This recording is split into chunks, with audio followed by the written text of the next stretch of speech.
himself is attached to something too, the alpha guru manosphere, which was a really popular wave in the early 2020s. But now that that wave is thankfully over, people just think of all of them as the biggest jokes of all time. And as a result, he's terrified whenever one of his guests dare mention anything about the Rogan sphere or the manosphere. We tell everyone. I give my credit to go from the bonfire, Legion Skanks, and most notably the Rogan sphere. The manosphere is a real subject. People believe that it's real. There's this like coalition of men trying to convert young boys into the evil ways of being a man. The manosphere. I think that's the same thing as the Rogan sphere. No, the manosphere. It's like there's still wrong. Like Andrew Tate's the highest level of the manosphere, of course.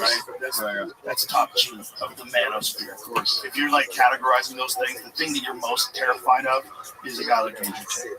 Instead of listening to anyone's valid criticism on his impact on comedy, or even worse, the election, he just plays dumb like Tony Hinchcliffe. And instead, he's now occupied his grandpa brain with the wonders of AI. But there's not a single episode of ViralRabbi that goes by where Rogan doesn't mention his fascination with AI music.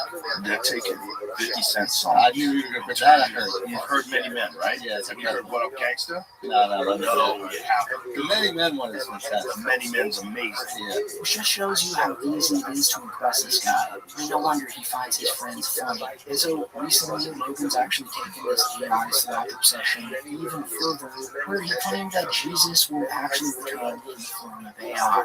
What's more virgin than a computer? So if you're going to get the most brilliant, loving, powerful person that gives us advice and can show us how to live, to be in sync with God, well, who better than artificial intelligence to do that? If Jesus does return, even if Jesus was a physician in the past, you don't think that he could return as artificial intelligence? Oh my God. Artificial intelligence could absolutely return as Jesus. Not just return as Jesus, but return as Jesus with Extremely well done. Tricks, all the ability to bring people back from the dead, walk on water, levitation. Doug, you can check yourself. I'm in the middle of a podcast right now. Is actually quite impressive. It's almost as if the AI company that Joe Rogan signed a sponsorship deal with had something to do with it, which would explain for Joe Rogan. You okay? Whoever is paying him the most. And he kind of exposed this very phenomenon in his recent Theo Vaughn interview. Because when Theo Vaughn started speaking about things that Joe Rogan clearly had a financial connect with, Joe Rogan seemed to be visibly concerned for his safety, which actually made him push back on Theo Vaughn. It's sketchy times. With sketchy times, I mean, the same company, that company Palantir, that was doing all that crazy stuff in Gaza, and they were like, running all the drones and stuff like this, allegedly. What are you talking about? What are you saying they did? That they had, were compiling data on people that were there, and they were operating a lot of the drones in the sky that also had weapons attached to them. This horseshit is real. I want to talk on camera. I'll be quiet then. No. They got a big contract in America now, which is scary to me. That's what's scary to me. That a drone could go by. That maybe that's what happened to Charlie Kirk. Who knows? Maybe a drone. You just have no who you can even point your finger at. A bullet comes out of the middle of nowhere. True. That's the kind of. I'm not saying I'm paranoid about it all the time. I'm just saying I have. Listen. So you're right. However, China's making drugs. How much longer does Israel let us stay alive? Do you think that's a big question? Why are they? What are you saying? Is that AI? What are you saying? That's Sora? What are you saying? I didn't say anything. What are you saying? Huh? Going to Israel Adesanya. Oh. So yeah, and at this point, Joseph is past the point of no return, and as a result of that, his comedy pals are too. This was the inevitable ending to it all, though. And really, it's just the result of making the least talented people more successful than they ever should have been. But there are other comics in the Rogan sphere that weren't mentioned in this video because they're actually skilled and aren't just living off the fleeting fumes of Joe Rogan's butt crack. Their reputations are just fine. You can't really say the same for the others, though. But with that being said, that is it for the video.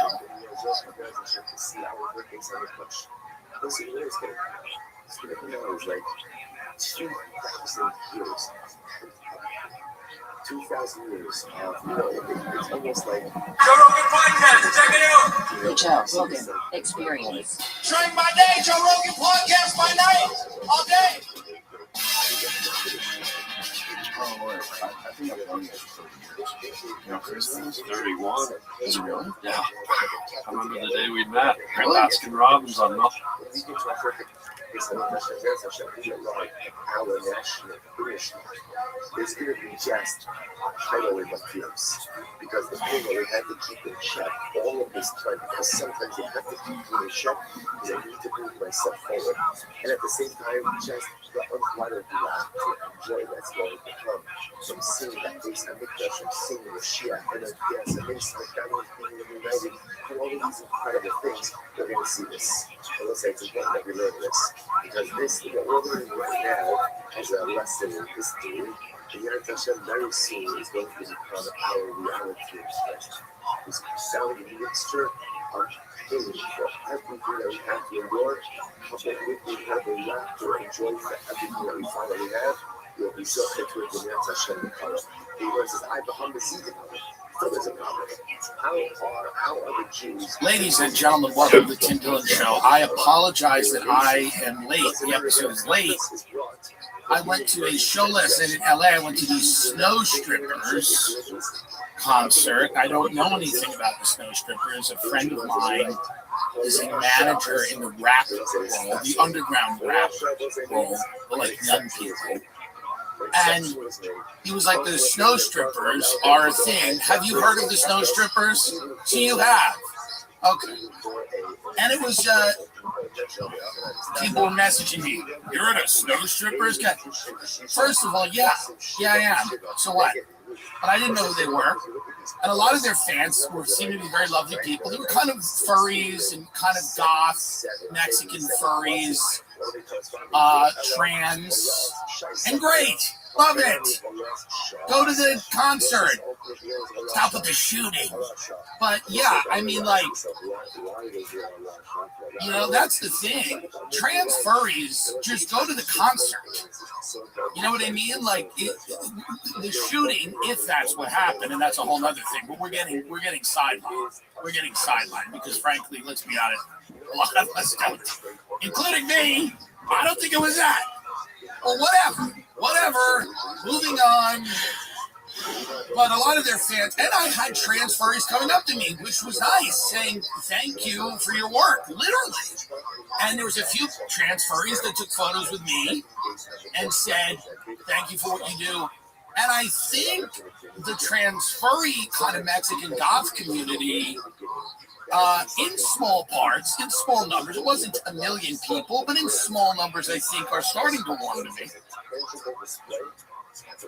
You will come to me eventually, no matter what segment you're in. You will find the program eventually, no matter what segment you're in. I will start to make sense as you go through life. It doesn't matter that you have the fox head on or whatever that woman came over to me last night had. It could have been a cat. It doesn't matter. Again, we're off track. I will start making sense to you at a certain point in your life. You can't fight it. I know many people want to fight it, and they fought it for decades.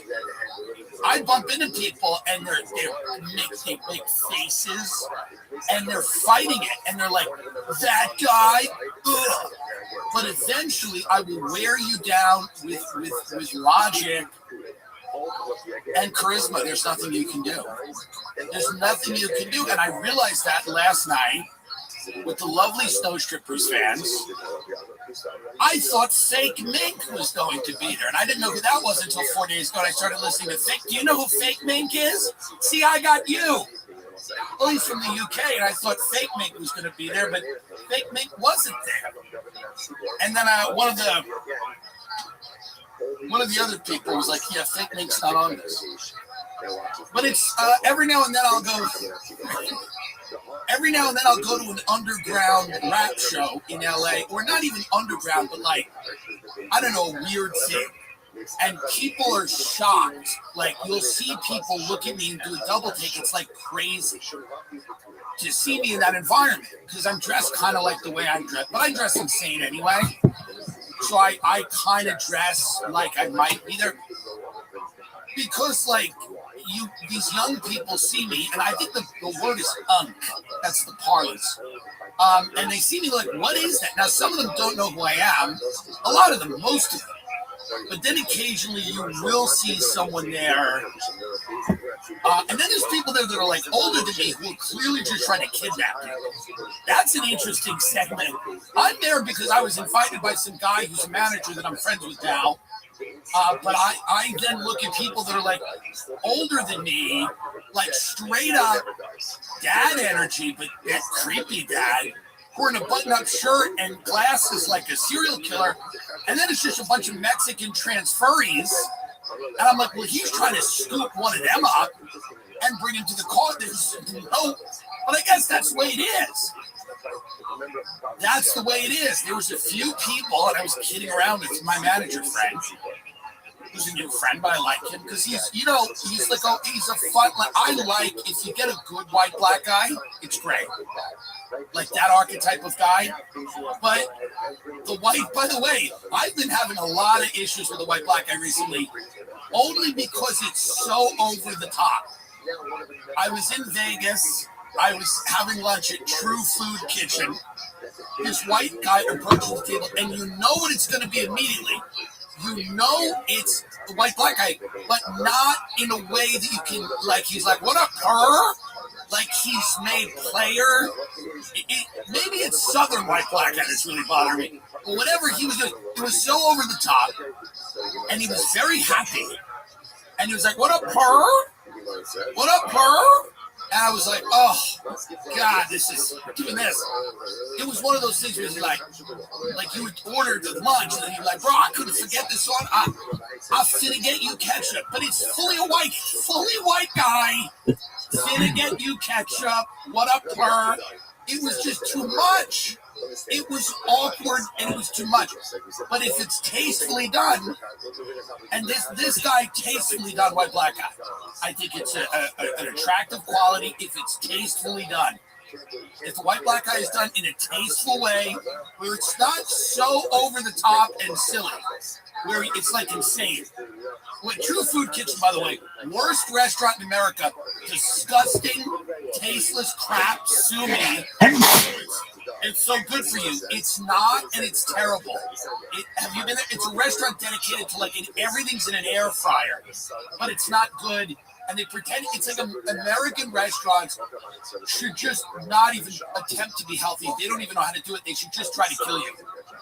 If you're going to be healthy, buy the food, cook it. If you go out to eat in this country, you should go out knowing that the restaurants are actively trying to kill you. And any restaurant that goes, we're actually only trying to wound you, they're also trying to kill you. They're trying to. So there's True Food Kitchen that hired this sweet guy, probably 2 months out of prison, rehab, whatever. And it was just a white black guy energy I couldn't get with because it was so over the top. I'm finna get you ketchup, and I ain't trying to get you charged for this ketchup. I ain't trying to get you charged for this ketchup, her. And I was like, listen, can we just, I heard you from New York. I got people there. And I was like, he's like, I'll be around there sometimes. That's what he said. He goes, you from New York? I'll be around there sometimes. I go, hey, man, I just want the baked chicken thing here. But this white black guy that I'm now friends with it's classy. It's done well. I think it's important that it's just done well. Now, if it starts to go overboard, I'll have to detach. But I'm very excited because right now, this white black guy, who I didn't think I would like, because my another mutual friend brought him to my studio, I was like, this guy's cool, and I'm like, oh, because most people, I really, truly, this is what happened at 41. Most people, it's tedious to even talk to them or be near them or around them. And I don't want to sound like I'm the antisocial hermit. I'm not. I force myself to suffer through this. The people in my life, agents, managers, business managers, assistants, personal friends, family, it gets harder and harder. The yoke that binds you together, so it just isn't as much of a connective tissue as you get older. People in your life, some of them, and now maybe you don't have this experience, and bless you. I know I was accused the other day of being so negative on the show. Love and light to everyone who doesn't have this experience. God bless you.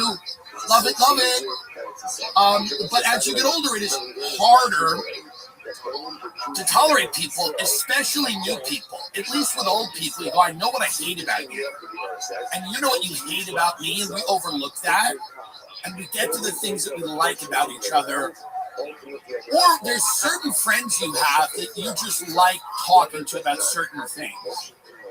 I have friends where I just talk to them about certain real estate markets in certain cities, and it's a decade-long friendship. Where I will just talk to certain people about what's good. Certain people call me, hey, you see Austin's getting fucked. I know. And it's 25 minutes on the phone, once a month, once every 2 months. And that's okay. And so I don't like meeting a lot of new people. Like when you're young, you're like, I really want to meet a lot of people. I love meeting interesting people. By the way, that's anyone who says that's a crazy person.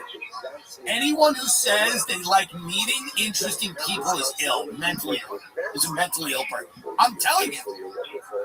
Because it doesn't happen that frequently that anyone can even like it. It's someone who is imagining what it would be like if it happened. I meet interesting people all the time. It's terrible. It's actually terrible. I meet interesting people all the time. It's actually not that interesting. I've met people where it's so insane, it gets boring. Like, if they're so interesting, you will meet people in the world that are so interesting, it's actually not that interesting. It's actually a weird, like, it goes full circle.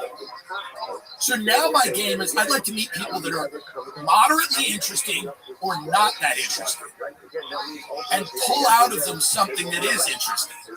Oh, your mother faked her own death and disappeared for a year and then came back. That I like.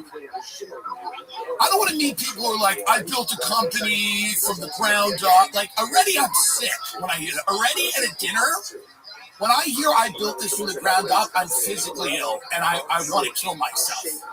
I built this from the ground up, and in the beginning, nobody really believed. Oh my God,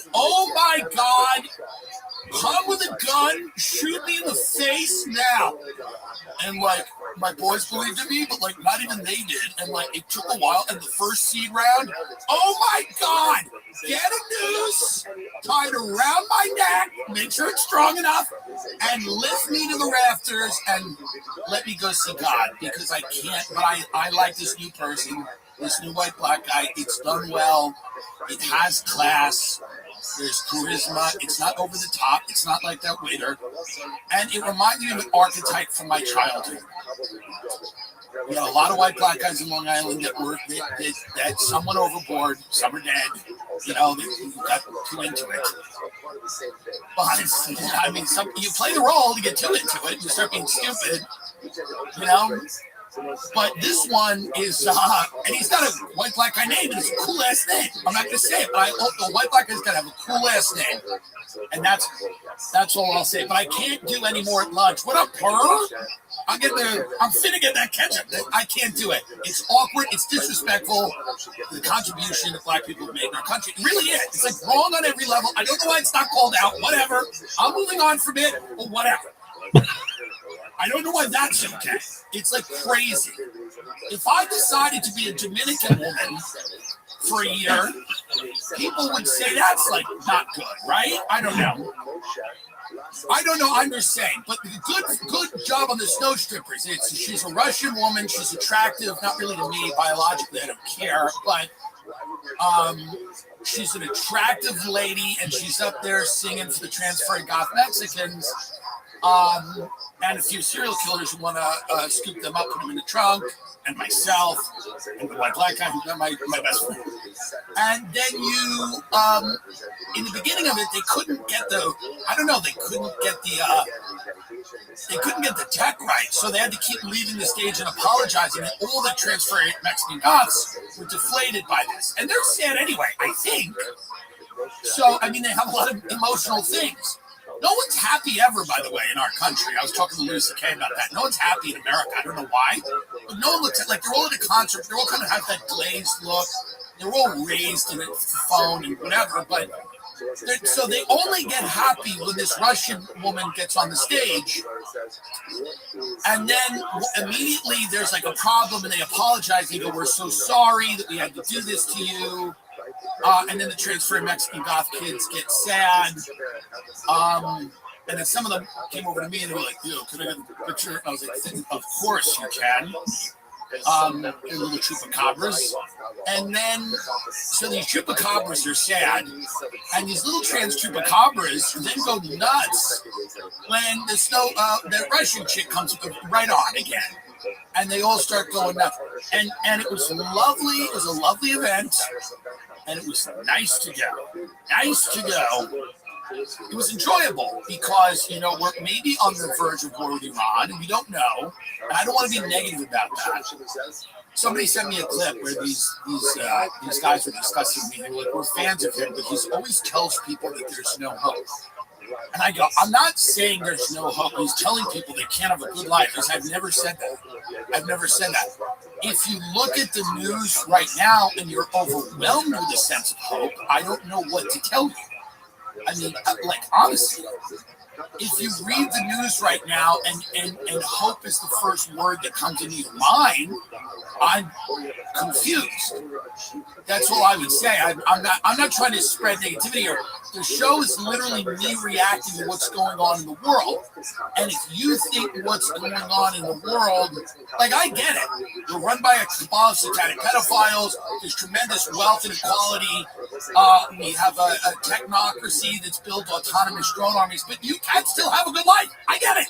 I'm not telling you you can't have a good life. Go have a good life. What I'm saying is, when you look at the trends happening, you have to sit with that for a minute and go, oh yeah, this might shape up to be bad. It might work out well. It might all work out well.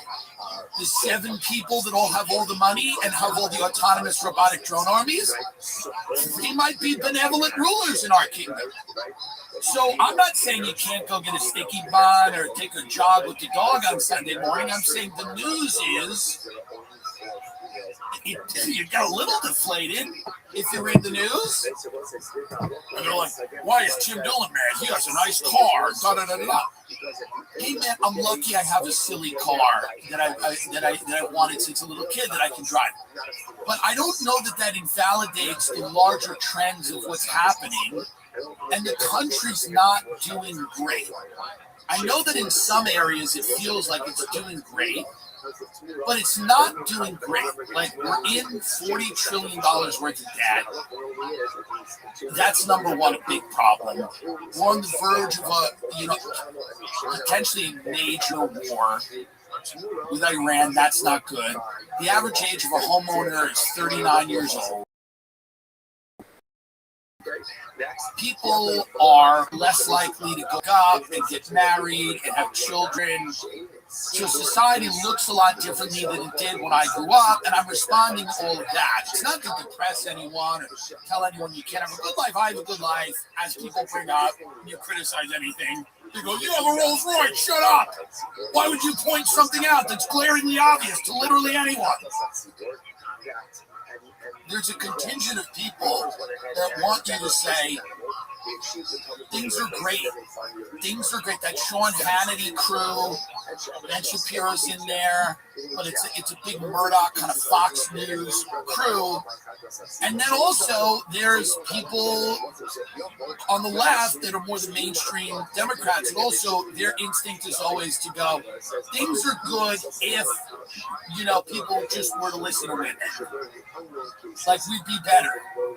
That's our only real issue. Things would be good if we had a trans Spider-Man. The real issue is the lack of representation on the shows that nobody watches anyway. If minorities got more work in the shows that no one watched anyway, no one would need health care, everything would be fine. That's an impulse. I get it. It's an impulse to have to just tell everyone to shut up. Things are good. Well, Tim Dillon's not going to work in, and these were nice guys. I mean, they weren't like, they disagreed with you. They were like, one of them goes, Tim Dillon's, well, he's not going to do another movie because he trashed that director. Number one, how many movies was I in before that? Was I a movie star and I just didn't know it? Number two, did you see that movie? What was I supposed to say? What was I supposed to say? It was a cinematic achievement?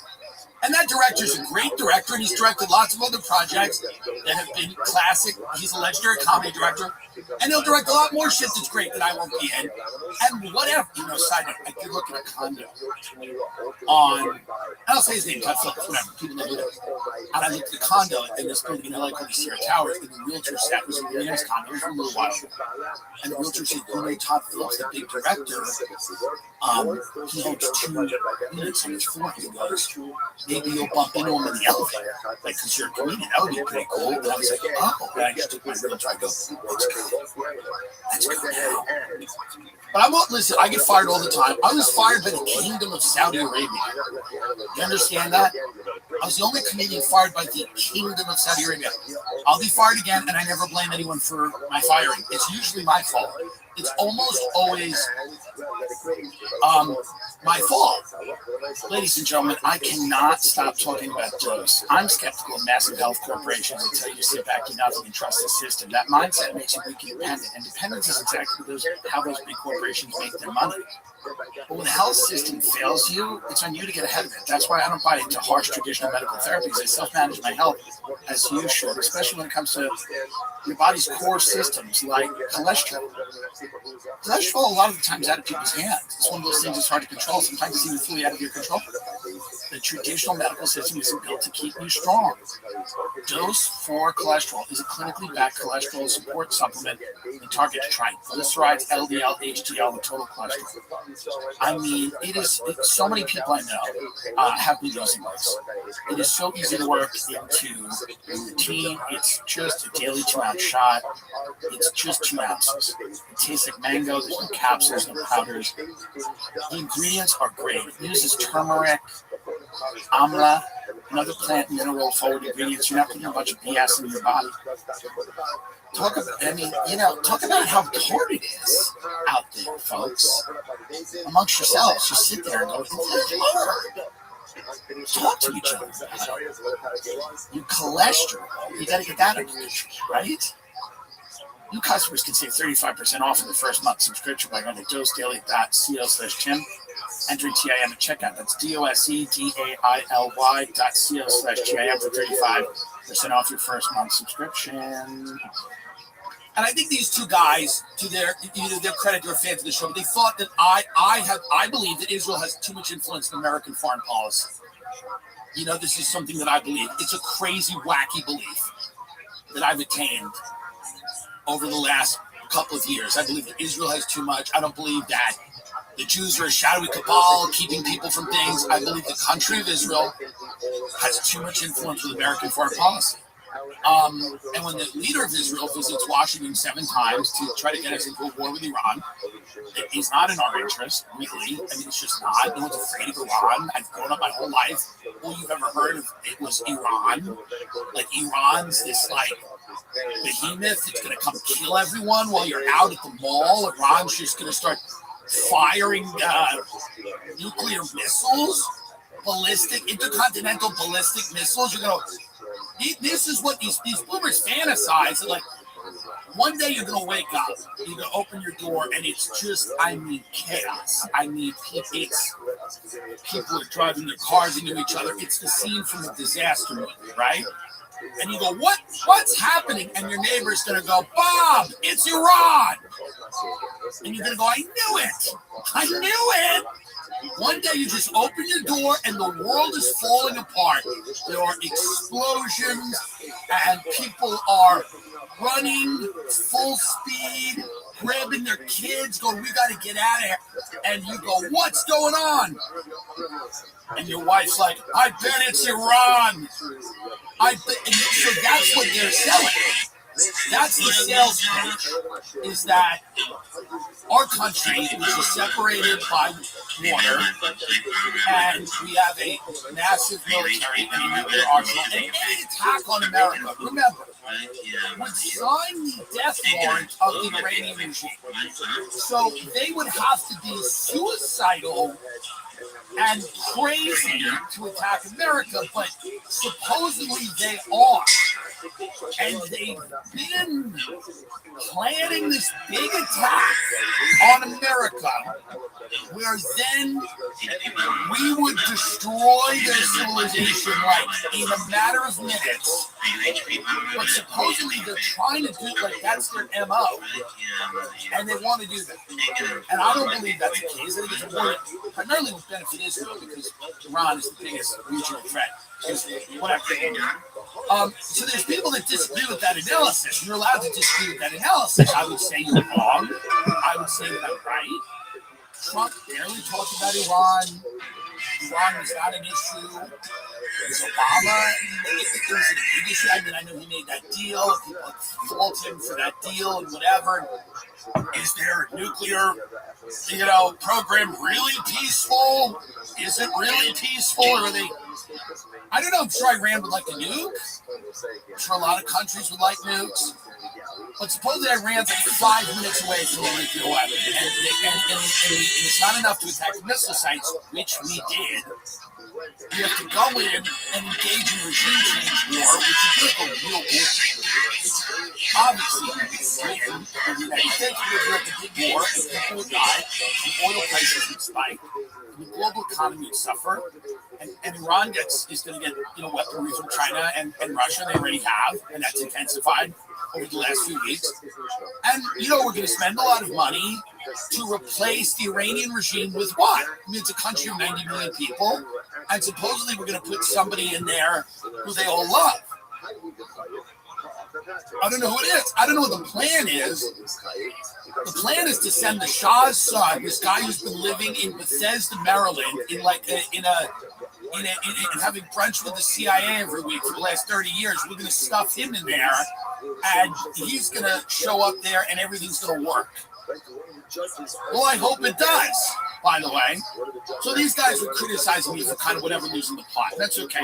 I don't think I've lost the plot, but it's completely understandable for people to say they think that I'm wrong about something. And that's okay. I don't think I'm wrong about it, but it might be fun. Here's the other thing. Maybe the Iran war is actually a fucking blast. Maybe it's a blast. And I'm not ruling that out. Like, it's fun as fuck, and we're all into it more than the Olympics. And I'm going to play something I did for the Olympics. And I like, and it's nice and funny, and it's a nice little commercial I did for J. Crew. And it's not a commercial, it's a short film. And the guy who directed it was lovely. I have nothing good to say about it. I have nothing bad to say about anything. But I will say this about the Olympics in general. I think the Iran war will be more fun than the Olympics if you have it. I don't like the Olympics. I used to love it as a kid. I don't know what it is. People keep trying to make it a thing. It's an embarrassment. I hate it. If you talk about the Olympics, I automatically assume something is wrong with you. I have no time to hear about the Olympics. I cannot imagine the mental state someone has to be in to go home and watch the Olympics. It is a huge predictor of whether me and you are going to be friends if you choose to reference something that happened at the Olympics, I'm telling you, I don't care about any of it. I don't care that you thought the opening ceremony was satanic. I don't care that you got really invested in the bobsledding. I don't want to hear anything. I don't care that the skier broke her leg and now her career's over. None of this matters anymore.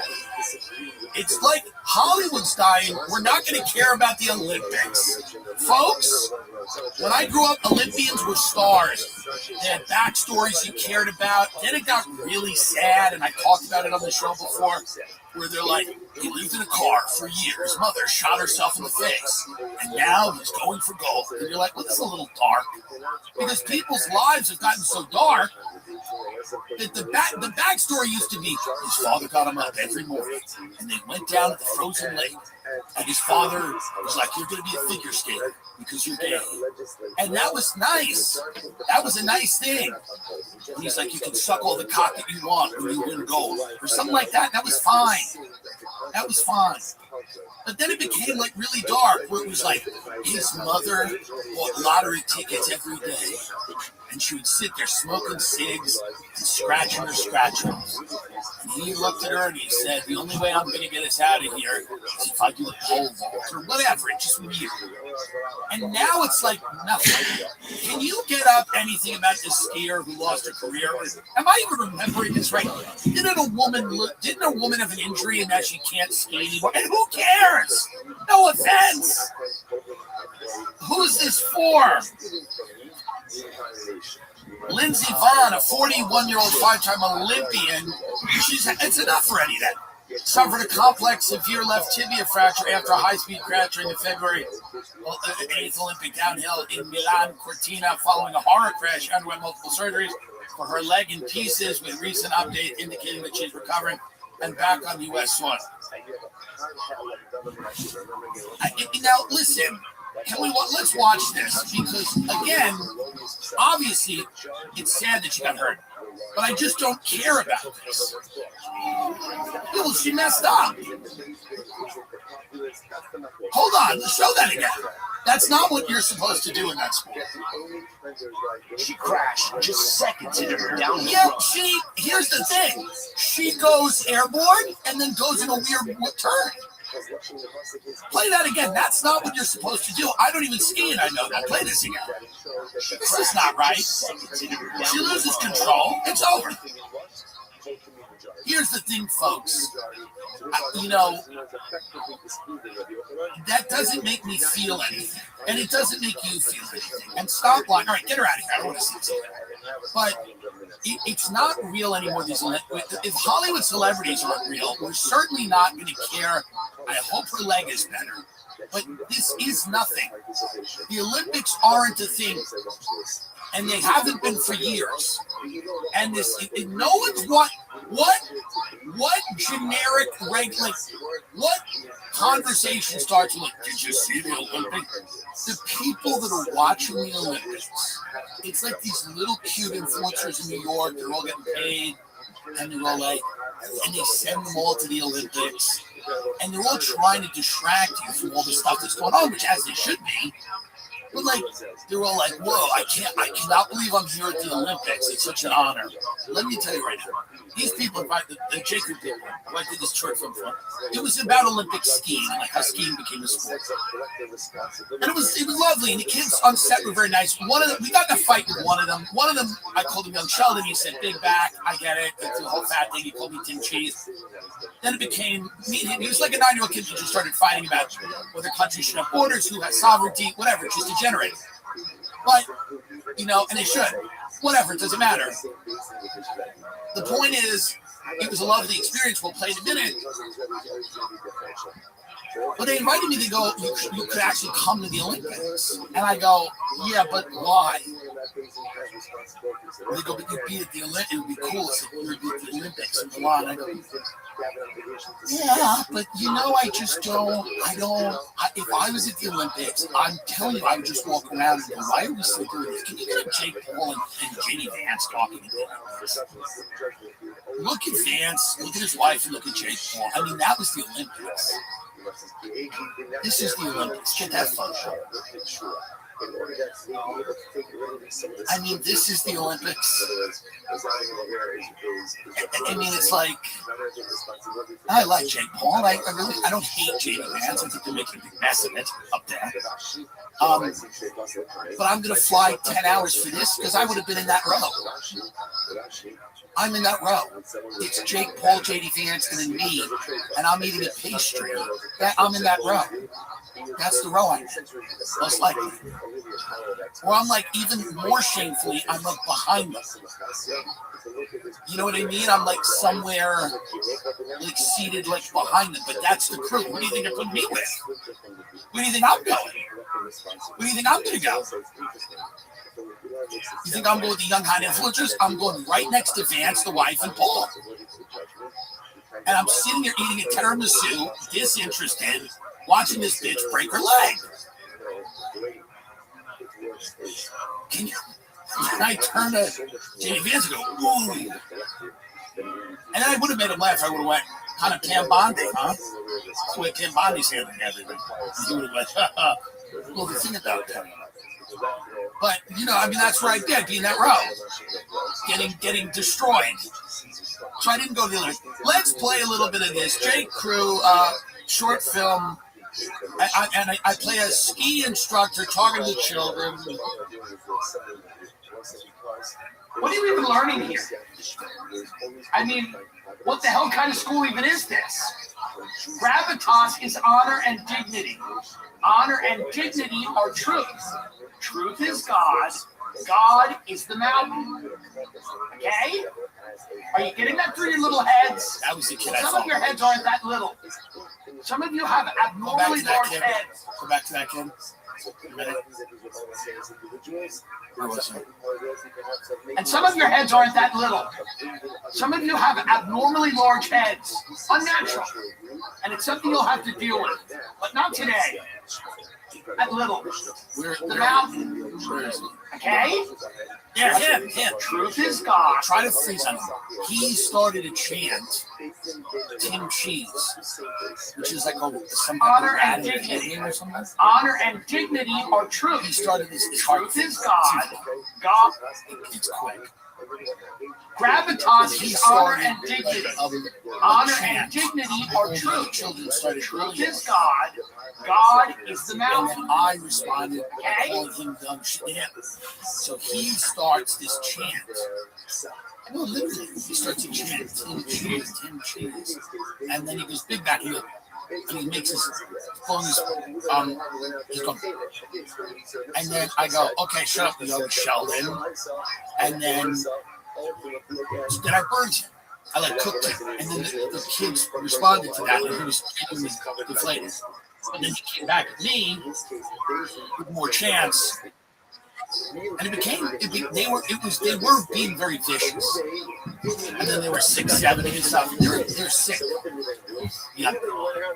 And you're nihilists. But all right, let's watch Restream. Sorry, didn't mean to interrupt. Are you getting that through your little heads? And some of your heads aren't that little. Some of you have abnormally large heads. Unnatural. And it's something you'll have to deal with. But not today. So, have you ever heard of U.S. ski and snowboard? Those are the elite of the elite. Those are our eagles. But it didn't start out that way. It started out a long time ago when people were just trying to figure out how to get down that mountain. Let me show you. All right, there it is. And here's the thing. We will. Okay, there's some left. We'll post a link to watch this. All right, and then this is the goes this game. We'll post a link to watch this. You can give it a look. J. Crew, obviously a clothing company that has a winter ski line. And Kevin Ulrich, the director of that, is a really great guy and very nice, and allowed me to be a part of it, which was very nice of him. And I don't hold him accountable, obviously, for the bullying that I experienced on set from the children, which is something it is legally actionable, but whatever, I'm not going to do anything about it because I'm a team player, blah, blah, blah, blah, blah, blah, blah. Armra colostrum is something that everybody Sam, I'm telling you, when I talk to people about armor colostrum, they are so ebullient about it. From seed oils to stress, toxins to pollutants, the modern world is screwing with our health at the cellular level, leading to sluggishness, bloating, accelerated aging, and more. Here's the thing, you don't have to settle for feeling like garbage 24/7. We worked out a special offer for my audience. Receive 30% off your first subscription. Go to armor.com/Tim. Armor Colostrum is nature's original health hack. Colostrum is packed with over 400 bioactive nutrients that fortify gut health, strengthen immune health, promote healthy metabolism, and fuel fitness performance to revitalize your health from inside out. Function like a human and alarm. I'm telling you right now. Ease occasional bloating and feel light. Probiotics are touted as a gut health solution, but they only address one part of the four-part gut wall. Armor Colostrum actually fortifies your entire gut wall, nourishing your microbiome and strengthening your gut wall architecture, and helping you guard against everyday threats.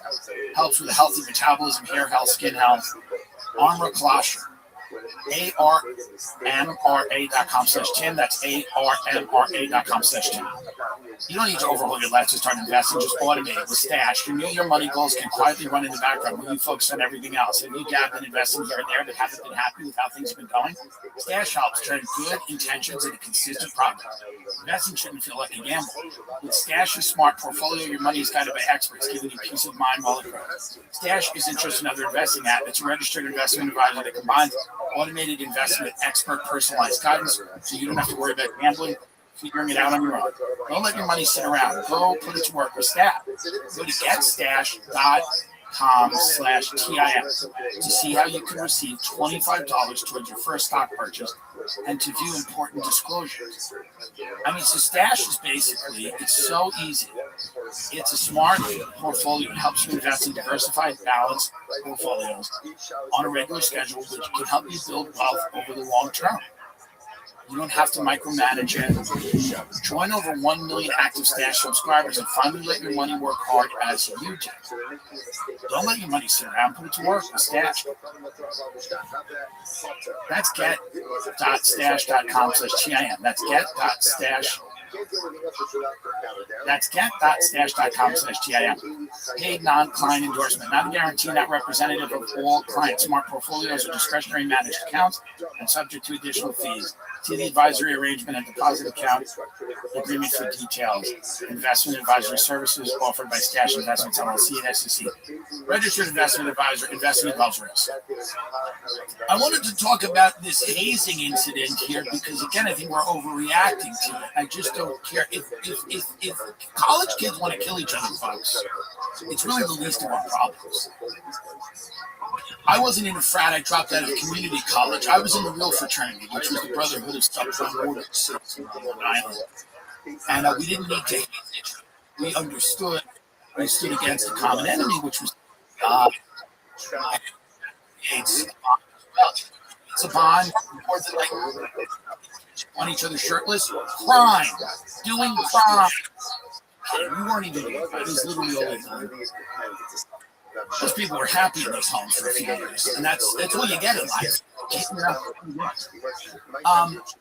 So play this video because there's a bunch of shirtless, pretty hot, young college guys in a basement, and this is some hazing ritual where, you know, you try to get into a frat and they put a bunch of mayonnaise on you or ketchup or something, and everyone's like horrified by this. And listen, whatever. It's childish, it's silly, it's whatever. I don't know. I feel like, you know, and everyone makes the point where they're like, listen, these guys are going to be the future leaders of America. Hey, maybe not. They're like, they're going to be the future leaders of America. Yeah, maybe not. The future leaders of America are going to be maybe robots. So this looks like something I paid $50,000 to come home to, by the way. It wouldn't cost $50, but maybe $10. So now this is a bunch of young college guys in a basement. They're all being hazed, and I guess it's people are squirting stuff. All right, let's see the video a little bit of it. We're not gonna watch it. Anyone want to be forthcoming on what's going on? Hey, this stops here, guys. This is a police department. This stops here. The cops are the fuck all. Who's in charge? The cops are the fuck every single one of them. How hot would it have been How about we if the stop? cops We went start in? cleaning this up. If the cops went in and said, "Now let's do it for real," and shut the door and fucked all of them and cracked all of them up. Let me tell you right now. You want to talk about camaraderie? You want to talk about a night that bonds you forever? By the way, you know how people used to bond when they had terrible lives? This is how me and all my friends used to bond, by the way. You'd be smoking a cigarette, you go, "I have nothing." And someone would go, "Yeah, me too." And you just start laughing. That's the way people used to bond. You'd be smoking a blunt and you go, "I really don't have any money. I have nothing going on, and quite frankly, nothing excites me, and I don't care about anything." And someone will go, "We have a quiz today." And you just start laughing. You go, "Dude, I am so fucked for that." That was bonding for the lower middle class. But I get it. This is Greek life. These are the frats. You do all this stuff, and you're supposed to ooh, we're shirtless, and we're getting ketchup on us. And supposedly this is supposed to make us bond us. No. Not enough for me. Imagine this story. How did you guys become such good friends? Well, we were in the same frat. We were being hazed in the basement, and we would just stand there in some gym shorts, and they would just throw ketchup and mayonnaise at us and stuff, and make Russian dressing on our chest, and they would yell at us and get in our faces. And then the cops came, and the cops closed the door and fucked all of us. Like hardcore, raw, punishing sex. Like no lube, no poppers, no prep, no eating yogurt the night before. Just messy, dirty, prison gang sex. And some of us cried, some of us liked it, some of us were frankly in the middle, and that's why we're such good friends. And somebody will go, "That's a crazy story. Did you see the Olympics? You see that girl broke her leg on the Olympics? She can't ski anymore. This girl we've never heard of can't ski now."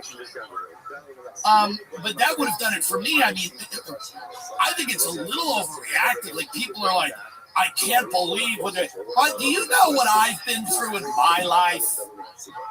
You know how much harder it is than that? You know how much more difficult it is to go through what I've been through than to stand for a night or two or a week, whatever, in a basement and get ketchup thrown at you? Do you understand? Do you understand what it's like to be at Thanksgiving and you have to defend your friendship with RFK Jr.? You want to talk about hazing? I think he's nice. I think him and his wife are nice. You know, I don't know. I don't think it's such a big deal, the hazing, but maybe it's because I'm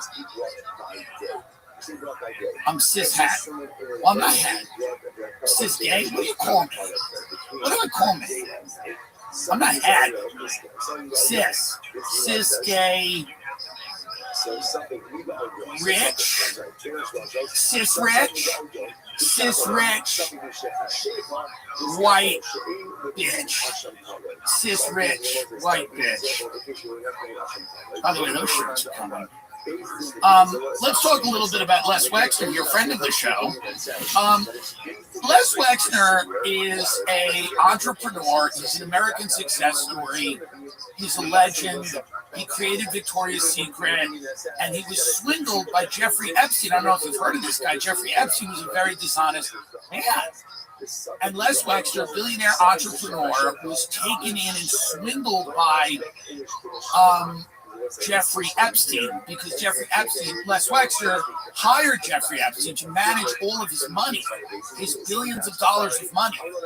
Also, he gave him the largest private residence in Manhattan. And Les Wexner I believe at one point gave Jeffrey Epstein power of attorney.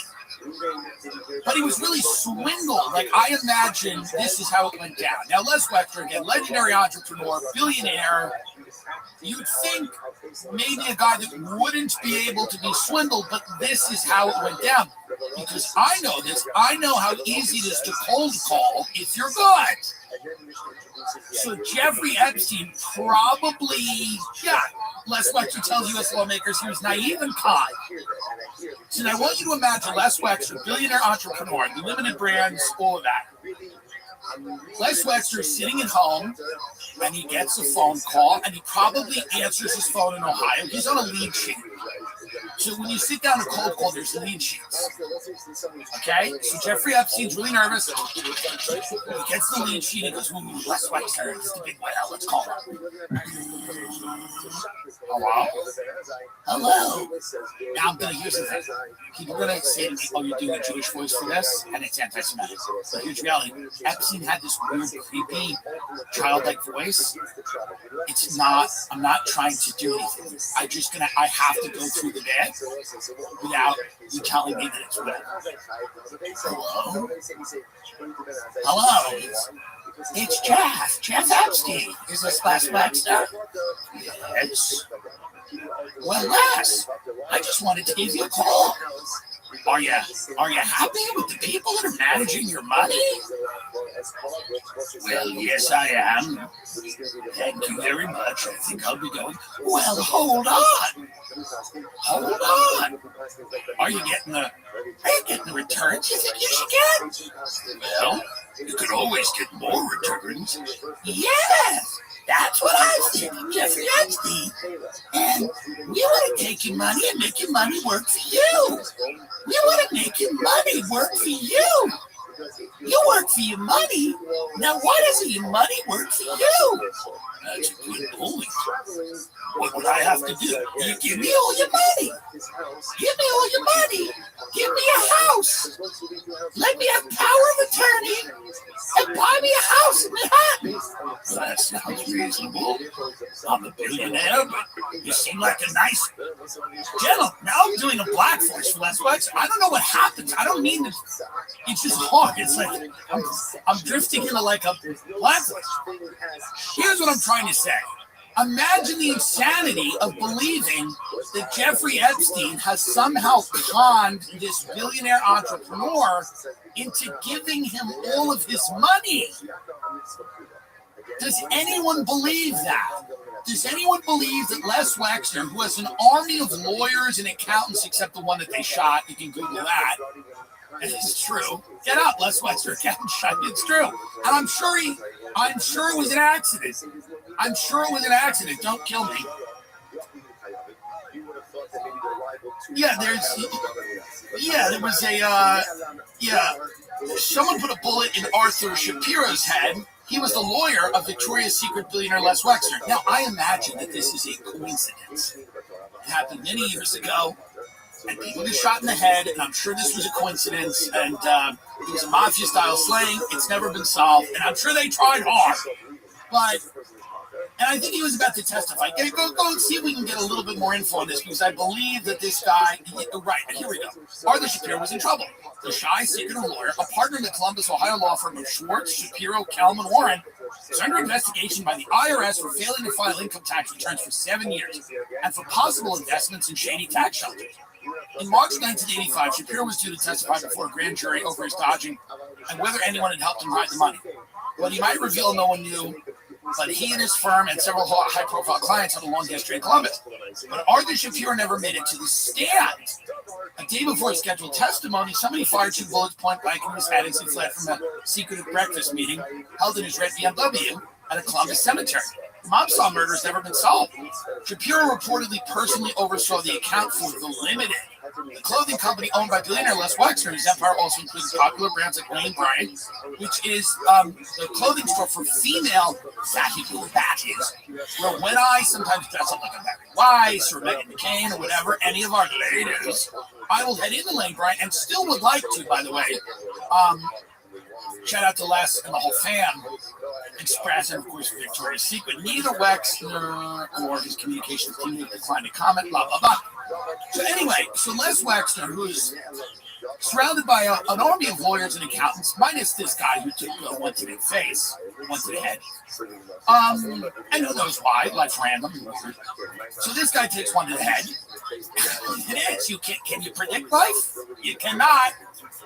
That's life. You think that's what he thought when he got banged in the head? That's life. You're riding high in April, shot down in May. But sometimes you're gonna change your tune when you get shot in your face in June. Anyway, so so Les Wexner is conned by Jeffrey. Jeffrey Epstein pulls him up, or I guess gets to him some way and goes, by the way, give me everything and I'll handle it. And then now Les Wexner's going, now this guy's a crook. And he preyed on people. I think that's so wrong to prey on. So our heart goes out to Les Wexner, by the way, who is a victim, Les Wexner, friend of the show, victim of Jeffrey Epstein, another victim.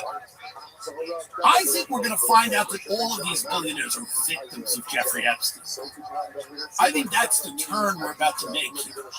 There's a lot of victims of Jeffrey Epstein, not only these women, but I think a lot of these billionaires and children, by the way, I think a lot of these billionaires were conned by Jeffrey Epstein into visiting this island or giving him power of attorney.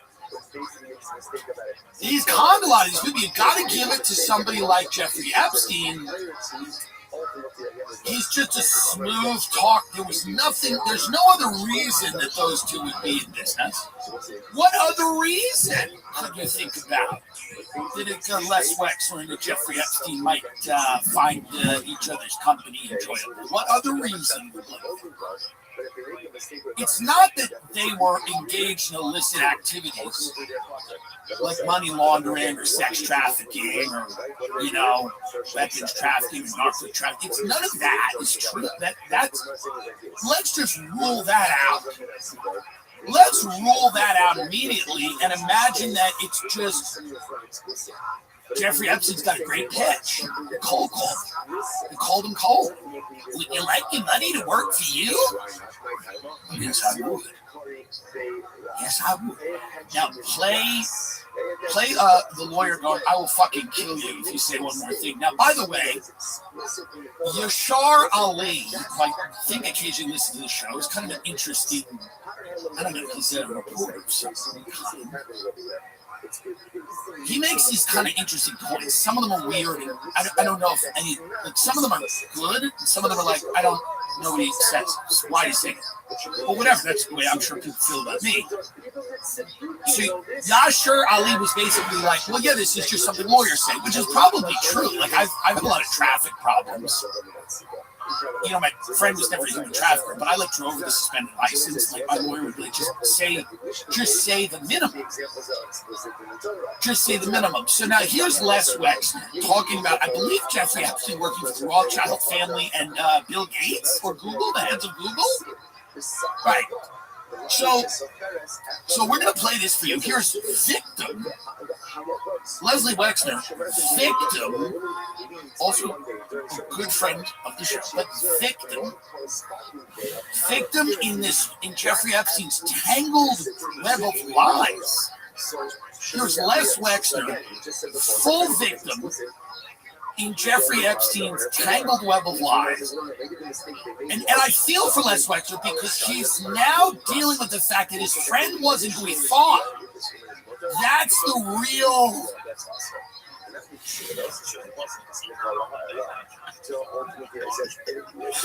You gotta appreciate for a minute. You gotta just step back and think about how stupid they think you are. The contempt they have for you, the utter contempt they have for you as a human being, and your intellectual ability, your gut instincts, your humanity. Like the contempt they have for you is funny. It is funny. Maybe some of you listening to this are parents. Probably a lot of you. And when you're children or your teenagers lie to you, there's as long as they're not lying about something crazy. But when they lie to you when you're late for their curfew, they lie to you and you kind of laugh because you go, oh, number one, they think I wasn't a kid. They don't understand that I can see right through them. They're not really good at this. They're not pulling one over on us. And you and your wife giggle about it. That to me is what we're watching now. It's like we're seeing some of the worst lies ever. Like, do you realize how much better the Iraq war was in terms of lies? And those lies were bad. Like, those lies were bad. These lies are so incredibly insane. Iran is going to blow up your cat. Like, Iran is going to blow up your favorite coffee shop. Iran's taking out the diner you get cheese fries in after the war. The lies are so incredible. There's zero effort going into the lies. This guy's out here going, I got conned by my best friend, by the guy I worked with for decades. I had no idea what he was up to. I had no idea.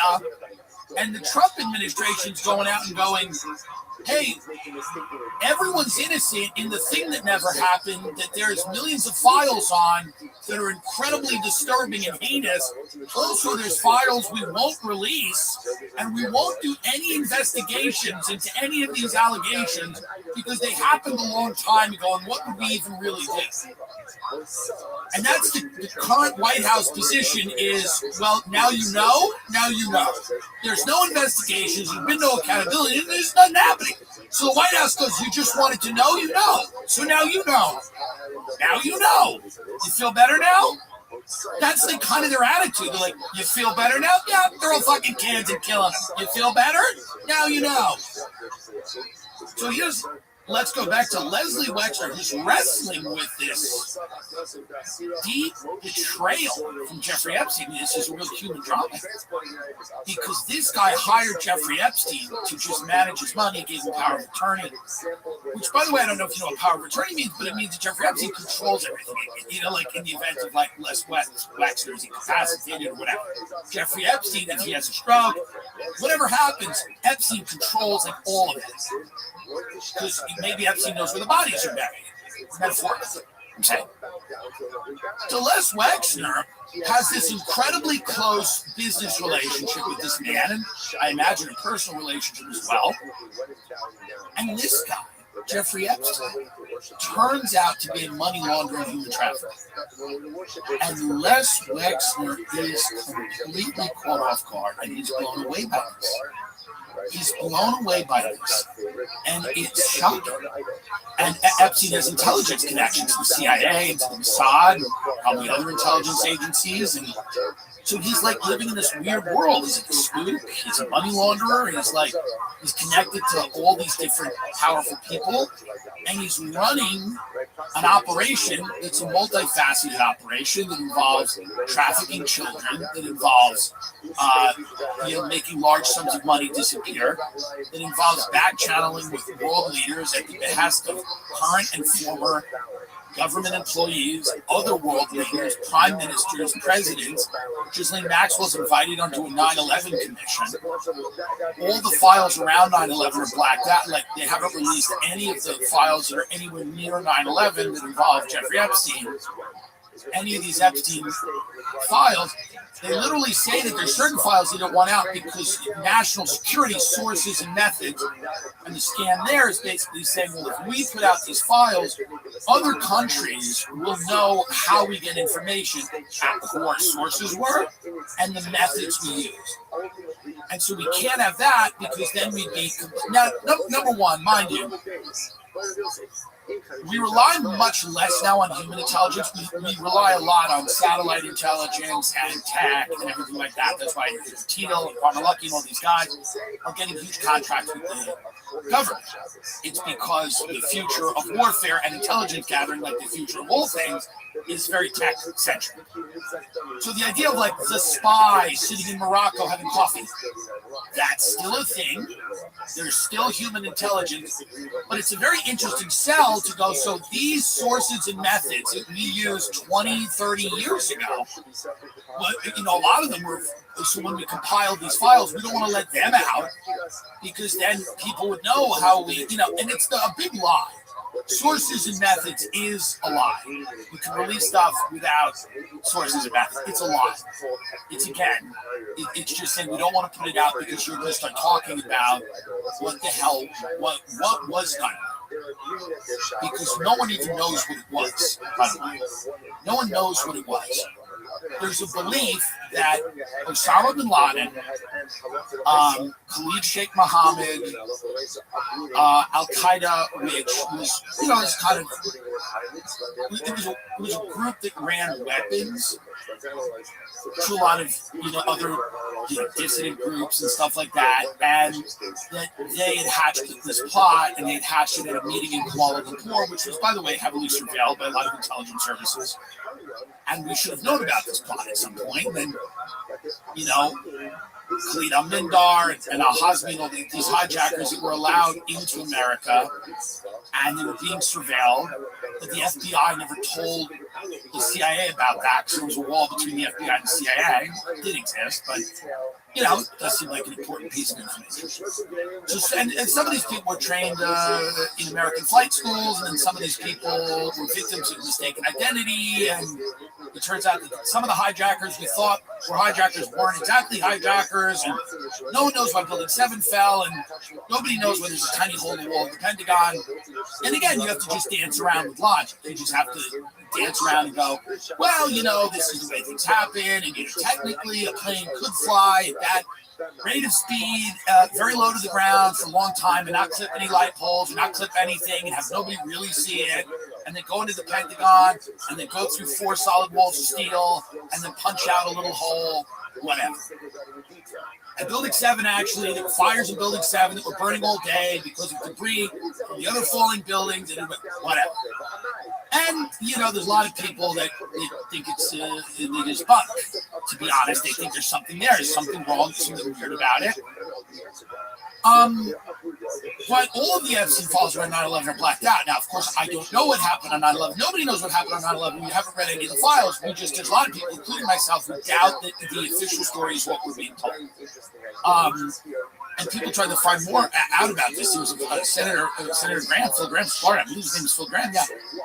And I think Senator Graham might have been Bob Graham. Get up, Senator Florida 9/11 Graham. I just don't want to say it was wrong, Graham. And this guy was trying to find out, Senator Bob Graham. So this guy was trying to find out more about 9/11, Saudi connection, whatever. He was trying to dig deeper into 9/11, and he kept getting shut down, and he kept getting threatened by the FBI. He was like, hey, buddy, hey, Bob. Bob. I love that name because that's exactly what how they call him. Bob. Because he didn't understand. He was like, I'm just trying to get information here. And they kept shutting him down. They harass his family, and stop at the airport. They did all this shit, right? Ethos Life Insurance is amazing. You can get insured today. It's so important. There's no physical exam. You just get on the internet. It's so important. You can protect your friends, your family, your household in case of something. Ethos makes getting life insurance fast and easy. It's 100% online. You can get a quote in seconds, apply in minutes, same-day coverage, no medical exam, just answer a few health questions. You can get up to $3 million in coverage. Some policies are as low as $30 a month. As of March 2025, Business Insider named Ethos the #1 no medical exam instant life insurance provider. Ethos has 4.8 out of 5 stars on Trustpilot with over 3,000 reviews. Protect your family with life insurance with Ethos now by going to ethos.com/TIM. As little as 10 minutes, you can get your free quote up to $3 million in coverage at ethos.com/TIM. That's ethos.com/TIM. Ethos.com/TIM. Application time and rates may vary, I'm telling you right now, this is something you want to do, and I know people ignore it, but especially you have a family, you're starting a family, you want to make sure that you're covered, you have a partner, wife, whatever. This is important to do. Go to Ethos and get the coverage. Do it right now. Use promo code 10. So there's a lot in these files, and it's fucking weird. And anyone who says it's not weird, I don't know. It's crazy. So here's Les Wexner again, victim of Jeffrey Epstein, caught in a tangled web of laws. Faced to confront the fact that his best friend, business partner, was some type of con artist, human trafficker, money launderer. Here it is. Les Wexner.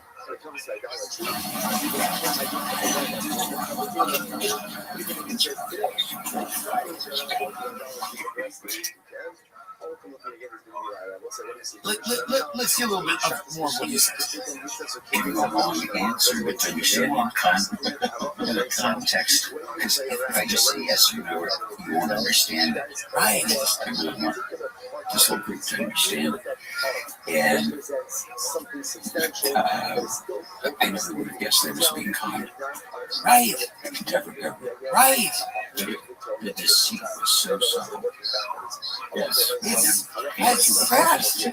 It's sad. This is sad. All appreciate the stories. We're just trying to answer. Right.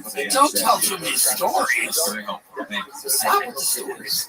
And could I ask you, I think you said in the last hour, it was your understanding that Mr. Epstein, while he was working for you, also had other clients. Is that right? Yes. So would that mean that his work for you, you understood it to be part-time? Right. Think. Don't say he's full-time. Don't say he's full-time. Right. Don't describe it as part-time. Right. That's right. Good. That's right. It's not full-time use. That's right. Substance. Listener, it sounds like we all got conned. demands that you described. We all got conned. Of course, our office in the country managing all of your personal affairs. What does that mean? I can't get conned? Pause that. Just because I'm one of the wealthiest people in the country, I can't have my friend let me down in a major way? My friend let me down in a major way. Like, wait, just because I'm rich, I am not allowed to have my friend let me down in a major way. I'm not allowed to be sad that my accountant got shot in the face randomly. I'm not allowed to be sad that my accountant got shot in the head. I'm not allowed to be sad that my best friend turned out to be a human trafficker and he was stealing money just because I'm rich. That, folks, is classism, and it's wrong. Rich people bleed. Rich people hurt. Truly, it's not right. I'm going to put my foot down here. I actually am. The abuse of this billionaire in front of us, making him have this realization in front of everyone that he's been so taken advantage of by his best friend, Jeffrey Epstein. This guy is so befuddled and hurt. He doesn't even know whether Epstein worked for him full time. He doesn't think it was full time. He wouldn't characterize it as that. But that's how hurt this man is. Because emotions are odd things. You know, I saw my parents get divorced, and of course it's different because they shared a child. I don't think these men shared a child. They shared several. Here's the thing, that's comedy, folks. But, you know, what I'm saying here, and it's hard. Jail, killing, death, guillotine, whatever. You know, when you find his stuff out, but not for him, because he strikes me as innocent. I couldn't get poor judge's character, but just his face here, he's so... Number one, he's very... I like how forthcoming he is, going, I want you to understand the answers, but my lawyer's telling me not to answer the question. So I have to answer them in like 5 words or less, or yes or no, because this is a legal thing. I want to tell you stories and kind of like get into the nitty gritty here, but my lawyer has advised me to just answer yes or no, and then really we're going to leave here and really think about what we're doing. But I desperately want to tell you more about this betrayal. Let's hear a little bit more here about this betrayal. And it sounds like that was an issue with the guy before Epstein. how is he able to do that job, but also do work for other clients at the same time? Like Peg does the work now. And you can supervise the work, overview it, which isn't the work that I can do. And say you could do really thorough work if you were doing it 3 or 4 days a month, certainly a week or a day a month, just focusing on these things because you're accountants and tax lawyers and other people. And then in setting up, as an example, and the idea to inventory furniture. Or Look at the lawyer, by the way. The lawyer got it from me. The lawyer is looking right now. Stop. The lawyer's like, Les, you can't talk because the more you talk, the more obvious it's going to be that you're incredibly guilty. So don't talk, because on its face, the idea that this guy who's just swindled by Jeff Hampton has no idea what's going on is completely insane. And everyone with an IQ above 12 knows this, okay? The dumbest people in the world know this. In fact, dumb people get this stuff actually sometimes better than smart people. It's very interesting. If you talk to someone who went to Yale about this case, and by the way, I'm not saying that like working class people are dumb, so I was going to use the example like if you go to a diner and talk to a diner waitress, and I'm not saying she's dumb, but like the people that we've decided are smart versus the people that we, and I'm sure that the people at Yale, obviously high IQ people, they're whatever, they're really good at test taking, and their whole lives, they've been bred for Yale. But if you went to a diner in Wisconsin and you told the diner waitress this story, she would be more correct than someone who went to Yale. Because someone who went to Yale would be focusing usually on a lot of the wrong things. And somebody who went to Yale would have a very tough time with any of the elements of this that seemed conspiratorial. They'd have a real hard time. They go, I just don't think things work that way. I just don't think it happens that way. I just don't think it works. I just think that that's a little convenient. I just think. And a diner waitress in Wisconsin would go, yeah, no, they're in cahoots. They're in cahoots. Obviously in cahoots. That's all she'd have to say, and she'd be correct. Because your gut instincts can be destroyed sometimes by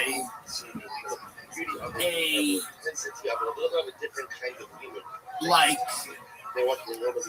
overly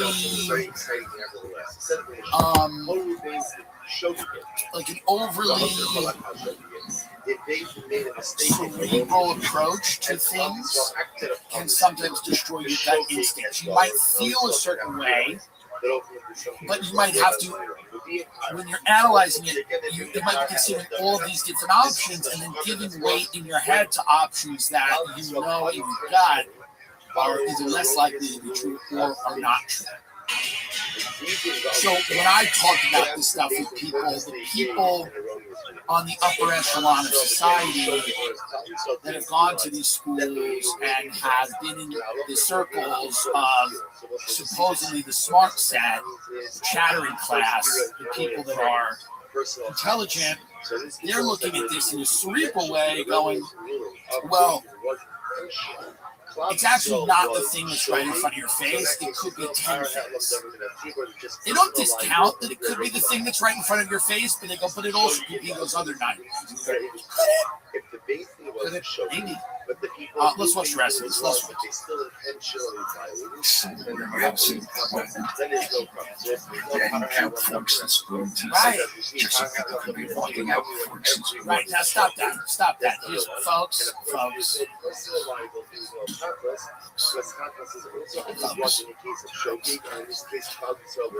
The CEO of Victoria's Secret just said Les Wexner said that Jeffrey Epstein was telling him to inventory furniture and forks and spoons because people might be leaving Les Wexner's house with forks and spoons. He just said it. He said, Jeffrey was. I want you to play this again. Go back in a few seconds. This is something that's truly remarkable. I want you to hear this again. This is the CEO of Victoria's Secret claiming that Epstein, who was hired to manage all his money, had alerted him to the danger that if you didn't inventory forks and spoons, just Les Wexner said, I don't care forks. By the way, neither do I. Les, we have something in common. It's your boy. We have something in common because I've never counted fork. And you can come to my house and steal forks. And I'd be doing that. Putting it out there. See. I want you to hear this again because at first glance it seems insane. But think about it. It makes a lot of sense. A guy like Les Wexner has to protect himself from fork theft. Understand? So that's where Jeffrey Epstein came in. Even his lawyers looking at him like, well, this is an odd example. Even his lawyers like, this is why we got to keep it to 5 less. 5 words or less, because now we're like, we're talking about forks and knives and spoons. Les Wexner on what Jeffrey Epstein did for him. Let's go.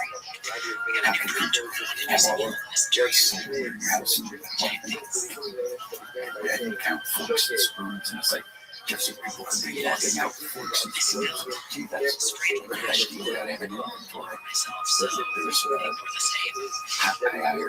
At the house manager at the U.S. Embassy in Rome.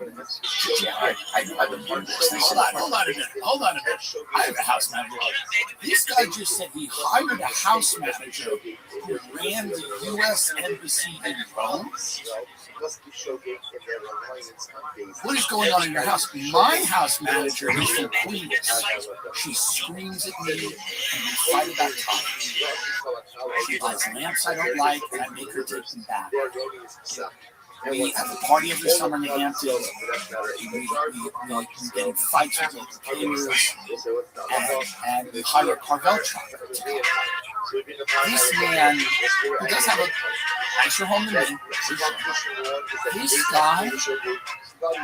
this guy just said he hired a house manager who managed the U.S. Embassy in Rome. I feel that she might be overqualified. But again, we can get rid of him. I do appreciate I do appreciate him being honest because I feel that really is what we need more of in this story. We need more of honesty. And a man like that is Swingle. It's very simple. You hire Jeffrey Epstein. Epstein's like, we got to start inventorying the furniture, the knives and forks. People could be stealing your silverware. And Les Wexner's like, well, that's what a good thought. I never thought that. Here's all of my money.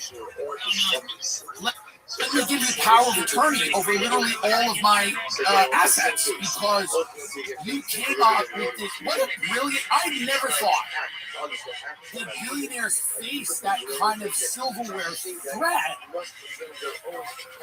but they do.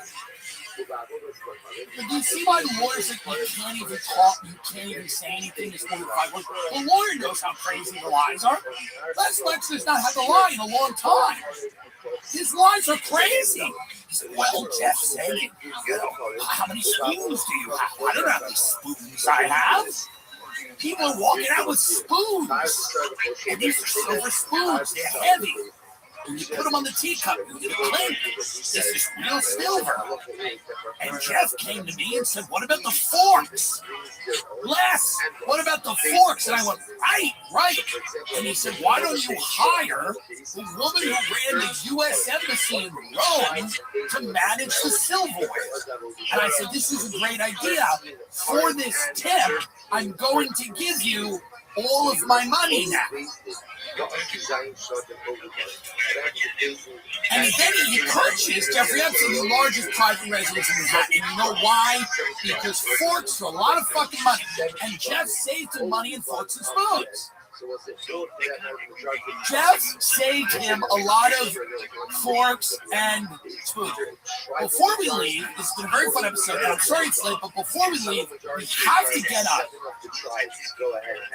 My other new best friend, not my new white black guy, but my other new best friend is my Indian friend, Cash Patel. And I love Cash Patel, number one, because of his character, but number two, because of his commitment to justice.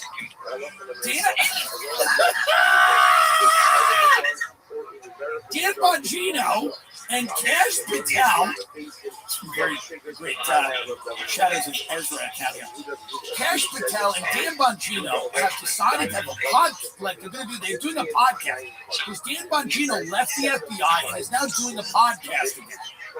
And Cash Patel is back on his podcast, and here we go. Let's just let it speak for itself. I don't know if you can even set this up. Dan Bongino and Cash Patel, friends of the show, here describing how difficult it is to cover up a pedophile. Everything's a level 10 decision.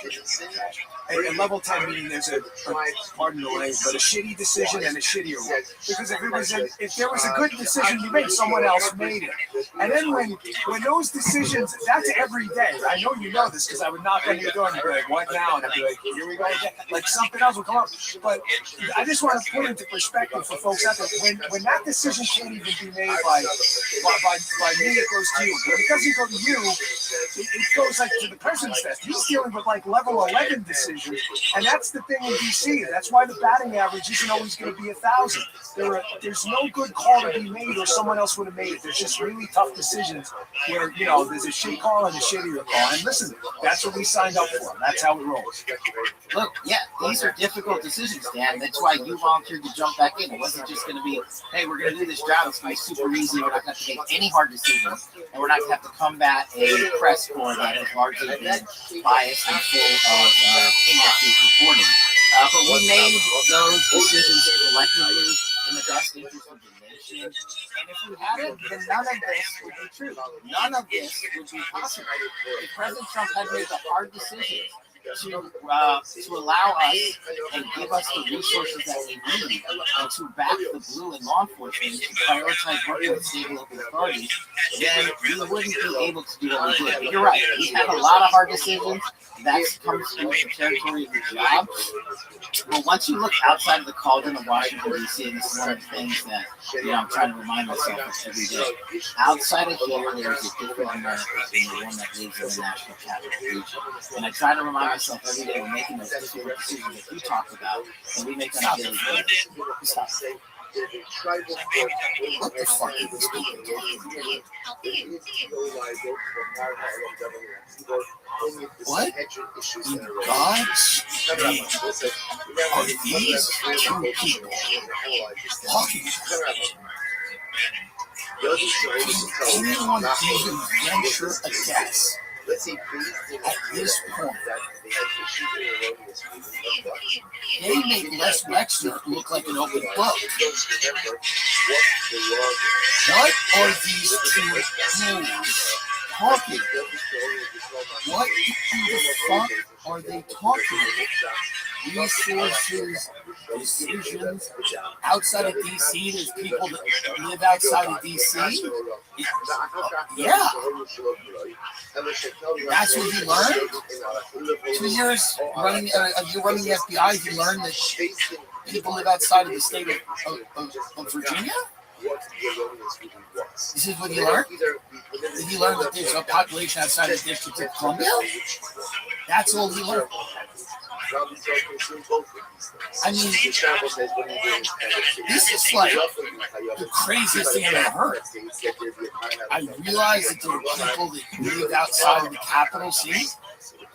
Yeah, actually, this is going to shock him. Most people.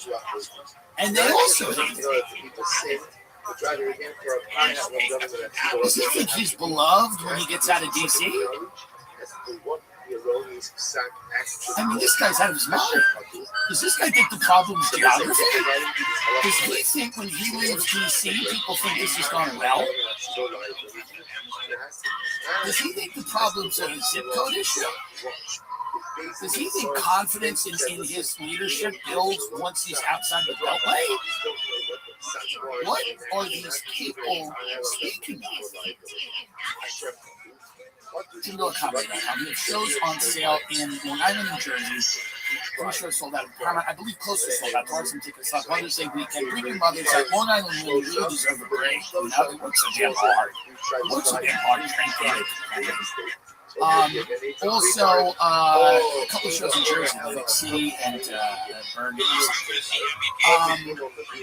Maybe we're going to announce something for South by Southwest. It might be fun here down in Austin, Texas. Great to see you. Why not spend a weekend there in Austin? Spend the night there. We always appreciate you listening. We're sorry it's late. I think it's worth it. And let's all really remember that let's take a lesson from Les Wexler. Our friends may let us down. They may let us down. And I would just, as an audience, I would just like to thank you for giving me the resources to make the tough decisions. Every decision we make here on the TV show is a 9. And some of them were an 11. Some of them were 9/11. Redacted. No. But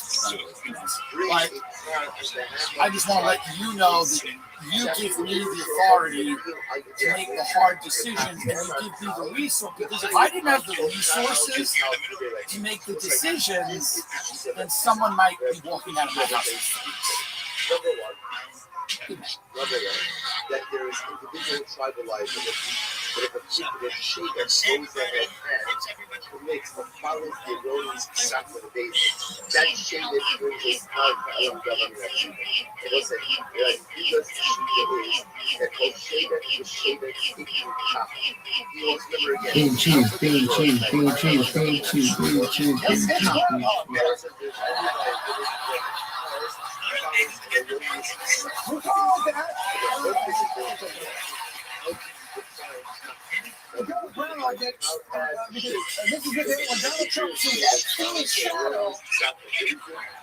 And we get 6 more weeks of not knowing who any of the co-conspirators are in this multinational sex trafficking case. And also, because Pakistani film is all over the files.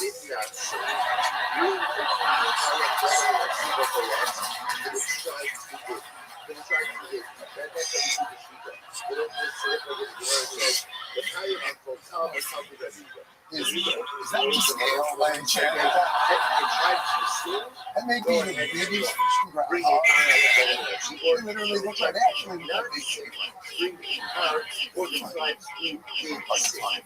the point I'm trying to make is the Epstein files thing.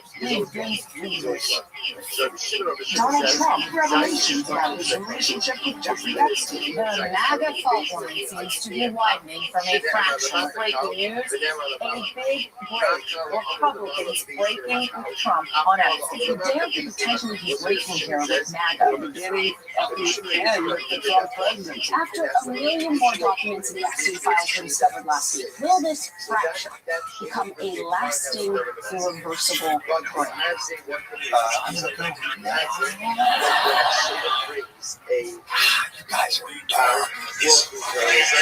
The chances of this breaking MAGA are actually worse than Trump just lowering the age of consent to be done with all that.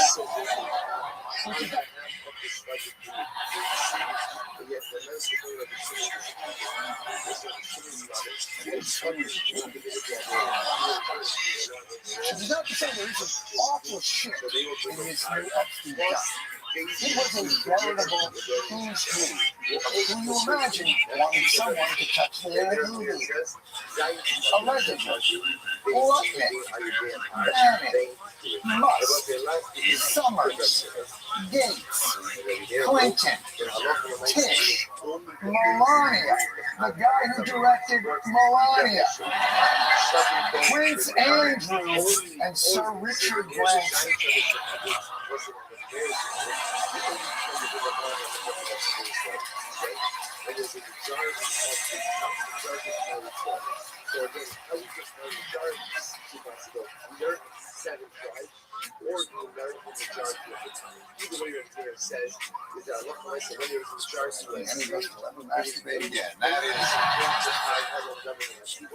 And of course, the star of our show, Donald Josephine Trump, whose thousands of mentions render Trump as kind of a necessary backdrop for the entirety of the Epstein files, kind of like New York City in a Woody Allen movie, which coincidentally is apropos because he's also in the files.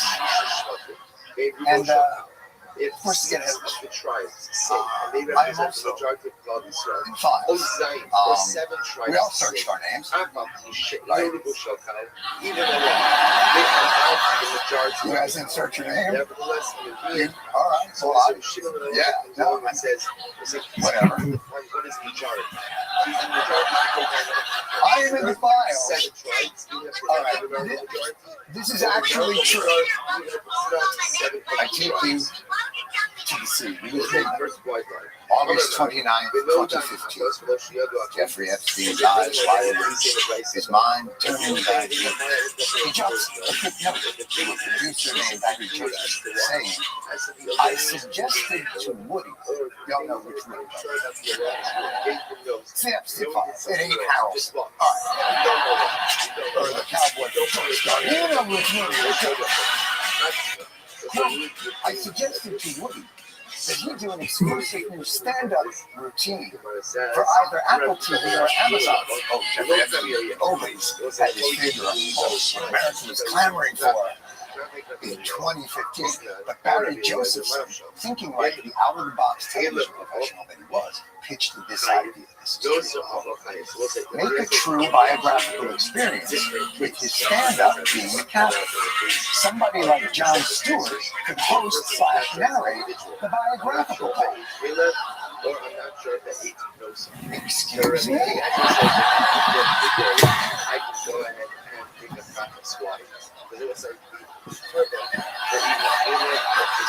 I am offended.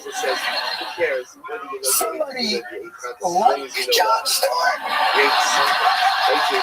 Or Jon Stewart. My point is, do I have the offer, or is this an audition? Perhaps the more extensive references were reserved for members of the billionaire class who traveled in Epstein's circles, including the billionairiest of them all. New emails from billionaire Elon Musk and Epstein coordinating a possible visit to the financier's infamous island. Elon says, do you have any parties planned? I really want to hit the party scene in St. Bart's or elsewhere and let loose. As long as we know they did that, then what I'm sorry, I hate to do this. Can we zoom in on the email on that? Obviously, Christmas Day?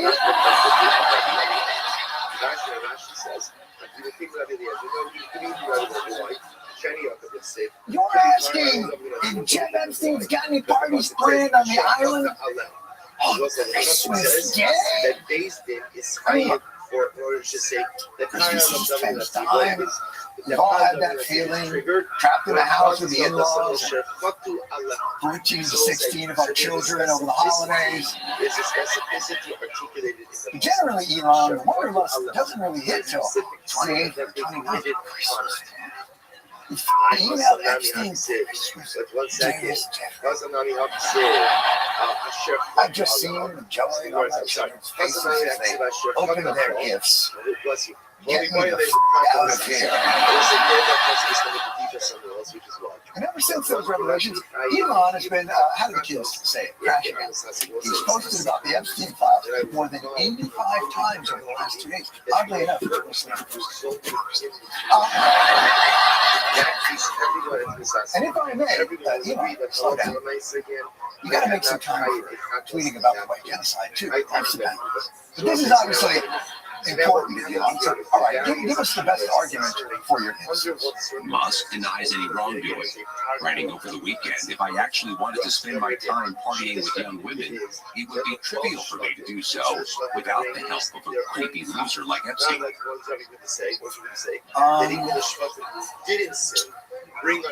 I can do what Epstein does on my own. There's not the moral clarity we were expecting here. Well, my favorite part of the Musk Epstein emails, you ever have a friend where you don't really share the same sense of humor, but you share the same interests, and they share the same interests? Epstein writes him and says, any plans for New York, the opening of the General Assembly of the UN, has many interesting people coming to the House. Many interesting people, Elon. Get it? Elon replies, I run and lead product design engineering for two complicated companies. Flying to New York to see UN diplomats do nothing would be an unwise use of time.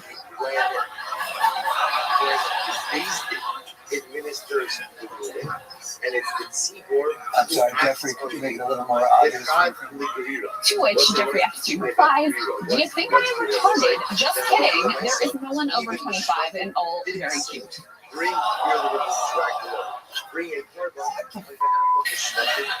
all had that friend. Why would I go to the bathroom with you to go skiing? Skiing is an outdoor sport requiring a mountain, equipment, and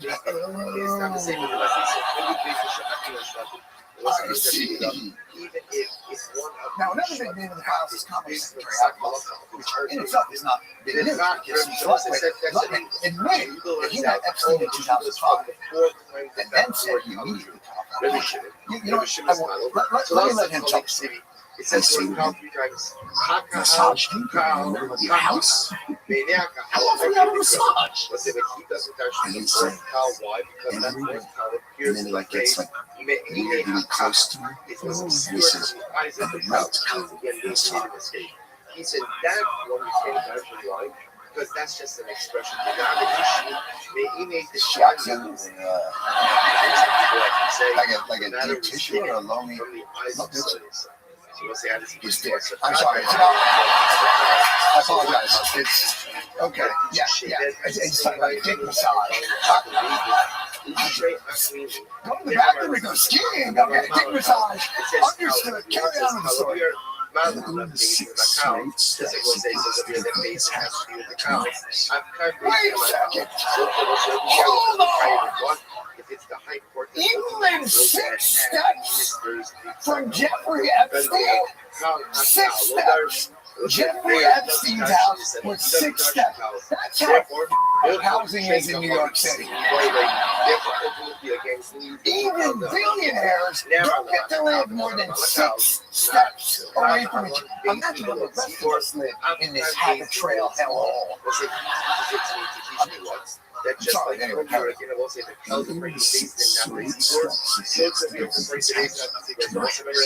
What's the premier sheet of ultimately is that who brings the power hell and never the keyboard? It's the base. It's the base. The base brings the power. Now, you and your wife decided, yes. Your wife and you were both outraged. Oh, you walked out of there like, honey, that guy, what creepo. I mean, to think there's a guy who decides tables and sex swing in a dildo room just 6 steps from our house. I mean, believe me, honey, you'll never catch me commuting to Palace Avenue ever again. Right, honey, you trust me, right? If the matter becomes obscured from his eyes, ever return. So it sounds like again, even if it's small minorities. Files released today show that Howard Lutnick tried to meet or call with Epstein several times after 2005.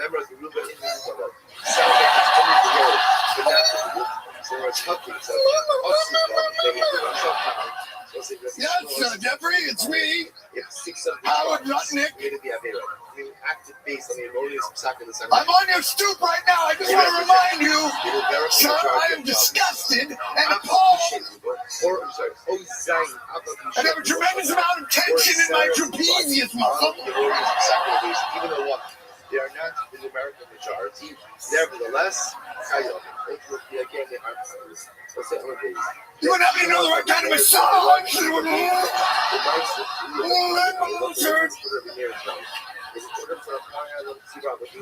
One man show called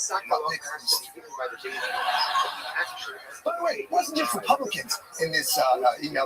You had Bill Clinton, pictures having his cake and ogling it too.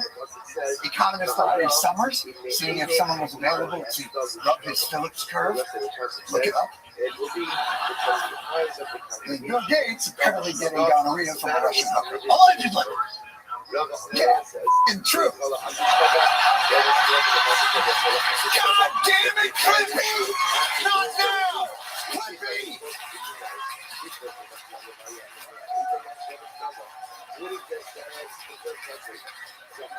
You're not helping!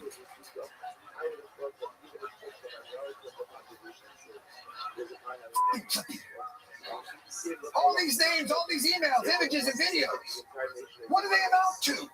Lots of additional pictures and documents, but there is nothing in the Epstein files released today that shows anyone new can be prosecuted. Of course they can't. It's completely believable that Epstein and Ghislaine Maxwell are solely responsible for supposedly KGB and Mossad billion-dollar multinational sex trafficking. Right, it's really a mom-and-pop operation. I think that's pretty good. I mean, you've already seen the millions of documents that the FBI has worked on for months to find mentions of Donald Trump. I'm sure the 2.5 million remaining documents that haven't seen no different, right? Trump, lawyer, and also guy in charge of files that might implicate Donald Trump. This review is over. Okay, well, that sounds like that's fine. Based on one of the tribes delivered in erroneous way. So we'll say again, that does not trigger hard hand and government. Has to be the Sanhedrin. He says, why would you shave it after the Rabbi Huda? Well, God's based on Logo. Me, I saw Shash Logo was listening to this question. What happens if you have the party to do? Well, God's based on Logo. I'm sorry, shave it after the Rabbi Huda. But so what happens if one tribe acted based on the sound of Sanhedrin? So we'll say, so one tribe acted. Think about how perfect your job is for you, like at least once a day, and also Mark has a lot of things going on right now. He's been recording all day in the studio. I honestly, like, Chin, I don't know how it's going for you, but I feel like the curse has been lifted.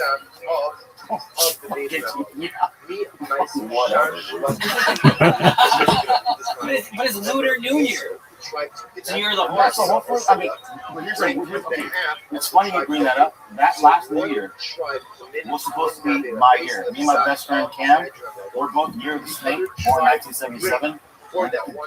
And the months within it, all whatever, it all targeted that year for the year of the snake. It was supposed to be our year.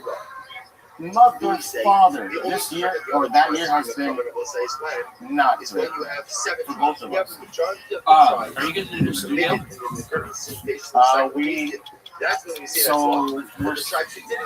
Brennan said he was about to look for this new studio because our lease is up. So I started looking online, and then I asked him. Yeah. It's on the, there's no. So if you move this What underneath it? You just don't sign a 1-year lease for an industrial building. That's what Who knows what they signed?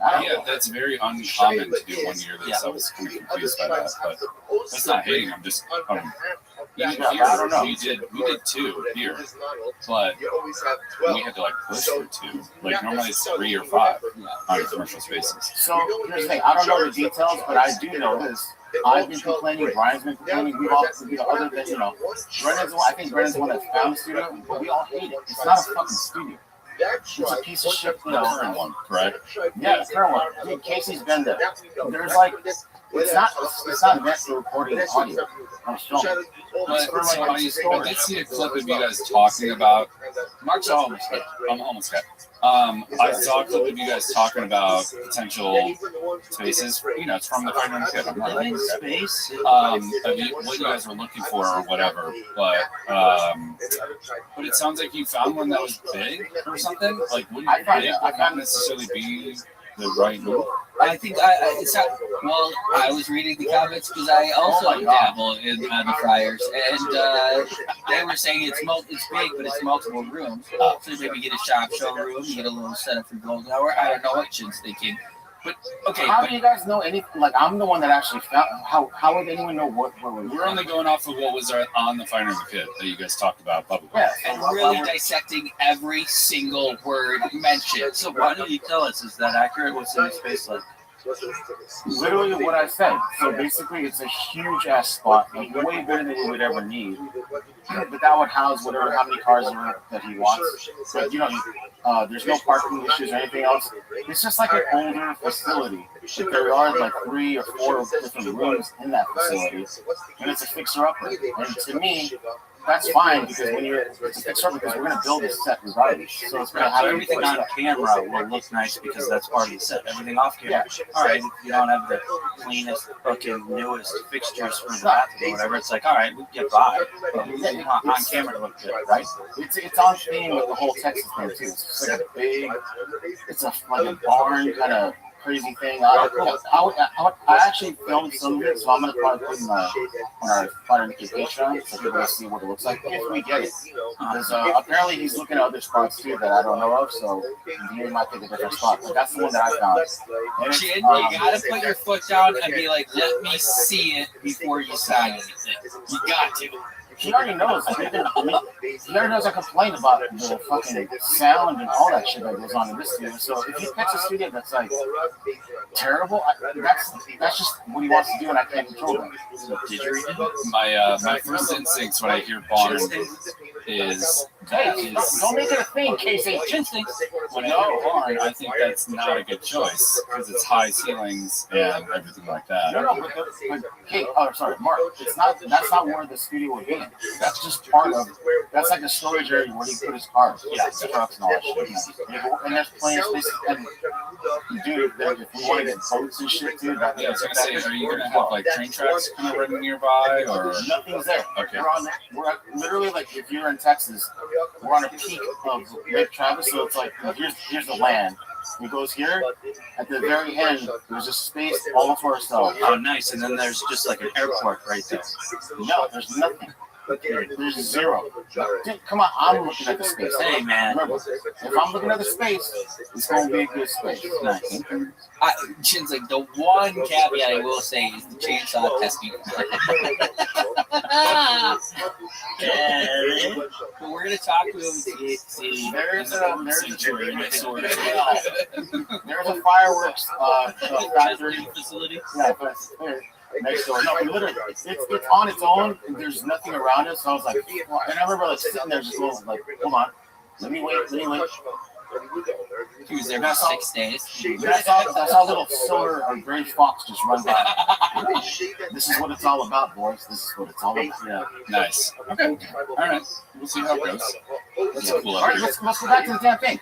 Unfollows. Did you guys have any unfollows that bummed you out? I don't know what people that Brendan Schaub is such a clown. His own employees hate him. Did you hear them talking? Hey, I'm a homeless cat. I was checking the fryers. And then he was making fun of how stupid he is. First and foremost, they were baffled, and these are little rich kids, but they work within this industry. They're producers for not just Sean, but a whole bunch of the LA podcasts too. And they do behind the scenes stuff, so they know how this is supposed to go. And when they're stunned, like, wait, we signed a year lease on an industrial building? I think they're even baffled. Like, they were like, how is that even possible? Is it really the case that Sean really did just rent out a storage unit for like a month by month thing? Like you rent one at like a little Storage USA place and then legitimately just turned it into studio, like he's on regularly just pay once a month? Maybe, because it baffled them, but even the new studio, a barn, even though one producer was like, that sounds terrible. Even Chin found this place, like, even Chin's a little hesitant, but because Sean is probably going to want to do this in the cheap. I can already tell by the way they're talking on everything on camera is going to look good, but behind the scenes, who cares? You know, you don't need any good jobs in them anyway. They all just so much, but it sounds like Chip found this place, but I'm wondering if Bob is just going to be like, oh, you know, I found this place under a bridge we can do it from. So even Chip thinks, but I'm thinking they're going with the Chin, one Chin on the job selling his house. They're getting a new studio, but in Austin. The whole thing is just weird. I just love the fact that Charles and Drew hates him. They so hate that fucking guy. You can just tell them, oh my god, what's this idiot going to do? How is this idiot going to muck up the works this time? This idiot going to be like, we just put a monster truck in between me and Brian. You can do a show like that, brother. What an idiot. Although they're all idiots too, because I mean, who's dumber, Shab or the people who work for Shab? You gotta really be an idiot to actually have to listen to what that idiot says. So who knows? But it's out here. But the new studio, let me know your thoughts on it. What's happening with this? Let me know your thoughts. The net shape has to bring a carbon to the other Shabbat. Very strong. So Shabbat collective responsibility. Absolutely. Harvest. Divided. Shevet after Shas Amoraz days in Agadol. What's this first? What happens if you have a Shevet after one Shevet?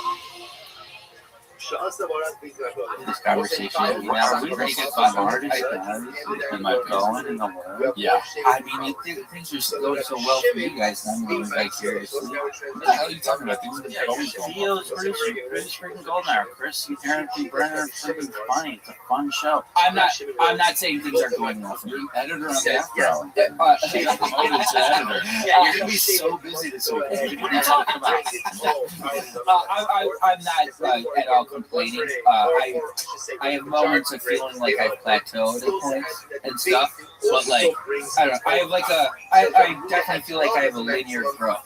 I feel like you guys have kind of like leveled up. And I also want to, but I'm not feeling like it's not going to happen. I'm in a great place. Let me ask you this. I'm churning. More coal. It's hard. I gave you the information a little while ago, so just so you know. Awesome. Thank you.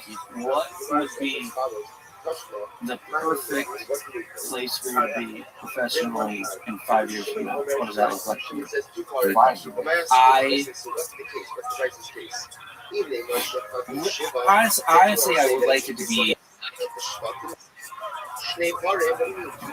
MMA content is supplementing. I'm making what I make now all on your own MMA. Yeah. And are you doing anything else, or is it just MMA? I'm still shooting on the road with Theo, and I'll do golden hour till it ends. Pretty light lift.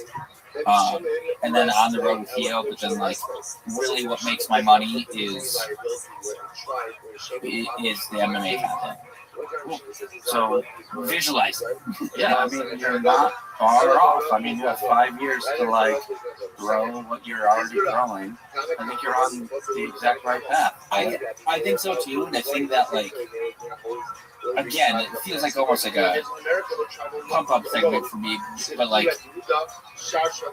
I still love the discussion because I'm thinking like all these thoughts, but like one thing that kind of like stilted me and kind of like bummed me out for a while is I spent 5 years doing those another podcast network with those guys, my nemesis, and we got it to a point where it was like it's basically where I am now with all the other things. I feel like in the same type of audience and engagement and shit, and just starting from scratch, and it's just fucking. It was really devastating. That's like basically what I did from the second I got in LA, or like hire Adam Carolla show, and then that's just like, and also because of what I'm doing now, the audience isn't the same. It felt like, oh, I didn't really gain that much. But what I did gain is like learning how to produce a podcast and clips and what makes it grow and shit. So it's not all off. And that's where I am now, in a very positive place with it. Fuck. It was like 5 years. Like, had I been doing MMA content, which I wanted to from the second I walked into Adam Carolla's door. I asked him if I could use the studio, do an MMA podcast. He said yes. And then, like, all these other people got involved. We did it for like 9 months. But if I had an MMA podcast from that point forward, the MMA. Yeah, but you have a MMA podcast for now.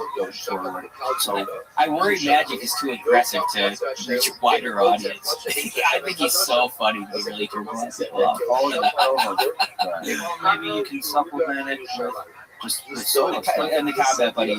Yeah, that's the plan. I love it. I'm excited. Yeah, me too.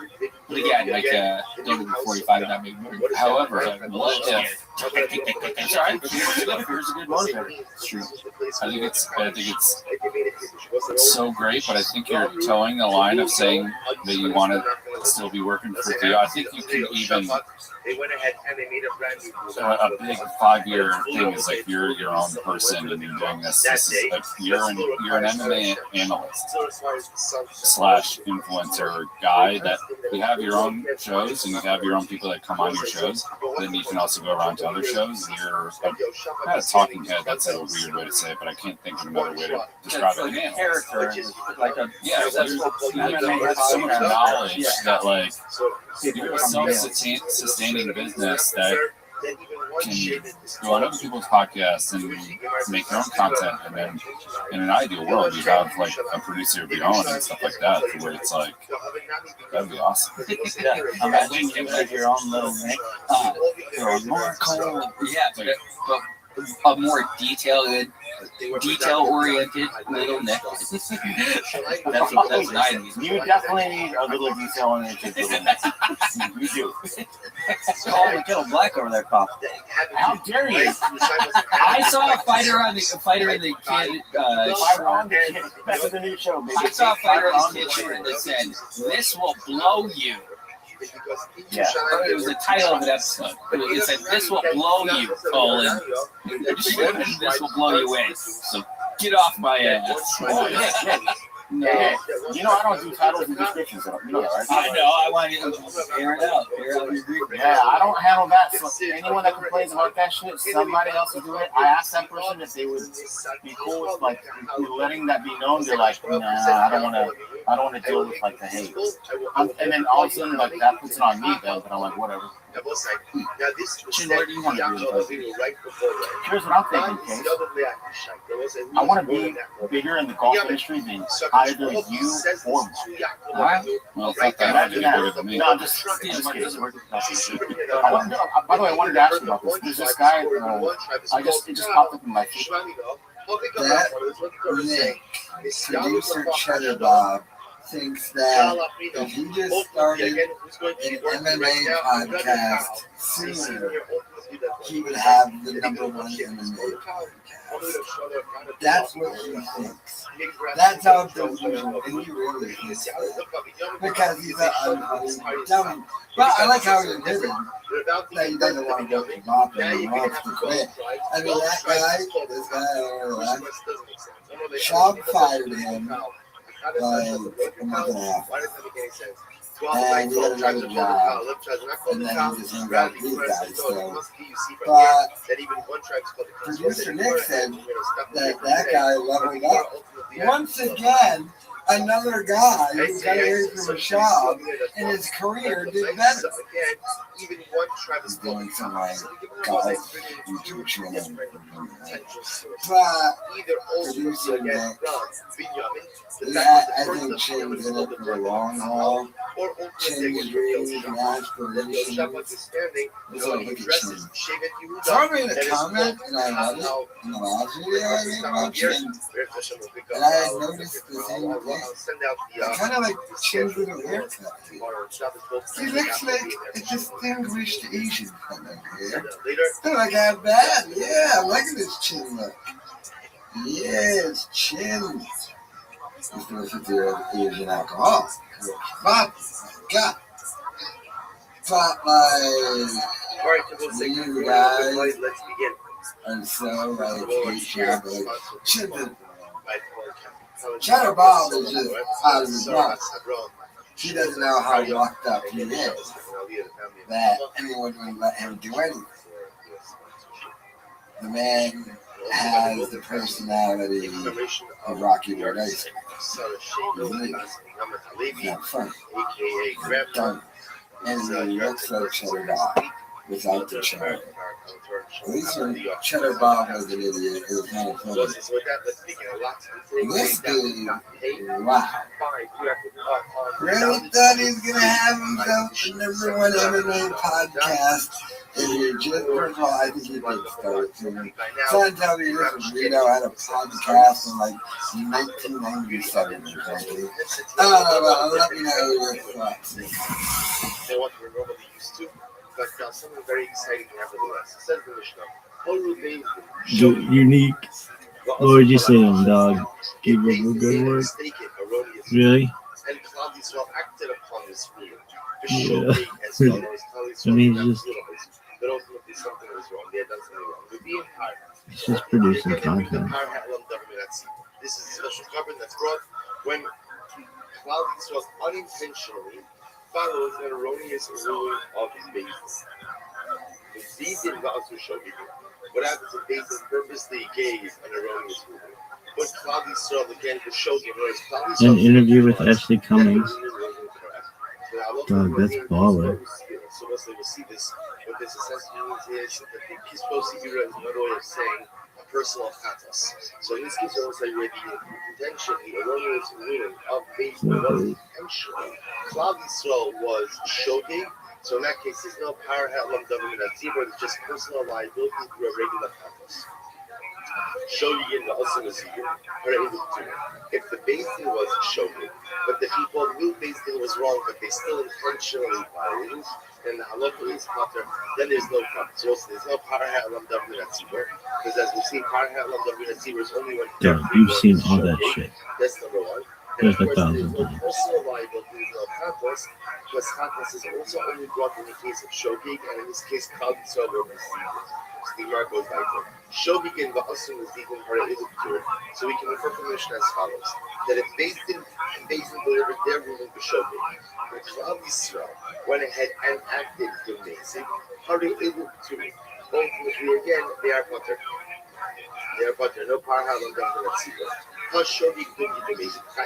You can infer from this that if it was shogeg. No, I don't want to subscribe to the channel. What does that mean? That is chayiv. Stop. What's the case of shogeg? So Basin also had this case earlier. Basin asking mistakenly that he was mutter.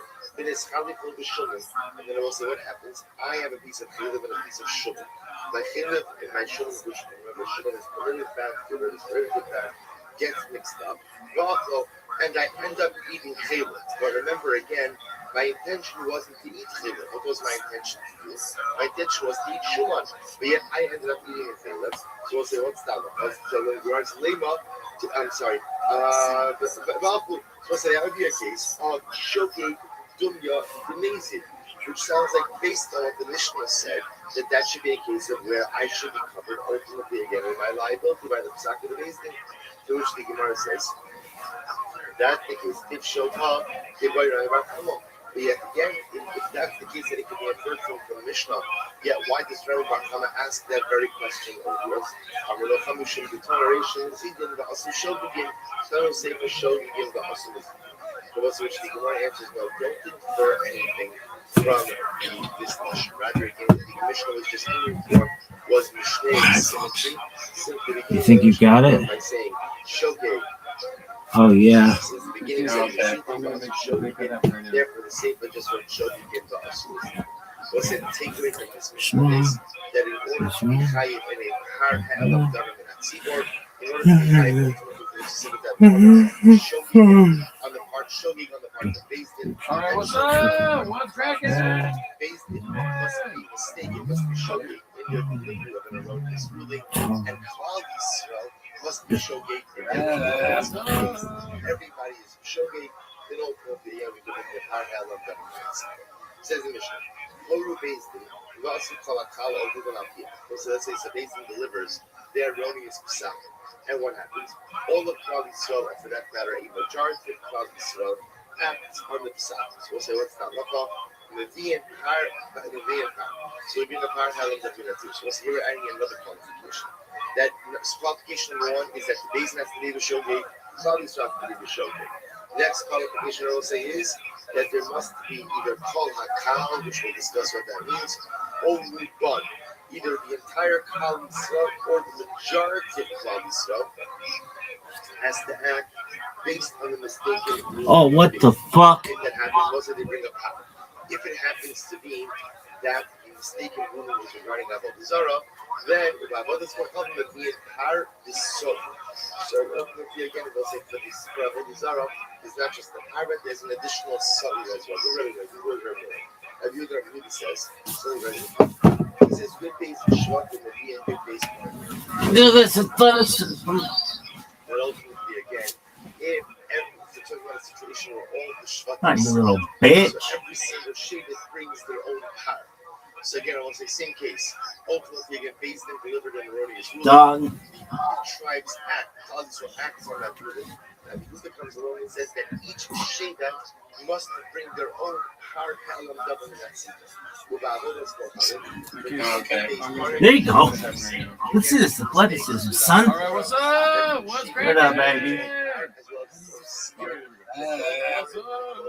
Oh, Jesus, shit.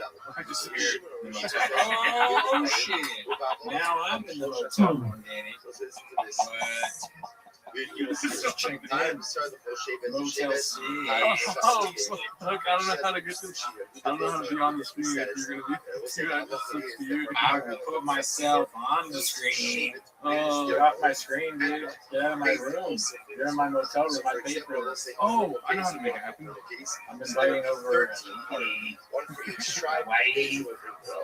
Let me see here. I'm looking at backgrounds while you're doing that.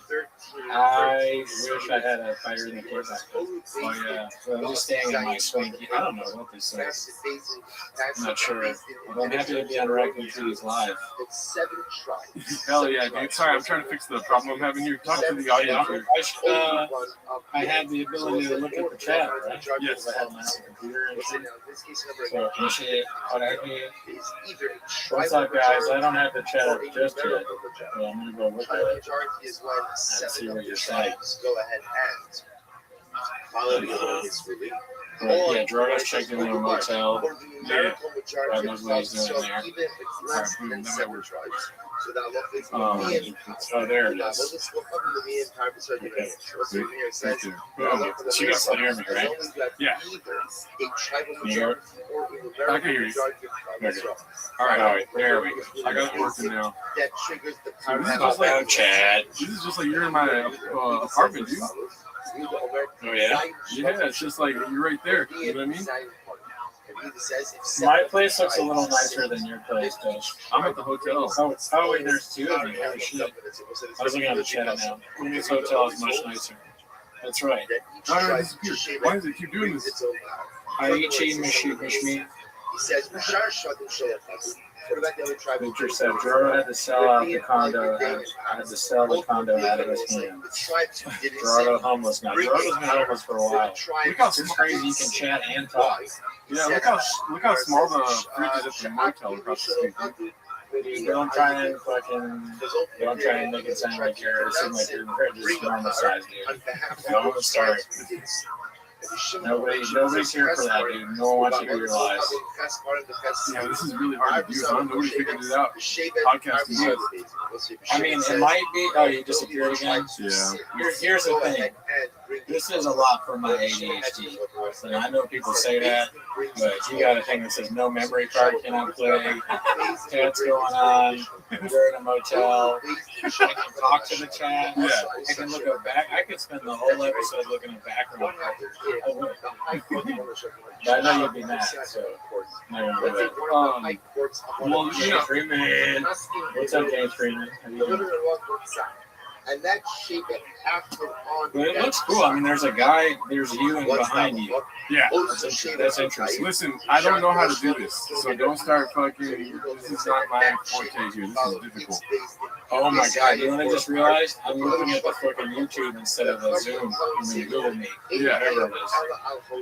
Oh, Lord. Okay. So yeah, it's a little different. My shadow and me. What are they saying in the chat? Ghost Gerardo. Blame the team. Edit this out, please. Normally, I mean, this is somewhat like a post-NCF podcast, but normally we obviously record at Gerard's place in Seattle, but I had to go back and handle Annie, so you can't see because of the filter, but she is behind me. I do have a dog. Yeah, I focused. I really focused on the background for this stream. I didn't really think about the actual like Google Meet or Zoom call part of it. But I did this earlier, so that's what I did this. I worked on this for like, I don't know, 3 hours earlier, just having a motel background. I ordered a room at the motel and took a picture. And then I came home and I was like, oh, I have to figure out how to do this online thing. He went on stage. That's it. I texted Gerardo about the show, and he was like, he was like, let me know when you're there. You know, being a good co-host and producer.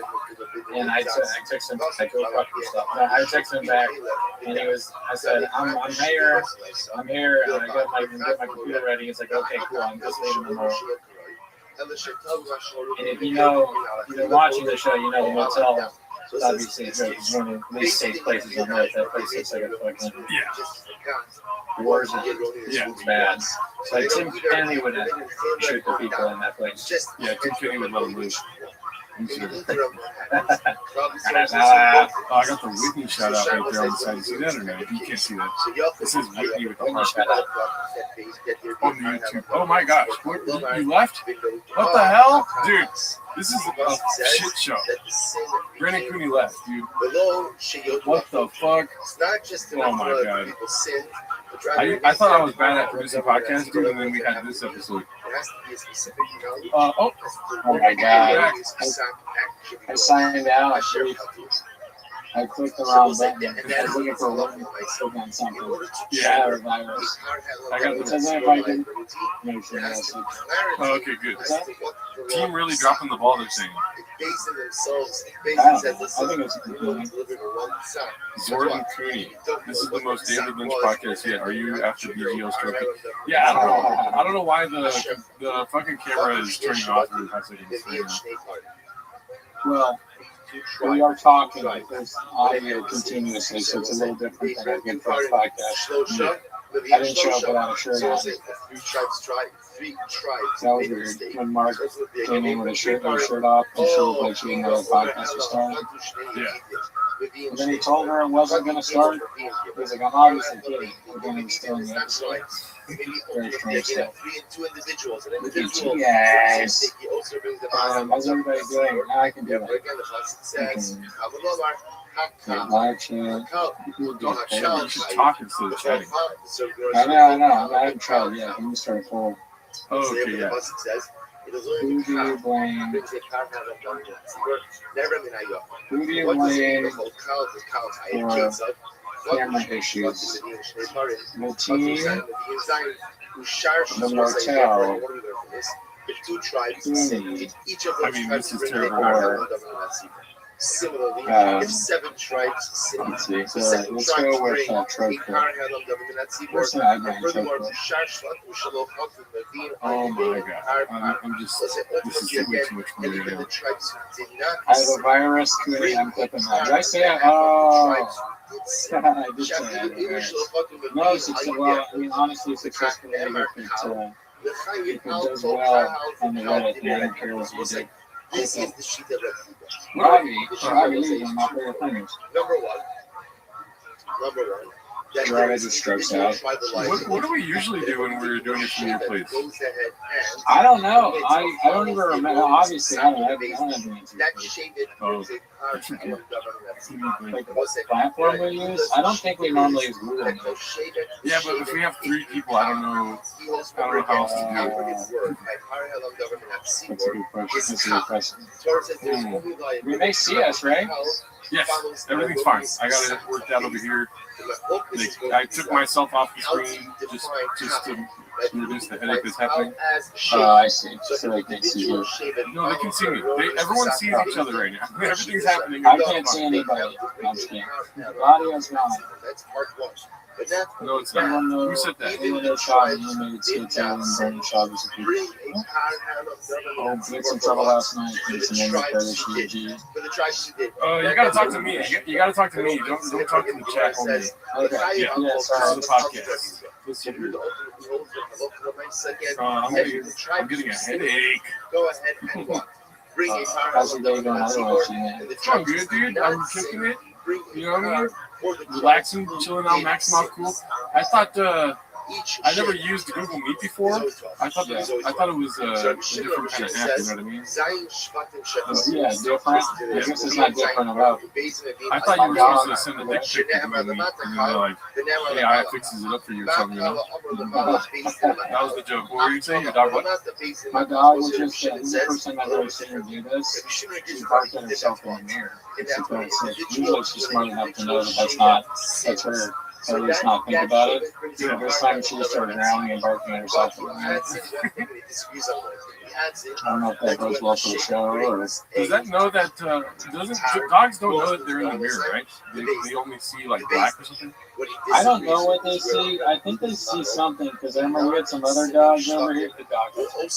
We had some other dog over here. And basically, at the end of our we had 2 stories. So at the end of the story, there's a mirror where you can see yourself. And one of the dogs went up to it and started whining because he was confused by either he couldn't. I think he thought he could go through the mirror, but he couldn't. That's the sheet of Rabbi Shimon.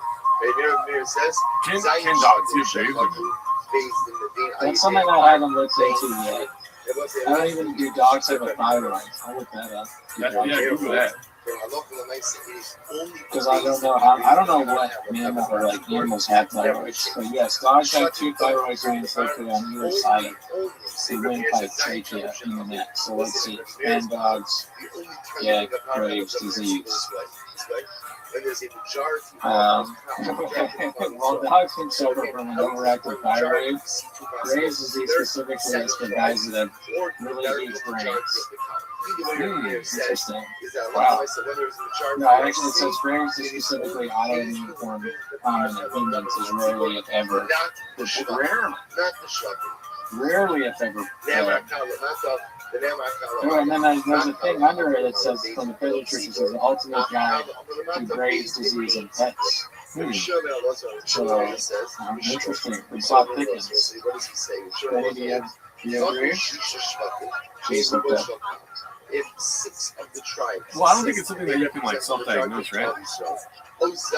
Graves, no. You gotta get tested. They gotta check your teeth. I forget what it's called. Something levels like T3 or something like that. I'm not sure. Do they say you have low T? No.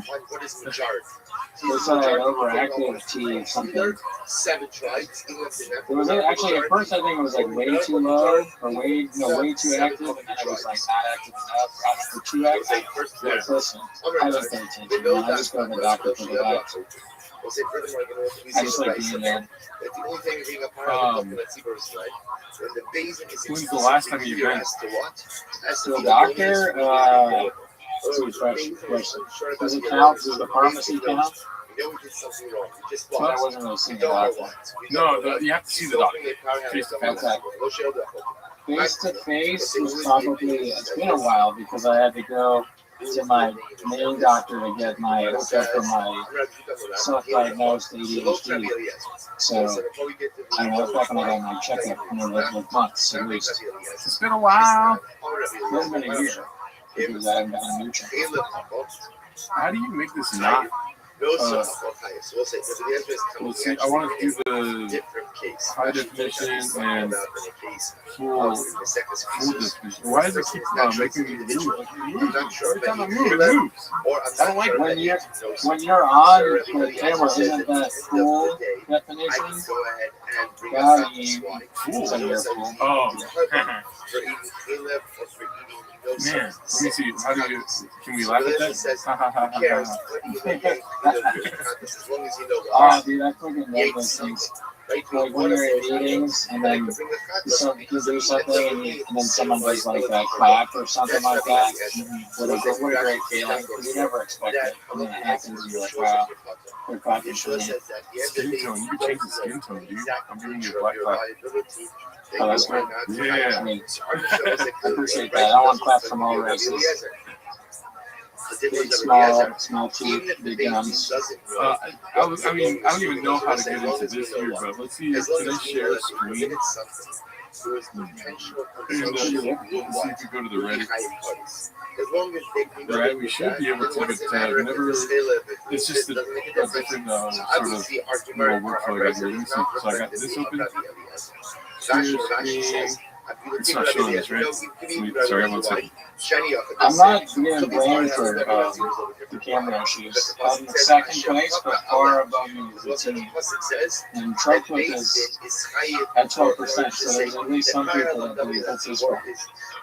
And nobody's really blaming the motel, which I think is strange because the motel's a oh my god, my computer's cracking out right now. Yeah, this is not good. This is not good. Oh god, dude, this is terrible. It's not going away. Let's see, you're there. Share. Is it sharing? Oh yeah, we got it, dude. Damn, dude, you're good at this shit. Alright, so you can see that, right? I can, yeah. I can see trends. Looks like it's the menudo. That menudo taco seems so bad. Yeah. Canned meat? I've never been a big fan of canned meat unless it's too much. This is something else. Sorry. Okay, everything's fine. Everything's working. Okay, I hope to God. I'm sorry. I'm just like trying to. Yeah, everything's working. All right, let's go to the Reddit until we get it. We're looking for Ashley Cummings to join us today, but we're waiting. Oh, yeah. We're waiting. She might be here around like in 30 minutes. Some ladies in the crowd tonight. Yeah. Good. Jelly Roll is the new Epstein, says this. Posted by Creamy's Wet Blanket. I haven't watched this yet, even on my wet blanket post. Let's see what this is.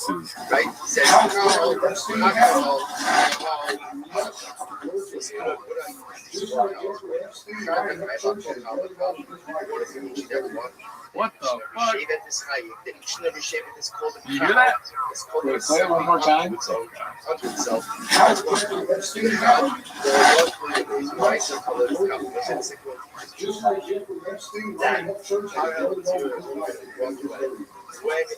Who the hell is Ryan up to?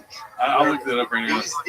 Yeah, no, that doesn't sound good, Jelly Roll. What's going on? What the hell, Jelly Roll? Why are you handling Ryan Upchurch's room? Ryan Upchurch, this guy does not look good. Maybe we judged Nicole Harbor too soon. Maybe there is smoke photos of Jelly. I could be wrong here, dude, but Ryan Upchurch looks like he's not even that big a deal. Hopefully, my computer has a fucking fit whenever I do this. Check this out.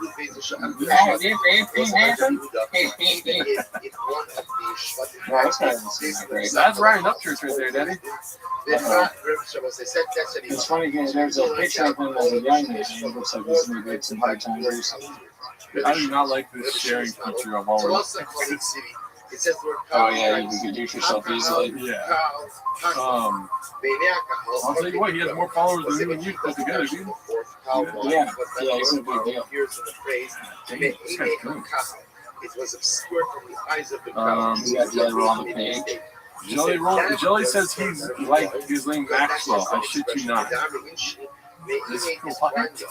Okay. Let's see. Dude, I'm sitting here going through this this clip. Now check this shit out. You gotta think, bro. This guy is like those dudes, the serious that was like, if the whole world is bees, everybody keep talking about bees. Everybody talking to bees about bees. We've got a Christian L7 in the crowd. He's saying this setup is blockbuster. Give him 100 points, dude. Oh, but they're screaming, Let's get these box to 40 likes, huh? Guys, we're just.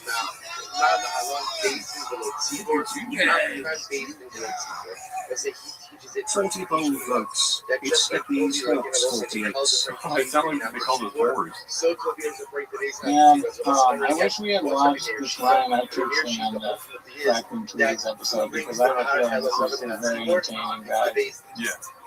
He's got everything I like. Crazy appearance, ridiculous accent, seems a little unhinged. Big sorry about that. Yeah, you know what I'm saying?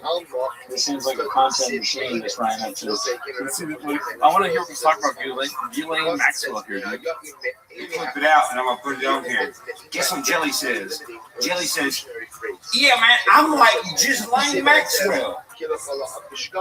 What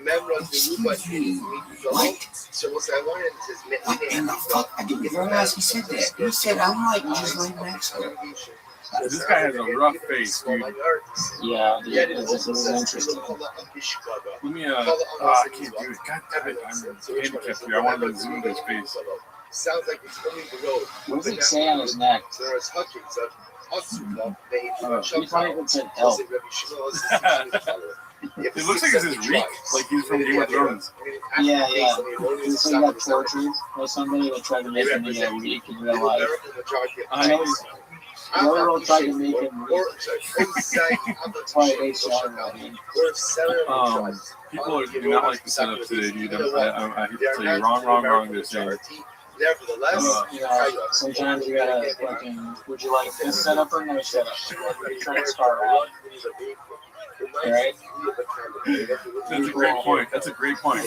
Hey, I'm gonna do a poll because I'm gonna say this setup or no setup, and I guarantee you these fuckers, they're gonna say no setup because of bitches. Fuck that. We're giving them grade A content here. Now we're good, you know? And there's like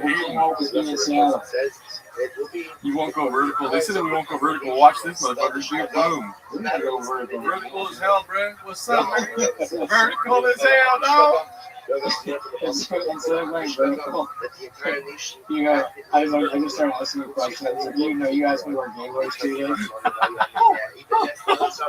Oh boy!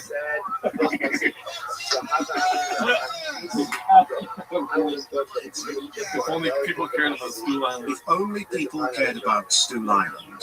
Watch out, Joe. Jim and Whitney. Thank you, Chuck. Cooney calling in from 2005 on Skype using a tiny microphone. You can't hear me? Oh, I'm sorry. I gotta talk a little louder for you. You're good. Your mic is good. They're just haters. Tommy, listen, you're on thin ice, Tommy Jarvis. They said get out of Google Meets. Oh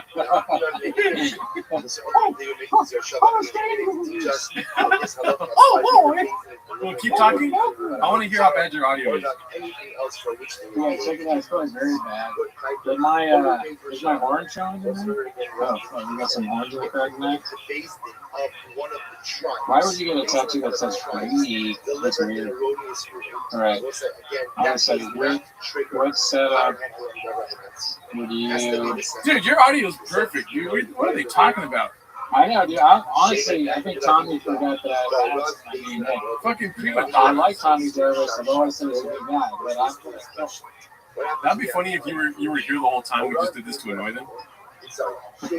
So what setup do you like? So this setup?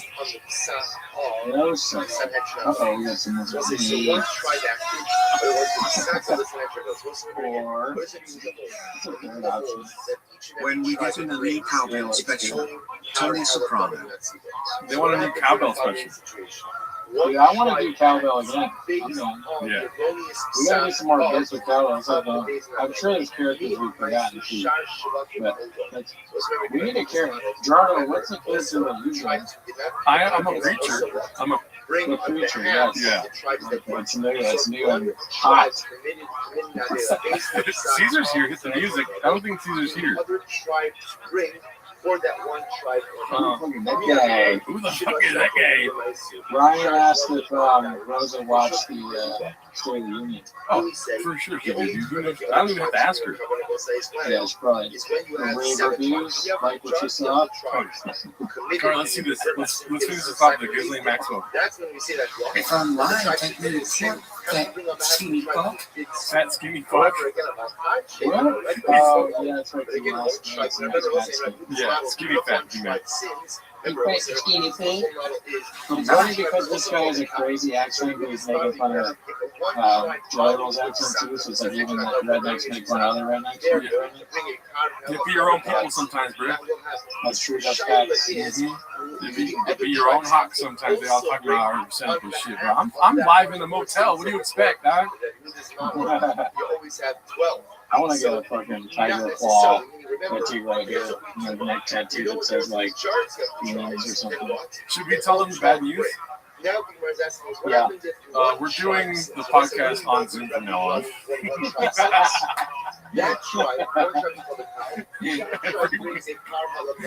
Get off of Google Meets. No more Sean. The podcast is on Zoom as now, and what's another? And it's in vertical. Yeah. It'll be in vertical. Yeah. And what's another thing?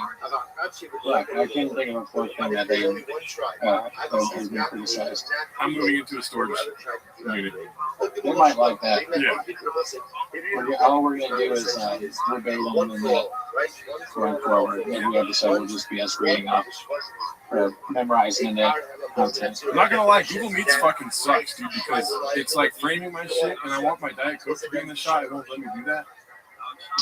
Yeah, I mean, Google Meets, I don't know. It's probably more for like business meetings and that kind of thing. Yeah. We're standing on business right now, dude. That is true. We are standing. So let's see the rest of it. I'm going to tomorrow. I'm hosting it, so everybody can see you say that you're like Ghislaine Maxwell, you fucking weird motherfucker. Dude, he doesn't show the part where he says that, does he? I don't know. I don't remember. I would say that the Ghislaine Maxwell thing, that is a weird thing for Jelly Roll to say. However, Jelly Roll constantly is saying how he likes stuff, right? Yeah. I'm like a cowboy with a pepper. I'm like a pepper with a pepper on or whatever. Maybe just was always comparing himself. Yeah. I'm like Gerardo in a motel. I'm like Ghislaine if she was real bad though. I'm like Martin Rear in a good way. Might as well put that thing out. All right, let's see. I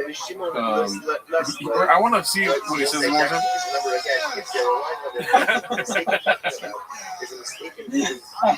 Everyone make sure to sign up to Microsoft Teams to watch next week's stream. Yeah.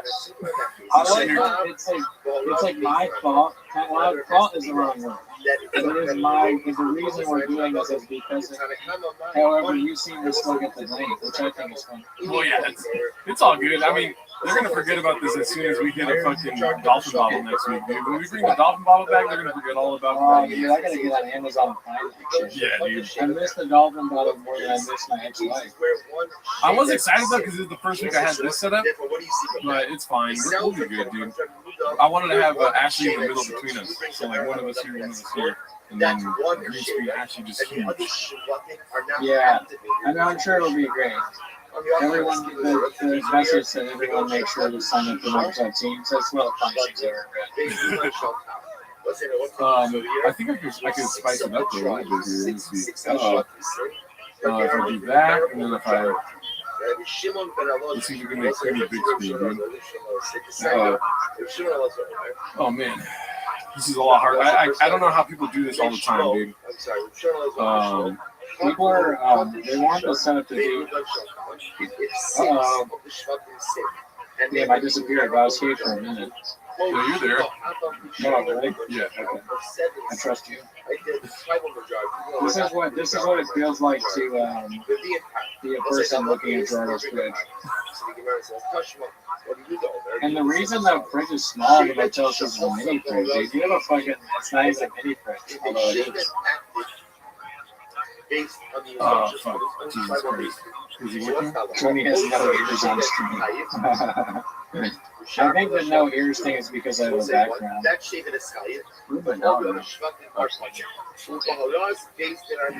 is oh no, this is probably Tony's in the hostage room. First thing you watch, wait, because did you watch in the hostage room days? That's good. Oh yeah. Hard time listening on the house. What is this? Raccoon trees with salsa on top. Damn, there's two of you. Oh yeah, this is not good. This is not good. Okay, there we go. I thought that was on purpose. No, there we go. Now I feel like I can touch you. This is way too close. Way too close right here. Cooney's in the masturbatorium. Masturbatorium. Masturbatorium. Yeah, that's what I call. Oh yeah. Oh, okay. I'll vacation in the masturbatorium. We're going Baja mode in the masturbatorium. Nice. Triple up the funny pause. They're saying, please, Gerardo, please bring up Zordon. It is key right now. Who's Zordon? Yeah, what is Zordon? The Jerkalacro. I like that. It's smart. Sounds like Zordon. Yeah, no, it is you right now. I'm having trouble with the whole, like, let's put it on the screen thing right now. It's not anything to do with this. Can you see that? I have no, this is hard to do. Are you sharing something? There we go. Yeah, they can see it. They saw it. Okay. I don't think I'm gonna share, but I want to see. I was gonna do like a bit, but I don't know. I was gonna share my screen, but I'm not sure. You can share a window. I know, but I don't have like a. Oh, I have one. Anyway, so Gerardo, what did you get up to? Up to 325 when I was pitching. Is that what you're asking?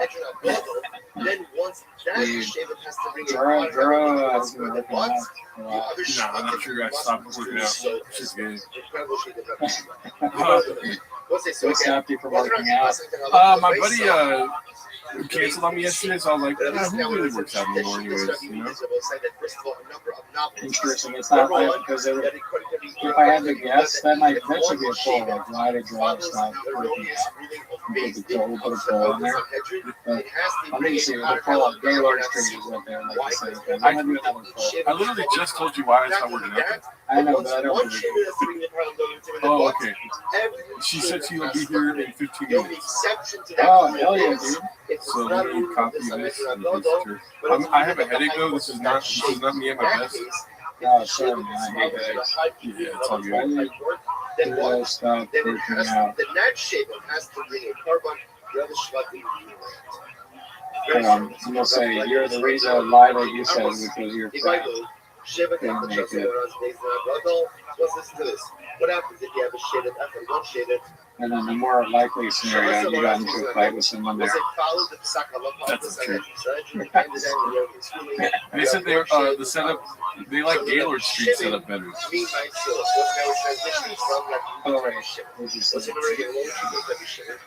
My sister told me her doctor said she might have Graves, and I laughed in her face. She's not talking to me right now. Yeah, dude, like that's one of the negative effects I've had on Graves' disease is that it's a joke to people now. Twilight Zone tweeted, violence in the DNA. Hell yeah.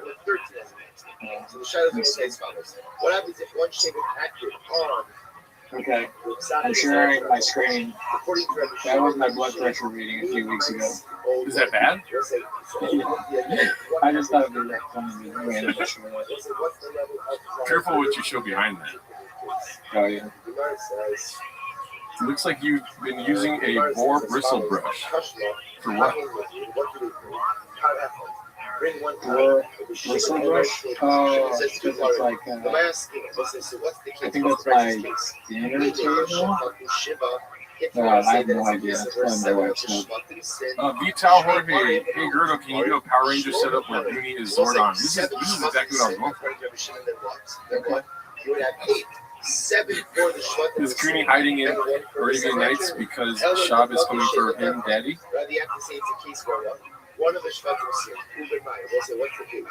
Is that what it looks like? I can't really see what it looks like. I sort of see my background, but it's so small.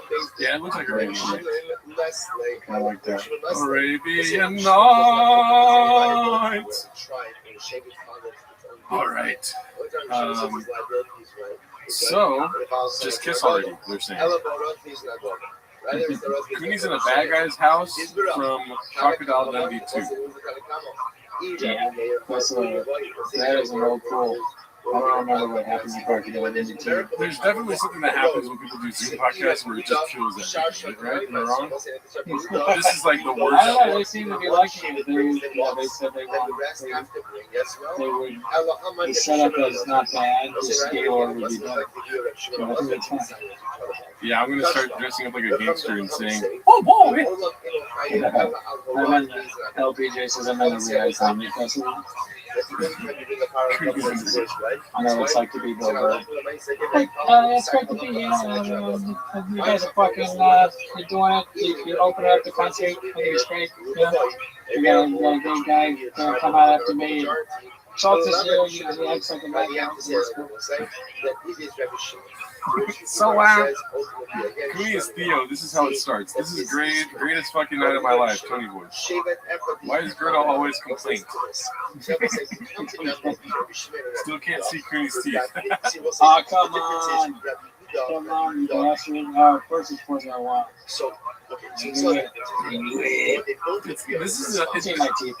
This just shows the power of the cheers, dude. The cheers hold the power of podcasting. I don't know. I mean, I feel bad because you can't pull stuff up really. It's super difficult. And then when I pulled stuff up, it was just a picture of my blood pressure. It's a random. I didn't even realize it was bad until I pulled it up. Yeah. That was a while ago. I think it'd be funny if we bring Ashley on and we just stare at each other the whole time. Well, I'm sure we have something to talk about with Ashley. I don't really know anything about her other than she's about a successful yoga channel. Yeah. And I heard great things from Badisi. Yeah. And she's a YouTube person. Has beef maybe with Whitney? I'm not sure. Right? No, I'm not sure either. Like, at the end of the day, I really don't care, but I'm sure we'll get into it with her. I really don't have any clue or care for. I'm always just happy to meet other people from Los Angeles. Exactly, dude. And you're a West Side guy. That's what your kind of fucking vibe is, dude. So you and Ashley together very well. On the West Side? Yeah. Interesting. Okay. A lot of great places out here. A lot of great places to go. My motels will fuck your motels up, though, dude. Your motel is, yeah, I'm sure. That motel is fucked up, dude. Yeah. I wish there was, we should take a picture. Do a man on the street thing with the people in the motel. No, I literally live next door. It's not a good idea. People they recognize you. They start coming over. Hey, you're on the YouTube thing. Like rap? What board is that that's flickering in the foreground? Dude, Rycon, just go find a better podcast, dude. I'm sorry. West side, that side. There we go. This view is fire. Nice work, team. Thank you. Thank you. It's funny that the motel has those like fridge microwave things that you see probably dormitories. Yeah. It's I remember I was so excited to get that fridge microwave that like made Pop Tarts in. That's my mom helped me set up my apartment when I first moved in after getting the fridge myself. And I had put my microwave on top of the fridge, and she started yelling at me. She's like, "No, we're not doing that." My mom is perfect. It's the perfect place for it. She's like, "No." Started crying. That was a huge bro move. Yeah. Like single bro, cool by himself, microwave on top of the fridge. Yeah, I'm glad you put a foot down. Because also it's like, it wouldn't be high enough up for a microwave. That's not true. Dude, I saw the smallest microwave, or smallest fucking, and the microwave is small too, so it all fit. I saw the smallest fridge yesterday on stream. We were watching videos of Daisy the Venice healer, and she has a tiny refrigerator. She has to bed down to get into it. I was like, in college, I had the microwave in the fridge. I didn't have, it was kind of like a shotgun. I didn't throw my roommate up to the glass door, but we did have that like stupid argument about like, these are my cushions. I got mad at him because he didn't like share Snapple or something. I was like, oh, you think you buy all the Snapple? Well, guess what? You can't have any more cushions. That's my version of shop. He was like, oh, drink your Snapple still. He called his mom a bitch. She's asking if she could just do voice. Okay. Okay, I'll guess I can email her. So you keep talking to you keep reading these comments. Yeah, dude. What's up with the chat? I mean, just voices. We'll take a week that audio is king too, man. Like it's on the glasses half full. He's happening cool. He's living life as a bubble bow. Bubble bow? What's a bubble bow? I don't know. Granado brought his refrigerator, microwave, and stove into his apartment in one trip. Stove. I like the idea of a stove being small. That's called a miniature stove. My stove is pretty big. I have a small air fryer. Actually, can't do my face with a link on my phone. No, I just sent her the email. Okay. Yeah, I mean, should I change my background or do we like Arabian Nights? I think that's fine.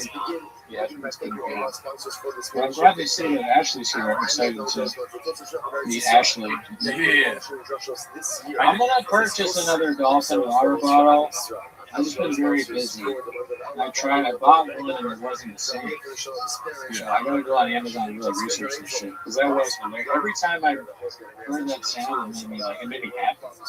And then it stopped working. Yeah. What kind of God does that? That was weird how it fixed itself. Or you were embarrassing it or something. I wonder if I got a defective model. Granted, I did lose the strap. Yeah. But it worked even without the strap. It still made the same ridiculous thing. Maybe the company fucking saw something. That makes no sense. What I'm saying.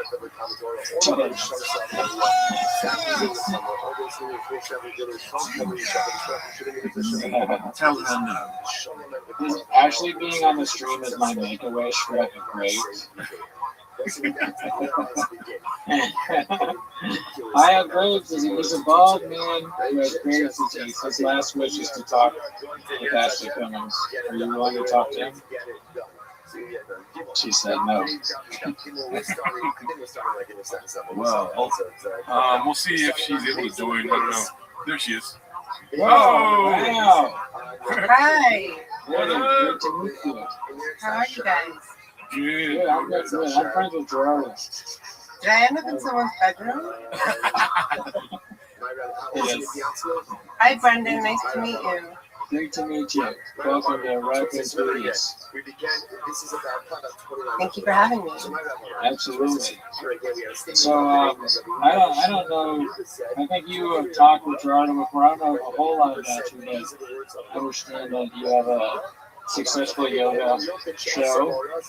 No, not really. My my channel is not successful. That's not what my channel is not successful for yoga at all. But I have had 2 yoga studios that were very successful, and I've been teaching for 20 years. Oh yeah. What about you? What do you do, Brendan? What I do this, mainly this podcast, talking about Brendan Schaub. Me and Jeremy, you probably know or heard of this from Internet. We do a show weekly watching Brendan Schaub's reps, where we make fun of him, and then we just react to it. And then we also have our show, right? Yeah. He's not a good representation of what we do. He talks a lot. Thank you so much for joining us today, Ashley. I appreciate it. You were just doing another podcast, right? Do you want to plug that podcast for everyone? Yeah, thanks. Well, at Welp, WELP, we do music song reaction videos. Nice.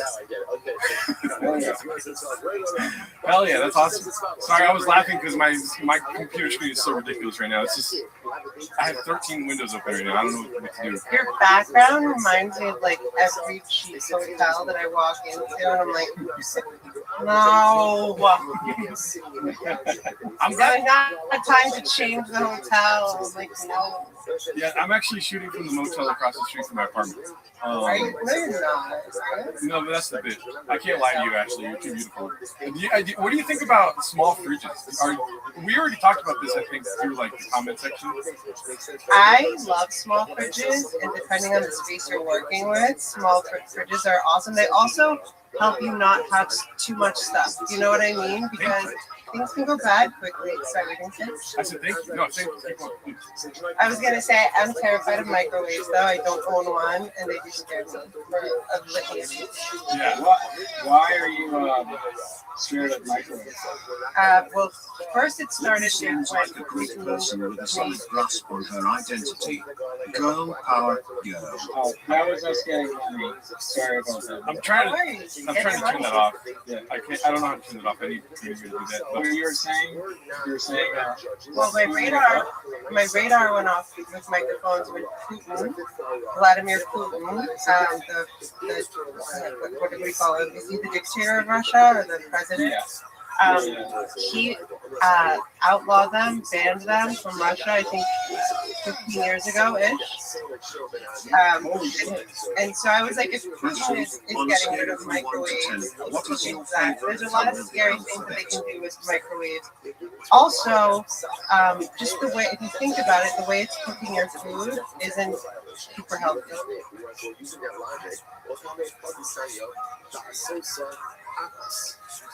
Well, what do they do besides that? Well, I've heard, and this might be a conspiracy theory, that they can be used as directed energy weapons. What? Yeah. What? Like, from people in the chat might know more.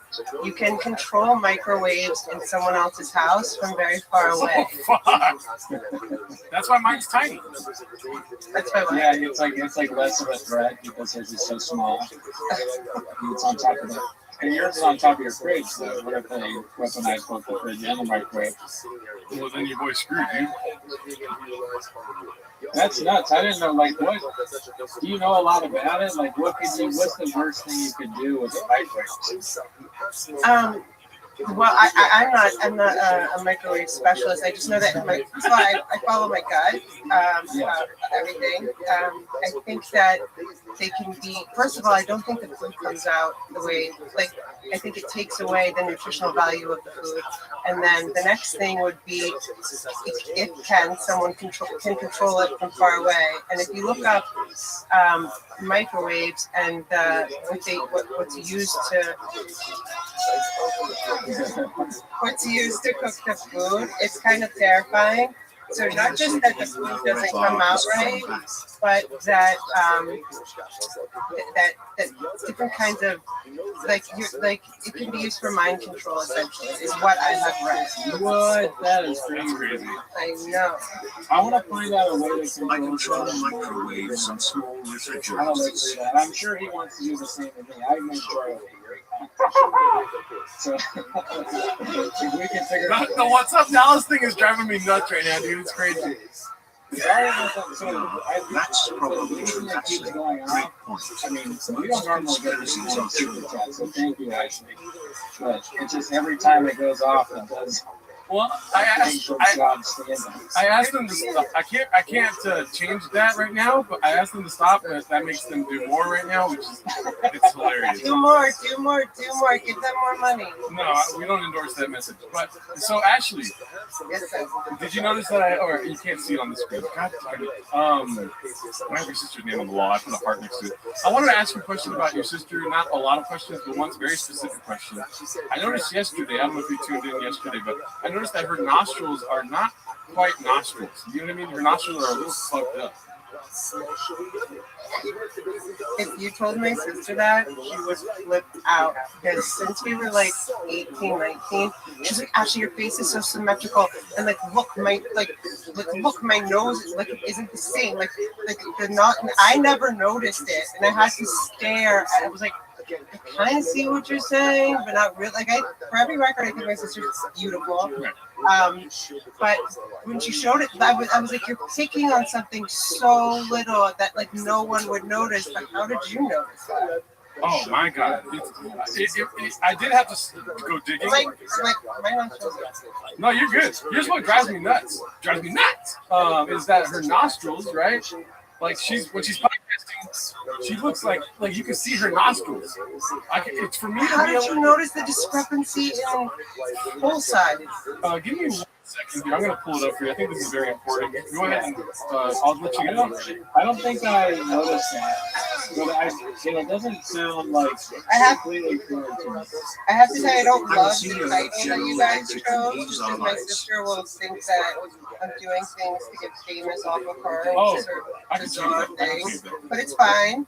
I just can't believe anyone in the world but her noticed her nostrils. That is what's kind of blowing me away right now. That is nuts that Rhoda picked up on that, and it's something that she used to bother you about. Not bother me about. She was complaining about it. Like these two men, nostrils are perfect. And I'm like, wait. And I looked and like maybe one is like an inch bigger than the other. I don't even remember exactly what it was, Gerardo. Can you show us? Yeah, I got it pulling up right now. It'd be funny if that's the only thing that she had a problem with is the nostrils. Oh, there's other things too. I'm not gonna point them out. Oh yeah, no. No one would notice, I would think. Yeah. Oh, this is something. I don't follow my sister, I don't watch her, but I've already seen people have sent me a bunch of clips of this today. I don't know what's going on, guys. I don't know if her team is on vacation. I don't know how all this crazy footage is. See, it's so hard to notice, but now that you say it, I can see where it's. That's nuts. I'm just saying. I'm not here to make fun of my sister. Okay, yeah. I'm bringing this up as a concern, not as a setup. You know what I mean? It looks bad. One looks like I figured you would have gotten it fixed by now. One looks like a beaver, and the other one looks like a duck. Like they're fighting each other. Well, no. Here's what it is. One is a little bit smaller than the other, but like. I don't know how anyone would notice that, Gerardo. I'm sorry. I will.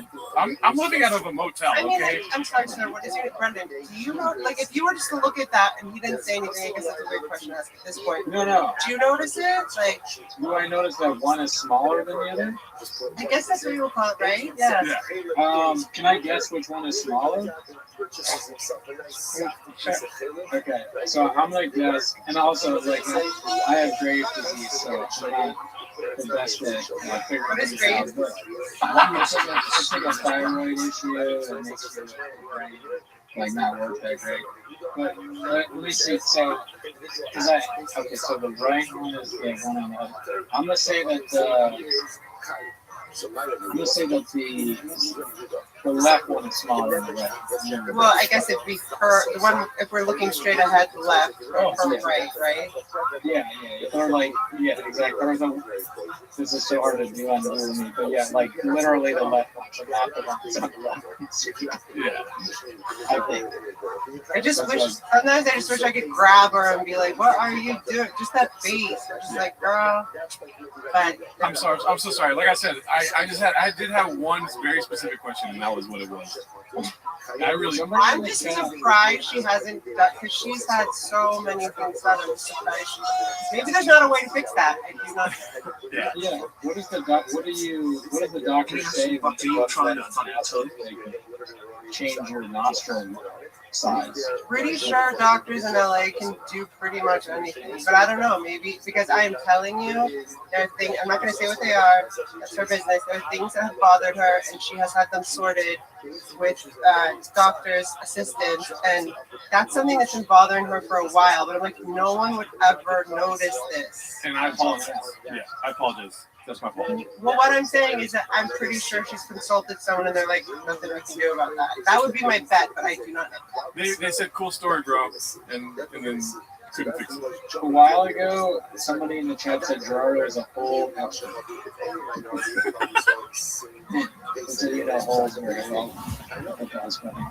Maybe we should turn it on us now. We have a comment from one of our users here. Dabs McKee is asking, does Ashley think Cooney has small teeth? Oh, I don't know if you'll be able to tell, but I can show you my teeth. That sounds so weird. I think you see normal. Thank you. See? That's very nice. I have very big teeth. Yeah, she has. I can't really tell. I think your teeth are fairly long. Definitely, they're bigger than mine. Well, if you try to smile bigger. Like that? Yeah.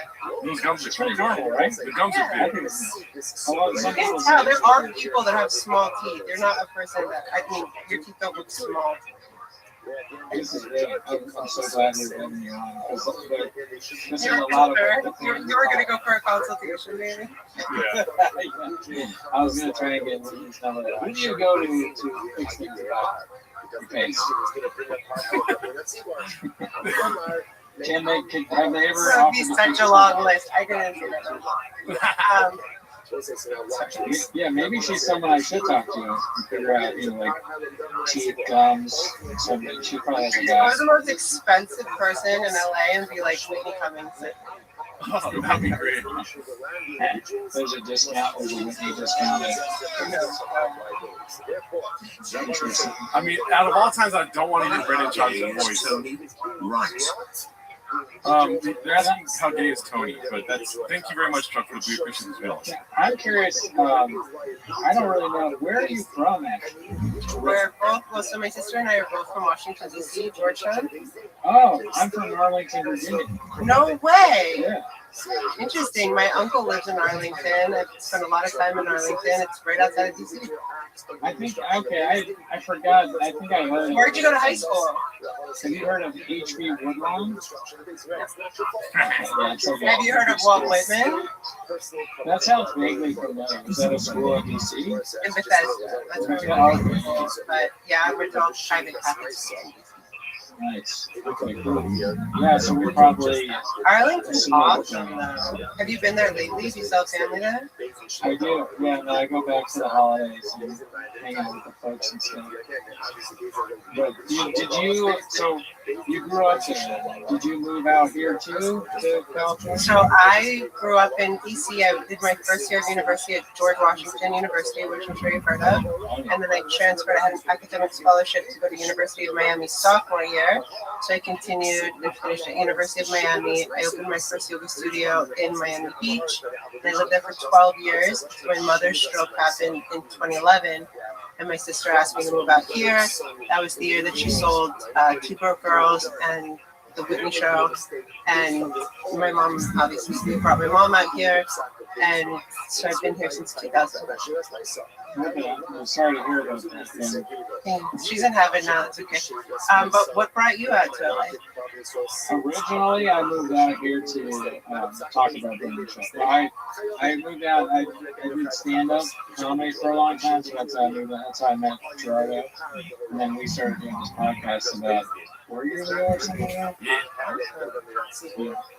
And you're from here, right, Jordan? Yeah, born and raised. You know what I'm saying? What do they say? Born, bred, and spread? Yeah, not so much spread, but Isn't that a thing? They say LA born, bred, and spread. Am I wrong? No, I don't know. I haven't heard that, but spread because it sounds kind of weird. Something like it can be like that. Can you explain it, Jordan, or should I explain it for you? Yeah, no, that's what they say. I've heard that before, but no, I'm from California, South California. You know, born, bred, and spread, just like my big fridge. Can you correct me if I'm wrong? Doesn't it mean that like you're born in one place in LA, but because LA is so spread out, you'll live somewhere else, and then you'll land where you actually want to be? I honestly never heard this saying before, but that is exactly what it is. I've been all over. I've lived all over the place here. I never lived on the west side though. You guys are gross, both of you. West Siders stink. Love the west side. I will never go back to the other side. Where in the west side do you live, Brendan? Did you go straight to the west side, or? No. I've been all around Los Angeles, but I live in Mid-City, so it's in Manhattan, which I feel like is equal everything. I thought about Calabasas, obviously, to be closer to. Why, obviously? When I think of Calabasas, I think of like Kim Kardashian and just like weird stuff. Yeah, I'm joking. It's for Michelle. You kind of like MKE, so you might have a chance with this lover. Winky face emoji. Might touch it. I've been around the East Side, Valley, Rio when I first moved here. That's where my second one studio time was. for I'm the Santa Monica and Marquette. My next was in West Hollywood. Late 2012, early 2013. Okay, I opened my studio in February of 2014 and closed it in February. Actually, where is Red Bar and when is he coming back? I love Red Bar. Red Bar's watching. I closed in late February of 2017. Just missed each other. Where in West Hollywood did you live? I was on Orange Grove and Santa Monica. I was on Crescent Heights and I think Crescent Heights and Santa Monica. I'm gonna guess you're heterosexual. Yeah. How did you like living in Boynton? Yeah, I mean, it's cool. For comedy, it's near the store and the crowd. My friend is a director, and he had a spot. And so he was like, you can come crash with me and see what I like try that comedy thing. So it was like a shitty ass apartment with seemed like it was on some kind of scam. There was an old man that was sort of the landlord and he would try and get us to pay rent ahead of time. It was very strange. But I thought you were gonna say he was trying to make this too strange. Oh yeah. No, he didn't try and fuck it.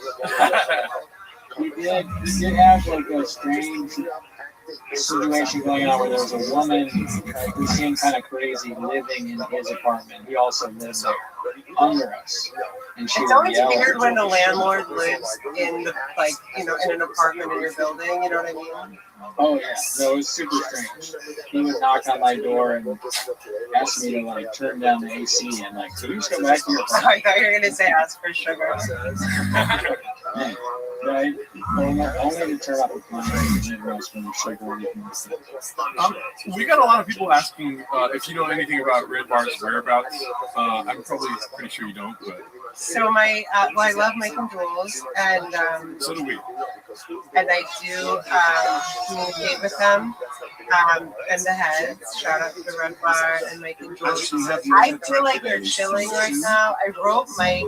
The last time I wrote him was. Usually writes me back. The last time I wrote him, I want to say it was like a month ago. I was like, where are you? I need you back here now. There's so much to go over. I think the last time he was live was, they went live was, I want to say 3 or 4 months ago.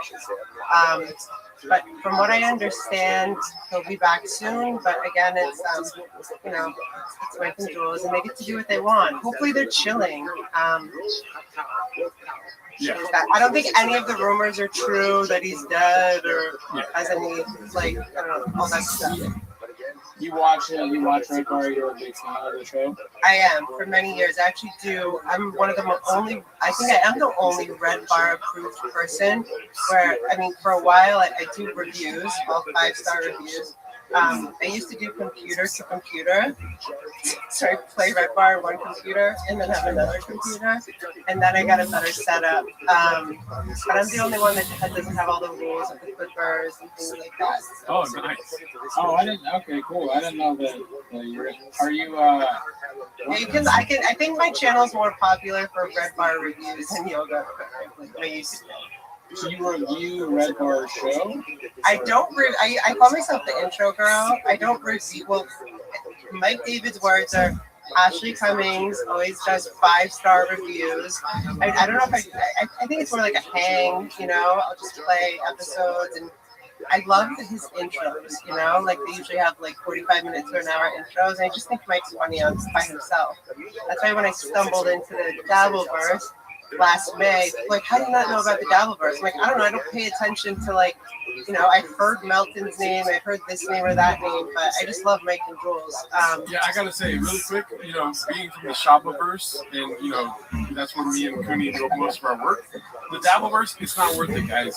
Everyone keeps saying, check out the Dabbleverse. It sucks ass. I've already did my whole deep dive, everything, off-camera deep dive. It sucks. But do you want to talk about your experience with the Dabbleverse? I feel like we were texting about this yesterday, if I'm not mistaken. Are you talking to Brendan or? Oh, to you. Oh, so Kevin Brennan has a little brother named Neil Brennan. Right. I have a little sister named Whitney Cummings. Yeah. Whitney Cummings and Neil Brennan are best friends. They made a movie together. I've had Thanksgivings with Neil Brennan. In 2020, Kevin Brennan, who is deep into the Dabbleverse, they found me, and I was talking about things that had to do with my father, who had passed away at the time. And so they reached out to me and they said, well, would you be on our podcast? I've never been on a podcast in my life. And I said, under one condition, it's called Justice for Eric Cummings, and that's my father's name. So I reread my father's will online. It was quite ridiculous. I asked him, and he very politely took it down. But then I did his show a couple times after that, and then in May of 2025, he asked me to come on. I did not know what the word Dabbleverse meant, and I just kind of stumbled into it in the most ridiculous way. And it was. I learned a lot of lessons. It was traumatic, to say the least, and it sucked. But I can say this now: I feel like 70 to 80% of the Dabbleverse doesn't hate me anymore, but I could be wrong, and things change on a daily basis with the Dabbleverse. Okay. It's an interesting ride. I don't know how people go there through their own volition, to be honest. I have no idea. But yeah, I think a lot of it has to do with my sister. I don't even know. I still don't really know what it is, the Dabbleverse. I've heard people talk about it. I think we had Robbie good one on. You mentioned it. I thought it had something to do with stuttering. Sorry, go ahead. I thought it had something to do with stuttering John. That will be what people will say. Like, but that made no sense to me. I was like, what is the Dabbleverse? Kevin's like, don't worry, just forget about it. So they say that it's because Stuttering John once was asked, do you do comedy? And he said, oh no, do you dabble in comedy? And he was offended, and he said, do I dabble in comedy? I work for Howard, so blah, blah, blah, blah, blah. If you don't know who Stuttering John is, he gets very irate about certain things, but it's a lot more than that. I saw your video, Gerard. I think that's why I came on your radar, or you came on mine. Pest is a clipper for the Dabbleverse, and he was like, would you go on this guy's show? And I love Pest. I was asleep when he asked me, but you did a video called, I think, Intro to the Dabbleverse? Oh, yes. So what did you find out? It's just boring. It's just like way too much burn for no fucking return. You know what I mean? It's just I'm sitting watching videos. Yeah, it's just way too long. And by the way, my name is Gerard Doe. It's like you know, it's Gerard with the O. I like Gerard. No. It's fine. You can call me Gerdo if you want. Yeah, a running bit on the show is that he can get his name. So like every show, he comes on and he's like, dude, you'll never believe what they called me today at the coffee shop. It's a new, a saying of his name. Hernado. It's Hernado. Yeah. Someone called him Hernado. Hernado? Yeah. But Gerard, that sounds cool. That's like, That's British. That's like super British, dude. That's not South California, you know what I mean? What do you like to be called, Gerardo? Friends of mine call me the Gringo Poppy, but I like to be called. I like Papa Kiwi. I like Papa Kiwi. Papa Kiwi's nice. You know what I mean? Daddy, like Daddy too. Daddy. Oh no, that's Cooney. Cooney has a NSFW hentai chat in our Discord, and he likes to be called Daddy. What about G-Dog? Can I call you G-Dog? G-Dog works, but I usually that's only for black people. Which brings me to my next question: what's your least favorite race and why? I'm just kidding. No, you can call me Gerardo, Jerry, if you need to. You can call me whatever you want, actually. Why did and I'm assuming the Dabbleverse is kind of haters or whatever, but 80% of them hated you at one point? No, 100% of them hated me. And probably I'm upshooting the number of people that don't. Why do they hate me? Like, did they hate me? Well, first of all, I got very upset because the Dabbleverse culture, and I want to be careful what I say, it's very much about trolling, and I did not know about things like this. So I left work one day, and there were all these tweets that had like pictures of my kitchen and other things, and I just started texting people who were posting pictures of my freaking kitchen, like. I'm getting angry at like, so if you, this is an analogy I like to use. The Dabbleverse is kind of like a big playground, like kind of very toxic playground. There's a lot of bullies. Unbeknownst to me, I was like flexing, on Twitter, flexing at like the biggest bullies in the playground.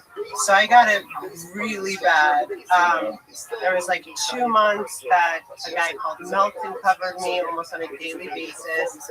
They'll dig into your past. They will just find like the worst pictures and the most embarrassing things that have ever happened, and then make shit up. That's so lame. I beg your pardon? That's so lame. I hate that. It's lame, and it was also very traumatizing. I have to tell you, I'm a sensitive person. I had no idea the waves of, like, people like, don't read comments, don't read negative things, but it was coming in through, like, my channel, my yoga channel, my Instagram, my, like, everything. I just felt, like, very uncomfortable.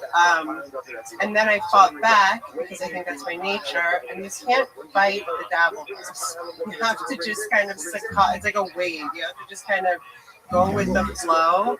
And then I found some very good friends, actually, which is strange, men and women that are still friends. So even though I'm trying to extricate myself from the Dabbleverse, somehow I keep getting dragged back in, but it's nicer now. And I think people assumed I was Whitney's sister, and I was probably a spoiled bitch, brat, whatever. And once I got the chance, or took the opportunity to get to know me a little, it became a little nicer. So there's that part. There are very specific parts of the Dabbleverse. I'm sorry, Brendan, what? You leave the bad parts of the Dabbleverse in the past and take the good parts of the Dabbleverse with you in the future.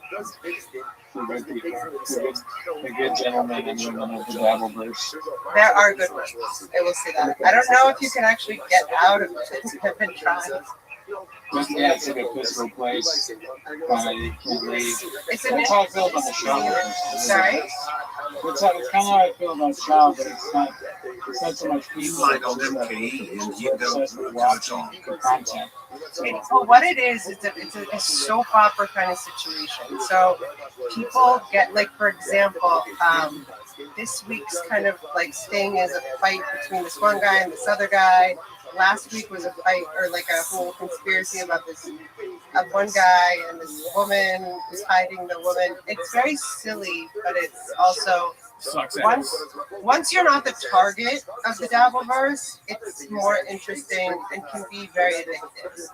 Like Rules at one point, as in Mike and Rules, was like, I'm getting so addicted to the Dabbleverse, I can't stop watching.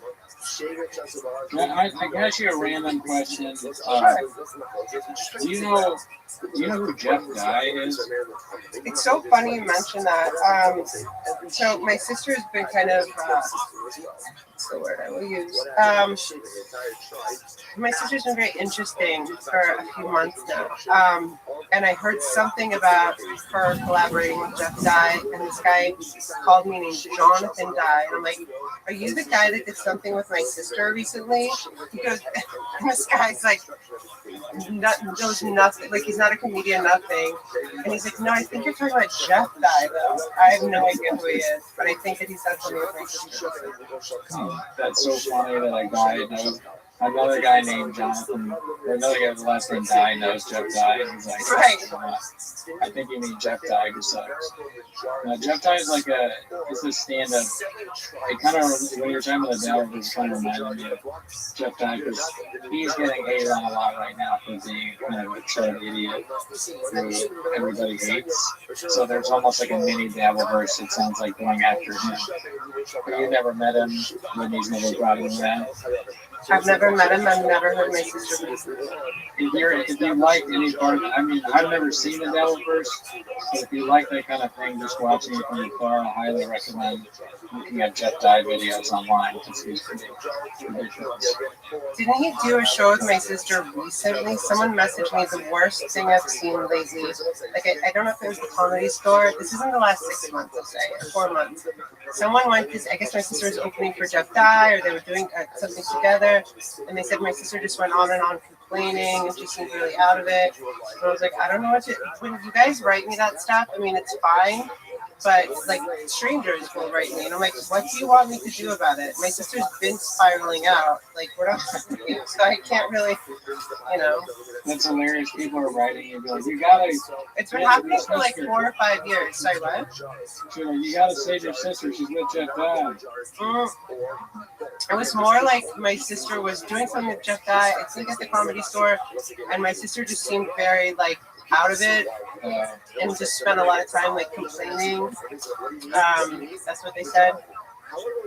Yeah, I mean, it was after she was getting a lot of shit for the Riyadh thing. I think before the Miss Rachel attack. I mean, it's like every week I'm like, come on, what? Like, just be quiet for a minute. Is that kind of embarrassing? Like when that happens, is that kind of embarrassing because it's your sister? Like when she does something like. That's a good question. You don't know anything about me or us, so no, I can't be more embarrassed at this point. She started publicly like public smear campaign against me in 2012 on Howard Stern, saying that I was a heroin addict, I had gangrene.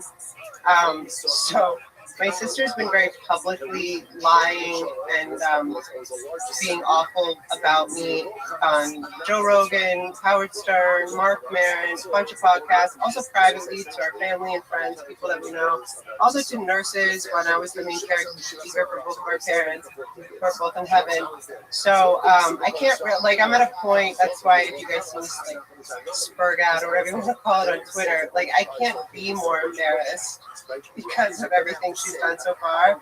So me just telling the truth and facts are not defamation and getting justice for my parents because she stole both inheritances is not, there's nothing really that I can be further embarrassed from, but certainly my sister's behavior doesn't embarrass me. That's just embarrassing for her. And I don't know what's more embarrassing than throwing your innocent sister under the bus who just came out here to help you and help our parents. It's not, yeah, that sounds right. I mean, maybe her special is a little more embarrassing than that. I haven't seen all of them. Like, when we got back together, she was like, don't you watch me? Haven't you seen my specials? I'm like, no, dude. Why would I watch you and your specials when you're, like, publicly? You lived in West Hollywood. I worked for a bit at the Mondrian at, what's it called, Sky Bar, which is right across from Comedy Store. I was like, why would I watch your specials? Watch you at all? Like, it's painful. It's sad. Yeah, I know. I mean, me and Gerardo, to be honest, we just don't like Gerardo, so that's his name, right? Gerardo, yeah. Gerardo's his name. I think for a long time we kind of just questioned why is Whitney Cummings, why is anyone watching? And then she's just gotten kind of worse with her shows. It's very bad, and she's kind of hacky. And then she was trying to do the whole like right-wing turn thing, which I thought was pretty lame. And then she went on the Daily Show like a month and a half ago, like, I'm a liberal. Yeah, did she say that we needed to, was it Gavin Newsom or was it somebody else? Was it the Pennsylvania guy? Oh my God, this is the worst conversation I've ever been a part of, dude. I swear to God, you guys, if I leave you guys in the room together, the fucking bugs are gonna kill themselves, dude. So, no, sorry, but yeah, Gerardo's how you say my name. Well, I don't know what I was gonna say, but What was I saying before? yeah, Whitney's a liberal. Whitney's a liberal. So Gavin Newsom, he started talking about Gavin Newsom. That's when I was like, all right, throw it in Gavin the Newsom towel. sucks. Yeah, he sucks ass. Yeah, he sucks ass. She was saying we should vote for him. It was either him or the Pennsylvania guy. I can't remember now. I think. I didn't The watch it. Pennsylvania guy that had a stroke. That's no, that guy, the mayor. No, that would be hilarious if she said, what is that guy's name? I can't remember, like, the big guy with the sweatshirt. No, she didn't say him, Shapiro, the governor. No idea. I don't get into politics. Yeah, I do not politics. That is interesting that she would do the Daily Show and think like her. Show to me, I thought it was interesting. They would even, she did that CNN thing that was like a huge deal, the New Year's Eve CNN thing where she's like goes kind of right wing. That was like last year, right? Yeah, I think so. Like 2024 New Year's. It was like, yeah, it was New Year's, and she was like, and the vaccine's like not real, or the COVID's not real, and they're eating cats and dogs or whatever. They were supposed to think it's hilarious. And then like Kamala Harris sucks. Kamala Harris can't read. She's just going off.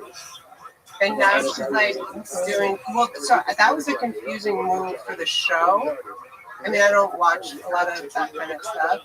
But when people sent it to me, it was confusing that the show made that choice, and that I don't know, like, was it does the network think that people don't remember a year and a half ago when she pivoted right, and now she's, I mean, I don't know. Can I ask you another question? This is a random thing about. Sometimes Whitney says "Go Birds," and she's like a big Eagles fan. So she's engaged to Chris Cole, who is used to be a skateboarder, and he's from Philadelphia, and I believe that's where the whole Eagles thing comes from. Okay, so that's another thing I find annoying. I hate it when people say "Go Birds." They're like, there's something just annoying to me about it. So it feels fake. Are you into sports? Are you like not an Eagles fan? I'm not an Eagles fan, but I feel it's not my main issue isn't with the fact that she's an Eagles fan. It's more like just the randomness of all of a sudden having this big all of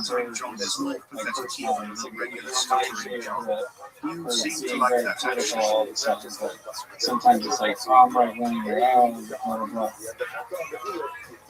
I was laughing though when the text that came out about the assistant telling her that she can't criticize Rogan. Did she ever tell you that you can't talk about Rogan? So I'm going to be careful what I say here. So that assistant is Benton, who is now called Bucky, because he transitioned from a man to a woman. I call him Bucky, not the Vampire Slayer, because I reached out to him actually 6 months or so ago, because he was around when a lot of stuff happened with my mom that was just awful. And he didn't respond back to me. So then when I saw that he did that, like released this text, and it was like, Whitney, it's so like controlling Whitney. What I saw in the text, it was like, we respect our elders. Blah, blah, blah, blah, blah, blah. She was like schooling this man. They've transitioned, so it's a female now. Bucky was Benton at the time. I have no idea what he did to deserve that, but my sister will do things like that. She asked me to write her manifesto, for example, 3 years ago, and it was for her employees, and it was called the Wolfpack Manifesto because she was into wolves at that time. And it was very interesting because as I was doing it, the way I've had two businesses, and I think everyone, like I was the sole owner of both of them, but I treat employees like family, and I won't have employees do things that I don't do, like arrive 15 minutes before your class. And so I kept asking her questions when I was writing the manifesto, like she had specific things. She actually, it's for them, not us. And it's very much rules for thee, not me. Is that correct? Right. Yeah. So it just felt, because I would never run anything like that. I would never have a team like that.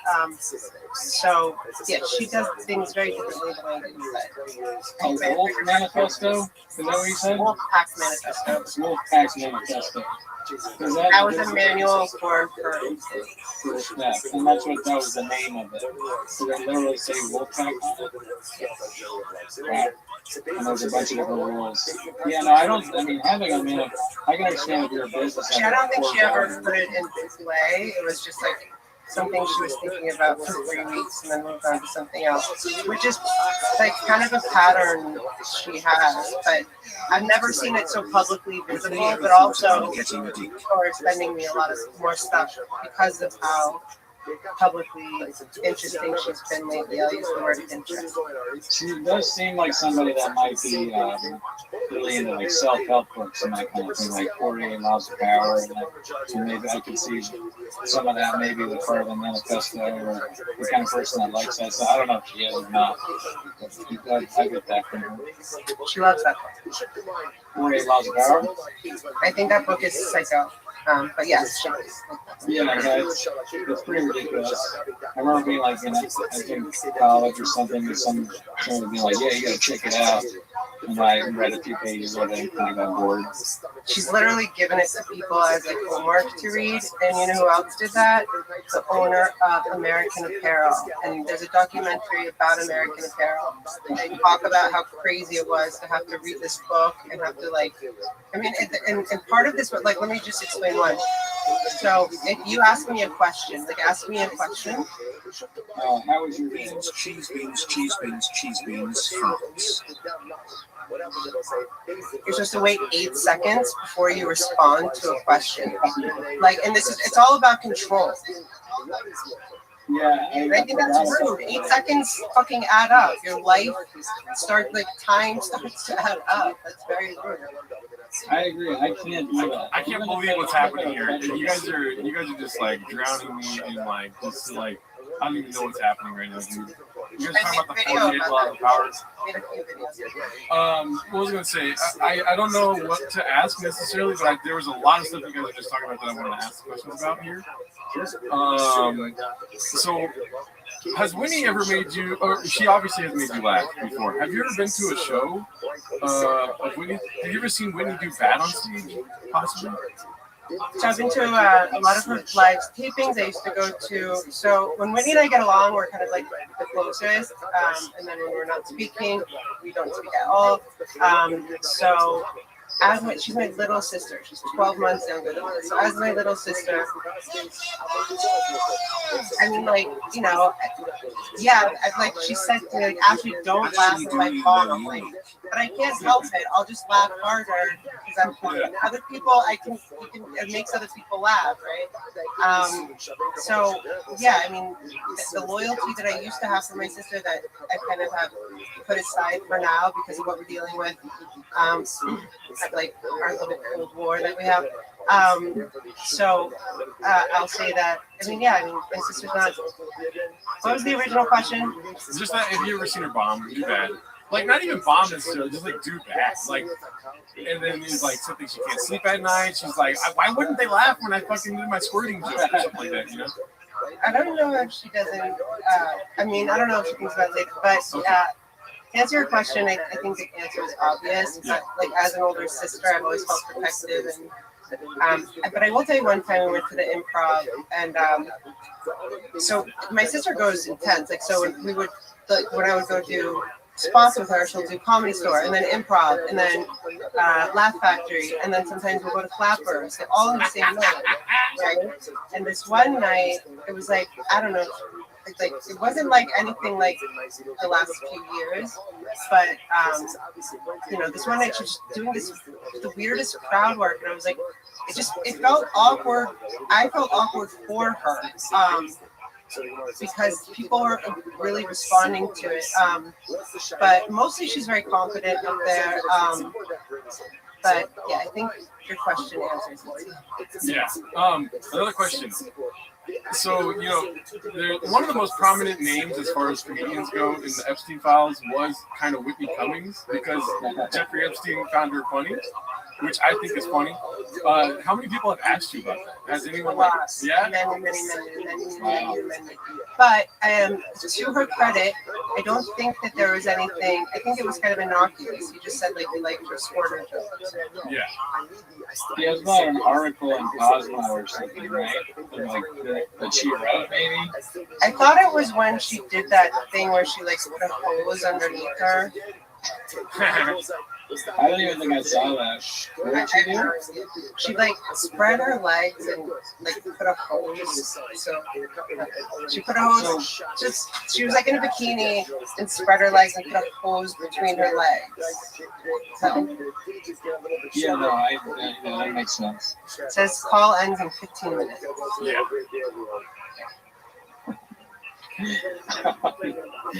Okay. It's the whole thing. It's the Google thing. Did you say something about flappers in that? Did you say she was at flappers? Yeah, sometimes that would be like the fourth spot. Which is in Burbank.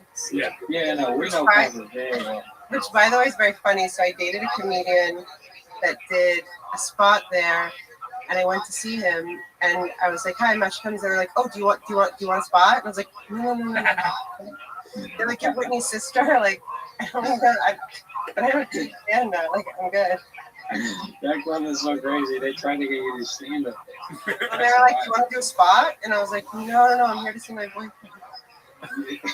You're gonna be on a famous Fridays or whatever they call it. Man, they're desperate. So do you know the owner of Flappers is Barbara, I believe, Barbara Holiday? Do you know any stories of her yelling at people? Because we love those. No, I don't. I don't know the owner. I know Mitzi Staff, who passed away. She's the owner of Comedy Store. Polly Store's mom. I know Polly. But no, I don't know anything about the owner of Flappers or anything about anyone. Yeah. Did you know about do you want to tell them about the toilet, Cooney, at Flappers? Oh, sure, yeah. If you do end up going back there, the toilet has been broken for like 10 years. They got a urinal there, it smells bad. I don't know what's going on. They never fixed it. There's like rumors that the owner clogged it, and it's just like the poop was so big that it could never get out of the toilet. I heard it was the night that they tried apple pie pizza for the first time. They accidentally threw some away in the toilet, and then they couldn't go down. But this is gross. That's gross. But have you ever tried the apple pie pizza at Flappers? No, but I feel like that's a reason not to go to Flappers. And who doesn't fix a toilet? I'm so confused about that. Exactly. It's been years. And what it like? Don't they have two though? Like one for men, one for women? Yeah, I think they do. They at least have that. That would be so funny if they did. If they didn't have separation. I was gonna say, but also it must make the lines longer. And also, how much can it cost to fix a toilet or get a new one? Really? Yeah. I've told this story so many times, and no one believes that it's real, I'm sure, but I swear to God this happened. When I moved to LA from WeHo, I moved to Burbank. And I lived in this house, and this guy came over to fix our toilet or something, some plumbing issue. And I made the mistake of being like, yeah, I do comedy, when he asked me, and he was like, oh yeah, you do comedy? Oh, I do the plumbing at that Flappers place over there. And I go, oh yeah, and I swear to God, he said, he insinuated that they were going through hard times, and that was the plumbing. And then I found out that they're bad. It's a tough spot. Yeah. But apple pie pizza, I'm glad that you realized that's gross. Well, it's funny that you mentioned that. Somebody's talking about Applebee's lately, which I know from as a restaurant that I used to drive when I lived in Miami, like back and forth from DC. And I remember being like off the 95 and stuff. People were like, "Do they have apples or apple pie at Applebee's?" I was like, "I don't know. They better." And apple pie pizza sounds like something that Applebee's should definitely have on the menu.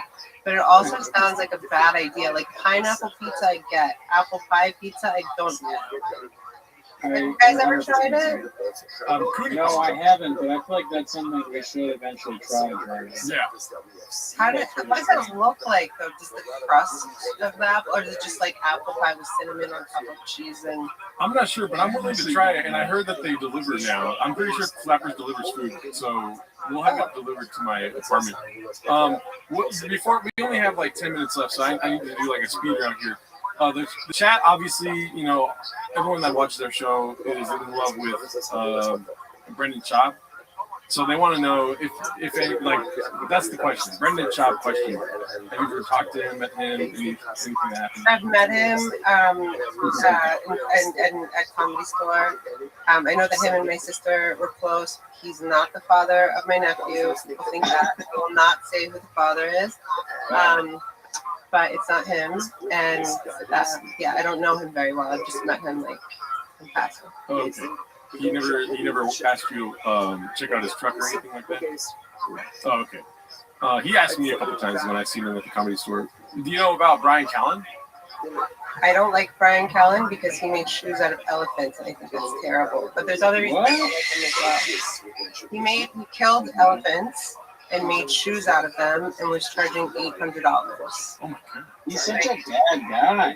God, he hurt elephants, like a whole monster. Yeah. And he's very little. He's a very little man. In every way. I mean that in every way. Yeah, every way. Okay. I love elephants. Why would you do that? Because he's an asshole and he's a little man. Yeah, he sucks. Okay, I have a They question charged about $800. Elephant. They were like so ugly too. They were like sandals made out of elephant skin. I mean, it just broke my heart first of all, but it also made me angry. And also, like, what an idiot loser. Yeah. Yeah, I don't like that at all. I've never killed an elephant. Okay. I gotta be honest with you. I really don't like the way he. I don't know if you're familiar with his cadence, the way he says jokes. A lot of what he does is he'll say like, "I got his thighs." Like he does this weird thing with his voice where he's like, "I'm looking." Yeah. And I think I hate that more than what he did with the elephants. But I'm not sure now because I'm just hearing it now. Question, really quick. How do you know that he killed? Was he bragging that he killed elephants? He was bragging about the fact that he killed them on a safari that is. The way he explained it made zero sense to me. It's a safari that you can look it up. Red Bar covered it. I think this was, I want to say circa 2021. He talked about them on Rogan. So he showed them and stuff. And he was saying it was an animal sanctuary or something like that. And like how he somehow tried to, like a fucking idiot, excuse my language, justify shooting an elephant and making shoes out of them. Like was helping the elephant. It made zero sense. I didn't know that's what toe holds was. I know about toe holds. I didn't know that he. Look it up, Brian Callen, elephant shoes. It's super easy to find. I wonder if that is what toe holds is. We used to talk about shooting an elephant and making. I gotta be honest with you. I really don't like the way he. I don't know if you're familiar with his cadence, the way he says jokes. A lot of what he does is he'll say like, "I grab his thighs." Like he does this weird thing with his voice where he's like, "I'm looking." Yeah. And I think I hate that more than what he did with the elephants, but I'm not sure now because I'm just hearing it now. Question, really quick. How do you know that he killed? Was he bragging that he killed elephants? He was bragging about the fact that he killed them on a safari that is. The way he explained it made zero sense to me. It's a safari that you can look it up. Red Bar covered it. I think this was, I want to say circa 2021. He talked about them on Rogan. So he showed them and stuff. And he was saying it was an animal sanctuary or something like that. And like how he somehow tried to, like a fucking idiot, excuse my language, justify shooting an elephant and making shoes out of them. Like was helping the elephant. It made zero sense. I didn't know that's what toe holds was. I know about toe holds. I didn't know that. Look it up, Brian Callen, elephant shoes. Super easy to find. That's great. I wonder if that is what Joel holds us. We used to I would talk about. smack him. I would deck him if I ever saw him just for that. They're saying we love you, Ashley. And I've been studying martial arts since I was 21 years old. We love you, Ashley. I win. I think fights. I'm not sure. Yeah, he always does like kicking and punching and this.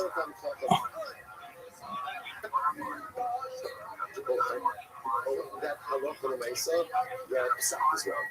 The psak is wrong. Now, what's what happens? The asa al-piyah. But nevertheless, this member of the base and all this Chacham still follow the psak. He's like, hey, why not? Right? This is my one shot at favorite.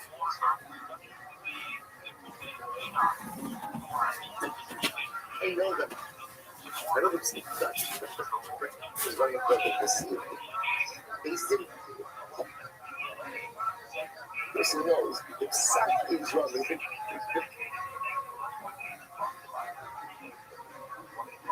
I said,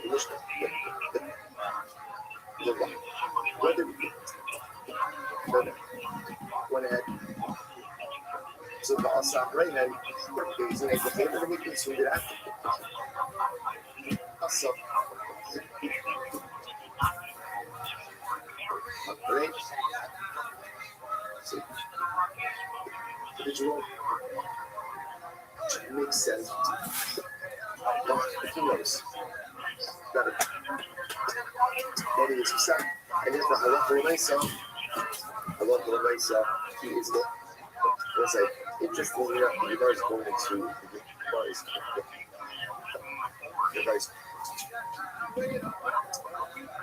And it doesn't end. It's going to rely on. There has to be more to the cases. Next, why he was at the end of the day, she the liability when you can say that I didn't. But if you know that the sack of things is and you fuck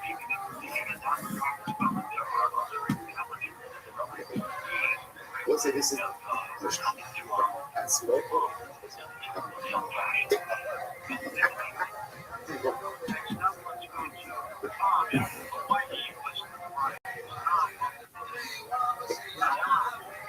It's like because remember that way you can't bring a chapas because chapas is right. So the maze is no chapas. They need to show that there's chapas. So that's why we have to define what this case is over here because in order to say chai the chapas means chapas. Okay, I'm gonna make that happen right now. All right, what's up? What's cracking? What's up? Oh, geez. Oh, shit. I just scared. Oh, shit. Now I'm in the hotel room, Danny. But I just checked in. Motel C. Look, I don't know how to get this. I don't know how to be on the screen if you're going to be. Dude, I just switched to you. I will put myself on the screen. Oh, you're off my screen, dude. Get out of my room. You're in my motel room. I paid for this. Oh, I know how to make it happen. I'm inviting over Hawaii. Let me see here. You're looking at backgrounds while you're doing that. I wish I had a Fire in the Kid background. Oh, yeah. Well, I'm just staying in my swing thing. I don't know what this is. I'm not sure. I'm happy to be on Raccoon Tweeties Live. Hell yeah, dude. Sorry, I'm trying to fix the problem I'm having here. Talk to the audience here. I have the ability to look at the chat, right? Yes. I have my computer and shit. So, what's up, guys? I don't have the chat up just yet, so I'm going to go look at it. And look at it and see what you're saying. And, but yeah, Gerardo's checked into a motel. Yeah. God knows what he's doing there. All right, that might work. Oh, there it is. Okay.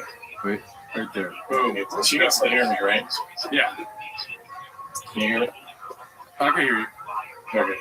All right, there we go. I got it working now. So this is just like Chad. This is just like you're in my apartment, dude. Oh yeah. Yeah, it's just like you're right there. You know what I mean? My place looks a little nicer than your place does. I'm at the hotel. Oh wait, there's two of you. Holy shit. I was looking at the chat now. Cooney's hotel is much nicer. That's right. Why did I disappear? Why does it keep doing this? Aichi Mishmi. Victor said Gerardo had to sell out the condo. Had to sell the condo out of his hands. Gerardo homeless now. Gerardo's been homeless for a while. Look how This is crazy. He can chat and talk. Yeah, look how small the fridge is at the motel across the street, dude. Dude, don't try and make it seem like you're just normal size, dude. Don't start. Nobody's here for that, dude. No one wants you to hear your lies. Yeah, this is really hard to do, huh? Nobody figured it out. Podcasting, dude. I mean, it might be. Oh, you disappeared again? Yeah. Here's the thing. This is a lot for my ADHD. You know, I know people say that, but you got a thing that says no memory card cannot play. Chat's going on. You're at a motel. I can talk to the chat. Yeah. I can look up back. I could spend the whole episode looking at background. But I know you'd be mad, so you never do that. Well, James Freeman. What's up, James Freeman? How you doing? But it looks cool. I mean, there's a guy, there's you and behind you. Yeah. That's interesting. Listen, I don't know how to do this, so don't start fucking. This is not my forte here. This is digital. Oh my God! You know what I just realized? I'm looking at the fucking YouTube instead of the Zoom. I mean, the Google Meet. Yeah. Whatever it is. Good Lord. Okay. So yeah, it's a little different. My shadow and me. What are they saying in the chat? Ghost Gerardo. Blame the team. Edit this out, clean. Normally, I mean, this is somewhat like a Carlos Mencia podcast, but normally we obviously record at Gerard's place in Seattle, but I had to go back and handle Annie, who you can't see because of the filter, but she is behind me. I do have a dog over here. Yeah, I really focused on the background for this stream. I didn't really think about the actual like Google Meet or Zoom call part of it.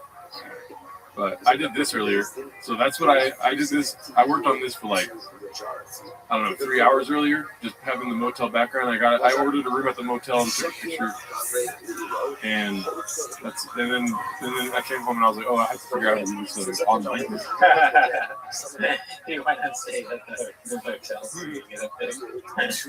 I texted Gerardo about the show. And he was like, he was like, let me know when you're there, you know, being a good co-host and producer. And I texted him, like, go fuck yourself. No, I texted him back, and I said, I'm here, I got my computer ready. He's like, okay, cool, I'm just leaving the motel. And if you're watching the show, you know the motel is obviously a joke. It's one of the least safe places on earth. That place looks like a fucking war zone. Yeah. It's bad. Like Tim Kennedy would shoot the people in that place. Yeah, Tim Kennedy would let them move. I'm sure. Oh, I got the Whitney shout out right there on the side. You see that or no? You can't see that. It says Whitney with the heart on the YouTube. Oh my gosh. You left? What the hell? Dude, this is a shit show. Brandon Cooney left, dude. What the fuck? Oh my god. I thought I was bad at producing podcasts, dude, and then we had this episode. Oh my god. I signed out. I clicked the wrong button. I was looking for a link to click on something. Yeah. That was virus. I got it says if I give information here, I said that. Oh, okay, good. What's up? Team really dropping the ball, they're saying. I don't know. I think it's a good name. Jordan Cooney. This is the most David Lynch podcast yet. Are you after BGL's trophy? Yeah, I don't know why the fucking camera is turning off every 5 seconds. Well, we are talking. There's audio continuously, so it's a little different than our Good Friends podcast. Yeah. I didn't show up without a shirt on. That was weird. When Mark came in with his shirt off, and she was like, she didn't know the podcast was starting. Yeah. And then he told her it wasn't going to start. He was like, I'm obviously kidding. But then it was still in the episode. Very strange stuff. Look at you guys. How's everybody doing? I can do like, okay. Wait, live chat. Don't chat. You should talk instead of chatting. I know. I haven't chatted yet. I'm gonna start a poll. Oh, okay, yeah. Who do you blame? Who do you blame for camera issues? The team, the motel, Cooney. I mean, this is terrible. Or let's see. Or let's go with Tropa. Personally, I blame Tropa. Oh my god. I'm just. This is way too much for me right now. I have a virus, Cooney. I'm clipping that. Did I say it? Oh, I did say I have a virus. No success. Well, I mean, honestly, successfully, if it does well on the Reddit, then I don't care what you do. Click it. Rabbi Lee, one of my favorite friends. Rabbi just strikes out. What do we usually do when we're doing it from your place? I don't know. I don't even remember. Obviously, I don't have the answers. Oh, I forget. Like what platform we use? I don't think we normally use Google Meet. Yeah, but if we have 3 people, I don't know how else to do it. That's a good question. I mean, they see us, right? Yes, everything's fine. I got it worked out over here. Like, I took myself off the screen just to reduce the headache that's happening. Oh, I see. So they can't see you. No, they can see me. Everyone sees each other right now. Everything's happening. I can't see anybody. No, I'm just kidding. The audio's gone. No, it's not. Who said that? Anyone know Shab animated skits other than Don Shab is a group?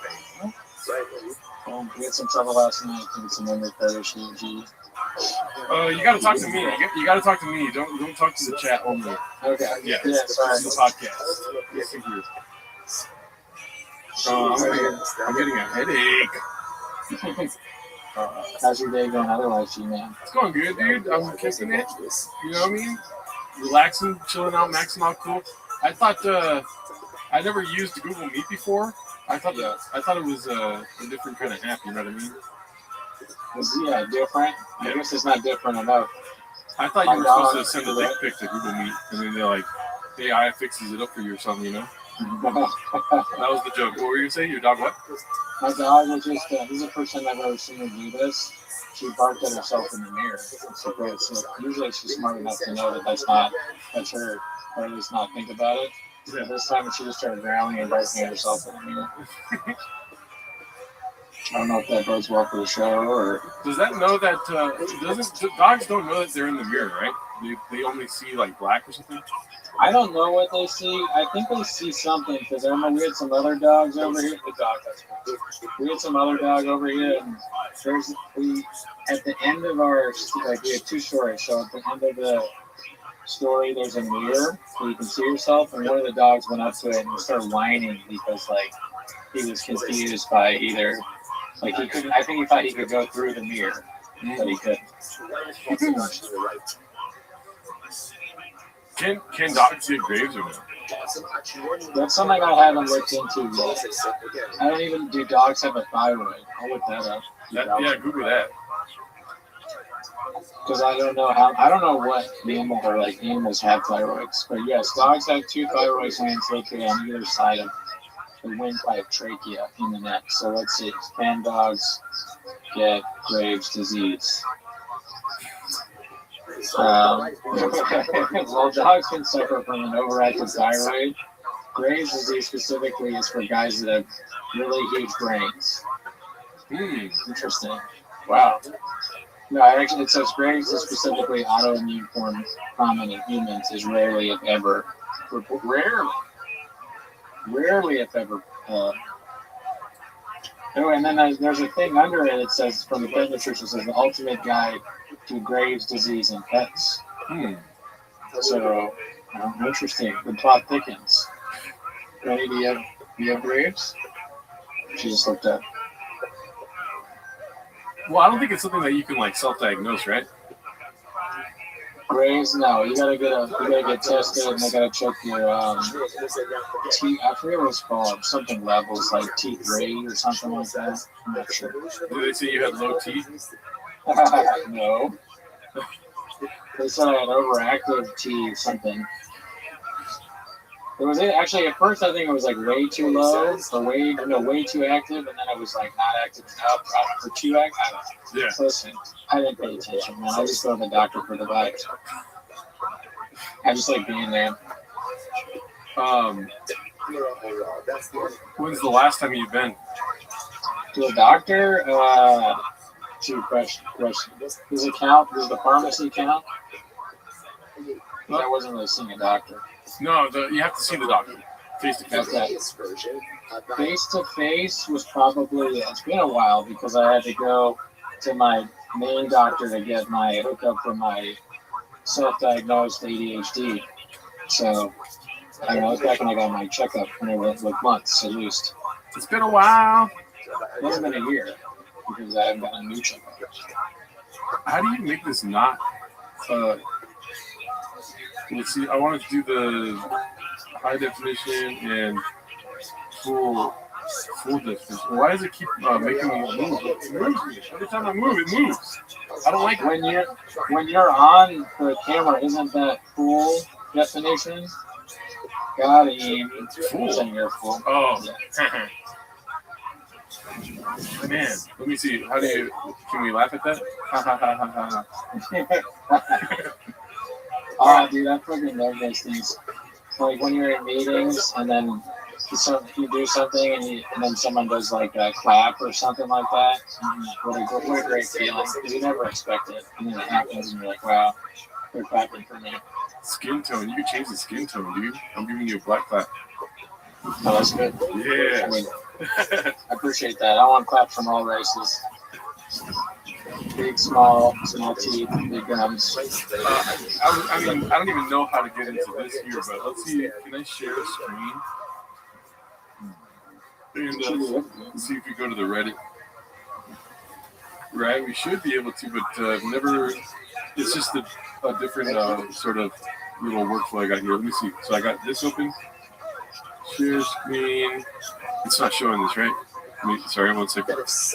I'm not getting blamed for the camera issues. I'm in second place, but far above me is the team. And truck flip is at 12%, so there's at least some people that believe it's his fault.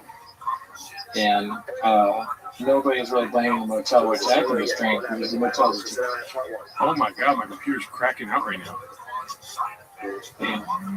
Yeah, this is not good. This is not good. Oh god, dude, this is terrible. It's not going away. Let's see here. There. Share. Is it sharing? Oh, yeah. Boom. Oh yeah, we got it, dude. Damn, dude, you're good at this shit.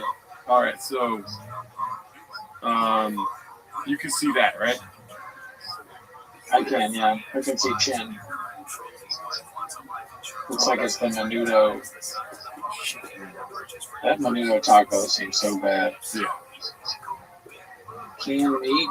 I've never been a big fan of canned meat unless it's Tina. Oh my god, this is something else. Alright. Okay, everything's fine, everything's working? Okay, I hope to God. I'm sorry, I'm just like trying to everything's working. Alright, let's go to the Reddit until we get. We're looking for Ashley Cummings to join us today, but we're waiting. Oh, look at that. We are waiting. She might be here around like in 30 minutes. Maybe some ladies in the crowd tonight? Yeah. That's good. Jelly Roll is the new Epstein, says this. Posted by Queen's Wet Blanket. I haven't watched this yet, even on my Wet Blanket post. Let's see what this is.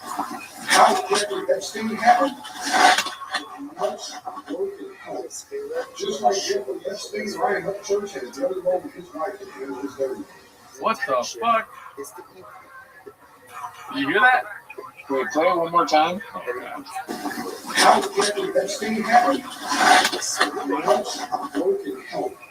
Just like Jeffrey Epstein, Ryan Upchurch had Jelly Roll with his wife. Who the hell is Ryan Upchurch? I'll look that up right now.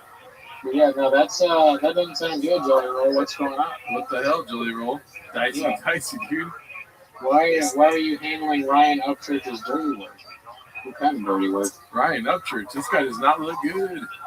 Maybe we judged the Cole Harbor too soon. Maybe there is smoke where there's jelly.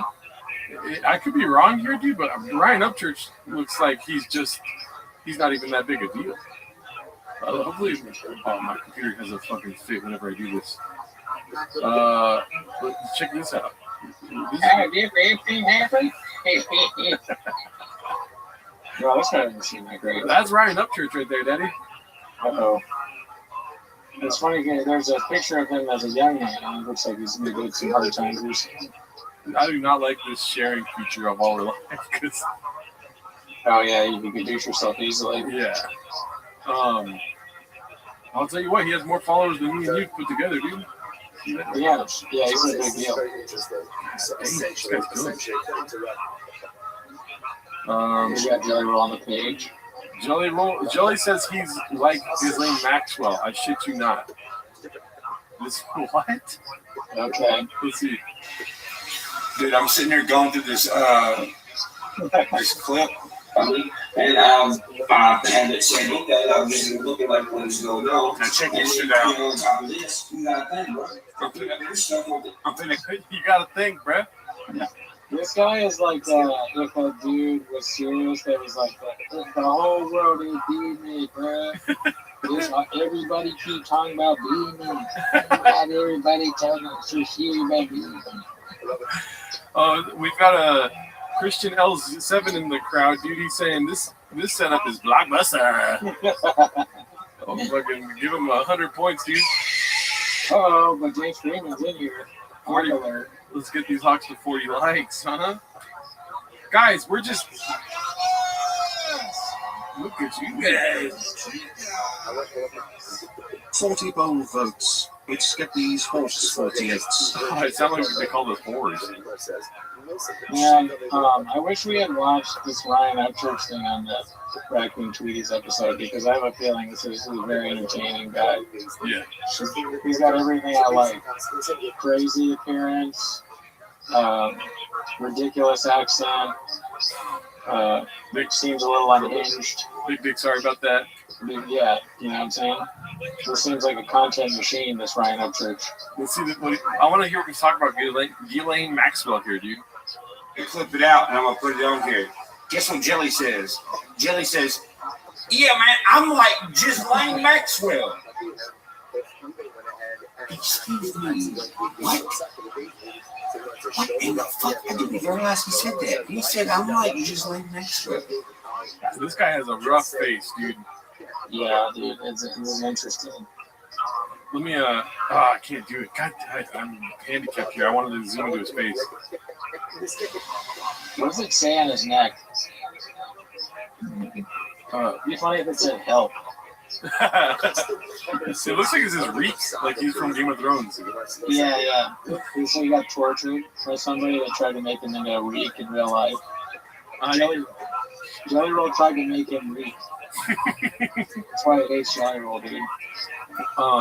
People do not like the setup today, dude. I hate to tell you, wrong. They're saying.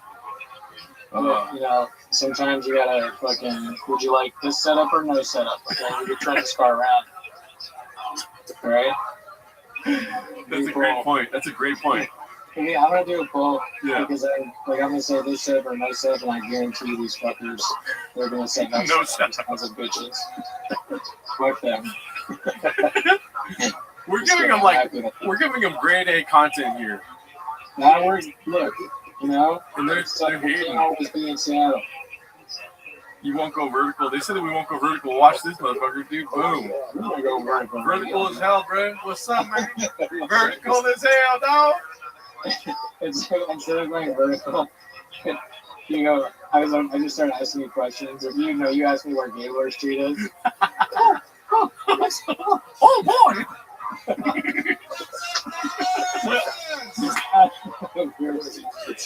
If only people cared about Stool Island. If only people cared about Stool Island. Watch out, Joe, Jim, and Whitman. Thank you, Chuck. Good person you are. Cooney calling in from 2005 on Skype using a tiny microphone. You can't hear me? Oh, I'm sorry. I gotta talk a little louder for you. You're good. Your mic is good. They're just haters. Tommy, listen, you're on thin ice, Tommy Jarvis.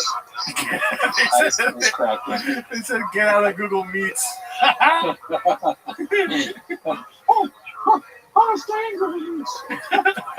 boy! Well, keep talking. I want to hear how bad your audio is.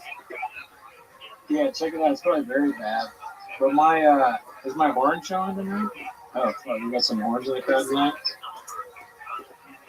Why would you get a tattoo that says Creek? That's weird. Alright. I'm gonna say, what setup would you... Dude, your audio is perfect, dude. What are they talking about? I know, dude. Honestly, I think Tommy forgot that I have violence in my DNA. Fucking I like Tommy Jarvis. I've always said he's a good guy, but I'm gonna kill him. That'd be funny if you were here the whole time. We just did this to annoy them. So what setup do you like? So this setup?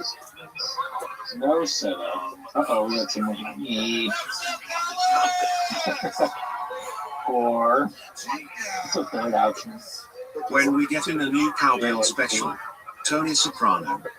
They want a new cowbell special. Dude, I want to do cowbell again. I'm down. Yeah. We gotta do some more bits with cowbell. It's like I'm sure there's characters we've forgotten too. But we need a character. Gerardo, what's the character that you've done? I'm a preacher. The preacher, yes. Yeah. That's new. That's new and hot. Caesar's here. Hit the music. I don't think Caesar's here. That guy. Who the fuck is that guy? Ryan asked if Rosa watched the State of the Union. Oh, for sure she did, dude. You know, I don't even have to ask her. Yeah, she probably. The rave reviews, like what you saw. Oh yeah. All right, let's see this. Let's finish this off with the Ghislaine Maxwell. If I'm lying, take me to court, fat skinny fuck. Fat skinny. What? Oh yeah, that's right. Because he lost weight. It's a nice fat skin. Yeah, skinny fat, you mean? You fat skinny pig. Because this guy has a crazy accent, but he's making fun of Jelly Roll's accent too. So it's like even rednecks make fun of other rednecks. Yeah. Rednecks. You be your own people sometimes, bro. That's true. That's facts. Mm-hmm. You be your own hawk sometimes. They all talking about our setup and shit, bro. I'm live in a motel. What do you expect, dog? I want to get a fucking tiger claw tattoo right here, neck tattoo that says like beans or something. Should we tell them the bad news? Yeah. We're doing the podcast on Zoom from now on. Every week. Get off of Google Meets. No more Shab. The podcast is on Zoom now, and and it's in vertical. Yeah. The episode will be in vertical. Yeah. And what's another thing? Fuck, I couldn't think of a fourth thing that they have been criticized. I'm moving into a storage unit. They might like that. Yeah. All we're gonna do is verbatim the net going forward. Every episode will just be us reading up or memorizing the net content. I'm not gonna lie, Google Meets fucking sucks, dude, because it's like framing my shit, and I want my Diet Coke to be in the shot. It won't let me do that. Yeah, I mean, Google Meets, I don't know. It's probably more for like business meetings and that kind of thing. Yeah. We're standing on business right now, dude. Yeah, that's true. We are standing. So let's see. Let's see this. Let's see the rest of this. I'm gonna wait till tomorrow. I'm posting it, so everybody can see you and say that you're like Ghislaine Maxwell. You fucking weird motherfucker. Dude, he doesn't show the part where he says that, does he? I don't know. I don't remember. But I have grade. I would say that the Ghislaine Maxwell thing. That is a weird thing for Jelly Roll to say. However, Jelly Roll constantly is saying how he's like stuff, right? Yeah. I'm like a cowboy with a goober. I'm like a finger with a goober on it or whatever. Yeah. Maybe just is always comparing himself to people. Yeah. I'm like Gerardo in a motel. I'm like Ghislaine if she was real bad though. I'm like Mark Ramirez in a Google Meet. Might as well cut that thing off. All right, let's see. I want to see what he says one more time.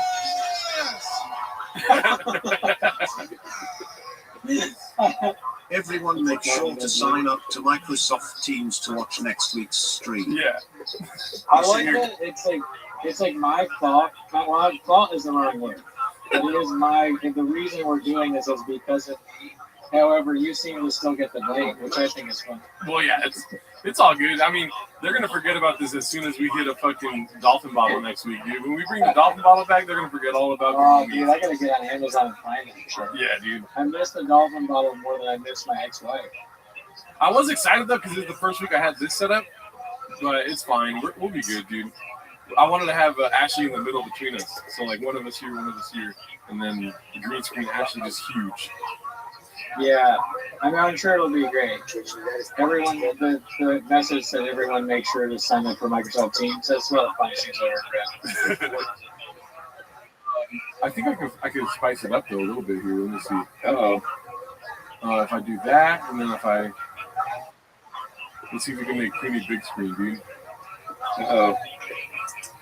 Oh man, this is a lot hard. I don't know how people do this all the time, dude. People are they want the setup to be. Damn, I disappeared. But I was here for a minute. No, you're there. Oh, really? Yeah. Okay. I trust you. This is what it feels like to be a person looking at Gerardo's fridge. And the reason the fridge is small in the motel is because it's a mini fridge, dude. You have a fucking, it's not even a mini fridge, although it is. Oh, fuck. Jesus Christ.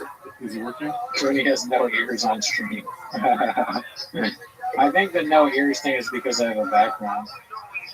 Where'd my dog go? Yeah. This is Christo. What are we doing here? There we go. Oh, no. Oh, my Tony is in the hostage room.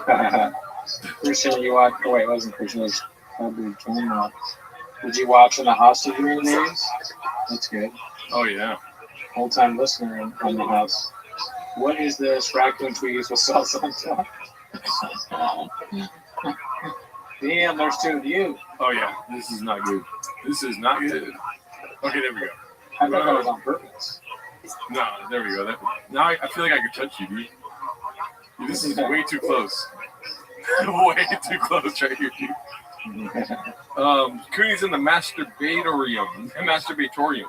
Masturbatorium. Yeah, that's what I call it when my wife leaves. Oh, yeah. Oh, okay. Well, I'll vacation in the masturbatorium. You go in Baja mode in the masturbatorium? Mm-hmm. Nice. Triple up the funny pause. They're saying, please, Gerardo, please bring up Zordon. It is Cooney right now. Who's Zordon? Yeah, what is Zordon? The Jerkalacrum. I like that. That's funny. Who is Zordon? Sounds like Zoran, but I'm sure it's something else. Yeah, no, it is you right now. I'm having trouble with the whole, like, let's put it on the screen thing right now. It's not easy for me to do, but this is you. Can they see that? I don't even know. I have no. This is hard to do. Hold on. Are you sharing something? There we go. Yeah, they can see. They saw it. Okay. Okay. I don't think I'm gonna share it, but I want to see. What happened? I was gonna do like a bit, but I don't want to. I was gonna share my screen, but I don't want to share the entire screen. Hold on. You can share a window. I know, but I don't have like a. Oh, I have an idea. Anyways, So Gerardo, what did you get up to today? What's it going? Up to 325 when I was benching. Is that what you're asking? Dude, Gerardo has been working out a lot. No, I'm not sure I stopped working out. Shit's gay. What stopped you from working out? My buddy canceled on me yesterday, so I was like, who really works out anymore anyways, you know? Interesting. It's not because it was. If I had to guess, that should be a poll. Like, why did Gerardo stop working out? We put a poll in there. But let me see. The poll, Gaylord Street is what they would like to say. I'm gonna do another poll. I literally just told you why I stopped working out, though. I know, but I don't believe you. Oh, okay. She said she'll be here in 15 minutes. Oh, hell yeah, dude. So let me copy this and paste it here. I have a headache though. This is not me at my best. Oh, sorry, man. I hate headaches. Yeah, it's all good. Why did Gerdo stop working out? I'm gonna say you're the lie that you said, which was your friend couldn't make it, and then the more likely scenario, you got into a fight with someone there. That's the truth. They said the setup, they like Gaylord Street setup better. Oh wait, there's this thing. My sister told me her doctor said she might have Graves and I laughed in her face. She's not talking to me right now. Yeah, dude, it's like that's one of the negative effects I've had on Graves' disease is that it's a joke to people now. Twilight Zone tweeties. Violence in the DNA. Oh yeah. Let me see. Okay, I'm sharing my screen. That was my blood pressure reading a few weeks ago. Is that bad? Yeah. I just thought it'd be funny to random share that. Careful what you show behind that. Oh, yeah. It looks like you've been using a boar bristle brush. For what? Boar bristle brush? Oh, it's because it's like, I think that's my dinner table. I have no idea. It's probably my wife's stuff. Vital Jorge, hey Gerdo, can you do a Power Ranger setup where Goonie is Zordon? This is exactly what I was going for. Okay. Is Goonie hiding in Arabian Nights because Shab is coming for him, Daddy?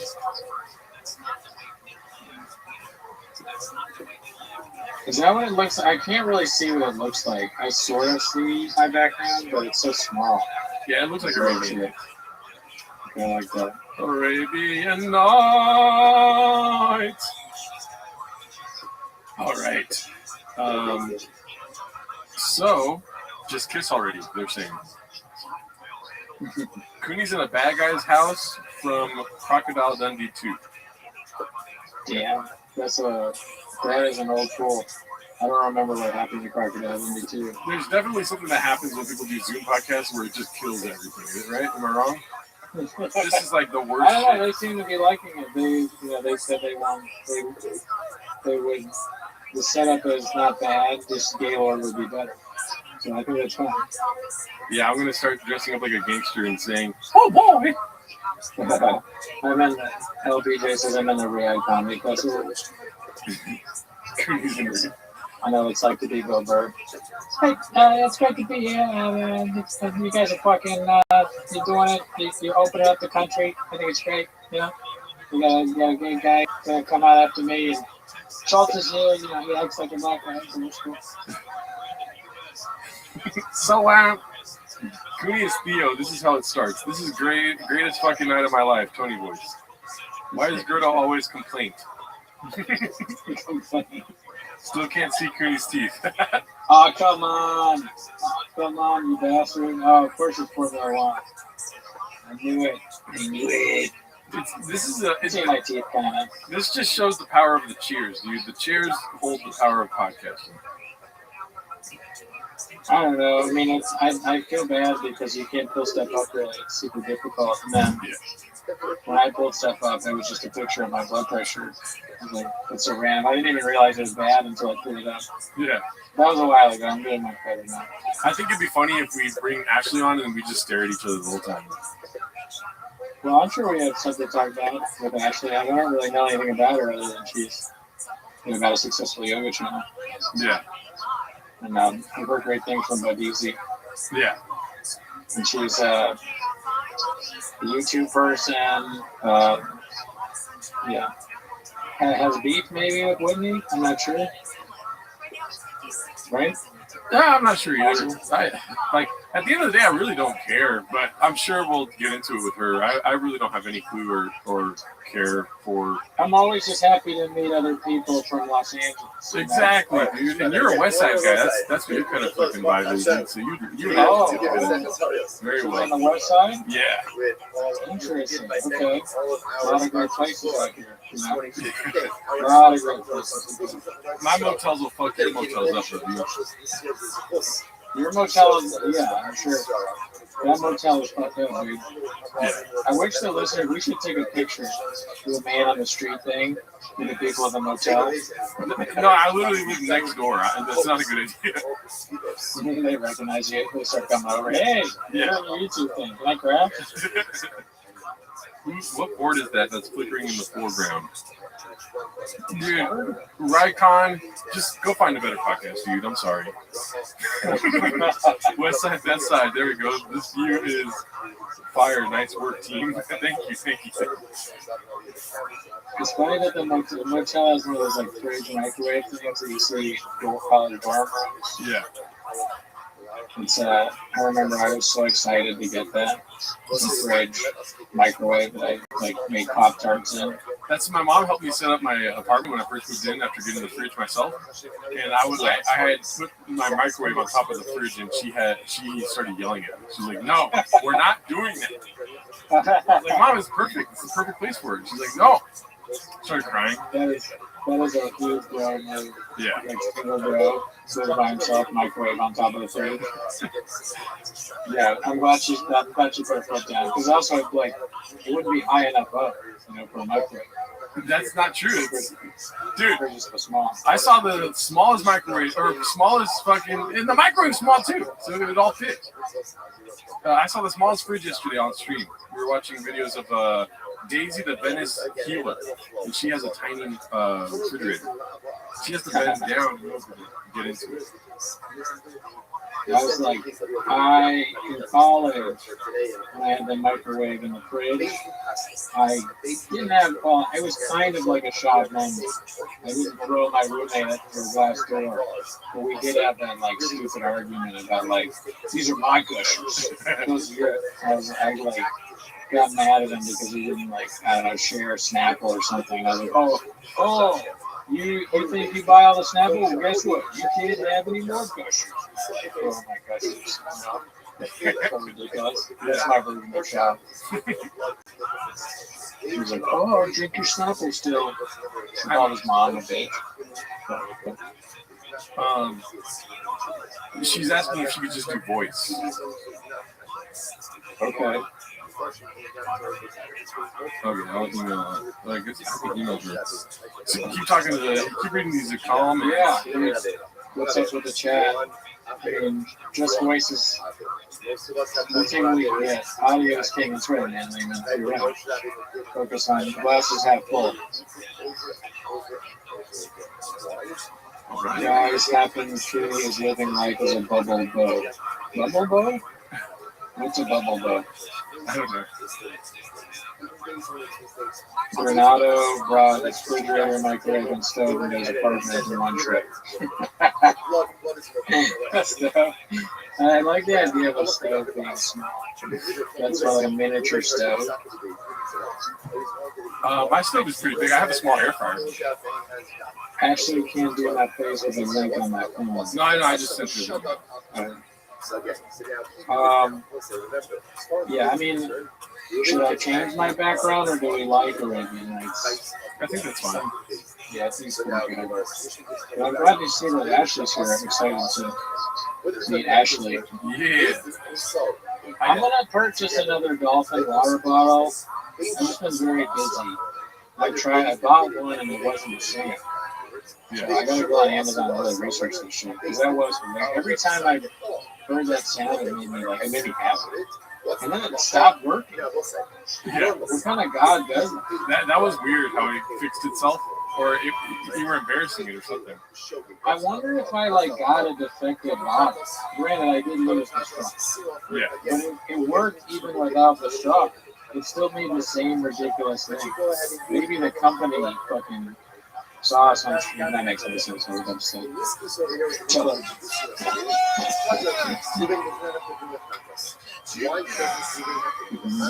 Tell her no. Actually, being on the stream is my make-a-wish. That'd be great. I have heard that he's a bald man who has grave disease. His last wish is to talk with Ashley Cummings. Are you willing to talk to him? She said no. Well, we'll see if she's able to join. I don't know. There she is. Whoa, Oh! wow. Hi. What up? How are you guys? Good. I'm friends with Gerardo. Did I end up in someone's bedroom? Yes. Hi, Brendan. Nice to meet you. Great to meet you. Welcome to Record Series. Thank you for having me. Absolutely. So I don't know. I think you have talked with Gerardo before. I don't know a whole lot about you, but I understand that you have a successful yoga show. No, not really. My my channel is not successful. That's not what my channel is not successful for yoga at all. But I have had 2 yoga studios that were very successful, and I've been teaching for 20 years. Oh yeah. What about you? What do you do, Brendan? What I do this, mainly this podcast, talking about Brendan Schaub. Me and Gerardo, we have, you probably know or heard of it from but we do a show weekly watching Your sister is and we make fun of them, and then we just react to it. And then we also have the show back with Yeah. He's not a good representation of what we do. He talks a lot. Thank you so much for joining us today, Ashley. I appreciate it. You were just doing another podcast, right? Do you want to plug that podcast for everyone? Yeah, thanks. At Welp, W-E-L-P, we do music, song reaction. Nice. Hell yeah, that's awesome. Sorry, I was laughing because my computer screen is so ridiculous right now. It's just I have 13 windows open right now. I don't know what to do. Your background reminds me of like every cheap hotel that I walk into, and I'm like, no.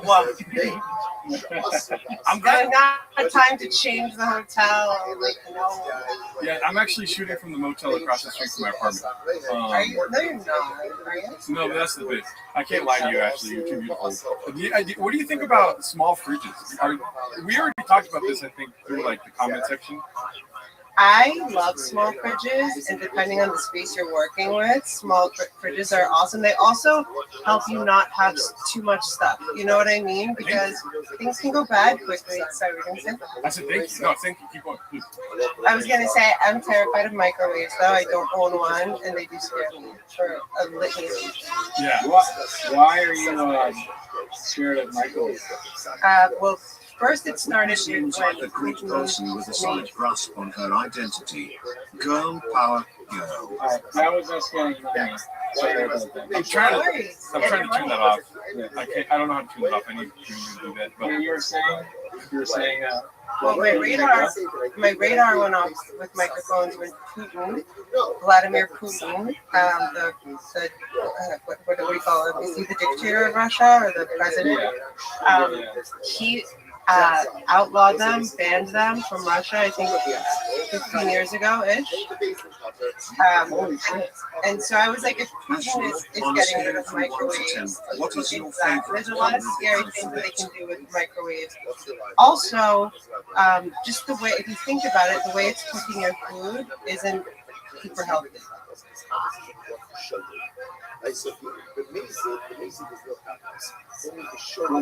What do they do besides that? Well, I've heard, and this might be a conspiracy theory, that they can be used as directed energy weapons. Yeah. Like, from people in the chat might know more. You can control microwaves in someone else's house from very far away. Oh, fuck. That's why mine's tiny. That's why. Yeah, it's like less of a threat because this is so small. It's on top of it. And yours is on top of your fridge. What if they weaponize both the fridge and the microwave? Well, then your boy's screwed, dude. That's nuts. I didn't know. Like, what? Do you know a lot about it? Like, what's the worst thing you can do with microwaves? Well, I'm not a microwave specialist. I just know that so I follow my gut about everything. I think that they can be. First of all, I don't think the food comes out the way like. I think it takes away the nutritional value of the food. And then the next thing would be, if someone can control it from far away. And if you look up microwaves and what's used to cook the food, it's kind of terrifying.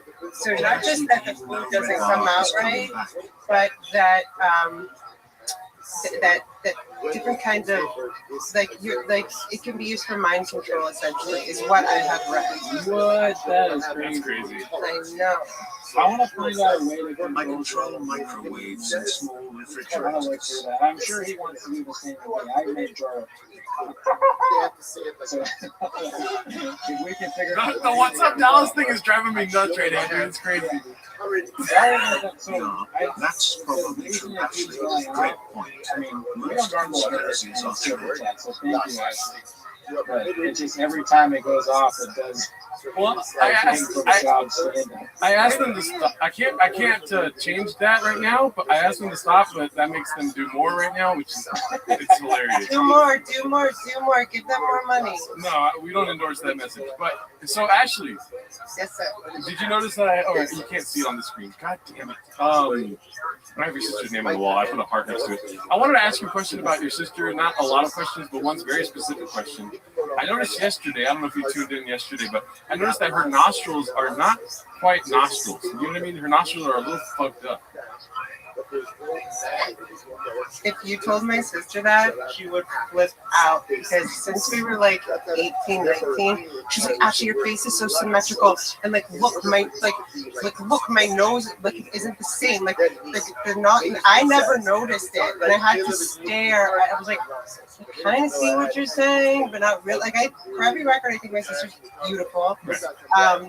But when she showed it, I was like, you're picking on something so little that no one would notice. But how did you notice that? Oh my God! I did have to go digging. My nostrils are. No, you're good. Here's what drives me nuts. Is that her nostrils, right? When she's podcasting, she looks like you can see her nostrils. It's for me to How did you notice the discrepancy in full side? Give me 1 second here. I'm going to pull it up for you. I think this is very important. Go ahead and I'll let you know. I don't think I noticed it, but it doesn't sound like completely foreign to me. I have to say, I don't love the title that you guys chose, just because my sister will think that I'm doing things to get famous off of her. I can change that. But it's fine. I just can't believe anyone in the world but her noticed her nostrils. That is what's kind of blowing me away right now. That is nuts that Jeremy picked up on that, and it's something that she used to bother you about. Not bother me about. She would complain about it. These two men, nostrils are perfect. And I'm like, wait. And I looked and maybe one is an inch bigger than the other. I don't even remember exactly what it was, Gerardo. Can you show us? Yeah, I got it pulling up right now. It'd be funny if that's the only thing that you had a problem with is the nostrils. Oh, there's other things too. I'm not going to point them out. Oh, yeah, no one would notice, I would think. Yeah. Oh, this is something. I don't follow my sister. I don't watch her. But I've already seen, people sent me a bunch of clips of this today. I don't know what's going on, guys. I don't know if her team is on vacation. I don't know how all this crazy footage. See, it's so hard to notice, but now that you say it, I can see where. That's nuts. I'm just saying. I'm not here to make fun of my sister. Okay, yeah.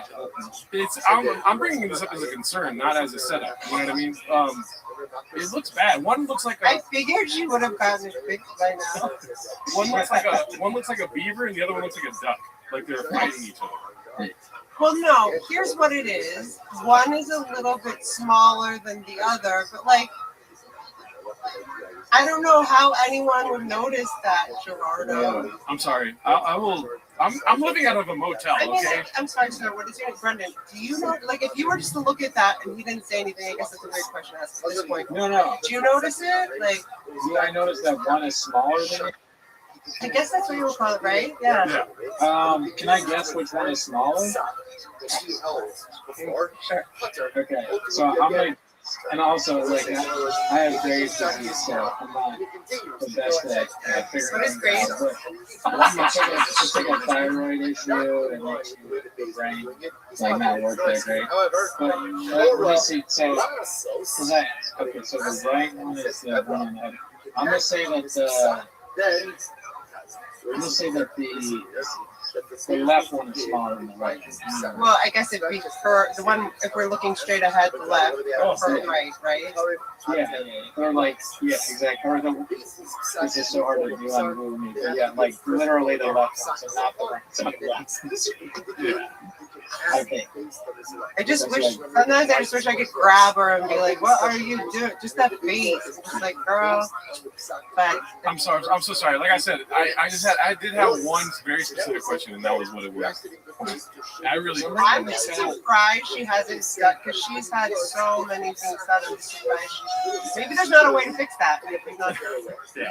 What does the doctor say when people trying to change your nostril size? Pretty sure doctors in LA can do pretty much anything, but I don't know, maybe because I am telling you, there are things, I'm not going to say what they are, that's her business, there are things that have bothered her and she has had them sorted with doctors, assistants, and that's something that's been bothering her for a while, but I'm like, no one would ever notice this. And I apologize. Yeah, I apologize. That's my fault.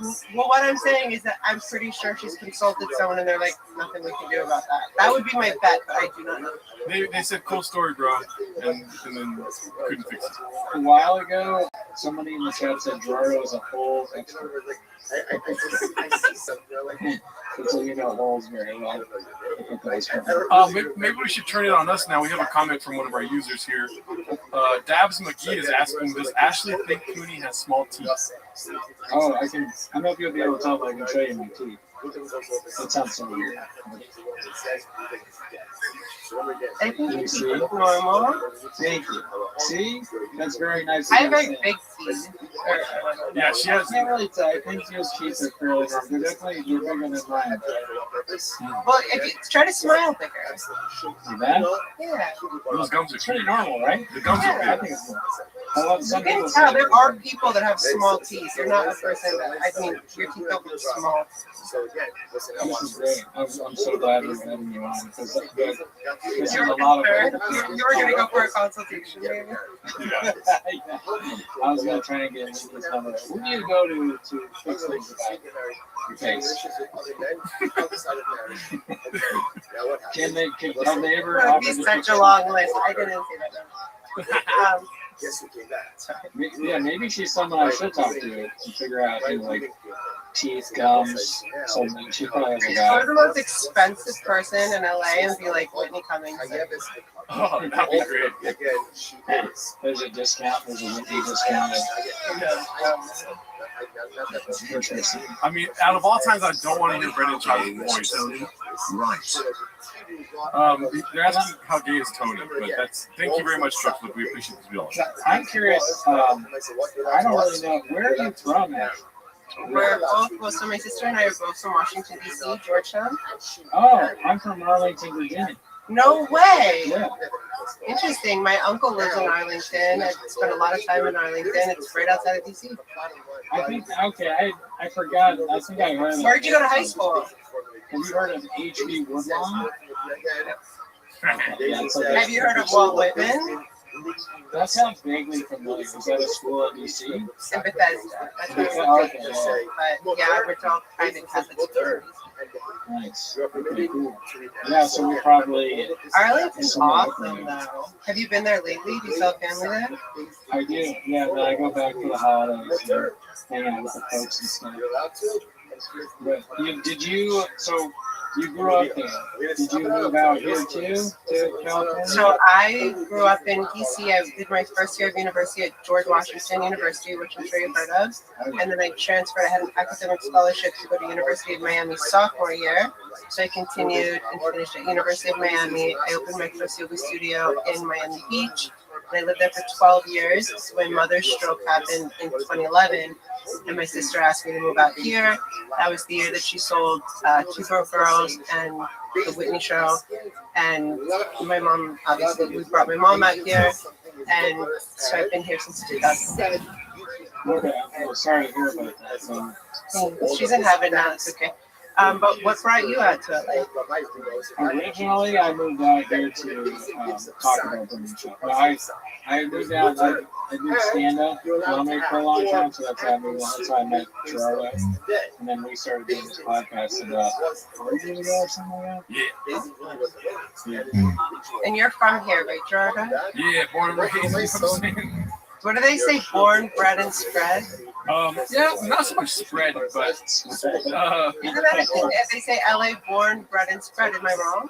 No, I haven't heard that, but spread, that sounds kind of weird. Something like it could be like Can you explain it, Gerardo, or should I explain it for you? Yeah, no, that's what they say. I've heard that before, but no, I'm from California, South California. You know, born, bred, and spread, just like my big fridge. Can you correct me if I'm wrong? Doesn't it mean that like you're born in one place in LA, but because LA is so spread out, you'll live somewhere else, and then you'll land where you actually want to be? I honestly never heard this saying before, but that is exactly what it is. I've been all over. I've lived all over the place here. I never lived on the west side though. You guys are gross, both of you. West Siders stink. Love the West Side. I will never go back to the East Side. Where in the West Side do you live, Brendan? Did you go straight to the West Side, or no? I've been all around Los Angeles, but I live in mid-city, so it's in mid, yeah, which I feel like is equal everything. I thought about Calabasas, obviously, to be closer to. Why, obviously? When I think of Calabasas, I think of like Kim Kardashian and just like weird stuff. Yeah, I know. I'm like, it's a shot, but New kind of like MPE, so you might have a chance with this like winking face. Might touch yeah, I've been around the on the east side, Neho when I first went here. That's where my second studio is, in Santa Monica and Fairfax. Oh, okay. When did you live in West Hollywood? Like late 2012, early 2013. Okay, I opened my studio in February of 2014 and closed it in February. Where is Red Bar? I love Red Bar. Red Bar's watching. I closed in late February 2017. Just missed each other. Where in West Hollywood did you live? I was on Orange Grove and Santa Monica. I was on Crescent Heights and I think Crescent Heights and Santa Monica. I'm gonna guess you're heterosexual. Yeah. How did you like living in Boise? You know, I mean, it's cool. It's for comedy. It's near the store and my friend is a director and we had a spot. And so he was like, you can come crash with me and see what I always like, try the comedy thing. So there's like a shitty ass apartment with it seemed like it was on some kind of scam. There was an old man that was sort of the landlord and he was trying to get us to pay rent ahead of time. And it was very strange. But I thought you were gonna say he was trying to make this too strange. He didn't try and fuck us. He did have like a strange situation going on where there was a woman who seemed kind of crazy living in his apartment. He also lived there under us. And she it's always yell. weird when the landlord lives in the, like, you know, in an apartment in your building, you know what I mean? Oh yeah, no, it was super strange. He would knock on my door and ask me to like turn down the AC and like, can you just go back to your apartment? I thought you were gonna say ask for sugar. Yeah, only to turn off the appliances and never ask for sugar or anything like that.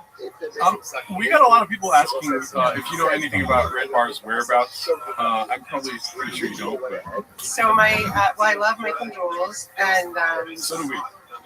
And I do communicate with them.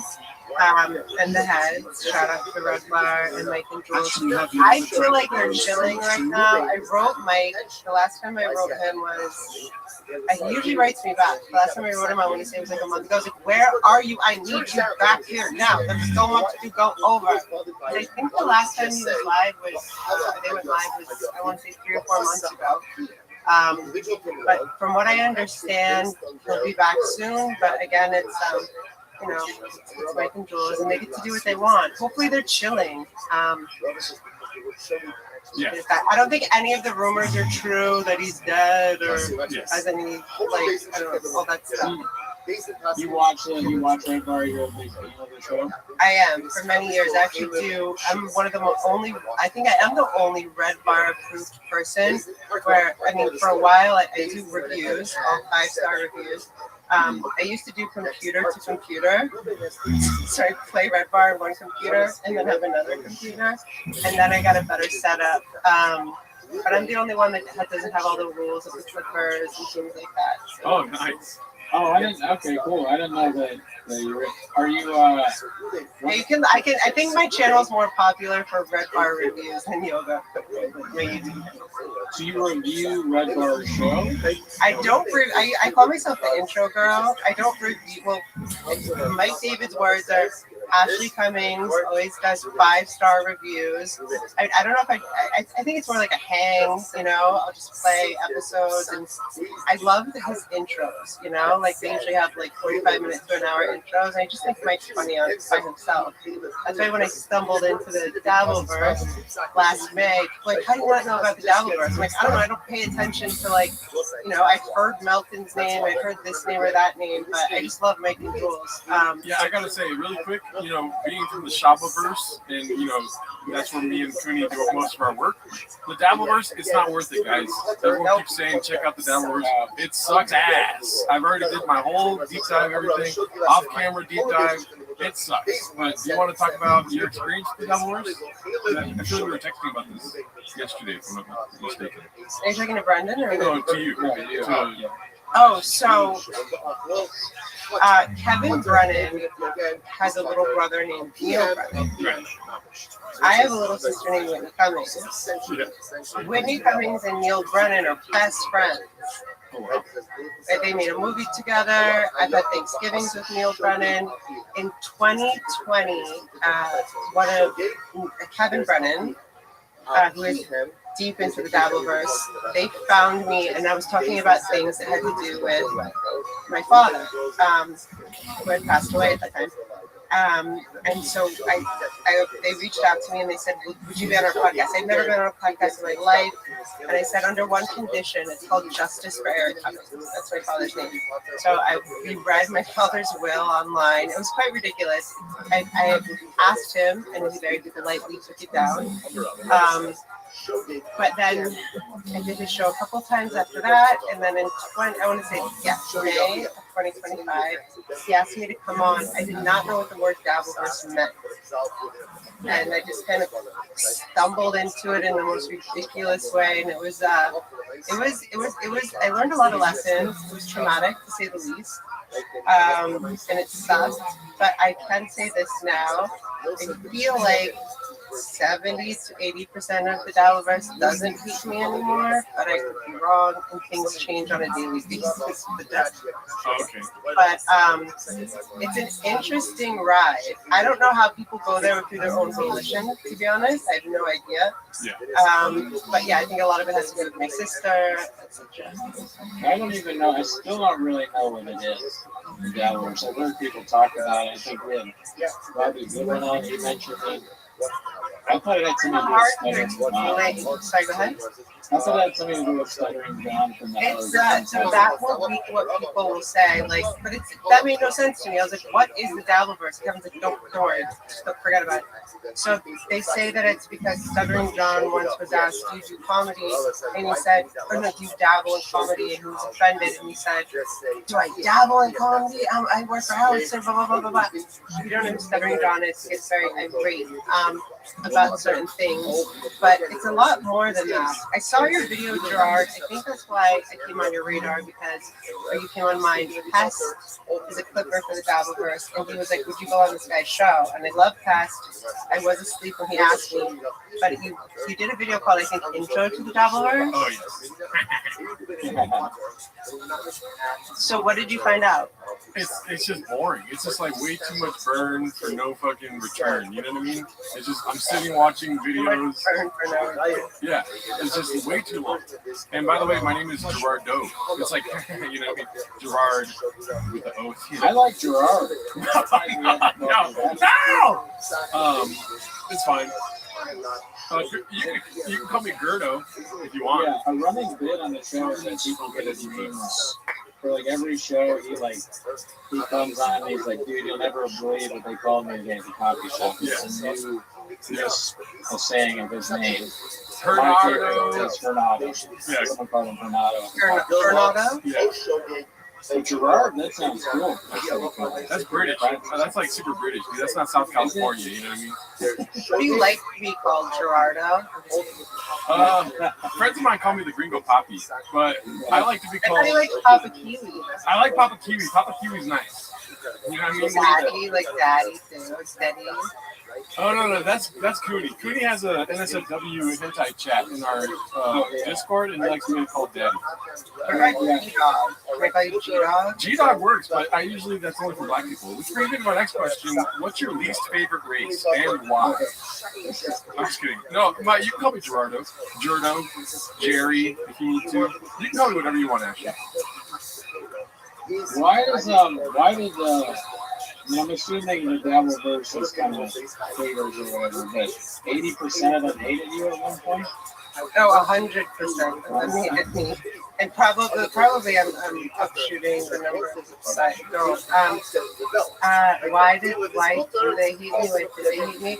Well, first of all, I got very upset because the Dabbleverse culture, and I want to be careful what I say.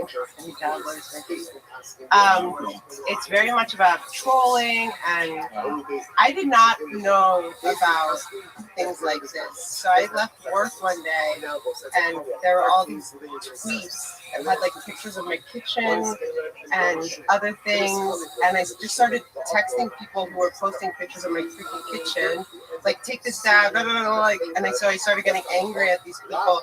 Meanwhile, I'm getting angry at, like, so if you, this is an analogy I like to use. The Dabbleverse is kind of like a big playground, like it's kind of very toxic playground. There's a lot of bullies.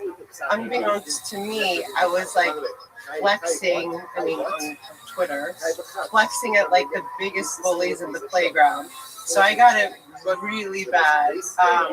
There was like 2 months that a guy called Melton covered me almost on a daily basis. They will dig into your past. They will just find like the worst pictures and the most embarrassing things that have ever happened, and then make shit up. That's so lame.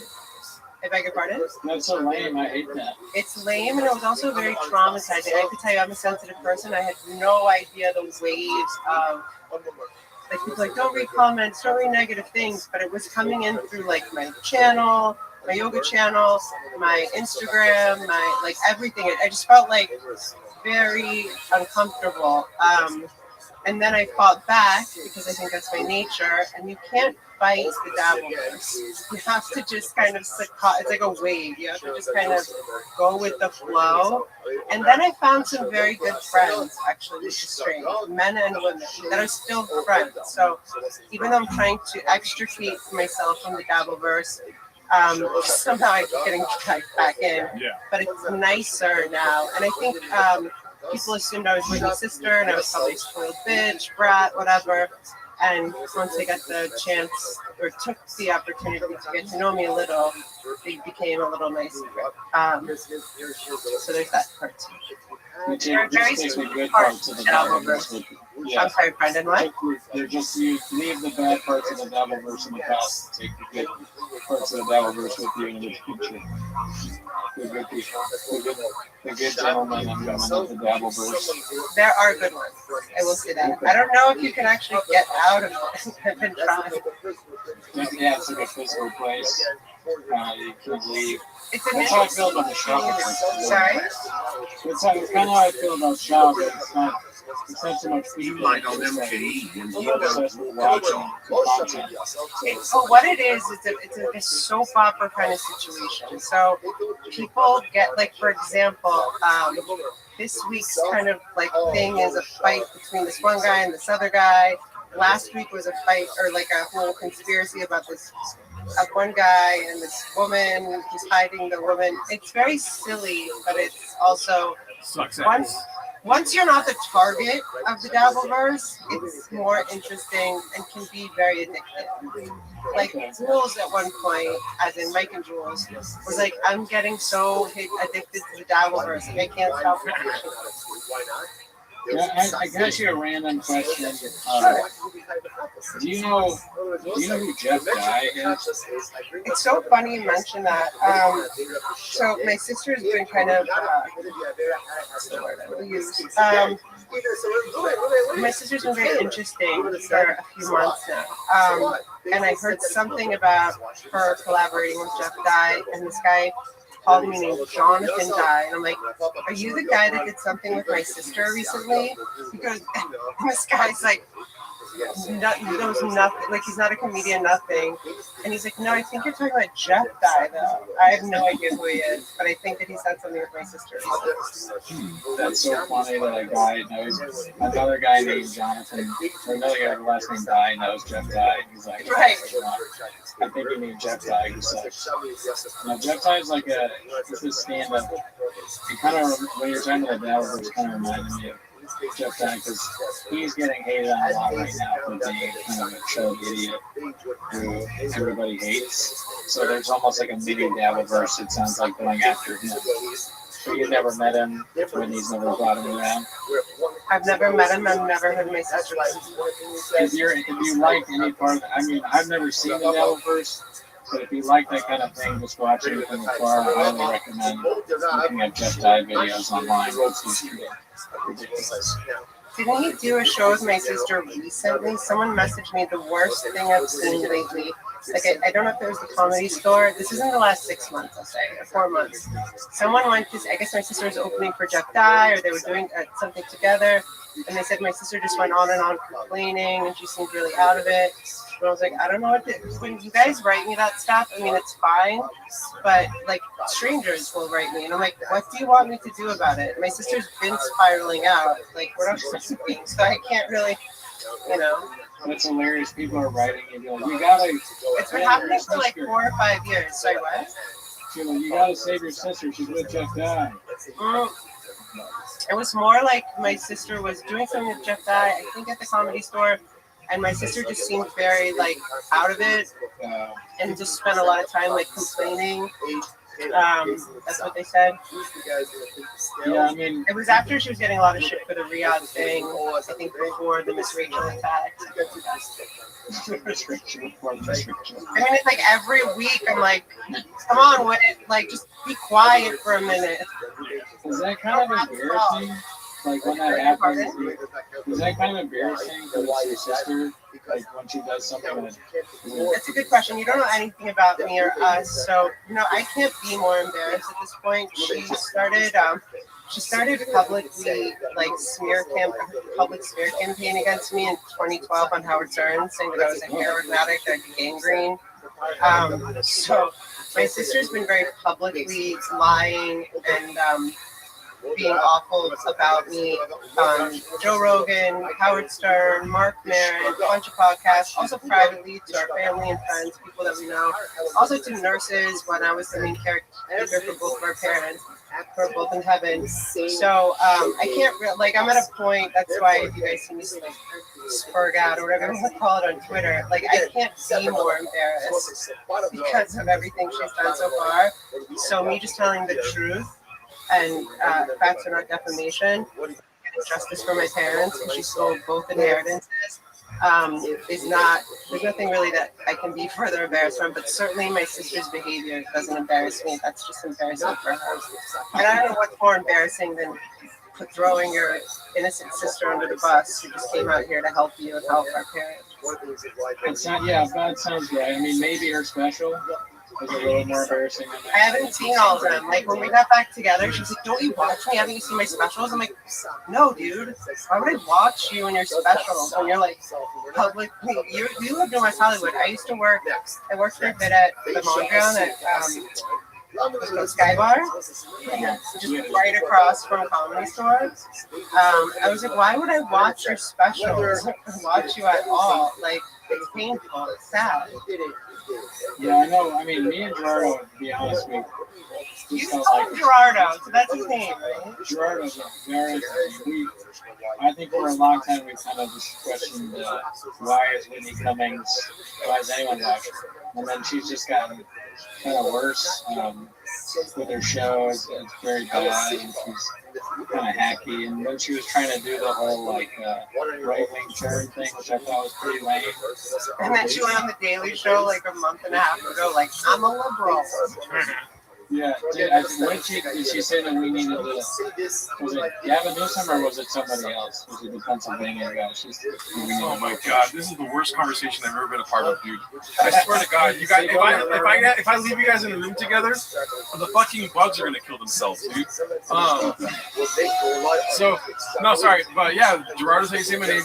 Well, I don't know what I was gonna say, but what were they saying before? That Whitney's a liberal. Whitney's a liberal. Gavin Newsom. He started talking about Gavin Newsom. That's when I was like, all right, throw Gavin it Newsom out. sucks. Yeah, he sucks ass. Yeah, he sucks ass. She was saying we should vote for him.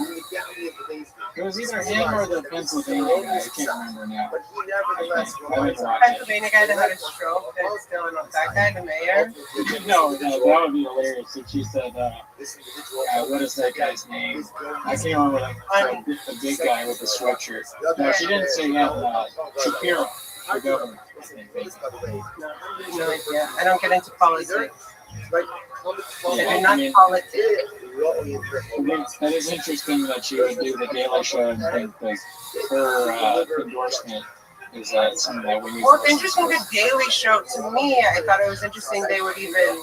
She did that CNN thing that was like a huge deal, the New Year's Eve CNN thing where she's like was kind of right wing. That was like last year, right?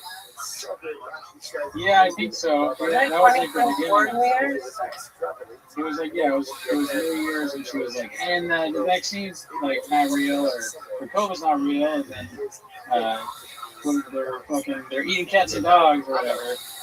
They're supposed to think it's hilarious. And then like Kamala Harris sucks. Kamala Harris can't read. She's just going off. And now she's like doing well. So that was a confusing move for the show. I mean, I don't watch a lot of that kind of stuff. But when people sent it to me, it was confusing that the show made that choice, and that I don't know, like.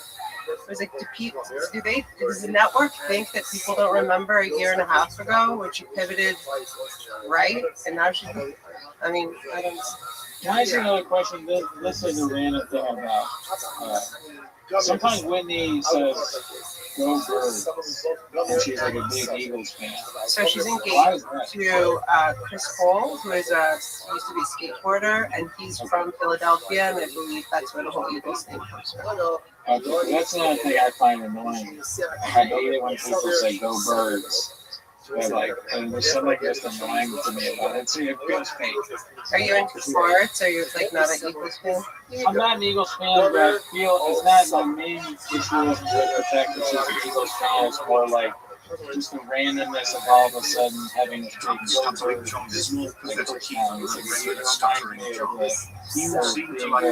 all of a sudden, but sometimes it's like, oh, I'm right wing or oh, blah, blah, blah. I was laughing though when the text that came out about the assistant telling her that she can't criticize Rogan. Did she ever tell you that you can't talk about Rogan? So I'm going to be careful what I say here. So that assistant is Benton, who is now called Bucky, because he transitioned from a man to a woman. I call him Buffy, not the Vampire Slayer, because I reached out to him actually 6 months or so ago because he was around when a lot of stuff happened with my mom that was just awful. And he didn't respond back to me. So then when I saw that he did that, like released those texts, and it was like, wait, it's so like controlling Whitney. What I saw in the text was like, we respect our elders. Blah, blah, blah, blah, blah, blah. She was like schooling this man. They've transitioned, so it's a female now. Buffy was Benson at the time. I have no idea what he did to deserve that, but my sister will do things like that. She asked me to write her manifesto 3 years ago, and it was for her employees. And it was called the Wolfpack Manifesto because she was into wolves at that time. And it was very interesting because as I was doing it, the way I've had 2 businesses, and I think everyone is like, I was the sole owner of both of them, but I treat employees like family, and I won't have employees do things that I don't do, like arrive 15 minutes before your class. And so I kept asking her questions when I was writing the manifesto, like she had specific things. Actually, it's for them, not us.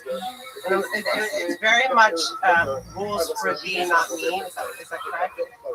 Right. Yeah. So it just felt, because I would never run anything like that. I would never have a team like that. So yeah, she does things very differently. Wolf Manifesto? Is that what you said? Wolfpack Manifesto. Wolfpack Manifesto. That was a manual for her employees. Yeah, and that was the name of it. Did they literally say Wolfpack on it? Yes. Wow. And there's a bunch of different rules. Yeah, no, I mean, having a man, I can understand if you're a business. I don't think she ever put it into play. It was just like something she was thinking about for 3 weeks and then moved on to something else, which is like kind of a pattern she has. But I've never seen it so publicly visible, but also people are sending me a lot of more stuff because of how publicly interesting she's been lately. I'll use the word interesting.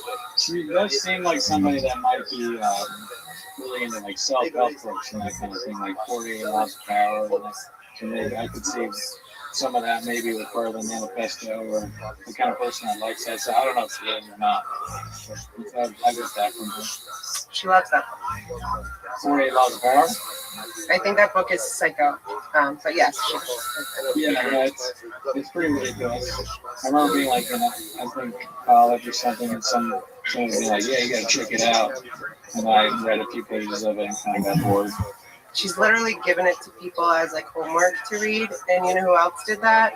The owner of American Apparel. And there's a documentary about American Apparel. They talk about how crazy it was to have to read this book and have to like, I mean, and part of this, but like, let me just explain one. So if you ask me a question,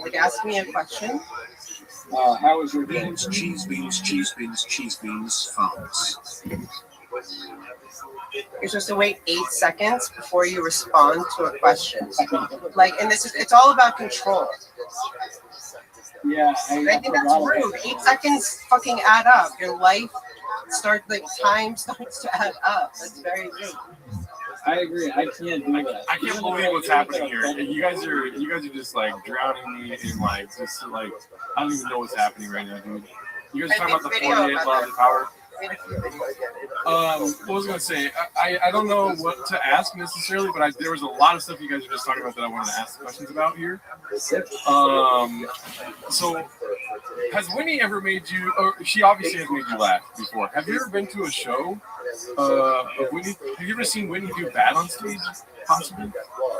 So I've been to a lot of her live tapings. I used to go to, so when Whitney and I get along, we're kind of like the closest. And then when we're not speaking, we don't speak at all. So she's my little sister. She's 12 months younger than me. So as my little sister, I mean, like, you know, yeah, like she said to me, like, Ashley, don't laugh at my fall. I'm like, but I can't help it. I'll just laugh harder because other people, it makes other people laugh, right? So yeah, I mean, the loyalty that I used to have for my sister that I kind of have put aside for now because of what we're dealing with, at like our little Cold War that we have. So I'll say that. I mean, my sister's not. What was the original question? Just not if you ever seen her bomb or do bad. Like not even bomb necessarily, just like do bad. Like, and then like something she can't sleep at night. She's like, why wouldn't they laugh when I fucking did my squirting joke or something like that? You know. I don't know if she doesn't.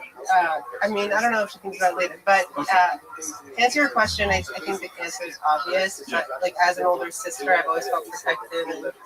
And but I will tell you, one time we went to the improv, and so my sister goes intense. Like so, when we would, like, when I would go do spots with her, she'll do Comedy Store, and then improv, and then Laugh Factory, and then sometimes like all in the same night, right? And this one night, it was like, I don't know, it's like, it wasn't like anything like the last few years, but, this one night she was doing the weirdest crowd work, and I was like, it felt awkward. I felt awkward for her, because people weren't really responding to it. But mostly she's very confident up there. But yeah, I think your question answers. Yeah. Another question. So, there's one of the most prominent names as far as comedians go in the Epstein files was kind of Whitney Cummings, because Jeffrey Epstein found her funny, which I think is funny. How many people have asked you about that? Has anyone? Yeah. Many. But to her credit, I don't think that there was anything. I think it was kind of innocuous. You just said like you liked her squirter jokes. Yeah. Yeah, it was about an article in Cosmo or something, right? Like that she wrote, maybe. I thought it was when she did that thing where she like put a hose underneath her. I don't even think I saw that. What did she do? She like spread her legs and like put a hose. So she put a hose. She was like in a bikini and spread her legs and put a hose between her legs. So, yeah, no, that makes sense. It says call ends in 15 minutes. Yeah.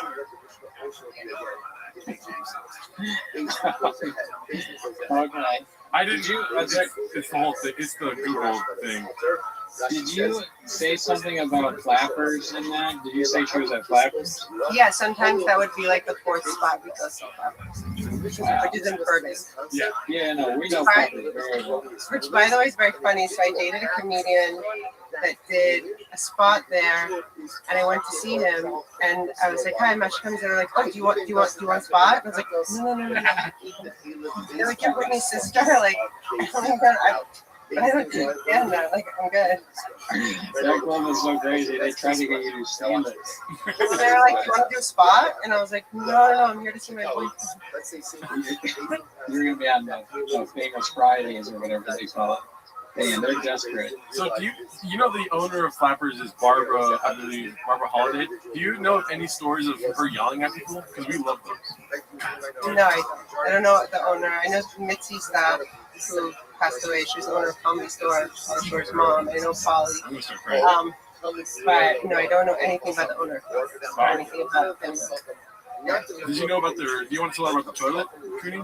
That Flappers? Oh, sure, yeah. If you do end up going back to the toilet has been broken for like 10 years. We got a urinal there, and it smells bad. I don't know what's going on. They never fixed it. There's like rumors that the owner clogged it, and it's just like the poop is so big that people never out of the toilet. I heard it was the night that they tried apple pie pizza for the first time. They accidentally threw some away in the toilet, and then they couldn't go down. But this is gross. That's gross. But have you ever tried the apple pie pizza at Flappers? Me, no. But I feel like that's a reason not to go to Flappers. Who doesn't fix a toilet? I'm so confused about that. Exactly. It's been years. And what it like? Don't they have two though? Like one for men, one for women? Yeah, I think they at least have that. That would be so funny if they did. If they didn't have separation of that. I was gonna say, but also it must make the lines longer. And also, how much can it cost to fix a toilet or get a new one? Really? Yeah. I've told this story so many times, and no one believes me that it's real, I'm sure, but I swear to God this happened. When I moved to LA from WeHo, I moved to Burbank. And I lived in this house, and this guy came over to fix our toilet or something, some plumbing issue. And I, made the mistake of being like, yeah, I do comedy. when he asked me, and he was like, "Oh yeah, you do comedy? Oh, I do the plumbing at that Flappers place over there." And I go, "Oh yeah," and I swear to God, Actually, pretty around funnier than Whitney. he insinuated that they were going through a hard time, and that was the fun. And then I found out it's a tough spot. Yeah. But apple pie pizza, I'm glad that you realized that's close. Well, it's funny that you mentioned that.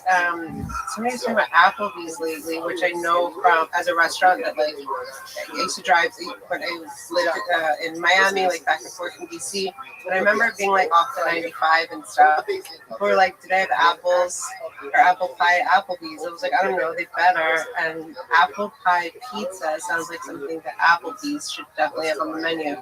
But it also sounds like a bad idea. Like pineapple pizza, I get. Apple pie pizza, I don't get. Have you guys ever tried it? No, I haven't, but I feel like that's something we should eventually try. Yeah. What does it look like though? Is it the crust of the apple, or is it just like apple pie with cinnamon on top of cheese? And I'm not sure, but I'm willing to try it, and I heard that they deliver now. I'm pretty sure Flappers delivers food, so we'll have it delivered to my apartment. Before we only have like 10 minutes left, so I need to do like a speed round here. The chat, obviously, you know, everyone that watches our show is in love with Brendan Chop. So they want to know if any, like, that's the question. Brendan Chop question mark. Have you ever talked to him, met him, anything that happened? I've met him and at Comedy Store. I know that him and my sister were close. He's not the father of my nephew. People think that. I will not say who the father is. But it's not him. And yeah, I don't know him very well. I've just met him like past. Oh, okay. He never asked you to check out his truck or anything like that? Oh, okay. He asked me a couple times when I seen him at the Comedy Store. Do you know about Brian Callen? I don't like Brian Callen because he made shoes out of elephants. I think that's terrible. But there's other reasons I hate him as well. He killed elephants and made shoes out of them and was charging $800. Oh my God. He's such a bad guy. God, elephants. He's a monster. Yeah. And he's very little. He's a very little man. In every way. I mean that in every way. Yeah, I love elephants. Why would you do that? Because he's an asshole and he's a little man. Yeah, he sucks. Okay, I have a and question. $800. They were like so ugly too. They were like sandals made out of elephant skin. I mean, it just broke my heart. First of all, but it also made me angry. And also, like, what an idiot loser. Yeah, I don't like that at all. I've never killed an elephant. Yeah. I gotta be honest with you. I really don't like the way he. I don't know if you're familiar with his cadence, the way he says jokes. A lot of what he does is he'll say like, "I grabbed his thighs." Like he does this weird thing with his voice. Where he's like, yeah. And I think I hate that more than what he did with the elephants. But I'm not sure now because I'm just hearing it now. Question, really quick. How do you know that he killed? Was he bragging that he yes, killed elephants? He was bragging about the fact that he killed them on a safari that is. The way he explained it made zero sense to me. It's a safari that you can look it up. Red Bar covered it. I think this was, I want to say circa 2021. He talked about them on Rogan. So he showed them and stuff. And he was saying it was an animal sanctuary or something like that. And like how he somehow tried to, like a fucking idiot, excuse my language, justify shooting an elephant and making shoes out of them, like was helping the elephant. It made zero sense. I didn't know that's what toe holds was. I know about toe holds. I didn't know that. Look it up, Brian Callen, elephant shoes. It's super easy to find. I wonder if that is what toe holds is. We used to I would talk smack about. him. I would deck him if I ever saw him. Just for that. They're saying we love you, Ashley. And I've been studying martial arts since I was 21 years old. I think he fights. I'm not sure. Yeah, he always does like kicking and punching in his act, so I think he does something like that. But I would dare him to fight me. I would kill him for that. I mean, not literally kill him. You could kill him for Yeah. Snap. Yeah, I mean, this stand-up that kills me, like not that, but like it hurts my soul. And I get depressed and crazy. Well, another question. So same thing for Brendan Schaub. What about Chris D'Elia? Anything you tell the audience? I've spent a lot more time with Chris D'Elia. He was the boyfriend on the show Whitney that I think was 3 seasons on NBC. So I used to go there to do the to watch the live tapings, and also he was at my sister's house all the time, like at parties and stuff. Chris was always very quiet, and I just want to say something very clearly. If anyone remembers this weird thing that happened when my sister and Amy Schumer publicly went against him in the Reporter, like circa 2021, something like this, I wrote, there's a picture of Chris and Whitney, and I said, I know one of these people to be a liar. I do not know the other person to be a liar. And everyone's like, Ashley's like into Chris and condones his behavior. No. All I said is I know one person to be a liar. I don't know the other person to be a liar. I've heard lately that he got into things that start with a P that is completely unacceptable and gross. He was always really quiet. He doesn't drink or do drugs, to my knowledge. Yeah, he was always very quiet and sort of, I don't know, I always felt like, especially at her parties, he just wanted to go there, like, because it was sort of like he had to, and then he would leave as fast as he could, sort of thing. Yeah, he probably didn't like the catering. I don't think he liked people, like, who knows, maybe he was doing his gross thing, you know?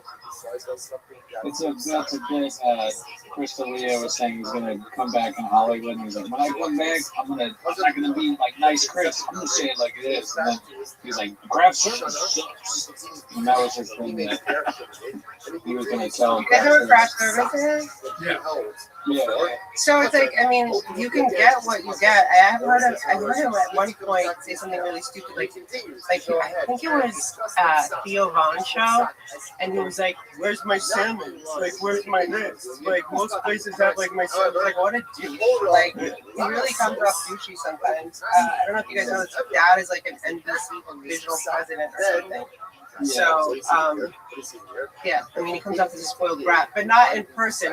I've seen him do stuff that it's just like, seeing him do stuff like back in 2013, he was very funny back then. I don't know, it's hard for me to find someone funny after I know they're doing terrible things, if that makes sense. Yeah. No, that's half of our show. Wait, no, that's so funny that the "Where's my salmon" thing is like that. You do like a way better impersonation. But what always annoys me, and this annoys me about a lot of stand-up, it's like, yes, laugh at your own jokes, but he would do it like it was just like, shut up, you know, like when he tells like the drunk girl joke, which is actually funny, you know, like he does like this impression of 2 drunk girls laughing, but he has this like weird high-pitched laugh. It's like, let people just laugh sometimes as well, you know. I'm really guilty of that too myself when I do stand up though. So I know it's hard to get rid of. But the call will be ending soon because I have not paid for Google One. I'm probably going to try to do a different service next time for this whole call thing. But thank you so much, Ashley, for coming through. Thanks for having me. You're welcome to come on. Thank you, Brendan, and nice to meet you. Yes, good to meet you. You're welcome to come on whenever you want. We do this every Wednesday live, and we'd love to talk to you again. Yeah, we'll see you in the Red Bar Facebook group. Hopefully you're in that too. Oh yeah, that's what's up. All right, awesome. Bye guys. Bye. Thank you so much. Hell yeah, dude. All right. I don't know if the calling is like it ends for both of us. But that was 4 minutes. That was great. Yeah, she was awesome. Yeah, Ashley's so great. Nice. I had no idea what to say at the beginning. I was thinking, I don't know. I was just like, yeah, you do yoga. But see, I mean, I'm a terrible host. But damn, dude, she was funny and cool. I really enjoyed that. Yeah, that was what great. You guys did too. That was very funny how the chat kept only putting $2 donations and keep making the voice happen. Oh, thanks for the sub. What's up? Somebody just subbed. Sorry. Oh, something really made me laugh during that whole thing. I forget now. Fuck, but yeah, no, that was hilarious. I was talking to her. I was like, does Gerardo hate that? I want to see if she knew Jeff died. No, yeah, I mean, you guys are a run-on sentence. Both of you guys. There's no commas or periods when you guys are talking for sure. But that's why I was trying to let you be like, we need to talk about Brendan Schaub, dude. This is keep my eyes on the prize. Dude, we're leaving money on the table right now. I'm glad you brought in Schaub. That's why I was like, looking, I was like, Gerardo, please help me. I'm gonna. Like, this is gonna really just turn into like me talking about what kind of books we like. Yeah, dude. We were about to start talking about. You guys were gonna start talking about Martha's Vineyard for sure. Yeah, I was like, yeah. Oh, yeah, that restaurant's great. Yeah, it's driving. That would have been the whole call. I think it's going to end on us here in 2 minutes. I want to fucking read the Wolf Manifesto. And actually, I'm writing one of those. I'm not reading. Oh, you're going to write a manifesto? Yeah, you need to tighten up. Okay, yeah. I have write some rules for this. I've got 7 manifestos written already. I don't know if you want to check them out. Yeah, no, I know. But everyone in the chat knows that you got manifestos. Bud Easy. So, Bud Easy, I saw all your comments while they were white personing to each other. I saw your comment saying get the manifesto, but she started off talking saying there's not much I can say about this, so I didn't want to, I didn't want to press further on that. I was like, whatever she gives us, she gives us. So yeah, I mean, neither of us know her, so we want to be cool and chill about it. But then she just she talked about everything. So I don't know. I think we played that right. But yeah, guys, thank you so much for coming through. I think we're going to have to end it here because it's going to hang up on us. Yeah. But hey, thanks for coming out, chat. Hope you enjoyed the show. See you next week, I guess. Yeah, we'll be here next week.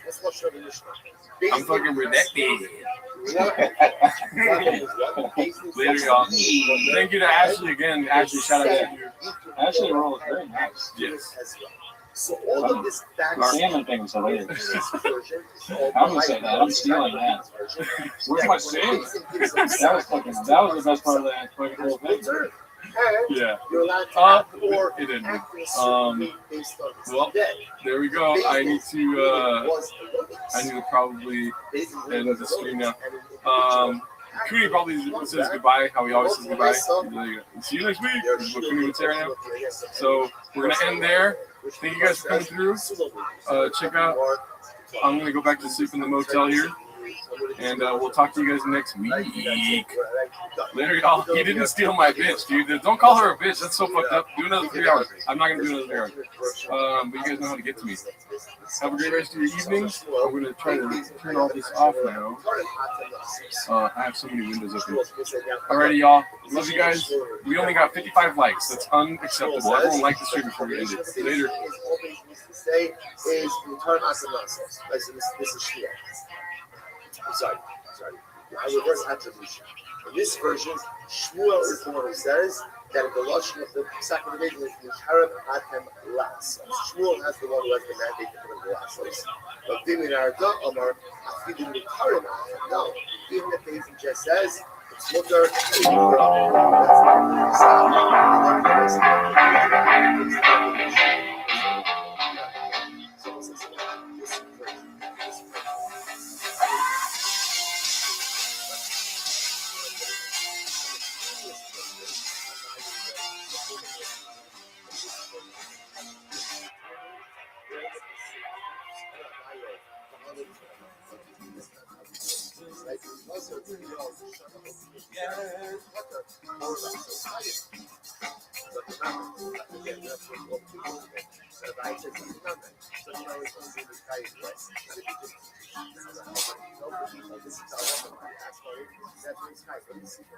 But it's not just like this is the third. You also need what? Glasses. Next. Rabbi, I'll look for that. Rabbi, what's that?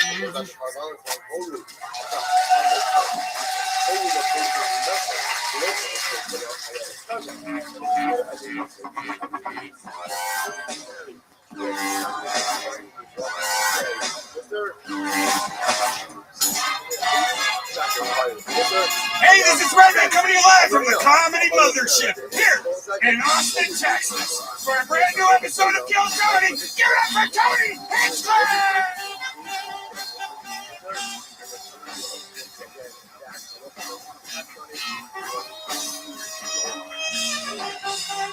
Who's ready for the best fucking night of their lives tonight, huh?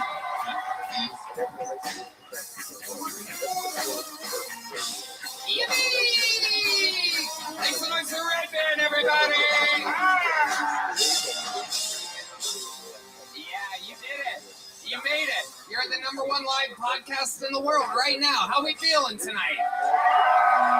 Yeah, baby. This is indeed Kill Tony, brought to you by Squarespace, Shopify, Red Rose, Yellow Rose, and Gel Blaster. How about one more time for the best stand band in the land, huh? Joining us tonight, special guest Terrell Shahid over there on the saxophone. Austin, local legend. Of course, on the drums, the great and powerful Michael Gonzalez. Matt Muelling is out touring tonight. We are here with the band leader, the legend, every show in Austin, Texas. The one and only John Dees on the keys. And fan favorite, and one of my own personal favorites, the great Deep Madness on the bass guitar, everyone. A lot of fun stuff planned for tonight's episode. Before we started, here's a little bit more from the amazing sponsors that made it all possible.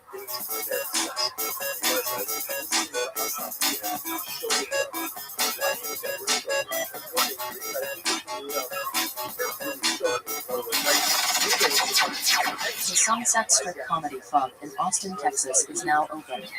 Check out Red Band's secret show every Thursday. Go to sunsetstripatx.com for tickets.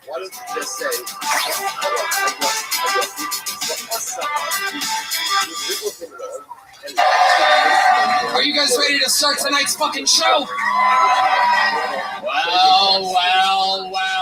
You know, thank God I might be one of the best fucking comedy bookers on planet Earth, because when I smell talent, I attack. It's always been that way. Ladies and gentlemen, I'd like to present to you two of the best goddamn comedians on planet Earth and two of our favorite guests in the history of the show. Two of my funniest friends. Make some noise for Dan Soder and Mark Norman. Let's fucking go. High-ranking elite guests of the show. Two of our favorites. Two of the funniest. New York's finest. New York's finest. Not just at comedy, but at life. On 9/11, they were saving people, pulling them from the buildings. Oh, how about a hand for the lovely Heidi, everybody? I mean, holy shit. Right when this sausage fest got a little too sausagey, here she is to add a little feminine energy, some good mojo. How about a hand for Heidi, everybody? Follow her at Gina AAA.HG. It's the worst Instagram handle of all time. It's completely hot. The worst marketing of all time for a hot chick. Literally. Gina is not even her name. Her name is Heidi, and her Instagram is Gina with 3A's.HG. Yeah, it makes no sense. I've been calling her Gina all night. Well, it's also that weird that her Instagram handle's like a tough Wi-Fi password. Yeah. No, it really is. It's absolutely ridiculous. Anyway, we're happy to have you guys. Welcome. We have one more special treat, ladies and gentlemen. One of the greatest band members in the history of the show is here joining us. Ladies and gentlemen, you know her, you love her. This is the great Jet Ski Johnson, everybody. Oh, shit. Rum. Only the old school fans know about that shit. Jet Ski's hilarious. And she also plays the horn, but she has a live mic and is absolutely phenomenally hilarious. And when she says something funny afterwards, everybody goes, rum. You guys get it? Yeah. Do it. Rum. You have to do louder than that. Try again. Okay, there you go. You guys get it. I like that. Hell yeah. It's fun. You'll see when it happens in action. She's a fucking little sniper. Hi, Jet Ski. Hey, I'm no Heidi. I'm all personalities. That's my God. There you go, motherfuckers. Absolutely. Other than that, you guys know how it works. Over 200 innocent souls signed up for the opportunity to perhaps get 60 seconds on this stage. We'll let this little hanger fucking go up first. And while we wrangle the first comedian, and as you know, they get 60 seconds, you know their time is up and you hear the sound of a kitten. That means they have to wrap it up and then they bring out the Angry Best Hollywood Bear. And then we interview them, we talk to them about anything that could be happening in their lives or what makes them interesting or what might be funnier for them to talk about. The whole thing's improvised, anything can happen. Are you guys ready to start tonight's fucking show? While we grab the lucky human that will be going first out of our bucket pulls, we have a regular on this show. He has been starting every episode for the last few weeks. He's an absolute fucking sensation, a local icon, a comics comic, and also a fans comic. An absolute freak of nature, a bundle of energy, a power source. He literally is like a solar panel. Ladies and gentlemen, I present to you the great and powerful 60 seconds uninterrupted from Casey Rocket.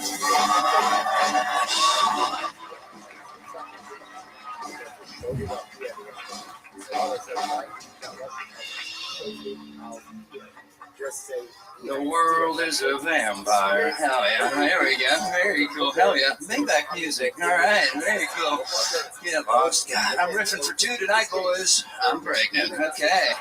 Cool. Get lost. God. Nights like this, I wish I was still covered in mud, hiding from the predator. You know what I mean? Just hoping he'd get close so I can steal a kiss. All right. I gotta get out of here. I got a date tonight, fellas. Yeah, her name, Hot Singles. Her location, in my area. The sex, casual and anonymous. No strings attached. Is she HIV positive? Oh no. Is she gonna try to steal my wallet later? Oh yeah. Is it a decoy wallet? Oh hell yeah.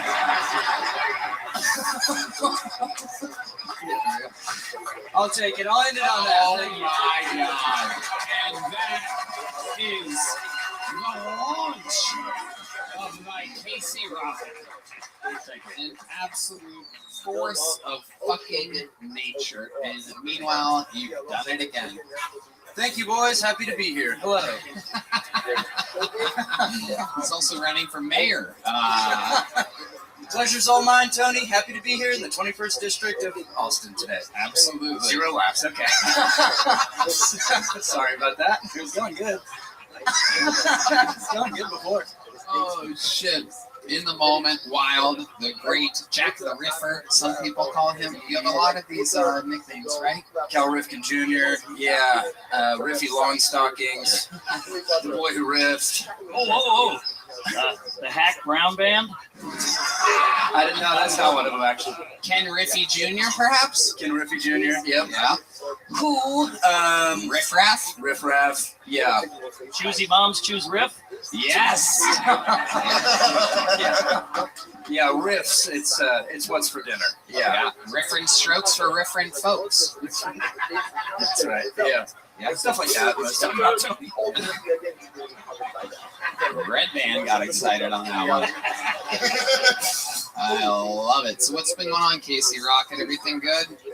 Been good. Yeah, I was in Chicago Thursday, Wisconsin Friday, rally. Yesterday, been going around. It's been going good. So been doing that. Philly tomorrow. Big laughs. Yeah. Wow. You're just flying around. Flying around. You said rally yesterday. What kind of rally was it?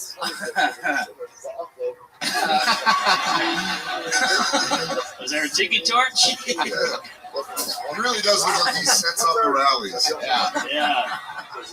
You look like the first half of the show intervention. It's not true.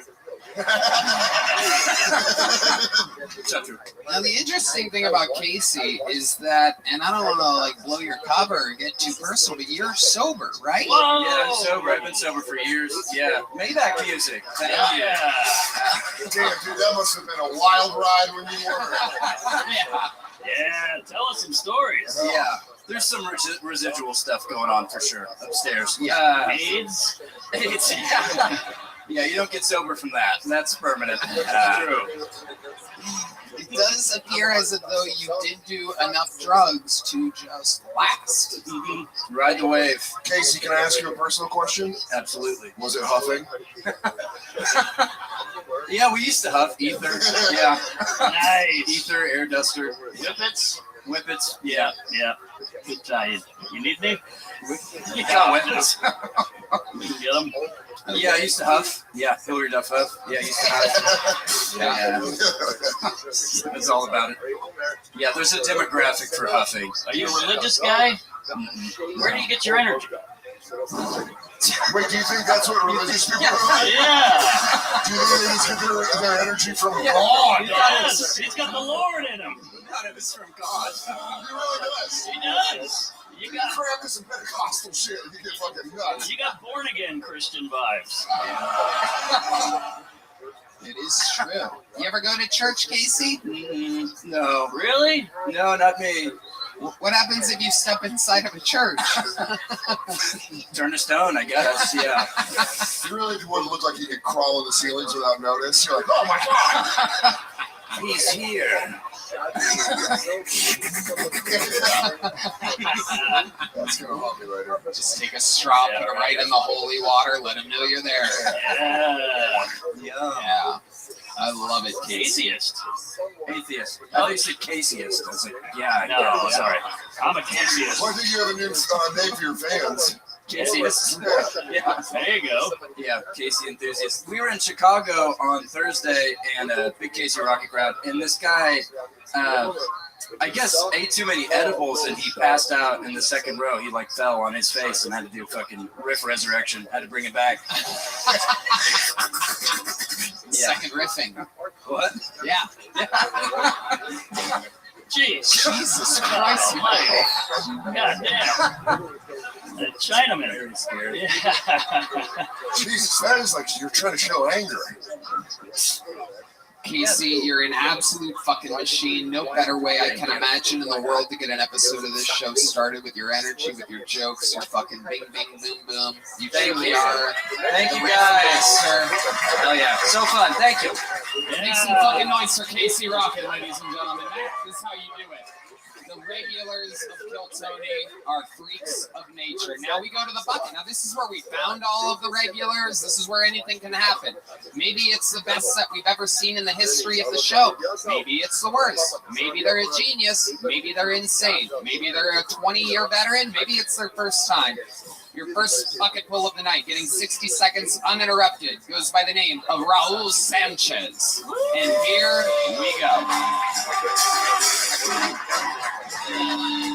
Thank you. I like drinking, man. Makes me a pleasant human being. Sometimes I get a little too fucked up, though. Like, one time I got so drunk, I caught myself speeding on the highway because I confused the number on the highway with the speed limit sign. I was like, 97, fuck. That was pretty specific, no? Now that I better go 92 just to be safe. You know how the cops are around here, man. You guys never got that fucked up? One time I was at a bar, I got hammered, right? I started talking to this chick, and we hit it off, right? So I decided to buy one of those condoms from the machines in the bathroom. Yeah, and then later that night, we're about to get it on. I opened it up, and it was 2 Advil.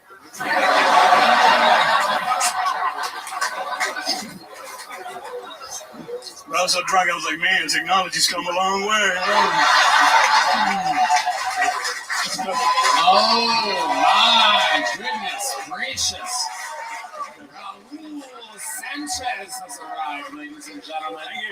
An unbelievable minute. Oh my goodness. Now, Raul, I know you. You're a fucking great comedian from Dallas, am I correct? San Antonio. San Antonio, that's right.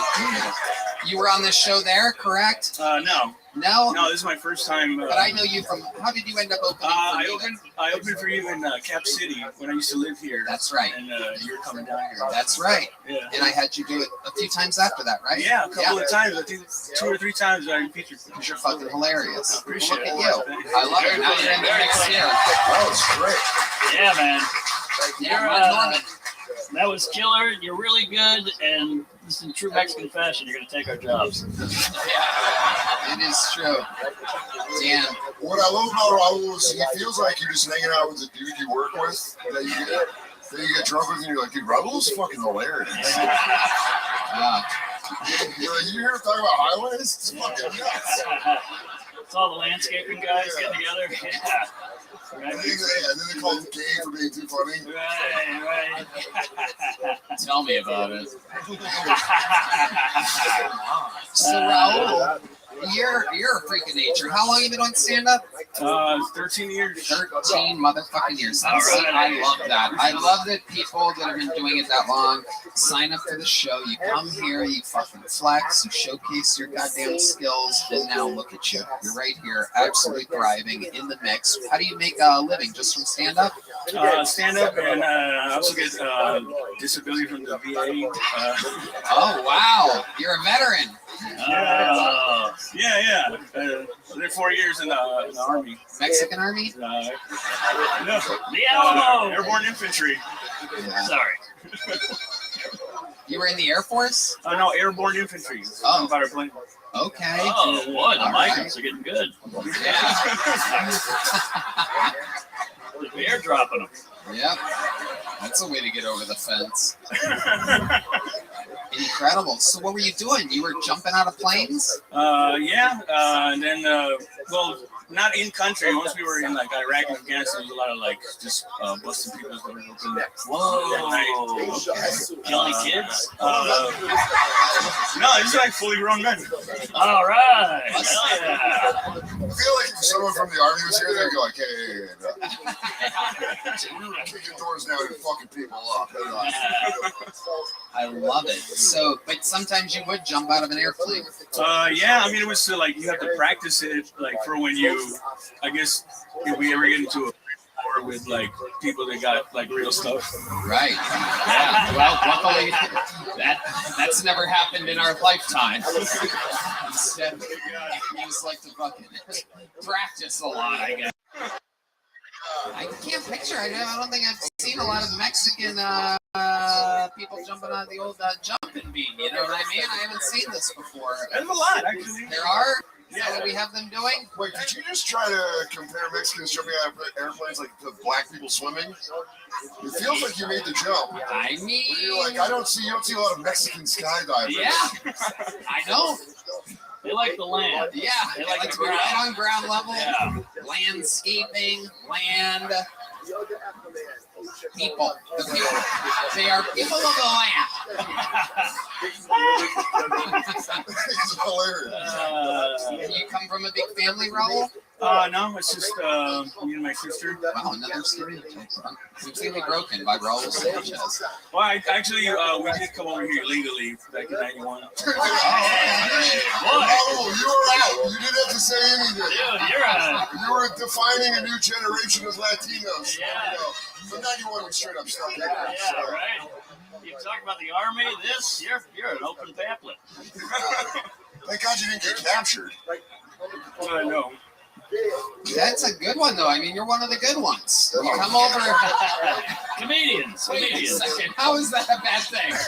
How is that the Mexicans are laughing? Yeah, but if you follow the trail. I just got a fucking thumbs up, a brown thumb. I just got that joke was over the line, and so is he. Yeah. I don't want to cross anybody's borders here, but that is incredible. So you came here illegally and just joined the Army. See, that's fair. That's how it should be. You want to come here illegally? Join the Army. I like Serve your time. The Asian Mexican's not having this. He's just fucking pissed right now. So. Asian Mexican? You don't see him, he's wearing a Hawaiian shirt and he looks shaped Samoan. It's got everything. We call him Don Mo. I love it, bro. I wasn't your joke. It was a genuine. I'm regathering myself. I love it. Raul, what else would we be surprised to know about you in your life? This is a very interesting set and interview. You're absolutely killing it. Used to be a drug addict. Hey! Okay. What are we talking? What kind of drug? Mostly cocaine, like free. Okay, a lot of people going 97 and a 75 back there. Hell yeah. Where would you do the cocaine? What was like your routine? Where would it get you? My homie was a dealer, and we used to just kick it in his like back room behind his parents' house. Yep. He was set up there, and then we just like stay up all night until you coach me through it. Yeah. I don't mean to judge your friend, but he sounds like a really shitty coke dealer. He's like, I'll go to my parents and just do all my stash. Yeah, it was a pretty bad idea. What would you guys do for fun after you do the cocaine? What would you guys do? It's around the time that I started doing stand-up. So it was, and after a while, like stand-up started getting in the way of the coke. Yeah, it got out of hand pretty quick, and I ran out of money, and I just stopped. There you go. A natural end to an addiction. Yeah. Stand-up started getting in the way of my addiction. But stand-up won. You know, he's not coke, he's still doing stand-up. Yeah, absolutely. Yeah, you have 1 minute of material. Thank you. Do you ever get tempted to do it? You ever have a moment of weakness? Oh, yeah. Yeah. Like, what does that take? Does that happen when you're... Well, I just do it. Oh, okay. Yeah. That's a way to do it. Absolutely. He's admitted to 3 felonies here, for those of you keeping track. Army, border jumping, and drugs.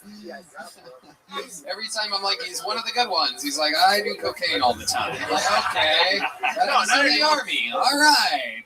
What do you got here illegally? Oh, what do you think about catalytic converters? Like, do you get them for free or do you buy them? No, somebody tried to steal one out of a rental. Out of our house. Yeah. I'd love to have you on the Secret Show sometime if you can. Yeah. Whoa! Look at that. There you go. You passed the catalytic converter test. That's one of the only ways to get booked on the Secret Show. This is a legit, nice leather joke book. You could fucking do blow off it or something like that. He's generic Raul on social media, all one word. I mean, that's about as good as it can get out of the bucket. Make some noise for Raul Sanchez. Oh, wow. What a start of the show so far. Right now, we're on pace for episode of the year. It happens that quick. Oh, look at the lovely Heidi. I mean, my goodness gracious. Are we the luckiest people on planet Earth or what? I'm sorry, I looked at your boobs. Got the bottom boobs. I feel like I really got caught. I was shaking Easter before. I was like, I'm sorry. Yeah. I know, it's hard. You think that's bad? I saw Deep Madness look at her boobs. That's the weird part. He's like, hey, all this podcast is sponsored by Squarespace, the all-in-one website platform for entrepreneurs to stand out and succeed online. Whether you're just starting out or managing a growing brand, Squarespace makes it easy to create a beautiful website, engage with your audience, and sell anything from products to content to time. All in one place, all on your terms, Red Band. Tony, I've used Squarespace a lot. I love Squarespace with a fiery passion. And I tell you that over the phone almost every night. That's true. You call me a lot and we talk. We're good friends. Yeah. I just love how easy it is to make a website with them. Upload, organize, and access all your content from one place with your new asset library. You're able to manage all your files from one central hub and use them across the Squarespace platform. Sell your products online, whether you sell physical, digital, or service products. Squarespace has the tools you need to start selling online. That's right, Red Band. You can easily sell custom merch and create a passive income that engages your audience and scales your brand. Design your products and production inventory, and shipping is handled for you, saving you time and money. There's no doubt about it. Making a website has never been easier thanks to Squarespace. So do yourself a favor, head to squarespace.com for a free trial. And when you're ready to launch, go to squarespace.com/Kiltony to save 10% off your first purchase of a website or domain right now. Good evening. This podcast is sponsored by Shopify. Perfect combos, peanut butter and jelly, spaghetti and meatballs, Red Band and Tony Hinchcliffe. Now you and Shopify. Now that's a combo, my friend. Shopify is the global commerce platform that helps you sell at every stage of your business, from the launch your online shop stage to the first stage, real life store stage, all the way to the, we just hit 1 million orders stage. Shopify is here to help you grow. Whether you're selling scented soap or offering outdoor outfits, Shopify helps you sell everywhere from their all-in-one e-commerce platform to their in-person POS system. Wherever and whatever you're selling, Shopify's got you covered. Redman. Shopify helps you turn browsers into buyers with the internet's best converting checkout, up to 36% better compared to the other leading commerce platforms, and sell more with less effort thanks to Shopify Magic, your AI-powered all-star. I know I love Shopify so much, Redman. I mean, it's crazy. I love Shopify more than I love women and men. I love that no matter how big you want your business to grow, Shopify gives you all the tools you need to take control and take that business to the next level. Did you know Shopify powers 10% of all e-commerce in the US? Shopify is the global force behind Allbirds, Rothy's, Gilmerch, and millions of other entrepreneurs use it across 175 countries. Plus, Shopify's extensive help resources are there to support your success every step of the way, because businesses that grow with Shopify. Sign up for a $1 per month trial period at shopify.com/KillTony, all lowercase. Go to shopify.com/KillTony now to grow your business no matter what stage you're in. Shopify.com/KillTony.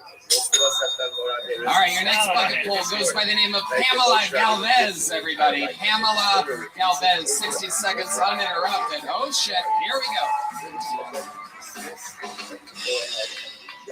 What's up, everybody? So I want to open up a pegging gym for women so that we can have nice, strong cores, because I used to date this bisexual guy, and we used to have strap-on Sundays. And in case you don't know what pegging means when a girl, I guess, wears a plastic dick and puts it in the butt of the guy. And it made me really appreciate what you guys go through. It's a lot of fucking work. It's a lot of work to do this, and it's very hard to find the hole too. And I thought all the positions, I thought when he was on top of me, that would be easy. No, that wasn't easy. But guys, if your dick could get pregnant, you wouldn't want to stick it everywhere. So just, because you guys always want to stick your penises everywhere. So, yeah. Okay. Okay, 55 seconds from Pamela. I wanted to You what? Wanted to stay on time.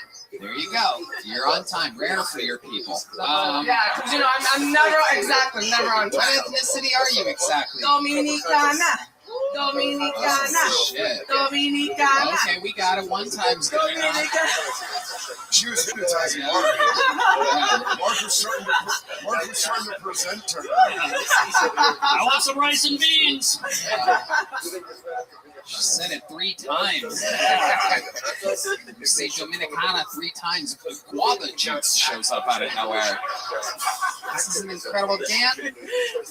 Peg Bundy, how many times have you done it? I did it 5 times. It was amazing. Same dude? Same dude, yeah, it was amazing. So ladies, please try it. Please try it. Oh, it feels so powerful. I was like, oh, now I get it. With that, it's a good feeling. So, returning the favor. Okay. Anyone else hard? Yeah. It's getting hot in here. Oh shit! There's this jacket. Look at this. This is like a fucking. This is like a. All right. Yeah. Don't say Dominican again, or they'll appear. I love it. Has anyone ever told you that you're like if Frederick Douglass and Frederick Krueger had a baby? I like it. How long you been doing stand-up, Pamela? 3 years. Where at? New York City and LA and Miami, and you gotta spread around, right? Gotta spread yourself around, right? Yeah, spread those cheeks. Yes, exactly, and lube it up too. Oh yeah. Shit. I'm scared shitless of this lady. I told you I want to open up a pegging gym for women. Sure. Good court. 24-hour shitness. Yeah, that does happen. Okay, so Pamela, what do you do for a living? How do you make money? I am a registered nurse. Oh no. Oh no. No. I thought she was gonna be sex offending. School nurse. There's the jet skis. The jet skis have arrived. D-Madness. All right, we get it. You're going for D-Madness. There he goes. 15 minutes into the show, his first pee break, everybody. There you go. True professional D-Madness. I think you're going hard with that thermometer in there, huh? And then the butthole. Lube it up, baby. Lube it up. Tony, so I know you wanted to be a heart doctor. See, I had open heart surgery. Okay. ASD.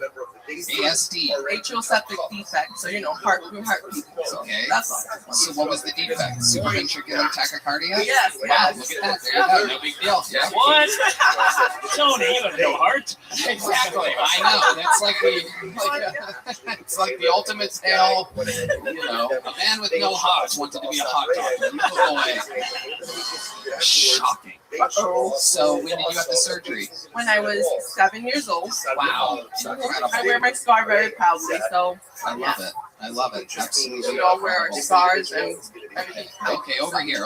Sorry. Really long answers to yes or no questions. What do you do for fun, Pamela? I like to go to the beach and swim and do comedy. Okay. You like to swim? I love to swim. What kind of swimming do you Makes do? me feel free. Like there's no gravity. You're just you and your thoughts. Yeah. That's kind of how water works. Yeah.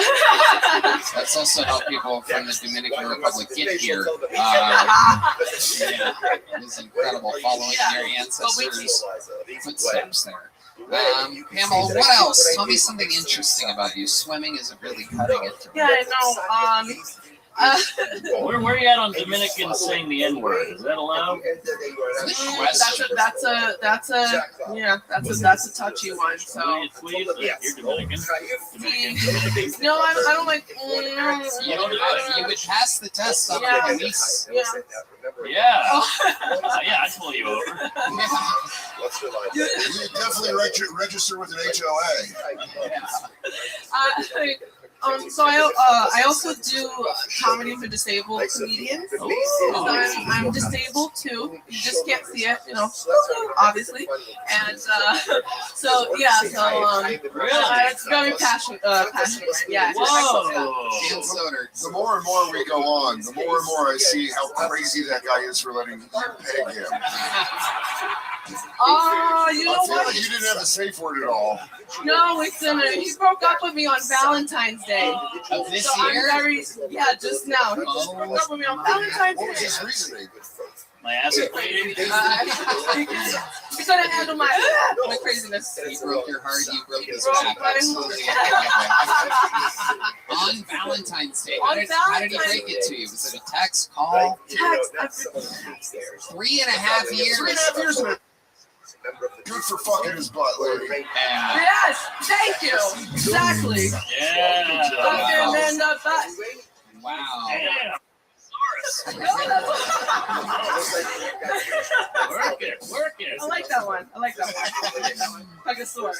Unbelievable. So he left you on Valentine's. You guys didn't get to hang out on Valentine's Day. No. Wow. Did you get him anything? Did you have something prepared for Valentine's Day? Perhaps some melted bedroom chocolates or something like that to blend in with the sheets? Yeah, that's why you always have to have tissue on the side to clean it up. Gosh, wow, we're so. Oh my gosh, we're talking about poop stuff and butt.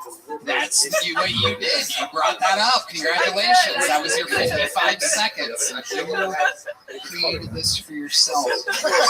Pamela, give us a little jump hook. There you go. All right, we're having fun here. You guys having fun?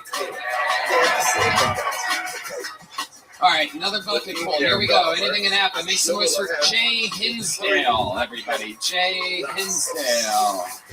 Here he is. Jay Hinsdale. You are permitted to act on this side. Oh, crap. Seeing that it's motor, I was at a strip club during the day recently. shielded from personal liabilities. I wasn't there for any particular reason. I was just trying to get my mom's engagement ring back.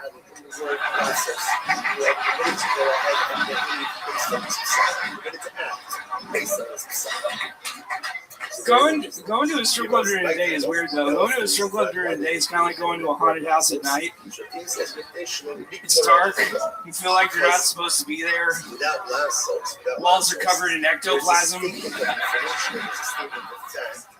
Seeing a stripper during the day is weird too. Seeing a stripper during the day is kind of like seeing Batman during the day. They both got cool costumes, but you can see the scars.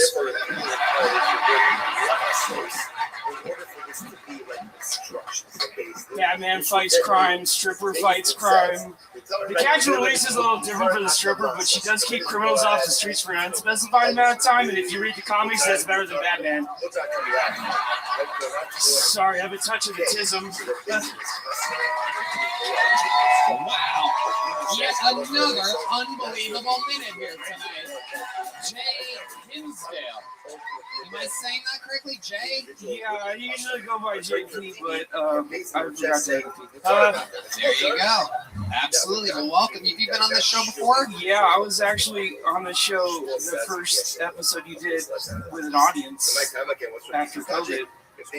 At Anton's. Yeah. Okay. Yeah. Our first episode in Austin. Yeah, you ruined my life. I did? How did I do that?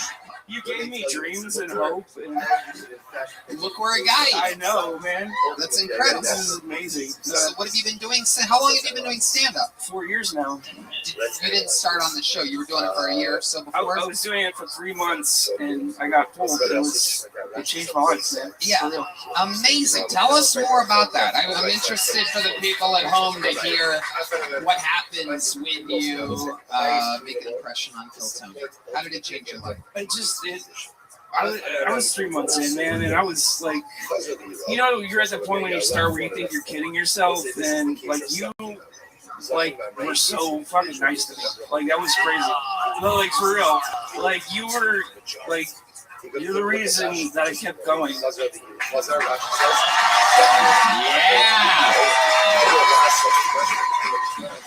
You hear that, you faggots? It's me. I love it. Absolutely. That would have been the perfect sentence before he shot you. He does have the name of an assassin. Jay Hinsdale. They assassinated Tony Hinchcliffe. It was a great set. Really good set. Thank you. I appreciate it. Unlike you, your jokes have no fat on them. But I once went to an Antifa-sponsored vegan barbecue for trans awareness. Oh, no. Yeah, I found out they don't accept trans fats. Wow. Yes. I love it. You got the face of Shane Gillis and the body of David Lucas. It is incredible. You are a machine, J.P. Hinsdale. I'm just going to write in the P and call you JP. Is that okay? That's great. Thank you. All right. You're welcome.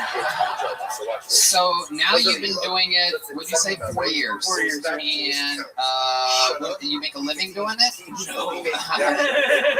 Right. How do you provide for yourself? I had to wait for a relative to die. Oh, good. Shows patience. Yeah. Like, she held on a good long while. And yeah. You're next, baby. Yeah. I love it. Who was it? Grandma? Yeah. How did she die? Oh, she was just, it was good at that time. I was like, honestly, it just happened this year. It was pretty messed up, man. Like, was there a, okay, Red Band, relax. Jesus Christ. Mostly because my mom didn't die. And that's right. Sorry. Well, now we know your pecking order. Yeah, exactly. She had a pegging order. Yeah. So, hindsight's 20/20 with a dildo. Okay. Okay, JP. Touche. There you go. All right. So, what do you live in Austin? Yes, sir. What do you do for fun? This. Right. Have you been signing up a lot? We haven't seen you in. Yeah, I've been signing up since I moved here, and even before I was coming out every Monday. So we haven't gotten you on since the first episode in Austin, Texas, which is well over 3 years ago, and you've been signing up continuously. Like off and on when I could get here, but in the past 3 months, I've been signing up every week. Amazing. Yeah, it's fucking tricky with hundreds of people in the bucket. This is a perfect example of the fucking randomness of the show. But I was just telling Rogan the other night that Williams signed up, right? It was a year or something crazy, continuously, and he never once got up. And then after a year, we pull his name out of the bucket. Now he has the record for most appearances and interviews all time on the show. So it goes to show that fucking, persistence and everything is whatever. You're fat. Let's talk about it. What do you like to eat, JP? Yeah, dude. What don't you like to eat? Let's start there. What's the late night fucking gluttonous pleasure? Yeah, tell us, Taste Oracle. It's not pussy. Not pussy. No. When I can, but it's delicacy. Incredible.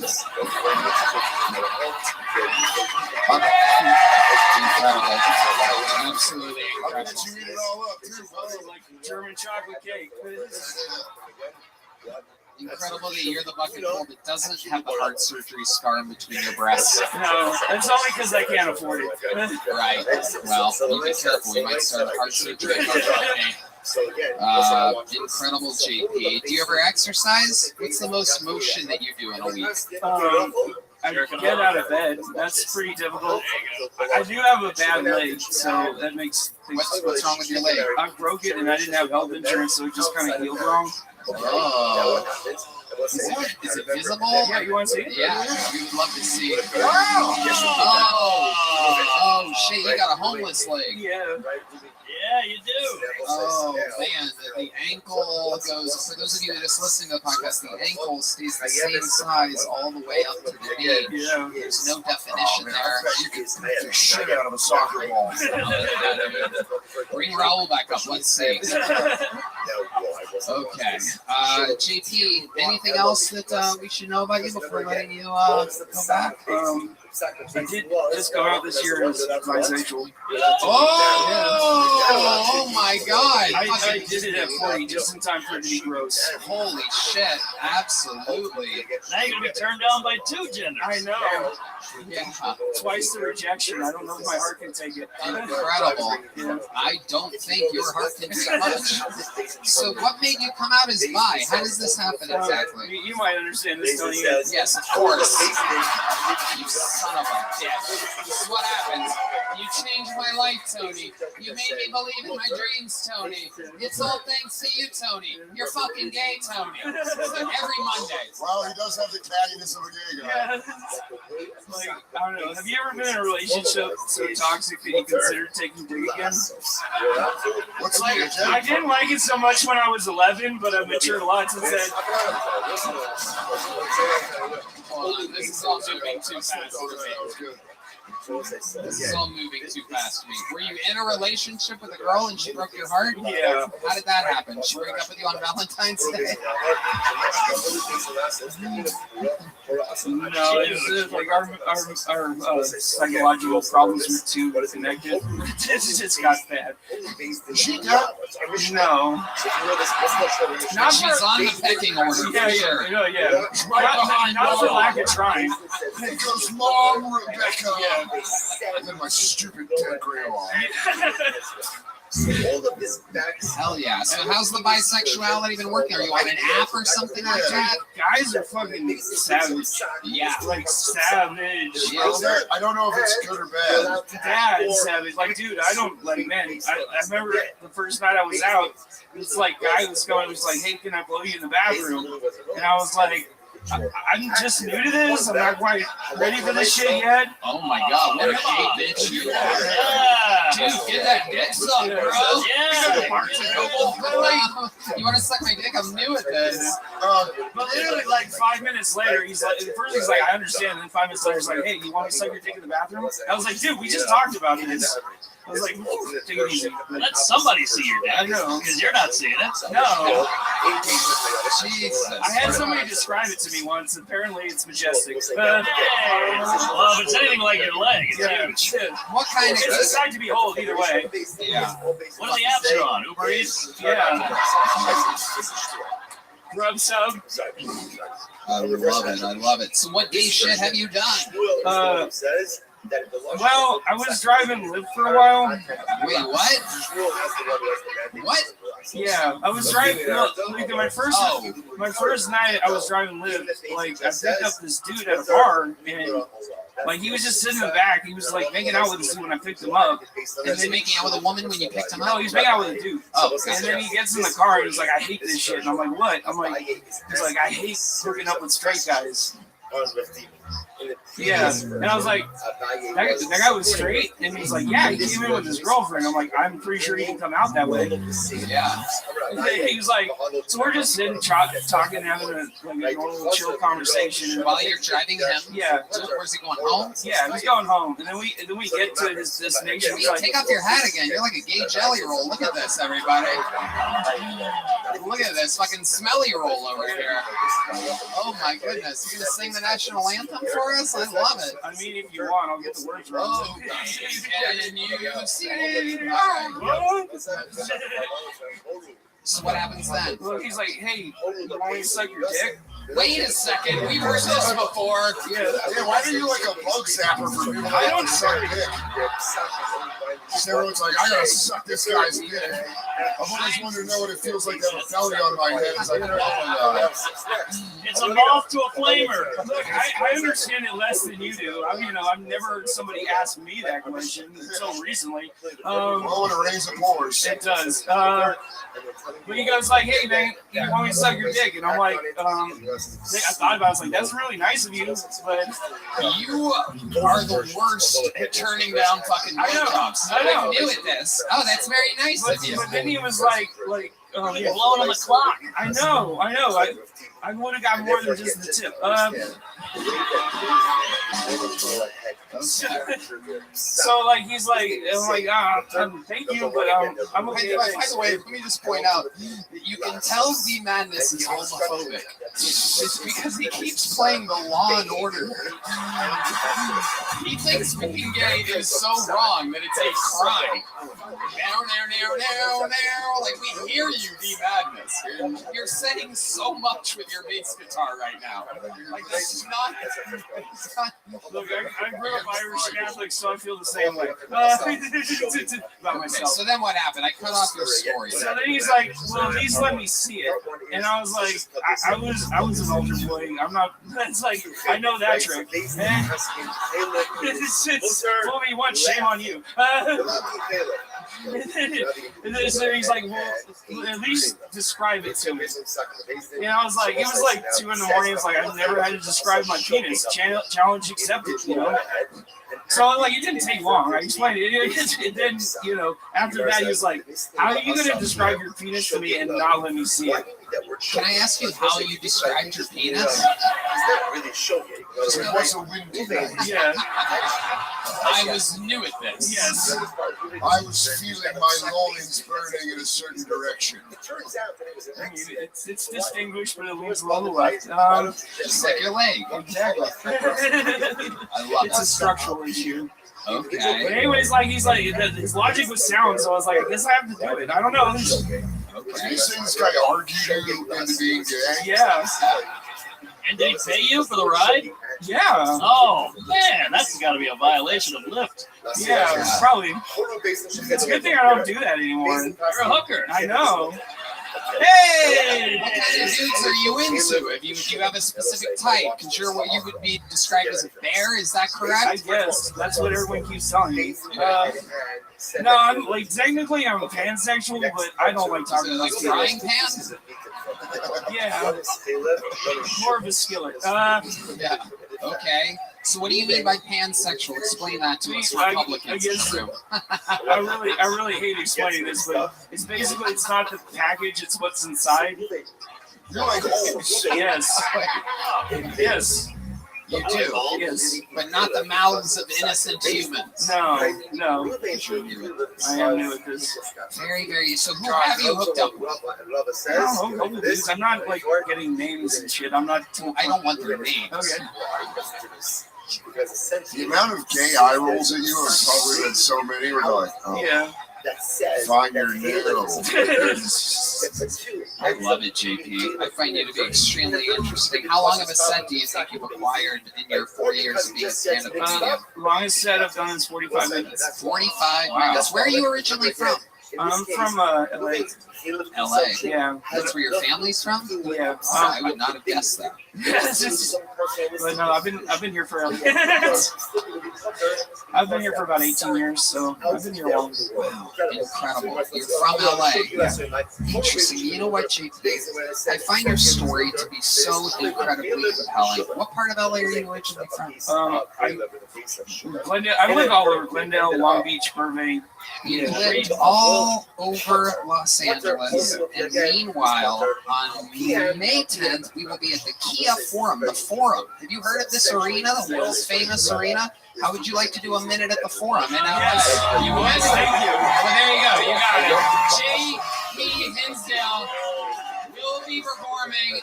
Do you have family there? No, they're all dead. They're all dead? Yeah. What about your pecking order? Is mom still alive? Yeah, but she's here. She's in Austin? She's just around. That would have been great if he was like, I'm new. I can't accept it. I can't.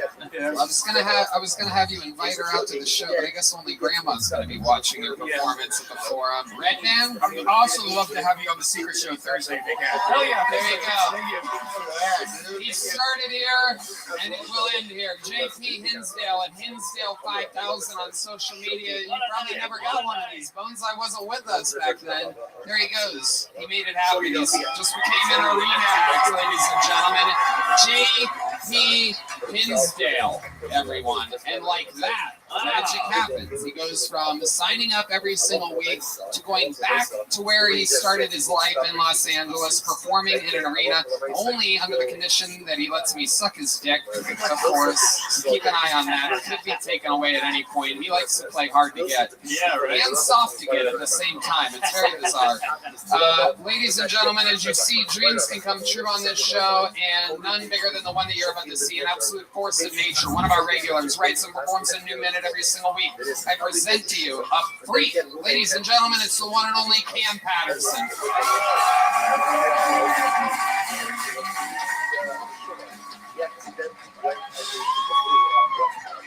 Yeah. That last nigga gay as hell, dog. Gay as shit. Super duper gay, very gay. I like that guy. I like bitches. I love women. They cool as hell. I had a threesome for the first time a couple weeks ago, and I made 2 women come to the same conclusion that I'm pretty bad at sex. I'm mad because I told them that joke, and they laughed harder than y'all did. I hate them hoes. I hate them with my whole heart. That shit really pissed me the fuck off. It was weird because like at one point, one of the girls got mad at the other girl because I was fucking the other one too much because her pussy was better. I'm a genius, you know what I'm saying? And so she got mad and went to a different room, so I had to fuck them in different rooms. So just imagine me butt-ass naked, 14-inch dick, don't think about it too hard, 14-inch dick, super flaccid, I'm soft, not even hard yet. You just dragging the floor, and I'm running butt-ass naked with my socks and slides still on because you fuck without your socks and slides on, you gay. That's gay as hell, dog. You fuck butt ass naked, that's gay as shit, right? So I'm running back and forth like a Scooby-Doo chase scene, right? Just hitting that shit, right? And I really enjoyed it. I thought it was a good time. I called my homeboy. I was like, hey man, I had a threesome last night. That shit was dope. And I explained I was going back and forth, back and forth. People were like, you didn't have a threesome. They ran a train on you.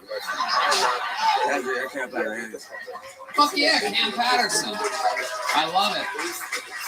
That's a new minute. Yes. Originally heard about it in an interview, and there it is. The actual bit. Unbelievable. Takes from interview to fucking all turns into material. Yeah, them niggas already gonna hate me for that one, but oh yeah. Yeah, that's how I don't fuck their mom or something. Yeah. That's right. Absolutely. Get their moms pregnant. Yeah, that's a good idea. That's a good idea. The fun thing about fucking a hater's mother is that you can come inside of her all you want. Yeah. Let her deal with the repercussions. I could be your stepfather or some shit like that. Yeah, exactly. God damn, what a cool threat. I'm gonna fuck the shit out of your mom. I'll be like, I'll listen to those stories. I love it. Cam, you're absolutely killing. What else is going on in the world? You really did that, huh? You had 2 different rooms? Yeah, they were upset with each other. One of them was just mad because I was fucking the other one way too much. And then you went in there, and what did you say to her? You're like, hey, I'm stop being mad, bitch. Yeah. Okay, that's a direct approach. Yeah. Stop being upset, dumbass bitch. Oh, hell yeah. You threw dumb in there. Absolutely. Super insulting. I'm writing it down. All right, keep going. All right. Settle down, you dumbass bitch. Because some women like to be talked to aggressively. You know what I'm saying? She like to, you know what I'm saying? Like, that sounds like a fucked up bitch.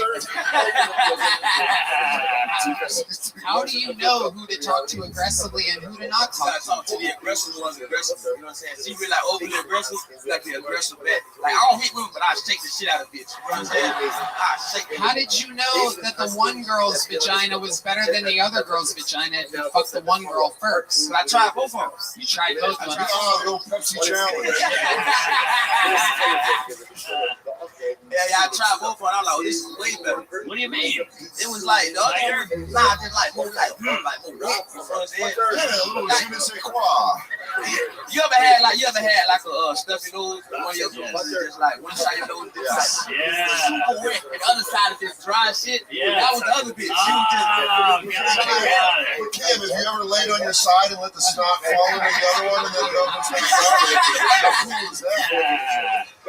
What I'm saying is, should switch rooms. Maybe the pussy would have been better than the other way. It's too bad there's no nose spray for pussy. Cover that shit up, you know? They needed that shit. I would say my favorite part about the threesome is I went outside on my phone, my homeboy about some shit, and then I came back in, and one of the girls was eating the other girl pussy. And I was like, man, life is great, man. And so I decided I had like 2 issues I could truly go through it before I said I could either like just shove my dick in her mouth or like fuck the other one, and I shoved my dick in her mouth. I think that was pretty good. You see? Yeah. Choose your own adventure. Yeah. What a post-game conference. Yeah, all right. I could have gone post sweat mouth. Don't regret it. Don't regret it. Great idea. I like it a lot. Let's also take note that during all of this talk about fucking women and women eating each other out, not once have we heard homophobic kiss player be mad. Played it 18 times during all the game talk.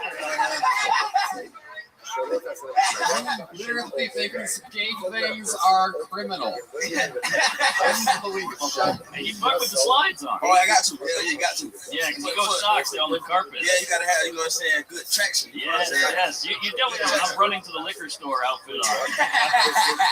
Traction. Yeah. Like you don't like, you know what I'm saying, like, I don't really carpet, but if you like going like hardwood or some shit. If you slipping and shit. So you stay at the edge of the bed and you bring them kind of towards you. Yeah, I like to hold the slides. It would be hard to keep them on in the missionary position. I keep the bitches on, dog. You keep them on. You gotta grip the hole with your toes a little bit. Oh my God, that is incredible. These don't come off at all, bro. For those of you just listening to the podcast, he got up on his toes like Michael Jackson.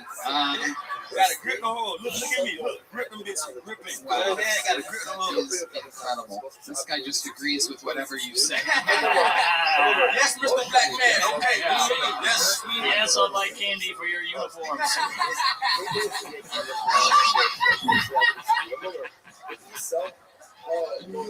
My AAU team, man, come on, fuck with me, dog. You know what I'm saying? I'm trying to go to Florida and play in the AAU tournament, man. I'm trying to get there, bro. I did that before. Oh, yeah. I was like 19, not playing basketball like a year. Did that before. I can see it. I think I bought those skills.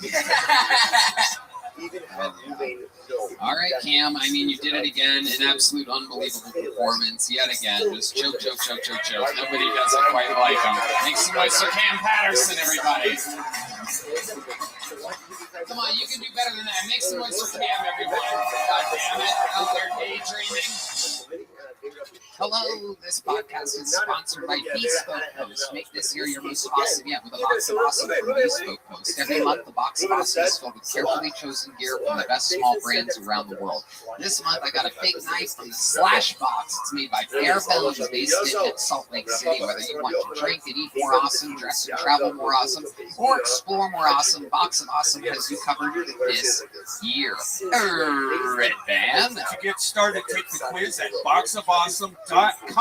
Your answers will help you pick the right box of awesome for you. It's free to join, and they release new items every month across a ton of different categories. Tony, I love getting my box of awesome in the mail each month. It's like Christmas. I wait by the door like a dog. Yeah, like a dog what? Waiting for my owner to come back. There you go. When you become a member, you'll have access to stellar discounts across a plethora of products. We're talking 30% off or more sometimes. Plus, with each box of awesome, you're supporting small businesses. 90% of everything that comes in your box of awesome is from a small up-and-coming brand. It's free to sign up, and you can skip a month or cancel anytime. Get a free mystery gift with your first monthly shipment when you sign up at boxofawesome.com and enter the code KILLTONY at checkout. That's boxofawesome.com, code KILLTONY for a free mystery gift with your first monthly shipment. Boxofawesome.com, code KILLTONY. Your next bucket poll is from the inside. He is one of you. Make some noise for Tanner Amiglio. Tanner Amiglio. From the inside, I do. Well, no. Is that him? Tanner, you here? Here he comes. All right. How many of you like it when people do good on this show? How many of you like it when people do bad on this show? Oh, there you go. A bunch of ruthless people in this room tonight. Absolute monsters. Make some noise for Tanner Amiglio, everybody. From the inside, one of your very own. One more time for Tanner Amiglio.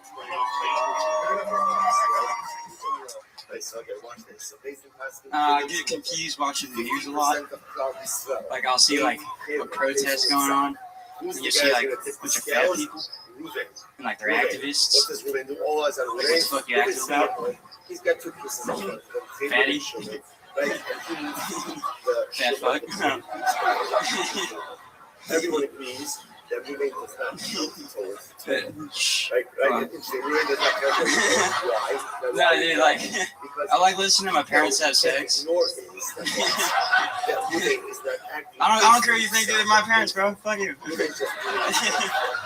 It's fun to think about, you know, like my dad's shorter than my mom, my dad's Asian. It's cool. You just teeter-totters on it.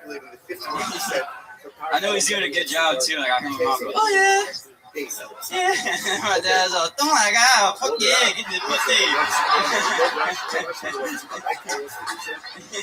I'm Asian. Don't get mad at me, bro. All right, cool.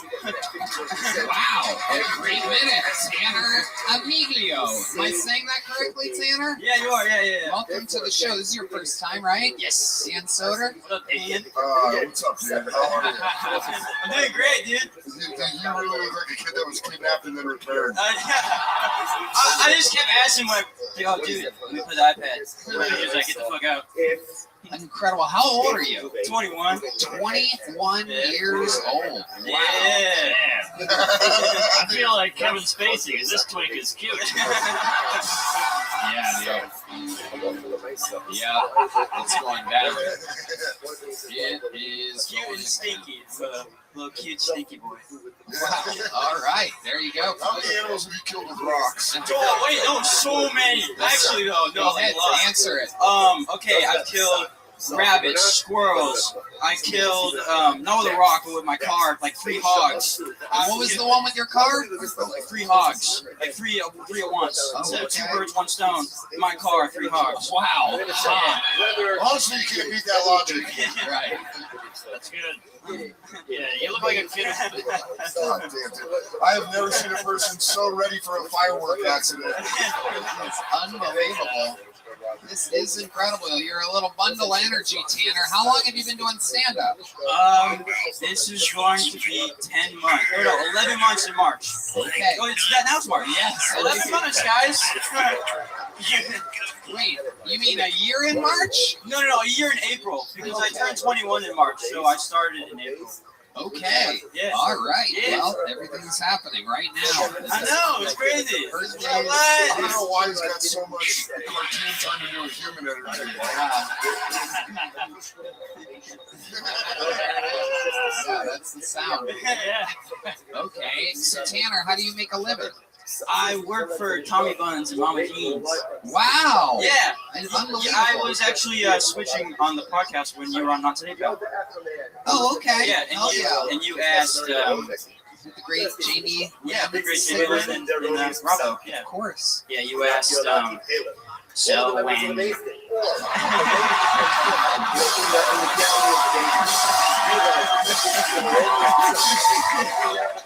I didn't even get to the fucking. I didn't know. You guys don't even know what he asked. Just hold on. When I'm mad, my nose shakes.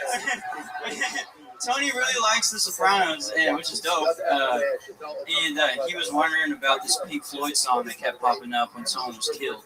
It was Van Morrison. But yes, Van Morrison sings the chorus on the Comfortably Numb version of Christopher Moltisano's death. Yes. Yeah.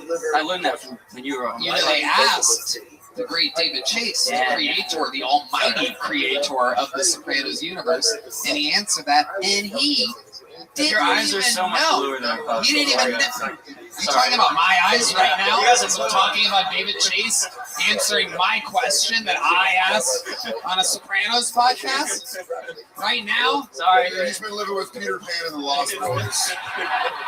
Just let him have it. So I don't know, Peter. Captain Hook's coming around. Let him. The eyes are blue. Yeah, man. But yeah, he didn't even know. He didn't even make the connection. Blue is your little vest. Oh, jeez. What is going on here? What is going on here? Wow. Will you guys stop flirting? Oh my God! What a meet cute. Yeah, right. Tony, you're back in with the Asians. Yeah. Popular. We love you. I'm gonna get my revenge. I'm a dirty Asian now. You know, we're not. What kind of Asian are you? Filipino. We're not clean. We're like tree Asians. We're arboreal. That means they live in the trees for you retards. Arboreal is in the trees. This is the worst planet Earth ever. The retards are in the trees. Oh, man. You look like the kid from Jungle Book. Mowgli? Mowgli, the little Indian? Is that what we have to call you now? It's so weird, There it is. The actual Your forehead, Dan. Your forehead's as white as my ass, dude. Wow, Tanner. I'm just kidding. Sweet thing. Yeah. Fucking boxcar child. Singh is his dad's name. Oh my God.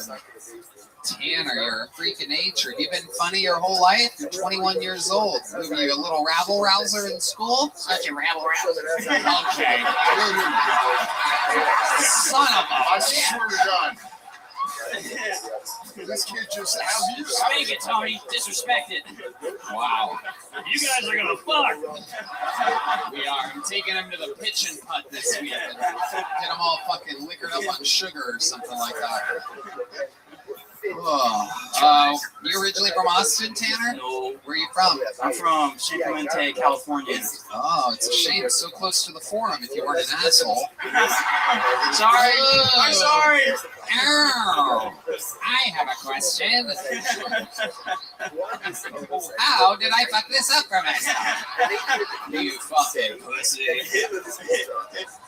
Ow, your eyes are bluer than I thought. I love it. Tanner, what do you do for fun? What else are you into other than comedy? I love fishing. I grew up working on fishing boats. That's like my favorite thing to do. Really? Yeah. Wow. Yeah. Okay. If you're more of a bait for Red Chris Band. Hansen show or whatever that was called. Oh yeah, I'll do You the invite Red Band. people in, they tell them that there's cookies and lemonade and shit. If they bring the pizza, fuck yeah. Okay. Chris Hansen's like, you're not supposed to actually fuck that. Yeah. That's the fact that I was getting. I'll It's just like, open the door, I'm already naked. I'm like, all right, we're doing this. Can I ask you a question? Did you fuck that kid? no, I offered to suck his dick, and he told me he was new at this. Tanner, I'd love to have you on the Secret Show Thursday if you can. and there's a big joke book. There you go, buddy. The Kill Tony debut of Tanner Amiglio. And ladies and gentlemen, on this, what appears to be a fucking home run derby episode. Oh, shit. I mean, Ladies and gentlemen, Kill Tony Hall of Famer David Lucas has stepped out. For those of you just listening to the show, what a pleasant surprise. Absolutely. And I didn't want shit. I just wanted to tell Tony he looked like a gay puffer fish. Oh my God. Oh my. I bet if I tickle your booty, you'll blow up right now, nigga. That's how it works. Look at Dan So. That nigga look like he got on a hockey helmet. Big head ass bitch. You and your fucking wobbly fish eyes need to shut the fuck up. You deflated Patrice O'Neal. You look like an intelligent Tom Green, nigga. I'll take that. Damn, I feel like I'm between a black guy and a cop. Take it easy. That nigga look like he coached at a private school. Get your motherfucker. God willing. Basketball. All right, you fucking candy apple. Look at your Adam's apple, nigga. God damn, boy. Oh, yeah, you've never eaten an apple. Oh, shit. Oh, shit. You have a harder time breathing than George Floyd. I ain't no saying that. I just got canceled for that joke. Sorry. That's what I'm. All right.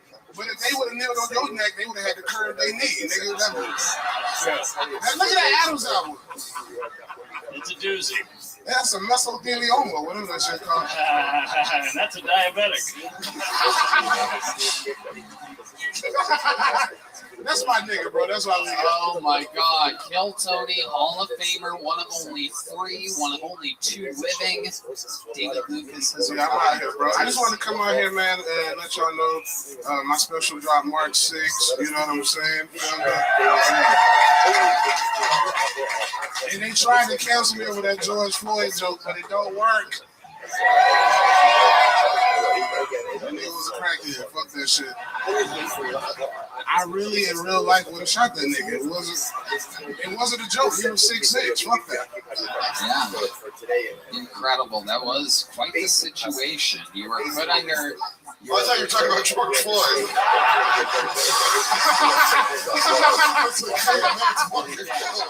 That's one way to put it. Yeah, situation. He's the guy from Jersey Shore. Hey, Tony. Yeah. What kind of shirt is that under that vest? What are you asking me exactly? I ain't never seen a loose Allen Iverson sleeve, nigga. That shit weird. What do you look like you got on a church sock, nigga. Your ass. What the fuck? That's a Stacey Adams shirt, nigga. Your ass. The Stevie line of scuba diving. You gonna take that from Stacey Abrams? Oh my Man, get your old motherfucking Yorkie looking ass up out of here, bro. Look like a rich person dog, nigga, out here. That nigga. Fuck out of here with that bullshit. Yeah, I like it. You do look like a rich person dog. That should be in a lady's purse. That motherfucker look like he swallowed a ping pong ball, nigga. Your ass. Well, when you take a go, that shit take 30 years, nigga. Oh, yeah. Take a sip of that Coke. I'll be finished next month. Oh, my God. It don't stop, baby. We got it is huge. You're gay, bitch. No, you are literally bigger than ever. Nigga, I see you on the P. Diddy affidavit, nigga. Your ass. Oh,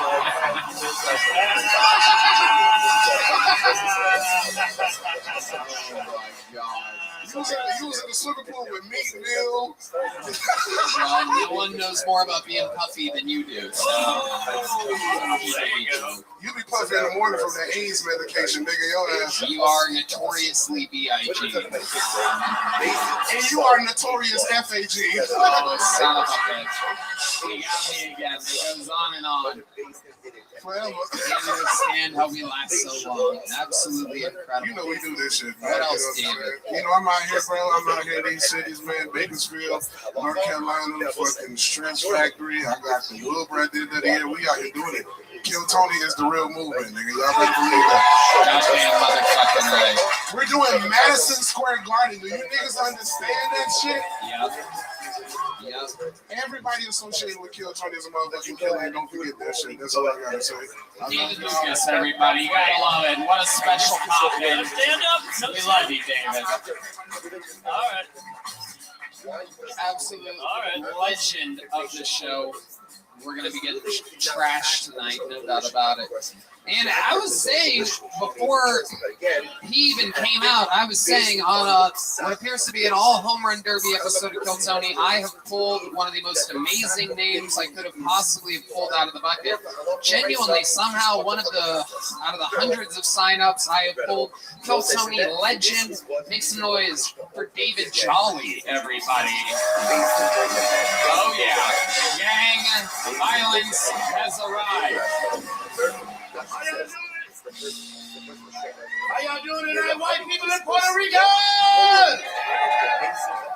Y'all heard the news that the aliens was real? Y'all heard that? It's fucking crazy. The real question is, when we gonna be able to fuck these aliens? I seen Avatar. I've been waiting on this shit a long time. I ain't never had no turquoise pussy before. I'm gonna be the first nigga in a polyamorous relationship with 2 Martian hoes. I'm gonna be like, hey, ooga. Yo, hey, y'all come in here and suck my dick. Because I already know if they're keeping them aliens at Area 51, it's a nigga on that midnight shift. One of the members of the base didn't realize this. You just wait for Roger to go eat his cheese. All right, thank y'all, man. Only 42 seconds. Oh, my bad. All right. Fuck y'all ugly, bitch. Okay. All right, 48 seconds from David Jolly. What up, Tony? How's it going, my friend? Welcome. Shit, you know, how you getting it? You having a good time, ain't we? Goddamn right. You working tonight? Yeah, I'm working. Absolutely. I love it. You thought I just walk around? Well, don't answer that. Yeah, you don't want to know. David, incredible that I pulled you out of it. But do you always sign up when you're working? Yeah, every time. I love it. Well, I was sitting up there, and then I seen Brian looking cold, and I was like, I think this might be my motherfucking name. You're goddamn right. Yeah. Look at you. What up, Mark? Hey, it's good to see you. I mean, you're great in Blood Diamond. Yeah. You was good in Honey, I Shot the Kids. Genuine sound just blew out of my nose on that one while I was trying to light a cigarette. That was incredible. A very rare treat on this show is liquids flying out of my body, surprisingly. So, David, welcome back. Since the last time you've been on the show, I had you do some spots on my Tony Hinchcliffe and Current Friends. You killed. And then I invited you on the road, and I mean, I don't know why I was surprised, but your level of intensity in giant theaters was so incredible that I had you back and back again. So you've been kind of part of this rolling crew. Tell these people what it's like doing sold-out theaters around the world with me. That shit retarded. Can you describe it a little bit better? I mean, because it takes so much time, like with the jokes, because you tell the joke, then it's 2,000 people, you know, at the time. And it's great, though, man. It's fun. We having fun on the road, cracking jokes. Always giving Hans Kim shit every day. You know what I mean? Yeah. It's amazing. That's the best part to me. Yeah. It really is, man. We also roast you a lot. It's I really, we know. Hans doesn't really give a damn either. Everybody's happy to be on the ride. I took you we went to Cleveland and Pittsburgh this past weekend, and we stopped off in Youngstown, Ohio, which is the midway point, and you went to my mom's house. Yeah, we hung out good over there. A little fun fact, though, I told my mom that, who else was with us? It was Yoni, Christy, Hans, Cam, Dad, and Cam's dad. But I told David to wait in the car 5 minutes, and after she let everybody in, I didn't tell her that David was coming, and then I had him just bang on the door really, really hard to freak her out. She was a good spirit. She put the gun down. Yeah, it was unbelievably hilarious. You got to have Youngstown pizza, Galleria, Uptown pizza, That ice cream was fine, though. That's Handel's ice cream. It tasted famous. You've had it. Yeah, very good. Very good. I thought it was gonna taste like purple juice. stank, but it tastes like grape. So that was good ice cream. We did. We got great flavor. That purple drink? Oh yeah, It's good, right? very good. You had it, Dan. You from the hood, man.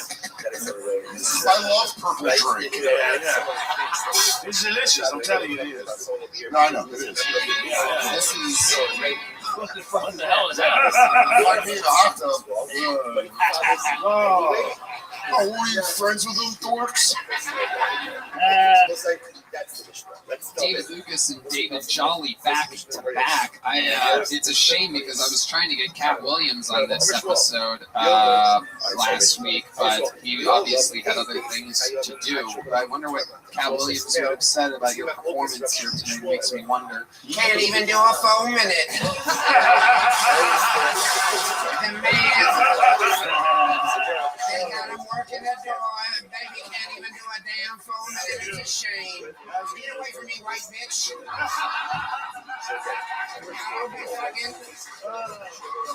Ain't having no snow bunnies up in my shit, baby. That's good. Oh my God. Dan Soder's new special On the Road is on YouTube now. Please give him the full fucking Kill Tony bomb. Let the killer special fuckers know. Oh my No, God. it's good. I see you getting better every day. I see you at the club. You're always good. Your material's gold. Oh wait, that's your I team. followed you last night. Sorry. I followed you last night. Oh yeah, home. Yeah. No, I mean, hi. I'm on the open mic on the cruise show. Oh yeah, that was a hot I was on the stage when I left. Wow. I'm just fucking with you, Mark. I know. I heard me one day. Mark feels like he's talking to the door guy who's building right now. I'm like, yeah. Yeah, it's crazy. It's raining. Cold out. Yeah. How's your kids? Yeah, you good. All right, oh, you're taking care of them. That's nice. Does not know where they are. He in college, actually. Pretty good. You got a kid in college? Yeah. What college is he going to? Bethune-Cookman University in Daytona. What's it called? Bethune-Cookman University. Bethune-Cookman. Bethune-Cook? Bethune-Cookman, motherfucker. You hear me talking? Goddamn. My God. Google it, motherfucker. Bethune-Cookman. What the fuck is that? What is that? What is that? What song is that? What song is that? You know what song that is. I don't. I ain't hear it. Play it again, Brian. You know what fucking song that is. It's your morning alarm clock. And by morning, I mean 1 p.m., I'm sure. I know you ain't contributing to the Bethune-Cook Fund. Why not? You're giving him college money? Fuck no. I'm giving him money, not Bethune. Fuck Bethune. Right. I'm with the fam. Fuck Bethune. Google that shit, white people. Bethune-Cookman University and Florida A&M are two historically black colleges that, don't you know? Huh? Oh, that's Black Theon from earlier. You know what I'm talking about, man. It's two prestigious universities. So weird here, black guys go to college. Yeah, exactly. Quite the community you guys have built for yourselves. Yeah, I'm doing all right. I'm pretty good. You know what I mean? Right. You're doing just fine. Yep. Between GOD and GED, you're doing just fine. Man, fuck you, Tony. You're an asshole. We love you. Incredible to have David Lucas and David Jolly back to back since he had to apologize for doing jokes about you. Not a lot of people know this, but this is the actual George Floyd. He was an actor the entire time. He's alive and well. He's totally fine. I was in the Bahamas. That's what I was doing. Yeah. Smoking weed with Tupac and shit. You know? Doing cocaine with Elvis. You know, the usual shit. You know. Absolutely. Gang by Los and you know the vibes. Yeah. All right, Theon, that's enough talking while the show's going on. Hey, relax. He gonna kick y'all out. I'm telling y'all, you gonna be out of here. Yeah, what is this? Medea goes to a comedy show? Incredible. David Jolly, you're a sensation. What can I say? Everybody loves you. You're a cold-blooded killer. What else, David? Appreciate it. David Jolly. All right, we keep moving along. We started a little late. We're gonna go a little bit longer. Make some noise for your next bucket full, Alex Hobson, everybody. Alex Hobson is next on Kill Tony. Such a fun interviews. Whoa! Make some noise for Alex Hobson, everyone. Hey everybody, I hope you're all in a good mood tonight. I have, that's a good thing, that's a good thing. I have, I've been in Texas for 2 whole weeks, and I'm absolutely loving it. I'm on a road trip from Canada, and a lot of things are similar. For example, the proud patriotic animal of Canada is the beaver. So that's one thing that we have in common with Texas, which is nice, because the proud animal symbol of Texas is also a beaver. That beaver's name is Bucky. He is incredibly popular. Adults love him. Kids love him. Very popular guy. All right, folks. Keep having a great night. That's my job. Wait a second, Alex. First of all, you're the happiest, angry-looking guy I've ever seen in my life. I'm not sure what to make of this. It's so fun to see Santa on his off hours, though. That's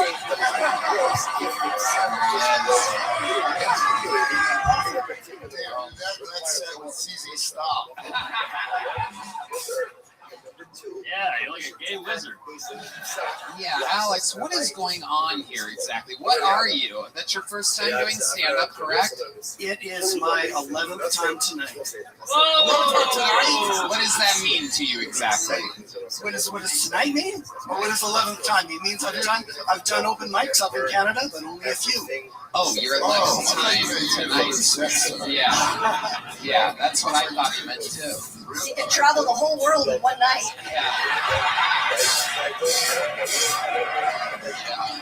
It is very Santa-like, except he slays sometimes. This was our own beer. So, Alex, you've done stand-up 11 times total. What do you do for a living? What type of prison guard are you exactly?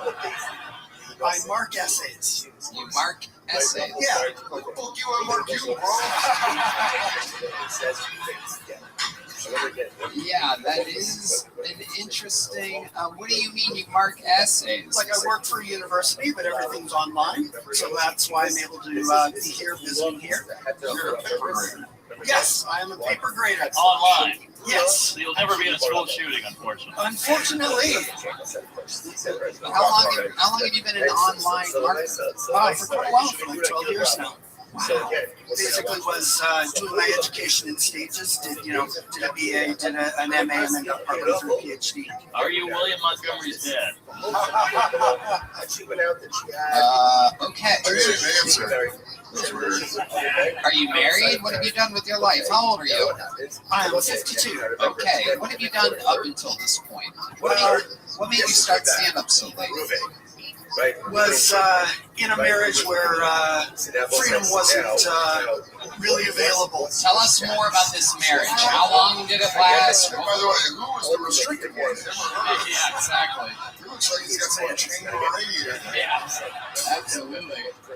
No, Your Honor, I'm the victim of the domestic violence. I swear. You've got evil youth pastor energy. Yeah. So what happened with the marriage? Tell us about the marriage. It was one of those things that started out, and I thought that it was someone that was amazing and passionate and driven. And so I said to myself, if the first night is like this, you know what else would be good? You know what else would be intense? The divorce. And it was. How long was the marriage? 12 years. And what was so intense about the divorce? Just tell us the truth. Was married to a very passionate, very driven, very intense. When you say that she's passionate, give us some type of example of how she's passionate. What do you mean, in the bedroom? Yes. Okay. What ethnicity was she? Chinese, from China. Whoa! There you go. It comes out. The Asians holding strong on this one. Damn, you got tiger bomb, bro. Yes. Was she from China? Yes. Did you come in a box? No, she was actually from a very wealthy Chinese family. I met her while she was traveling. Oh, wait, that's Korea. That's Korea. Sorry. Wow. So the marriage ended up being just general so-so. That's Chinese. That's Chinese. I like it. Okay. She just egg rolled over. Yeah. She was like Kung Pao. Yeah. There was a lot of that. Was she ever Absolutely. Yeah. Tell us about it. Come on. She hit you with nunchucks? Yeah. A little choppy chop. Put you in a finger trap or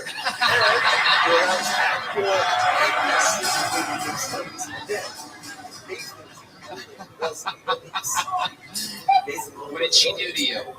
A lot of, mostly a lot of thrown dishes, lack of control. China. Yeah. She's throwing the China. Hey, that's our good China. I'm the good China. I'm the good China. My goodness.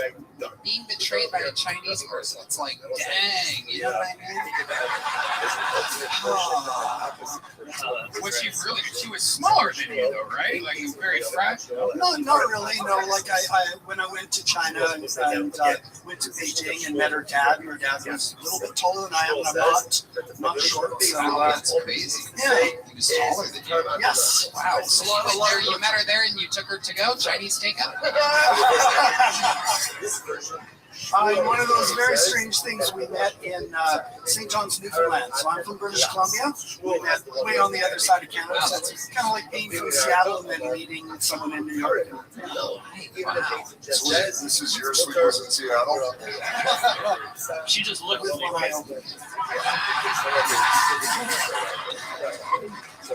So tell us more about this fucking spicy dish. What else would she do to you?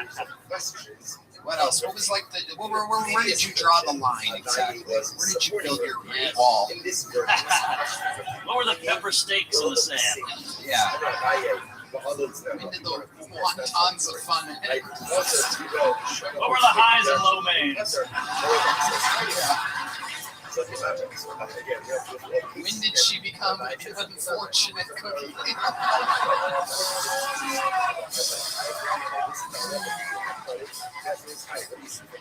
Was she spy ballooning on you? No more Mr. Rice guy. when did you know you were gone? Yeah. Did you jump on the old Panda Express and get out of there? You know what I mean? Did she start COVID? Sorry. If she could have, she would have. Yeah. Wow. That, my goodness, she was in the airborne division. All right. So, 12 years. What was the last straw? Even though they don't really put straws in the to-go bags. Okay. You're trying to shoehorn these Chinese. I thought you were going to say what was the last straw hat, but I didn't know. Oh, there you go. And he's the one. That's called punch up right there. That is correct. Okay. Basically watched it go from passionate and spontaneous into passionate and spontaneous and violent, and just tried to keep everything as comfortable as I could for the sake of the kids. And how many kids? 2 kids. Okay, lucky number's 2. 17. All right. Okay. You're saying she went from sweet to sour? Absolutely. No doubt about it. Okay. So, have you been with another woman since then? Yeah, I actually went because I went from someone who was very thin, where he didn't have a lot in common, where every conversation didn't got a fat bitch now. Yeah, someone from very close, grew up on a ranch like I did, just on a ranch and 1,000 Island by the looks of things. Indeed. My goodness gracious. So you found a woman in there. Are you going to settle down with her? Yeah, things are happy. You guys are calmer. Yeah. You guys Netflix and chill? Absolutely. You guys are into that. What do you watch? Love on the Spectrum? Yeah, that's clever. I definitely do that. Now I finally watch a lot of stand-up. So. Okay, very cool. Absolutely. Alex, thank you so much. Fun times. Your 11th time ever on stage. Here's a little joke book for you. You tried your best. I like your style. You were honest in the interview. That goes a long way. Alex Hobson, everybody. Okay. All right, we're getting through it. Let's make this the last bucket pull of the night. That seems to make sense. Make some noise for your final comedian of the night, Brandon Vadek, everybody. Brandon Vadek.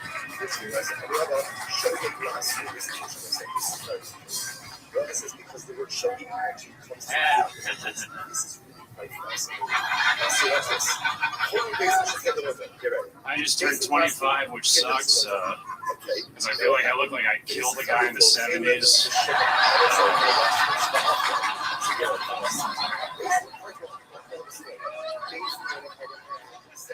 It's been lonely, man. I tried my hand at OnlyFans the other day. It's cool. It's this website where people post nudes. But to see the nudes, you have to pay a subscription fee. I was on this goth girl's account. I look at her price, $25 a month. It's like, really, girls out here competing with HBO Max? Are you fucking kidding me, man? Like, listen, I bet your pussy's good, but it's not The Sopranos. Let's be real. You got a writer's room and an anime adaptation, then we'll talk. But I'll just stick with the centerfolds for now. I was using the bathroom before this. I hate using urinals, man. Do you have any idea how uncomfortable it is that people can see my back as I masturbate? I'm Brandon back. Thank you guys. Brandon back. Hi, Brandon. Welcome to the show. How's it going? Your first time on, right? Yeah, big fan. Welcome. Hell yeah. How long have you been doing stand-up? 2 years. Okay. Where are you from? Worcester. Worcester, Massachusetts. Do you live here now, or are you visiting? I've been living here for a week now. Oh, 1 week. How's it been going for you? Tell us about your week in Austin, Texas. Fucking sucks. Why does it suck? I live above the lodge. It's the bar down the street. Because I was looking for I'm currently unemployed. And it sucks, man. Between the hours of 3 p.m. and 2 a.m., if you lay on my floor, you just vibrate. Right. Yeah, you got a place above a bar. Yeah. And the water sucks. You shower, you're just dirtier. You know, it's. Oh, wow. The worst. Hell yeah. Incredible. So, what do you do for work? I know you're unemployed right now, but what are you looking for? So I actually, in Massachusetts, I worked at a record store. 2 years, as you can tell. That's crazy. Looking at maybe work at like Waterloo or something. Yeah. You think you're gonna get a job there? I think so. Just based off, you're gonna be like, based off my smell, you know. Right. Okay. So, what types of things do people that work at record stores actually like know? They know how to roll a joint. That's confirmed all the time. Blunts, joints. The business side, not so much. They never tend to know how to run a business. Yeah. You're 25 years old. Vinyl has never even been a thing since you've been alive. Literally Bluetooth forever. Yeah. Right. Okay. I was born past the CD era. Yes. Yeah. No doubt about it. This is one of them, right there. Half your age. Half your age. That's what it looks like. It looks like the same age. That's incredible. You look like you've been hiding in the Jew tunnels.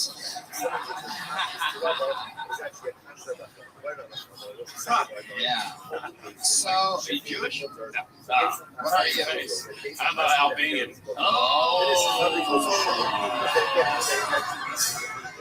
God-worshipping Jews is what they are, folks. I do believe. You Catholic? Used to be. But then what happened? I found Satan. Whoa.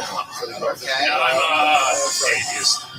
Okay. It's a little black hole sun for you. Okay. So tell us something interesting about your life, Brandon. We get it. You're 25. You work in a record store, but you don't. You're in the same, like they all are. Right. An interesting fact, when I was a kid, I used to breed betta fish, the Chinese fighting fish. Yes. Yeah, like our last comedian was married to one. Yeah. He was a way to cook fish.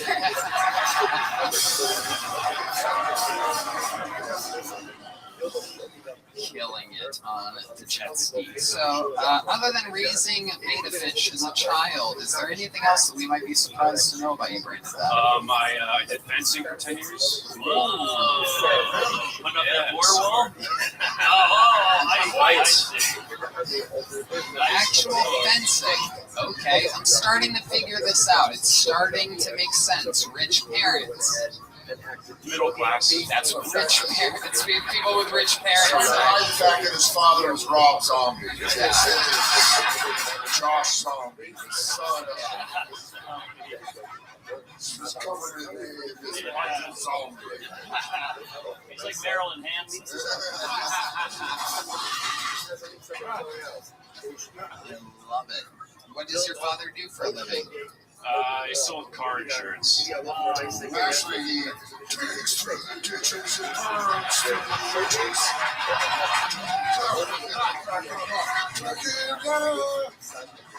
That's at night. Brandon Baddick, a decent set. Welcome to Austin. Welcome to the Kill Tony universe. There goes Brandon Baddick, everybody. Quick one for him tonight. And that brings us to that undeniable moment in the show where only one thing in the world can possibly happen. Ladies and gentlemen, I present to you Kill Tony Hall of Famer and record holder for all-time sets and interviews with a brand new minute. Yet again, the Memphis Strangler, the Tijuana Tarantula, the St. Louis Laredo Lady Killer, the Vanilla Gorilla, the Big Red Machine. This is indeed William Montgomery with a brand new minute. Oh my goodness, it's him.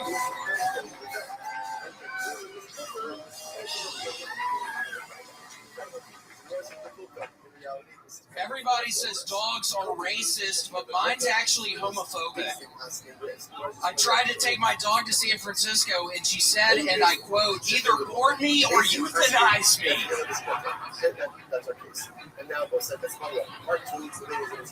47-year-old Russian opposition leader Alexei Navalny was recently found dead in prison. Russian officials said he died from sudden death syndrome, which is kind of weird because I didn't even realize he knew Hillary Clinton.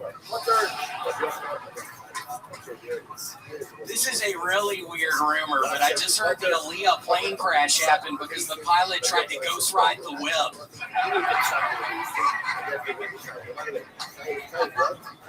Okay, that's my time. Thank you.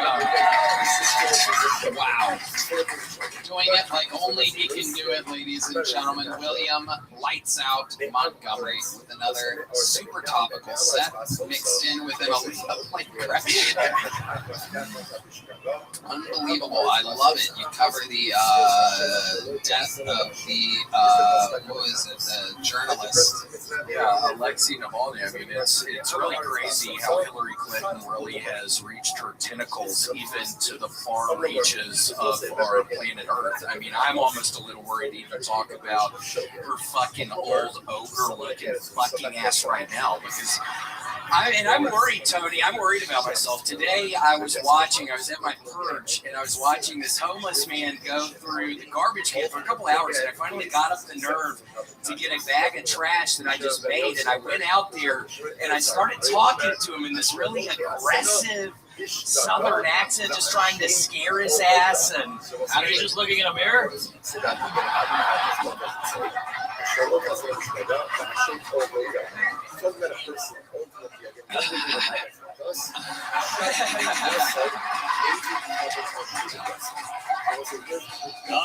All right. Yeah, I mean, I was. What did you do? You kill him? No, but I did go back out there. I got my pocket knife and I went back out there because he was still out there. And I said, you can go through the shed, just clean it all up. And when I get back, I had to leave somewhere. When I get back, all the shit's still on the ground. So I go up to him and I'm like, hey, are you going to clean all this shit up? Are you leaving it there? And I was like, have fun on the streets. And my freaking, I got in trouble. My girlfriend heard me say that, and she was like, you seemed okay, but then when you said have fun on the streets, she took offense to that. So maybe I should have said that. But he started coming at me, Tony, and I ran up the stairs to my apartment like a little bitch because I didn't want to have a confrontation, but he came at me. For those of you, let me just, I just want to let you know why Red Van and I are holding back laughter right now, deeply, because all the stuff that William talks about tends to be, you know, I don't want to get away the kayfabe and the beauty of the show, but, you know, it's not always real with William. You know, the sponsorship, some of the things that he says and does, but when it comes to the living neighbor of his neighborhood, William Montgomery, everything that you hear is real. So when he's saying that he's going to build an escalator in his apartment, not true, right? But when he's talking about seeing things outside of his window or sitting on his perch, these are the things that he talks about in the green room, before a show, at a theater. These are the things he talks about on an airplane, at fancy restaurants, at Mitzi's after an episode of Kill Tony when everybody's talking about thriving and the future arenas. He was his fucking neighbor. It's like a beautiful thing. So this story, the reason why Red Man's dying of laughter is because we know that actually happened to them. It did. The only thing I don't believe is the girlfriend. That part stood out to me. What would you have guessed, or what would you say, like a boyfriend, or what would you, or just by myself? Yeah, so we were in a trailer running away. I was eating Butterfingers this weekend in 2 bites. I was getting, whoa, yeah, I mean, I ate like 5 of them. I had the munchies so bad on Saturday night. Oh yeah, a little weed? Yes, smoking a little weed, and yeah, I ate 5 Butterfingers in 10 bites. Nice. That's solid stats. Yeah. Good numbers. Are you talking about the actual full-size Butterfinger, or are you going bite size here? No, full size. Not queen size, but regular size. You weren't choking on the Butterfinger? No, I mean, if I can get half of it in my mouth, I can literally, with a little push, you can get it down my throat. Because literally, you don't get as full if you're just kind of forcing it down your throat. And I really wanted to eat Butterfingers. I was having a bad time during one of the sets. All the sets went good at Spokane, but the first Friday, I see these 2 pieces of shit sitting in the very front, and they immediately position their phone where it looks like it's recording me, which is fine, but then halfway through in real time, I'm thinking they're recording me, I'm bombing. So I'm having this whole inner monologue thing during the set, so it's a disaster in my eyes. I think it was fine for everybody else, but it was scary to me. So what did you do? Did you acknowledge the phone? I didn't, but I was acknowledging everybody else. I was calling everybody else a bitch and going really aggressively after everybody, but I was too scared. How could a phone be positioned to look like it's recording? Was it flat on the table? It was positioned up on something with the speaker part where closest to me. So I mean, that means you were recording. Yeah, you didn't think about saying anything. That's too much of a blessing, man. I mean, that's why it killed me earlier with that homeless dude. I should have got my fucking knife out and really finally showed somebody who's boss. Because Tony, I swear, I talk about strangling so much. There's a side of me that really wants to start strangling or something. So tonight could have been my chance. I probably could have gotten away with it. What I don't understand, William, what I don't understand. You think that's funny? You dumbass, you'd be the first person I fucking got. And everybody would think you just had a fucking heart attack or something, dumbass. Except for all the comments. There you go. He trapped you. He trapped you into bombing this thing. Yeah. Okay. So what I don't understand is, you know, I see you here all the time. I take you on the road all the time. You're always crushing. How is it possible that at your own show, where people are specifically buying tickets to William Montgomery, why do you feel like you were bombing? How does that happen? No, I don't think I actually was. Just in my head, I'm thinking that's happening. So it's, I don't know. I don't think it was actually happening. I think it was actually going okay. Oh, okay. Yeah, it was okay. What about a special? We're gonna get like a special on YouTube from you soon? Yeah, we'll see. I mean, it's taken me the freaking coon's age to come up with 45 minutes. I don't believe you're allowed to be able to. I don't think.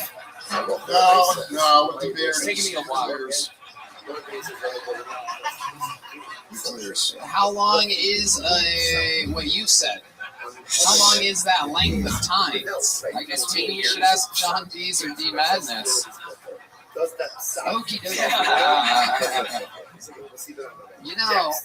Actually, that reminds me. I think we have something for D-Madness, don't we? Can we bring that out now? Would that be crazy to do that? Just kind of improvise. Just grab it right now, and then we'll do that. So, William, is there anything you're passionate about this week? Have you been eating your all fiber brand buds? I did earlier today, and actually in Spokane, I had the best pancakes I've ever had in my life. I've never had a pancake with not only buttermilk, but also sourdough mix, and with the pancakes, it was to die for. Okay. I'm actually kind of pumped about that. This is Spokane. Yes. Is that where you learn the terminology a coon's age? Yeah, after one of the shows, these 5 or 6 kind of scary looking white dudes came up to me from Coeur d'Alene. We've actually looked it up. A coon's age means a very long time. It is an Americanism that has fallen out of favor and is considered offensive to many people.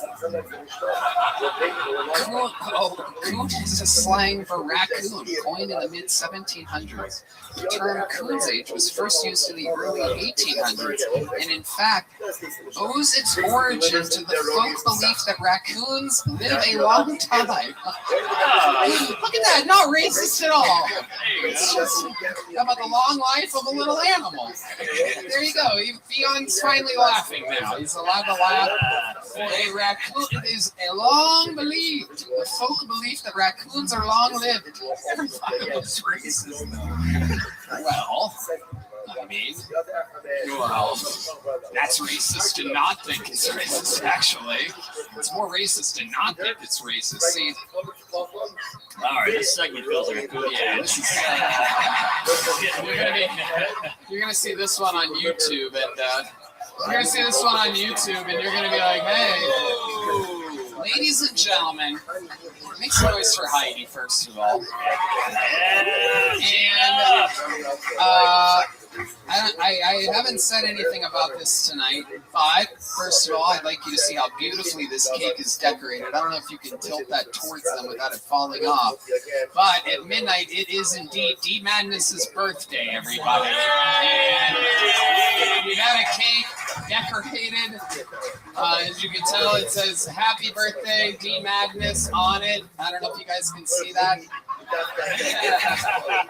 And I think it's only fitting that to end tonight's episode of Kill Tony, William, you should lead us in singing "Happy Birthday to D-Madness," everybody.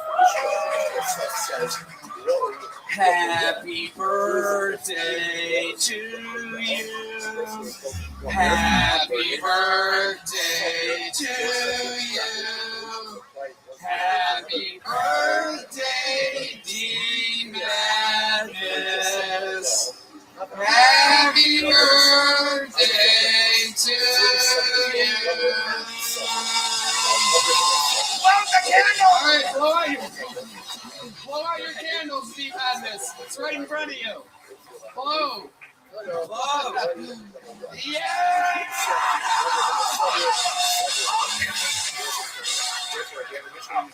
And that is tonight's episode. Make some noise for Dan Soder on the road. Literally, right now, go to Dan Soder on YouTube and watch his special. I want him to get the full effects of the Kill Tony bump. One more time for Dan Soder.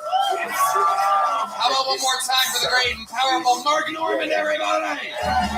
MarkNormanComedy.com for all of his store dates. Tuesday with Stories. We Might Be Drunk. 2 of the best podcasts out there. Check out Soder's podcast, Soder. How about one more time for Jet Ski, everybody? She's on tour. JetSkiJohnsonComedy.com, JetSkiJohnson.com. Fuck yeah. The drawing from Ryan J. Ebelt is in. It's absolutely stunning.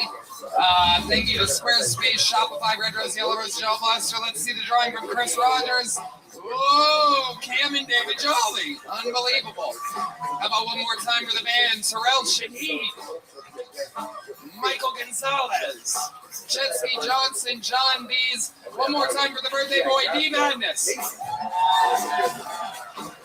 Check out the Sunset Strip, ATX.com. Love you guys. Congratulations to JP Hinsdale joining us at the Kia Forum. Still some tickets left from Madison Square Garden.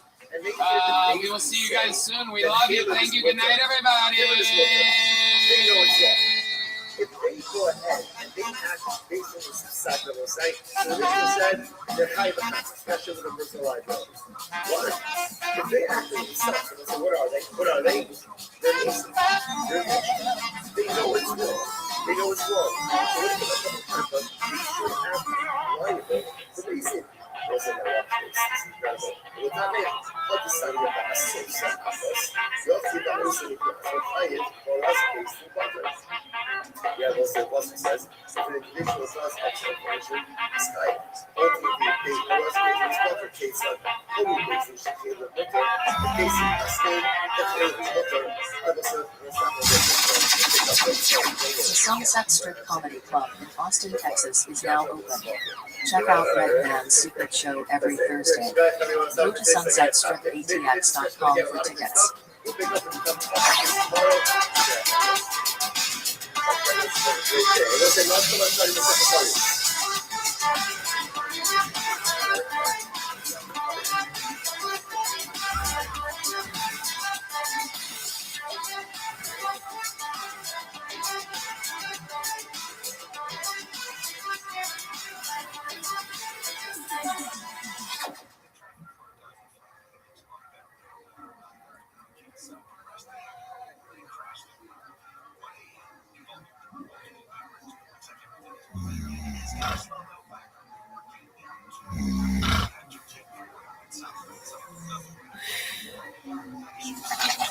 Hey y'all, it is a super duper digital event like nothing we've ever done before. A 2-night experience unlike anything in Kiltony history.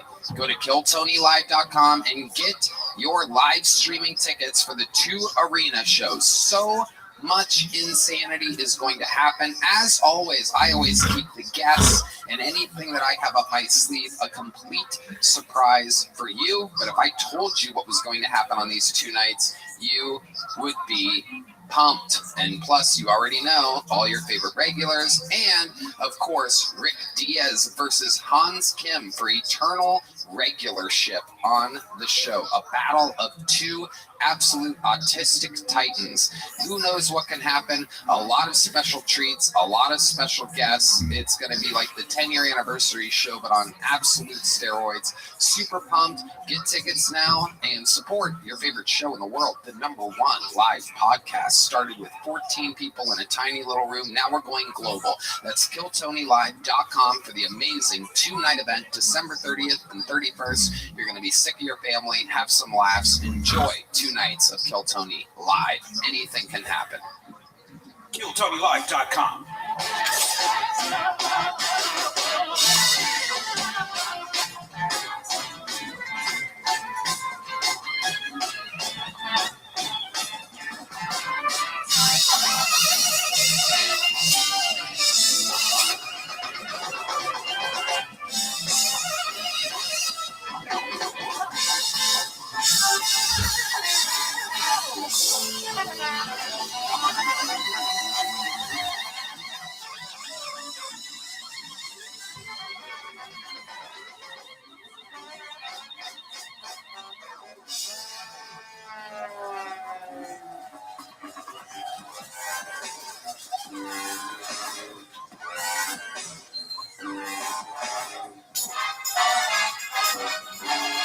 Hey, this is Rabbi coming to you live from the Comedy Mothership here in Austin, Texas for a brand new episode of Kill Tony. Get up for Tony Hinchcliffe!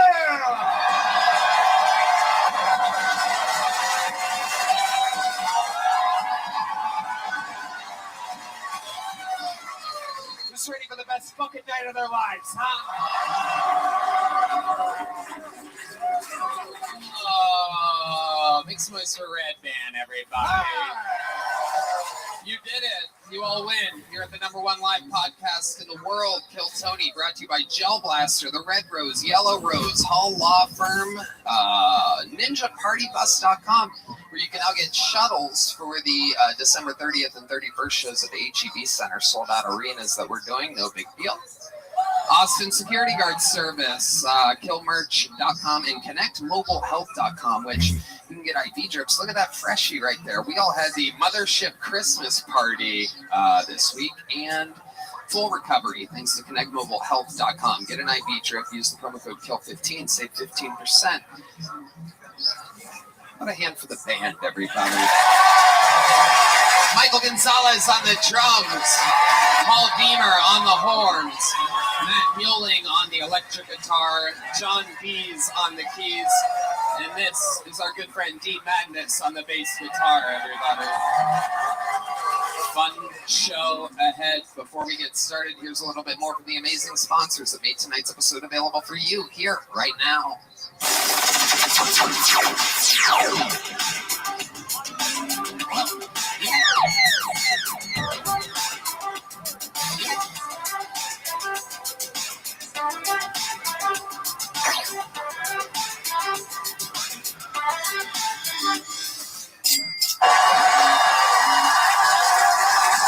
NinjaPartyBuses.com, where you can reserve your ride to the arena on the 30th and 31st. Sold out shows in Austin, Texas for this show. How about that? Going arena. It's pretty cool, right? Hey y'all, this episode of Kill Tony is brought to you by Zippix Toothpicks. Zippix brings you a totally satisfying, convenient, and flavorful way to curb cravings, get a boost of energy, or simply relax at the end of your day. I absolutely love these things. Use them on the airplane all the time and anywhere else where I can't smoke cigarettes. I mean, you guys know what it is. Remember when massive vape clouds, ashtrays, and dip spit were awesome? Now there's an easier, cheaper, less messy, and more subtle way to curb your cravings with Zippix toothpicks. The best part about Zippix is that you really can use them anywhere with 2 milligrams per pick and some 3 milligram options. Zippix toothpicks are long-lasting, extremely affordable, and available in 6 delicious flavor choices. Red Band. You know, I've been subscribed to Zippix for over a year, like 2 years. Before they became a sponsor, I've been using Zippix. They are amazing because I love, I suck my thumb still. I love boobs. And it's a part of the oral gratification that my mom somehow transferred to my brain. And it's amazing sucking on these toothpicks with flavors that keep me coming back to Zippix. Also, if you need a boost of energy, try their Zip Energy B12 and caffeine toothpicks. No doubt about it. You guys have seen us use Zippix on the podcast. Now it's time to find out for yourself. Go to ZippixToothpicks.com today and use code KILLTONY10 to get 10% off your order. That's ZippixToothpicks.com. Promo code KILLTONY10. Must be 21 or older to purchase. Zip more. Smoke less with Zippix Toothpicks. Hey y'all, if you need a little something to get you through the holiday season, then listen up. Freeze Pipe has you covered with freezable pieces that cool down clouds by over 300 degrees, so you can actually relax instead of coughing up a lung. The secret is Freeze Pipe's glycerin chamber. Just pop the chamber in the freezer for 1 hour for instantly chilled, icy, smooth puffs. We have these. We love these. Red Band. It's amazing. It feels so good going down. This year, when Grandma's asking why you're still single and your weird cousin won't leave you alone, let Freeze Pipe take you away from it all. No doubt about it. American-owned for over 7 years. Try our favorite way to light up by visiting thefreezepipe.com today and use code TONY for 10% off your entire order. That's right. Shop holiday sales running until Christmas, or use code TONY for 10% off at thefreezepipe.com. High-quality glass, market-leading glycerin technology. Order today to smoke like royalty without paying a king's ransom. Hey y'all, when you're partying hard this holiday season, when you need to recover fast, turn to Liquid IV. It's not just for people playing sports and running marathons. It's tiring, drinking all that holiday beer, am I right? And that sweet, sweet eggnog, Red Band.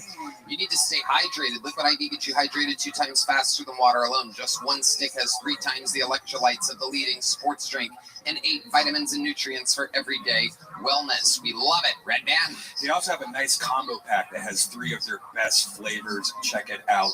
I love all the flavors, but my favorites are grape. Oh, it's amazing. amazing in the fruit punch. Liquid IV now even comes in sugar-free. There's no gluten, soy, dairy, or GMOs, and no artificial sweeteners either. Sugar is replaced with an amino acid allulose blend, which has the same taste and texture of table sugar. Ooh, your favorite table sugar. Grab your Liquid IV Hydration Multiplier sugar-free in bulk nationwide at Costco, where you can get 20% off when you go to the liquidiv.com and use code TONY at checkout. That's 20% off anything you order when you shop Better Hydration today using promo code TONY at liquidiv.com. Hey y'all, the holidays are stressful enough. It's time to take something off your plate by putting HelloFresh on it. HelloFresh is America's #1 meal kit. They send pre-portioned ingredients with delicious recipes straight to your door. It's way cheaper than takeout. You won't need to go to the grocery store, wait in long lines, or spend all day trying to decide what to eat. HelloFresh makes it easy with over 45 recipes and more than 100 seasonal add-on items to choose from every week. They're all delicious, and you truly can't make a wrong pick.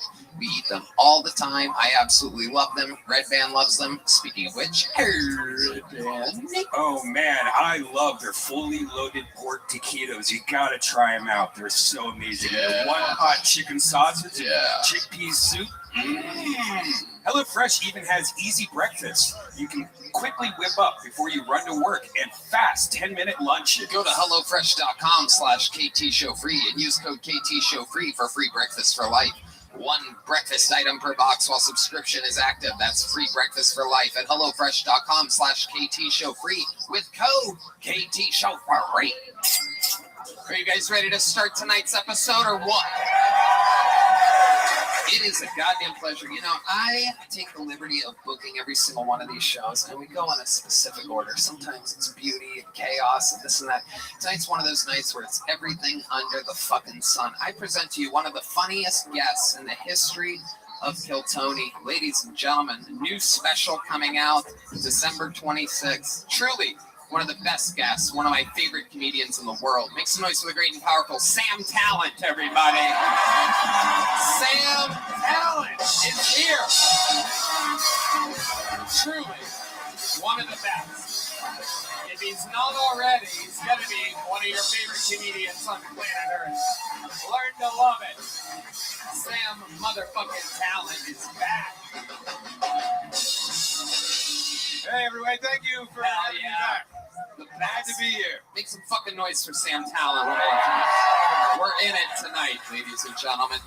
Sam's been on a few of the best episodes we've ever had. The last one was with the amazing Dr. Phil. I'm glad Adam's not here to fuck up everything. Yeah. By being the funniest guy ever alive. Yeah. Adam Ray's Dr. Phil is so funny. We were talking about it before today's show about how we were just, by halfway through, we're just setting him up and just watching. I forgot to talk. Yeah, we were watching a podcast. I was transfixed. It was like watching an eclipse through a piece of green bottle glass. That was the funniest shit I've ever seen. And I wasn't jealous. It was fine. The new special, The Toad's Morale, debuts tomorrow on Matt and Shane's Secret Podcast YouTube channel. So make sure you check that out. Please watch it. Yes. And we're going to have fun tonight. You know how this works. I am pleased to announce that we actually, you guys will not believe this, but we have a record amount of signups tonight for Austin, Texas, right as of right now. 218 signups. Ooh, there goes one flying. I bet 14 of them are funny.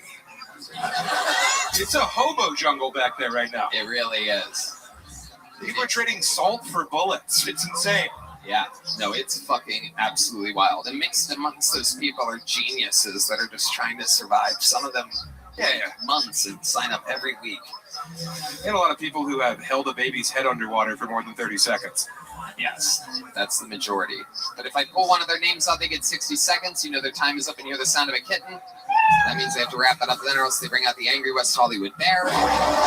And then I interview them and we find out more about them with our esteemed guest, Sam Talent. And I'm now pre-polling who will be the first comedian out of the bucket. And while we get them from a bar next door, I think we should get the show started with one of our regulars, everybody. I think you know how this goes. Every single week, this guy does a new 60 seconds and an interview to start each episode, selling out all over the world. When we found him, he was living in a van doing 10-person open mics. Ladies and gentlemen, I present you a wild success story. His name is Hans Kim.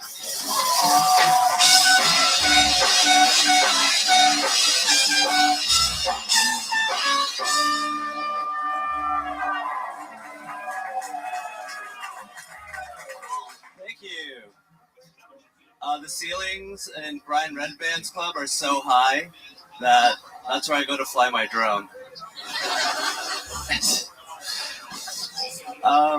Yeah, sorry, I had to start out like that. Obviously, you didn't like that one.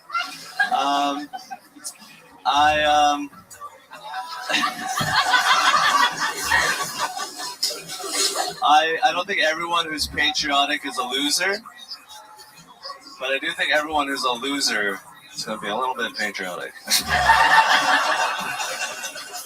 Because if you got nothing good going on in your life, you're going to be like, well, at least I'm here.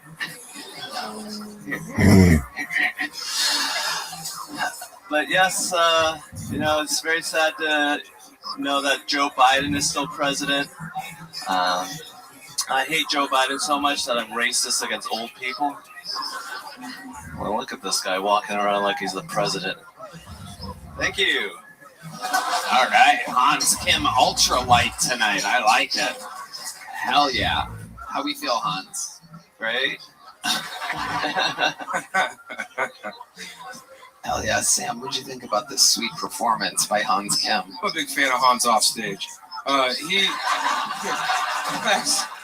Last night I saw him after the Christmas party here, getting choked out by one of the door staff, while 8 other members of the security team were throwing $1 bills.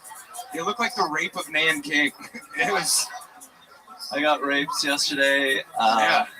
By a door guy. Yes. Actually funny, I totally forgot about that. You just reminded me that I was watching Hans. How did that start? You told the security guard that you could beat him in what? Was it jiu-jitsu or wrestling? Well, I saw these 2 animals just going at it. They were wrestling. Yeah, there's these two door animals. Well, no, that's not the door guys. The door guys are comedians here. Those were the security. Those are the security. Yeah, they were ex-Masadi. Jesus. Yeah. Yeah, they are literally killers, like black belts and purple belts and blue belts, and then there's you, like, I could do that. Yeah. How did you jump in though? Well, they were just going at it, really upping the aggression level in the room, and I was like, this is just so primitive, and we're comedians, we should be higher than this. So I go in to stop them, and to break it up. Yeah. Okay. And then one of the guys, Riley, was kind of lipping up to me, and I was like, Riley, don't make me. What did he say that was lipping up? Well, Riley, the way that he is. He's just sort of like... I literally don't know Riley. Nobody here knows Riley. You're talking about Riley like he's on like a sitcom. Okay, honestly, he really didn't do anything wrong. I was looking for a fight. I saw them there. It looked like fun. I wanted to join in, so I just grabbed the body and started going at it. It did not work out, believe it or not, everybody. I'm trying to figure out what really happened, and it just keeps getting weirder. What else is going on in life, Hans? My girlfriend is stupid, I found out. How stupid is she?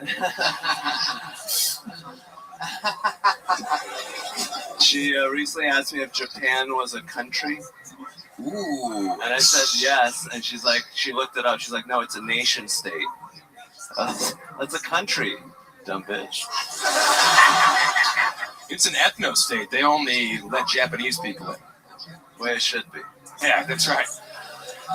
Absolutely. Do you like the fact that, when you find out things like that, do you respect her more or less?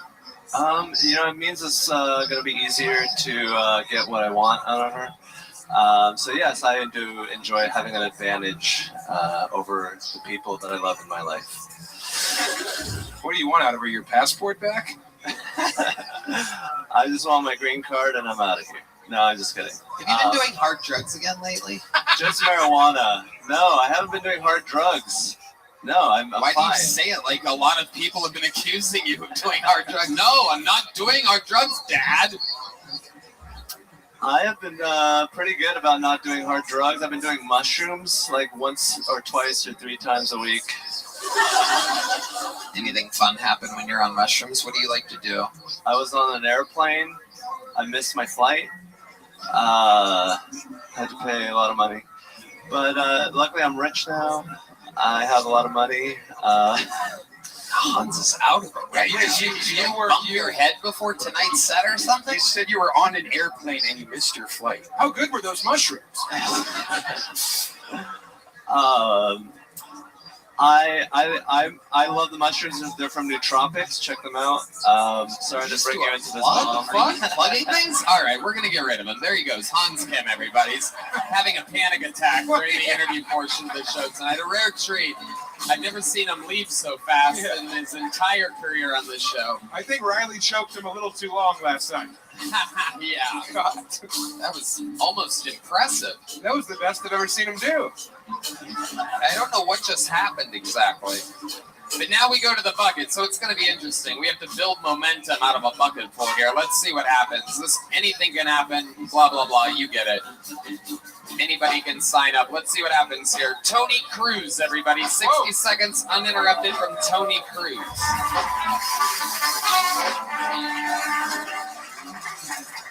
How's everybody doing? Sometimes when I masturbate, I stick a Skittle up my ass so I can feel the rainbow.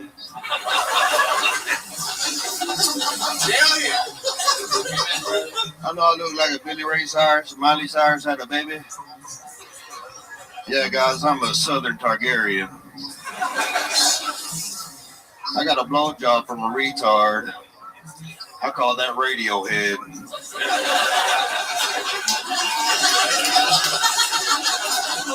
She sucked it so good I fell asleep afterwards. It was some real ZZ Top. You ever wonder who Joe Biden's favorite band is? It's probably The Who.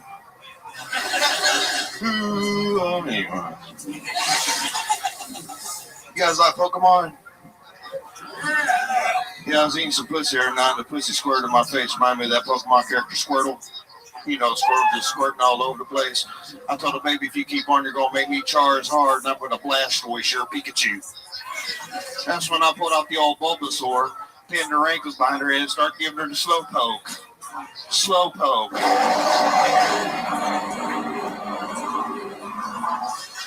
Wow. There he is, Tony Cruz, everybody. Unbelievable, because I mean, he's got the look, the cadence, the delivery, and he's got nothing behind it. Like, you should be so much more funnier than you are. Yeah. Usually the material has to catch up to the stage presence. Tonight. Absolutely. Yeah. When it does, I mean, it is fucking rock stardom for you, sir. Thank you, sir. I mean, listen to you. You're I'm a huge fan, dude. I'm a huge fan. I'm actually a huge fan of you. What? I'm giving you a pretty big compliment here. I think you've got it all figured out, except for material. Yeah. It's actually quite a bit. It's like a lot of the battle. You didn't like the Radiohead? I mean, I got the literally movie didn't get it. I wanted to get it. Radio was like a retarded black guy who was the and the band. It's the movie and the band. You know, I did not know that. We understood it was the band. Thank you, Tony. Yes. That came through. The punchline is what didn't translate. Yes, it was the radio part. Why would the radio be retarded? Because the gentleman in the movie had... What movie? Radio. What the fuck movie is Radio? You guys are all... What? Is this a coordinated attack? Am I being pranked or something? Radio! You fucking idiot! It was in 2002. 2002 movie? And you guys are losing your minds over it right now? I've never fucking heard of this. Yeah. Cuba Gooding Jr. Why would this be a sport comedy with fucking... It was not a comedy. No. It was a very serious biopic. It was a true story. It says sport comedy. I think it doesn't hold up, so it's funny now. Yeah. It was mentally disabled, so they know what it is. It was about the only black guy to not make a football team. That's what it was about. Really? Yeah. Cuba Gooding Jr. was the retarded guy? Yeah. Okay, lady, shut the fuck up. We found radio's biggest fan over here, who speaks in a very condescending tone. Yeah. Shut up.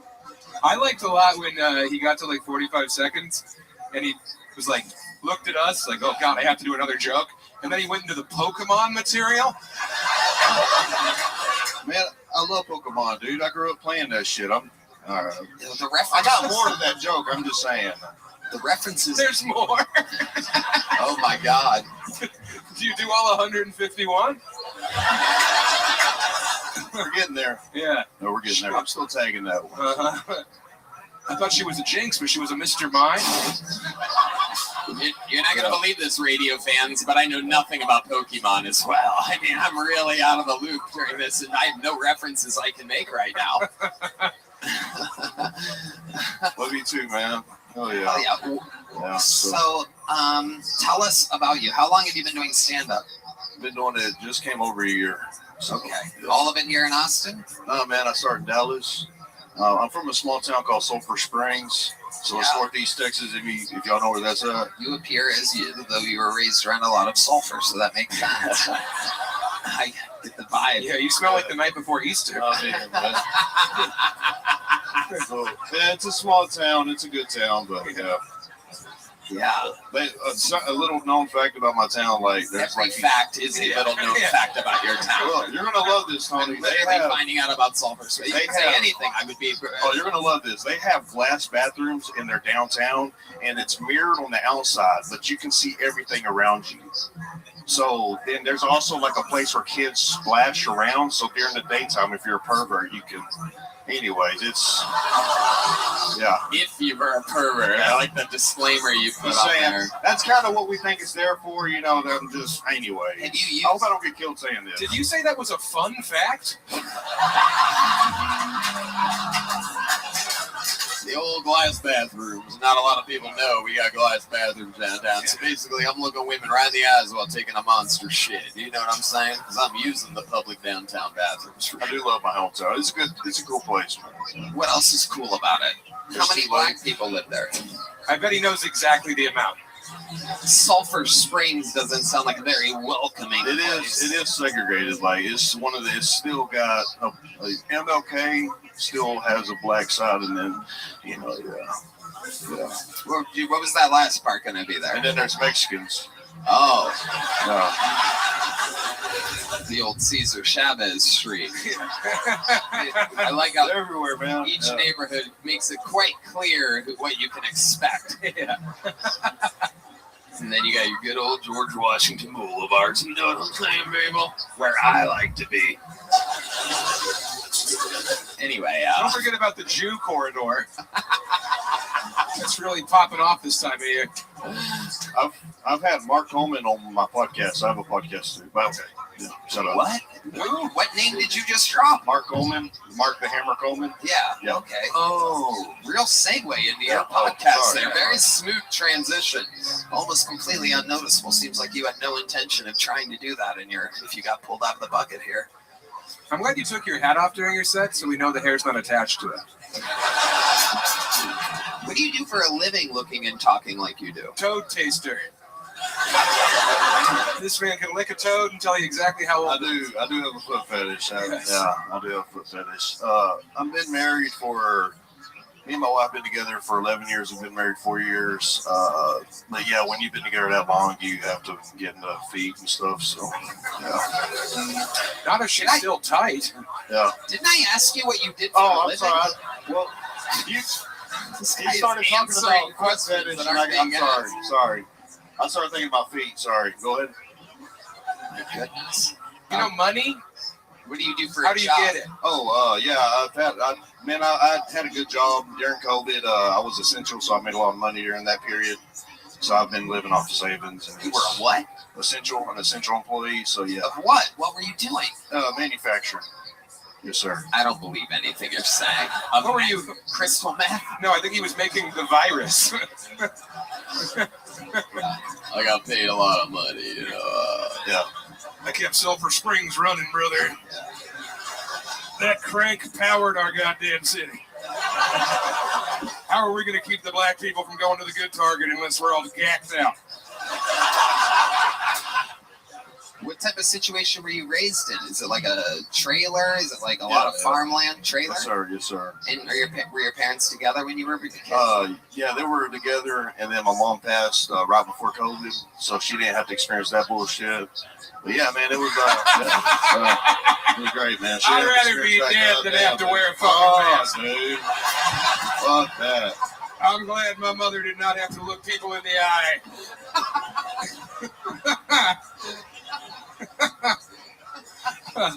That's why I moved to the city after COVID because, man, in my small town, they didn't even like. We didn't give a fuck, and nothing changed. Nothing at all. Nothing. Did people talk about how nothing had changed there a lot? No. Everybody was kind of. I mean, everybody else. We saw, everybody else changing, and we're like, "Why do they want to do that for?" So you were raised in a trailer. Let me ask you this before I let you go, because this is a long interview. What's 3 + 2?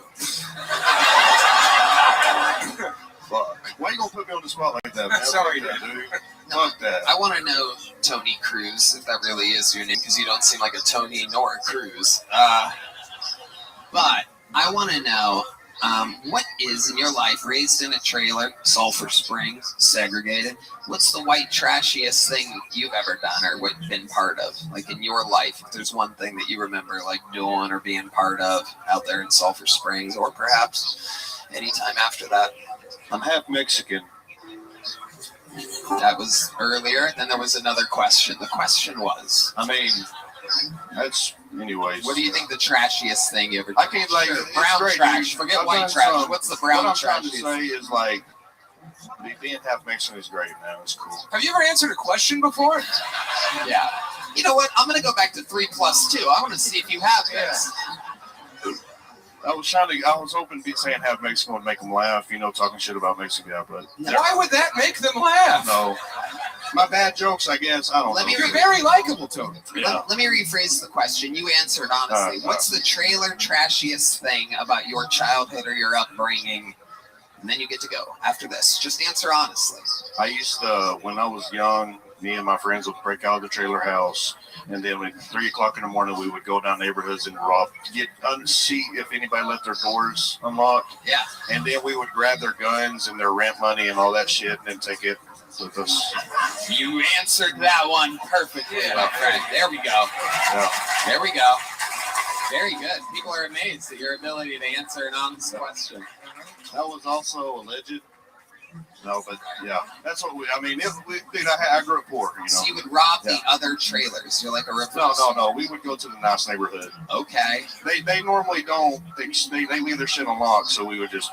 Yeah. Well, you can't do that now. There's Ring cameras. Yeah, you can't do that now. Right. White trash, burglary. Yeah. Yeah. That's actually pretty open-minded of you. Right. Well, Tony, congratulations. Fun stuff. Here's a little joke book, my friend. Make some noise for Tony Cruz, everybody. Is that an awe for a little joke book? Did I hear an awe out there? Is someone with emotions that likes expressing them?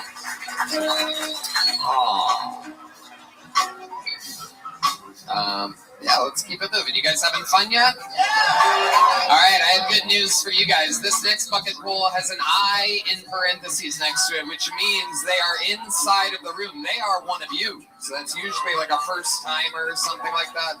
Make some noise for your next bucket pool. Ashley Seta, everybody. Ashley Seta. Ashley! Here she comes, I do believe. Right from the middle of the room. Taking a very long time. You're going the absolute wrong direction. There you go. Hey, don't rope her while she's walking through the crowd. Literally almost walked into a wall and backwards. She went away from the stage and that way. Literally couldn't go a worse direction if you picked. Maybe perhaps. There she is. Fuck yeah. How many of you like it when people do good on this show? How many of you like it when people do bad on this show? Whoa. 60 seconds uninterrupted for Ashley Seta, everybody. Holy shit, y'all. It has been a week. My sister got her PhD earlier this week, and I'm on Kill Tony, so I think that we can all imagine, who my mom is probably the most proud of.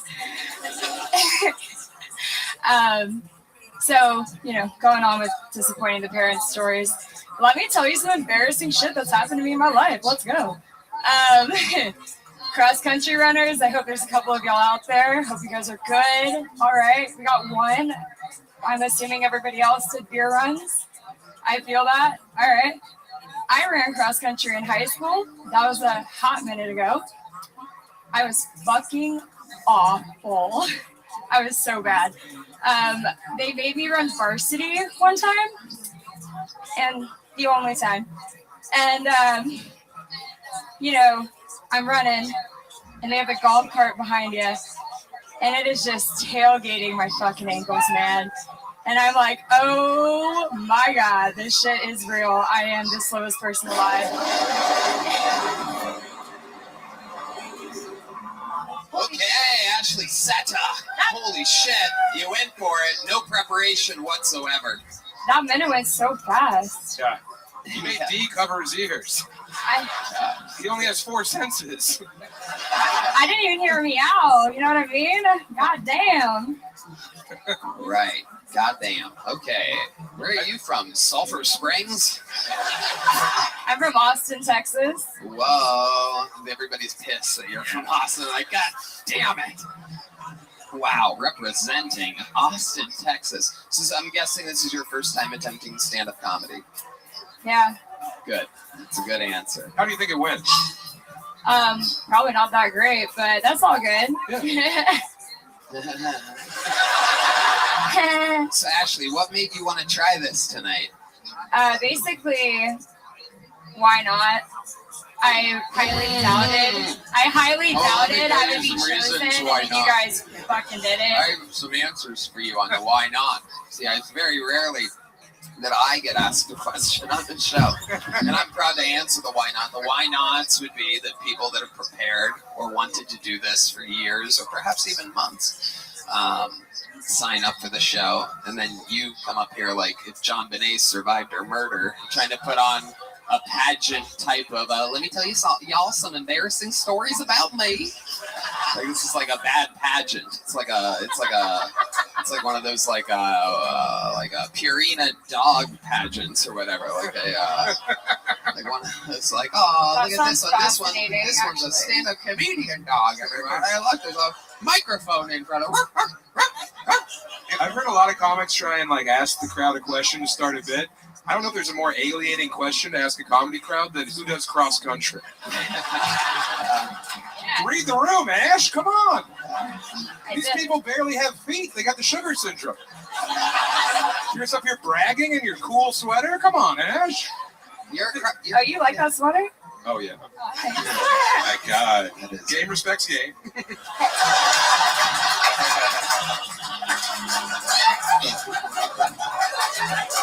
This is so us. Girl, stop. So cross country, I missed it because I was bored out of my mind. Cross country, you said that you do that? Oh, hell no. I actually would not even run at this point if it was You to seem more run of like from a a shot murderer. put kind of girl, right? You have the, what? Why is that a groany thing? Why are you groaning at that? Brock Lesnar's daughter, everybody.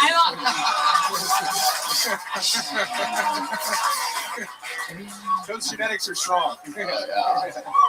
I've actually grown more into like the sport of watching football and drinking beer while I do it.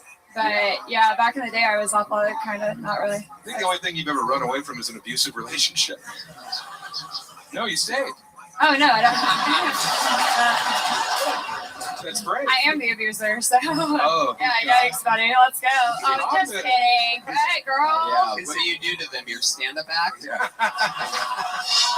Basically. Ear beatings? I'd love to do it from the outside. You must listen to some embarrassing things about me. She should have to do her act in that glass toilet in Sulphur Springs. As long as I'm not the ones outside of that window, I'm fine with it. Like, I'd rather be in it. I don't want to be the one being looked at. Thank you. Okay, so what do you think? She's good at riffing, too. Yeah, I know. What do you think the funniest thing you've ever done is? Has anyone ever told you, like, Ashley, you're so funny, like that? Has it been like a time, or is this just you're just really just shooting for it? This is like the half-court shot at a professional game. Like, we're going to let this person shoot, and if they do anything at all, we'll all be surprised. I mean, I think the funniest thing I've ever done is be right here with you guys. Wow. It's funny, like you talk, you sound like a hot chick, and I'm watching the words. Do you guys kind of hear like the fucking greatest thing I've ever done? And I'm just like, it's not matching the fucking. I'm just kidding. You're great. It's okay. Everybody's a groany audience tonight. Let me tell you something. I'm blaming the awkwardness of this interview on y'all. Here's a little joke book, Ashley. Whoa, good catch. Look at that. She's built like a Ashley, catcher. everybody. Good work, Ashley. Good work. Catcher, shot put extraordinaire. We should talk about that more though. Like, don't sign up if you don't want to be a comedian. Don't waste people's time because it's not funny. I think it goes without saying, but yeah, definitely don't sign up if you're retarded. All right, pulled another name out of the bucket. Make some noise for Trey Campbell or Cambert or something like that. Trey is next on Kill Tony. Oh shit! Make some noise for Trey, everybody. Hey everybody, I'm Trey Campbell. I'm on the autism spectrum. I'm the same as everyone else. I just got more vaccines. Trey! Thank you. It's so crazy. A lot of older women come up to me. They're like, oh my God, it's so cool. You're on the autism spectrum. So is my son. I'm like, does that mean we're not fucking? Who wants to fuck their kids? Am I right? Any Lizzo fans in here? It's crazy. There's allegations going around that she made her backup dancers eat fruit out of a sex worker's vagina. And I think those allegations are unfounded because we all know Lizzo doesn't know anything about fruit. Am I right? Lizzo is my dream threesome. So there's two of Lizzo. I'm so excited to be here. As a kid, I would always carry around a wire coat hanger, and they would be like, Trey, why do you have a wire coat hanger? And I'd always say, I've had this since I was in the womb, y'all. Holy shit, look at this. I mean, where do we begin? Trey Campbell. How you doing, Tony? Wow. I've been looking for a new William Montgomery, and I think we found him, ladies and gentlemen. Well, I'm drunk enough, so. No, William's I'm still drinking. William's sober now. You're adorable, huh? Do you only come around during the Christmas times? Looks like Santa. I'm the elf on the shelf. That's a fucking sturdy shelf, bro. That's a steel shelf. It's dope, you know? We look like we showed up for the same casting call. I know. Let's hope we're not on the casting couch. No. Oh my goodness. They're gonna How have you to doing, put Tony? a on it. Good. It's good to see you again. Were you on in LA? No, I was on that? was that on Austin? Vulcan, yeah. You invited me. What? You invited me. I invited you. Yeah, you said me and William would do our thing. I saw you on the street. Yeah. Yeah, and I told you to come do a thing with William, and then you did. I did. That's Correct. right. It's all What was he coming doing back on the to me. street, biting the heads off a chicken? What were you doing on? I don't remember exactly. Probably trying to find Adderall. You're an Adderall addict, huh? Correct. It's not working. That is so interesting. What do you like to do after having Adderall? You know, I like to watch old NBA highlights. I like to watch the Chicago Bulls take on the This Atlanta is the Hawks. second person in a row that does not sound like what they look like. Is anybody with me on this? Ron White fair. gave me acid a few days ago. Either I'm having fucking flashbacks to that, or these people do not. Why do you sound like that? I think it's because of a lack of testosterone. She's nodding. You don't want a sexy woman with bangs nodding at that joke. Look at you. You're adorable. Thank you, Tony. How old are you? I'm 28. Whoa. I know, it's crazy. Why do you... That's a tough 28. What has happened to you? Why do you think you aged so much? You think I aged? Thank you. I've been trying to look older, so. Well, there you go. It's like you absorb the voice of the kids you molest. I was the one getting molested. All right. That's that an what- upbeat. That's funny, though. Yeah. Oh my goodness. I mean, That must have been a horny pedophile. Well, you know, you take what you can get. You're telling me. It's like I'll settle for this 13-year-old that looks 50. I'm so glad you think I look old. I've always been told I look young. By who? D? What? Because he's blind. That's funny. Thank you, Trey. You're welcome. It is incredible. I mean, you are a spitting image. 28 years old, and he looks like the mayor of Munchkinland. It is incredible. Well, you know, it's been annexed, so I can't. That didn't work. I shouldn't have told that. Okay. What do you do for work? What arcade games do you collect the quarters out of exactly?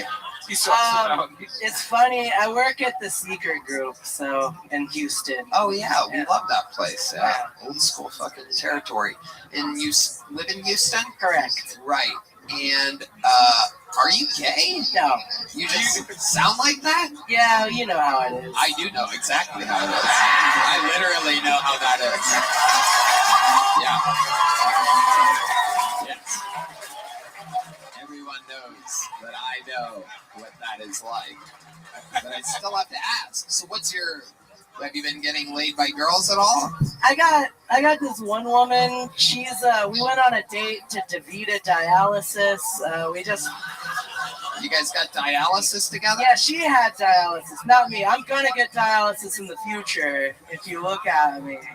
But no, we went to DaVita, and then we went You to... say DaVita like it's a fine Italian steakhouse. We went to DaVita. The restaurant? No, the dialysis clinic. It was crazy. Yeah, I had a great time. Tell us why you had a great time. What was so crazy about it? She just kind of told me about her dead parents the whole time. We just kind of chilled. She's a romantic. Yeah.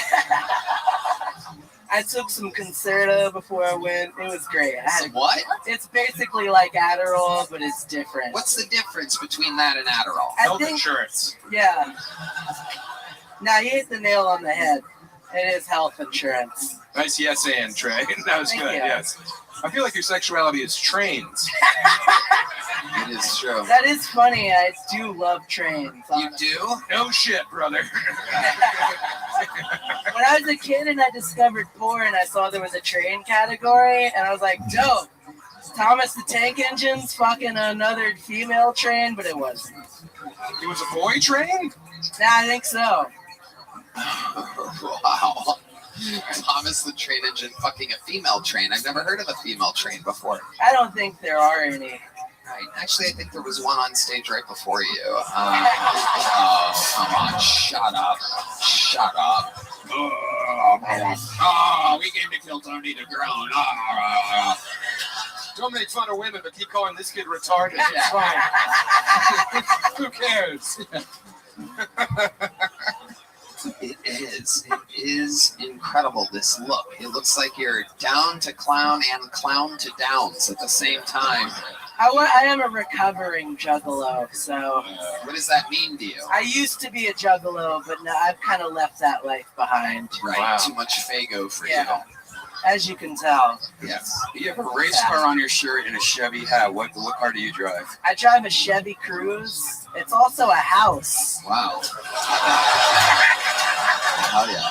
And your name's... Oh, that was Tony Cruz. You're Trey Campbell. That's correct. Right. I was going to make a Cruz connection there, but there was none. You look like a Japanese animator drew an American. I would do like a Japanese accent, but I don't know if that's... Let's hear it. Oh! No, okay. Not this crowd, okay? Wait, do some more. I want to hear some more. Are you sure, Tony? Yeah. All right. I brought dishonor to my... This is stupid. Wow. I should not have done this. Has anyone ever told you that you look like a wizard, but like a cheese wizard? Nah, this would be the first time. Okay. I can't tell if you're real. I can't either. Shit. How long are you visiting Austin for? Probably I can come back anytime. There you go.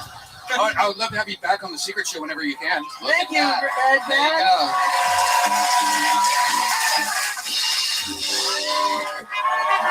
Trey Campbell, everybody. We're having fun here. Adorable. All right, your next bucket pool goes by the name of Jonathan Canby, everybody. Jonathan Cando, perhaps, or Canley, Jonathan. Here's Jonathan, everybody.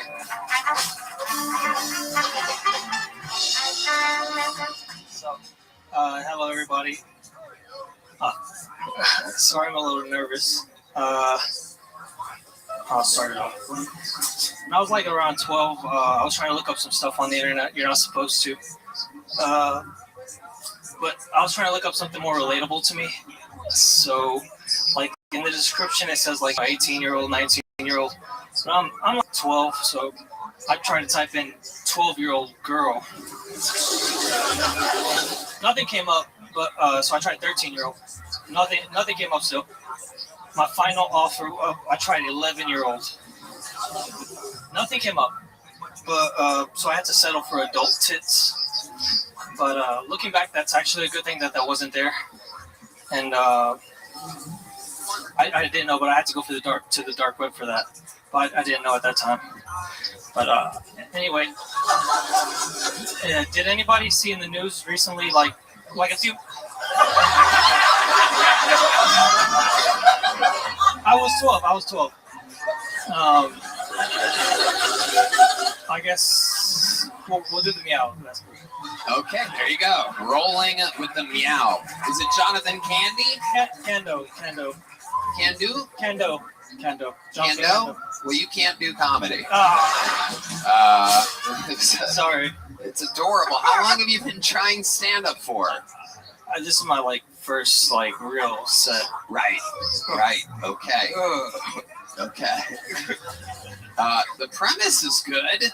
Yeah. Everything else was bad. See, it was a reverse from Tony Cruz. What else is in the news, you know? That's what I'm wondering, too, man. I can tell you real quick. I got it. No, please don't. You got what? The joke? What is it? Go ahead. Like a few months ago, there was a woman in the news that was she was arrested for trying to hire a hitman for her son. Yeah. But there was two problems with that. She went to rentahitman.com. Also, the second problem, the real problem, the son was only 3 years old. So. D Madness is leaving the show for good. It's incredible. No, don't do it. Why didn't she just leave the son in a hot car like an adult? Okay. So you're more like a shock and awe. What do you do for work? I'm a truck driver. No, you're not. You're a truck driver? A timid young truck driver? How old are you? 29. Oh, okay. Man, a lot of all right. I'm glad we let him finish that joke. That was it. She should have. If she. We should have left. She would have got away with it. Yeah, she definitely would have got away with it. Yes. I've heard a lot of pedophile jokes, and usually they're funny. It's really hard to bimp a pedophile joke. It really is. It really is. I feel like I was molested after that. So, Jonathan, let's talk about your real life. What are you passionate about? I haven't seen you smile yet. You seem like a security concern. I'm just nervous. His diaper's full of piss and shit right now. Yeah. And that's okay. 2 racing shirts in a row, by the way. Very bizarre. I don't know what's going on here exactly. Yeah, whoa. No shit, asshole. So that's fun when you say it. Wait a second. Ladies and gentlemen, I recognize that voice. No way. Is that who I think it is? Wait a second. What the heck? Ladies and gentlemen, my big brother, one of the greatest comedians on planet Earth. I do believe that is Ari Shafir and Mark Norman. And it appears as though we are under an invasion of sorts. Home, sweet home. Hey, what's up? As the typical Israeli just going over other people's property with some Palestinians being pushed out of the way. It's Ari Shafir and Mark Norman.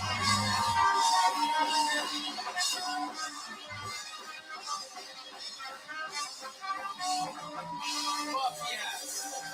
It wasn't easy. I had to sneak him out of a Hamas bunker. We got him here. This is in honor of the 25,000 Palestinians who were killed in Lebanon. Fuck yes. Harvard hates this guy. Genocide. It's okay. You interrupted this kid's panic attack. Oh, shit. Oh, hell yeah. Shit. Hell yeah. There we go. Oh, yeah. Oh, no. Brought to you by Sheep Underwear. Oh, yes. Oh, yeah. Merry Christmas to you. We just got demonetized.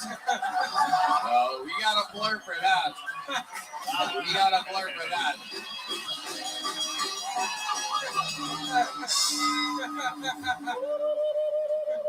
Amazing. Hell yeah. Circumcised. Who would have thunk? I love it. Who knew he was circumcised? The serial number was on his dick.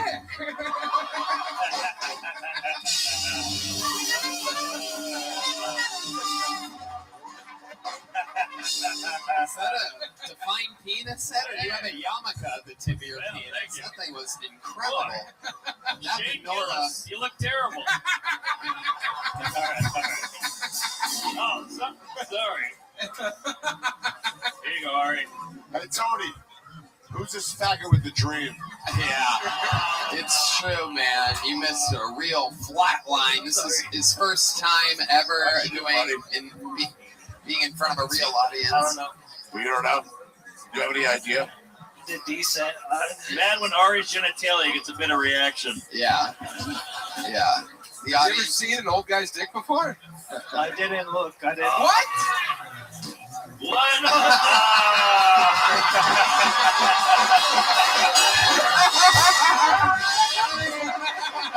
This is Kill Tony. Sheepundderwear.com. Sheepundderwear.com. Sheep underwear, the absolute best. We all wear them 100% Great underwear. of the Use time. promo code Chubby. Whoa. Sheep underwear. Too bad D Madness missed that. He could have heard that, Dick. Oh, hey, is that the blind guy? Oh, we lost our second blind guy. There he goes. We're losing all the blinds out here. That's what we call them now.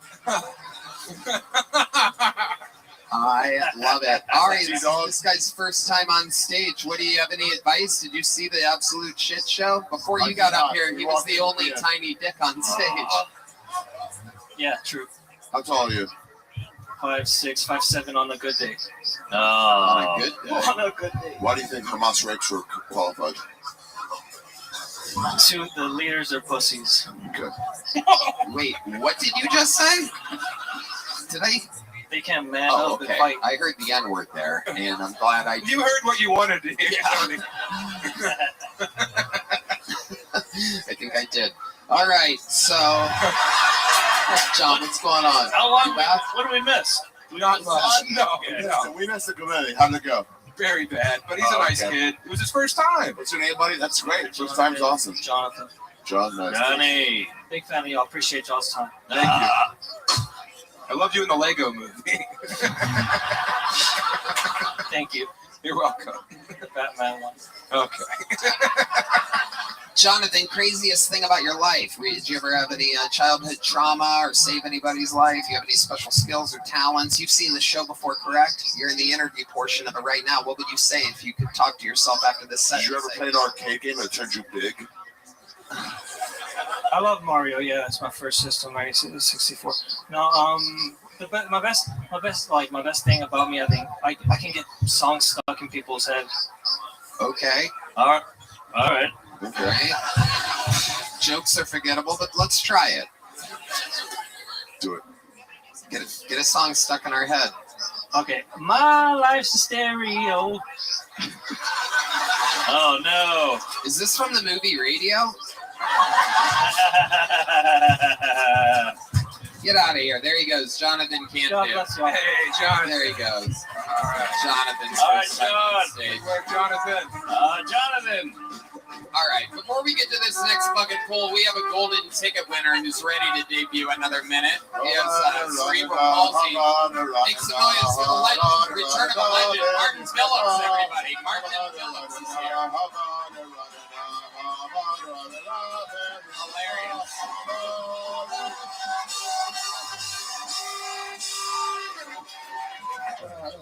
Hey, what's up?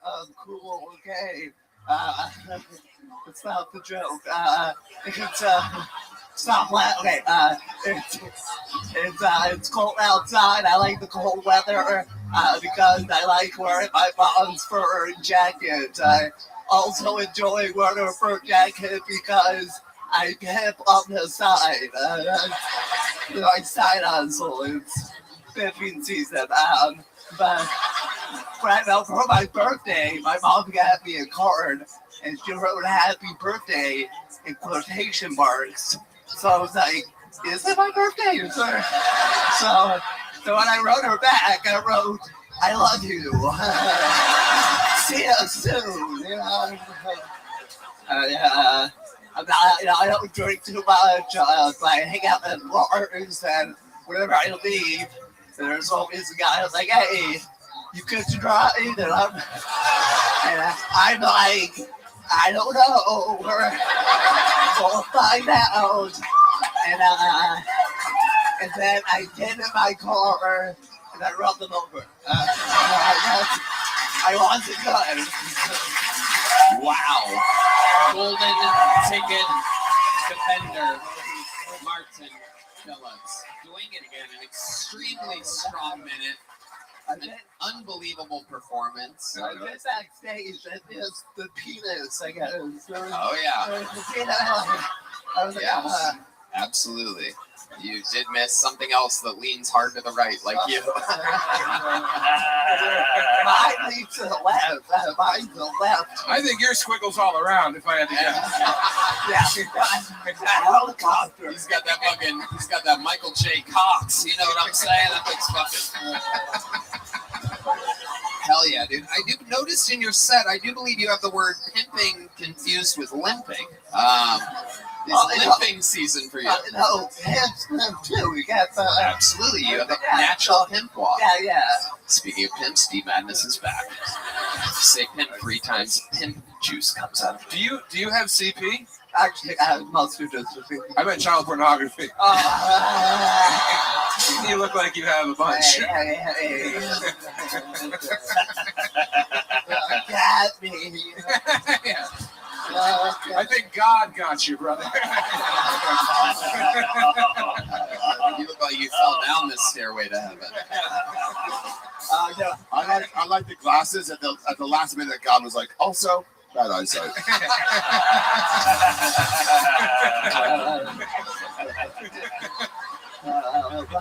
We're all made in His image. God's always cold. I'll be going out, yeah, but when kids ask me why I'm shaking, that's what I say. I'm like, I'm cold, sorry. And then sometimes they're like, oh, take my jacket. And I was like, oh, God, no. Like, it's not working. And I was like, I'm really cold. I'm hypothermia. I don't think you should be having one-on-ones with children. I'm a substitute teacher. I should have said that. What? Oh, you're a teacher? Substitute. I'm not a real teacher. Oh, okay. Substitute teacher. That's got to be a lot of fun. It's fine. Special ed? Yeah, for some reason, every time. I don't know. No, he's calling you a hack.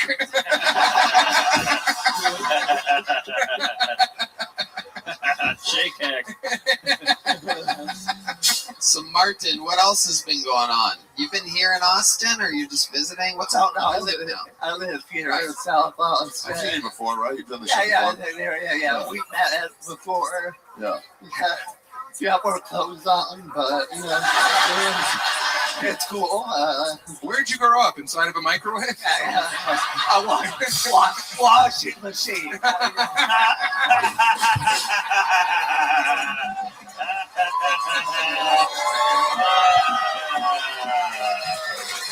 Washing machine. Love it. Hey, look at this idiot. Wait, we're making fun of the Okay, special needs okay, guy. all What are you right. doing? All right, come on. I don't know. Someone's self-conscious. It's Martin's Make-A-Wish. This is like my 8th Make-A-Wish. Wow. We're the first 7 for stillness. For a moment of calm. I think you age out and Make-A-Wish. Have you tried anything for that? Like I've seen some videos where like they get people you have to be, things high. Sorry, you talking about Make-A-Wish because you have to be dying, and I'm not dying. Can't you just say that you're dying? It seems like if you came in and you're like, I'm dying, I believe you. I give you the fucking wish. They're getting like a doctor's note to be like, hey, he's gonna die. He's gotta meet Mickey before he dies. That's it, yeah. Have you ever tried anything though, like ketamine or anything to calm this down? Weed? Oh, I've done weed before. What's street crack? Have you ever tried street not crack? street crack, not any hard drugs. Yeah, I bet the cracks in the streets actually cause quite the problem for you. Yeah, I'll fit in with the homeless. Have you tried duct tape? Just encasing your body in it? Cocoon Man. Velcro's easier to get break free from. How long you been doing comedy? About 8 or 5 years. Oh, shit. I think I saw your special on Twitch.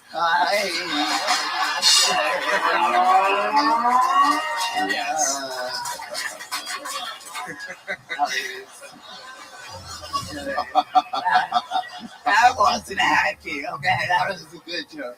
Have you tried a lot of things that normal people do and look funny doing them? Like they fucking everything. Yeah.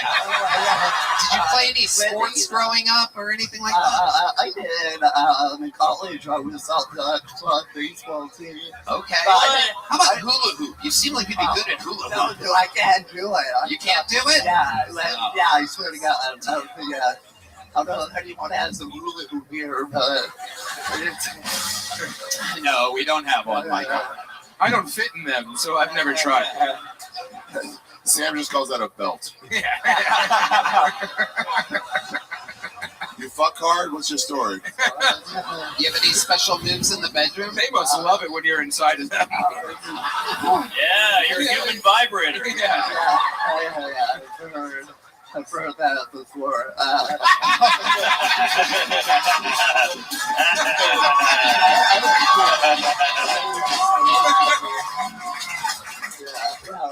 Just do my thing. What is that thing? The regular thing. What are some of your favorite things to do? Like, is there a specific position or thing that your favorite thing that you in the bedroom for you? I just like being there, Happy to be there.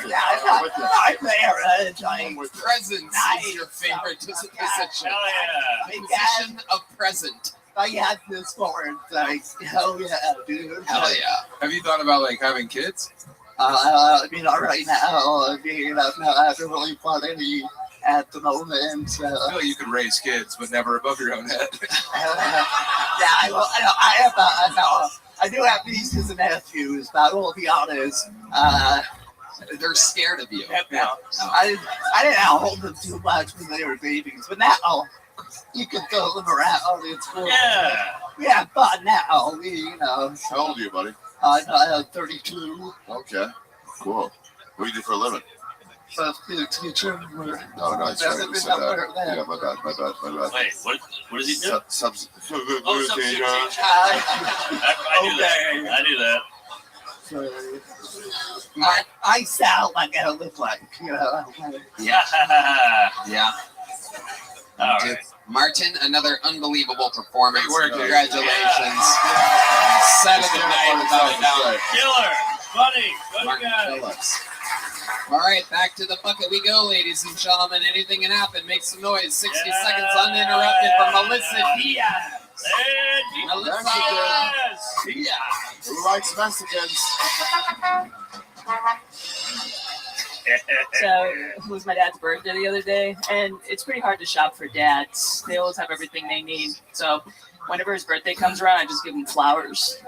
People think it's weird, but what else am I supposed to put on his grave? I was like, look, all right, he's dead, but at least now he's more emotionally available. So that's pretty cool. I used to run marathons when he was alive. Now he can't run away when I want to talk about my feelings. So it's pretty cool. We scattered his ashes off of Queens Harbor in New York. Not by choice, that's just where the plane exploded. But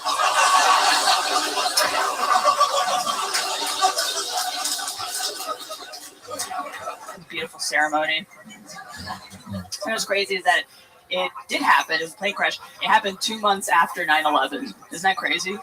And so nobody gave a shit, basically, that a bunch of Dominicans just floated in Queens. You know what I mean? That's just... But it's weird to be jealous of 9/11, okay? Every year I'm just bitching about it like some mistress bitching about her boyfriend's housewife, right? Like, what does she have that I don't have? An inside job? Bitch. Wow, what a set. Holy shit. Melissa Diaz. Unbelievable. Good job.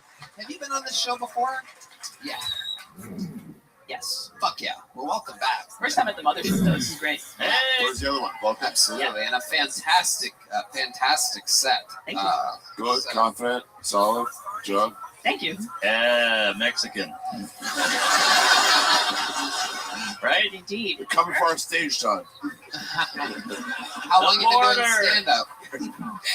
8 years now at this point. 8 years. Most have been in New York. Mm-hmm. And do you live here now? I do. I've been here for about 2 years. Love. Oh, shit. What do you love about Austin, Texas? Yeah, it's nice sky. Nice sky. Yeah, we do have a sky here. Yeah. It is wild. Do you miss the rats? Just my uncles, but that's it. Yeah. I love it. The Jews, you miss them? Oh, yes. You already asked her about the rats. I do actually miss the Jews. Come on. And your dad was really in that plane crash. Yeah, it was Flight 587. It was 2001. It happened 2 months after 9/11. It was crazy. Yeah. I remember that. Yeah. Study. I'm interested in commercial plane crashes. Yeah. Oh, you are? Yeah. Very interesting. Yeah. That you are interested in that. That's fucking weird. No. It's a big thing. It's a big thing. I'm forgetting the name of the fucking. I actually like that you are. Channel, but yeah, it's very, very interesting. It's funny because in Europe they thought 9/11 was November 9th. So they thought right. It was about her. Yeah. Reverse. Calendar joke. I got that. An autistic guy in the back high-fiving someone else. Finally. He's just rocking, nodding. Did your dad call you from the phone on the plane? Let's roll. He didn't call me when he was alive. Why would he call me on the plane? Sucks when a shitty dad dies. It's really confusing. Yeah. Nah, he was okay. He did the best he could. All right. Yeah. Yeah. As a rapist, fucking wife beater, he did pretty good. I was a piece of shit. Also, I was a piece of shit teenager, so it was also on me. He did call me before he got on flight. Really? Oh, really? Yeah, but I was too high, so I said, "Can I call you back?" Oh, he was high too for a second. Yeah, he was. And it all came crashing down. So wow, what does your mom do? Is she in your life? Yes. She's an art therapist, sort of, but she's not licensed as a teacher, so now she's just working with mentally challenged adults. Right. The last guy that was up here. Yeah. Just keeps having the kids drop plane crashes. Yeah. What was your dad doing? Did your mom almost go on that trip? Where was he traveling? No, they were divorced. This was crazy because he's Puerto Rican. He was on a flight to the Dominican Republic, but everything about his death was just very Dominican. Like once, he died, we found out he had a secret family in DR. You know what I mean? Oh, yeah. Sort of. He just got married and she had kids, and it was just a whole thing we just didn't even know about. Damn. Can I ask you a question? So you're a comic out here now, 8 years, 9 years? I have been here 8 years now, but yeah. Okay. Where do you go up? What is your normal spots here? How do you get up? I just kind of do mics. A lot of mics. Okay. I'm very introverted, so I'm not good at the whole networky thing. Yeah. So I just kind of get up. And then I've been getting booked because of it. Yeah. Do a lot of mics. Mike who? You know, it's kind of funny. She got married at Skankfest this year. That's What? Oh, yeah, what's up? I just got married downstairs in the little chapel. Aw. All our friends were there, so we figured. Oh, is there a little chapel at Skankfest? Yeah. On the first floor, comedian? like down the street. Yeah, he does comedy. Oh, okay. Yeah. Who's funnier, you or him? Hmm. Did he sign up tonight? No. Oh. I would have loved to have that whole moment, but no. Absolutely. Did Zach Amico eat the whole cake? He did not make it down there, so no. Yeah, there were stairs involved. Yeah. There were stairs, so he didn't go. So we got to eat our cake. He's a big fat guy. Yeah. Melissa, fantastic set. Funny. Yeah, that was great. Absolutely. I would love to have you back on the Secret Show Thursday. I would love Secret Show. Do you already have one of these? Yeah. Yeah. There you go. Melissa Diaz. All right. Thank you. On to the next one. Great set. How about one more time for Melissa Diaz, everybody? There you go. All right. Okay, we're keeping it flying through. Ladies and gentlemen, your next comedian. Ari, get a drink. Ari, she's married. Make some noise for your next comedian, Trenton Tebow, everybody. Trenton Tebow. That's Trenton. Tebow. Hell yeah. Well, my girlfriend broke up with me recently, and that sucks. It sucks because I have the same taste in women as black guys.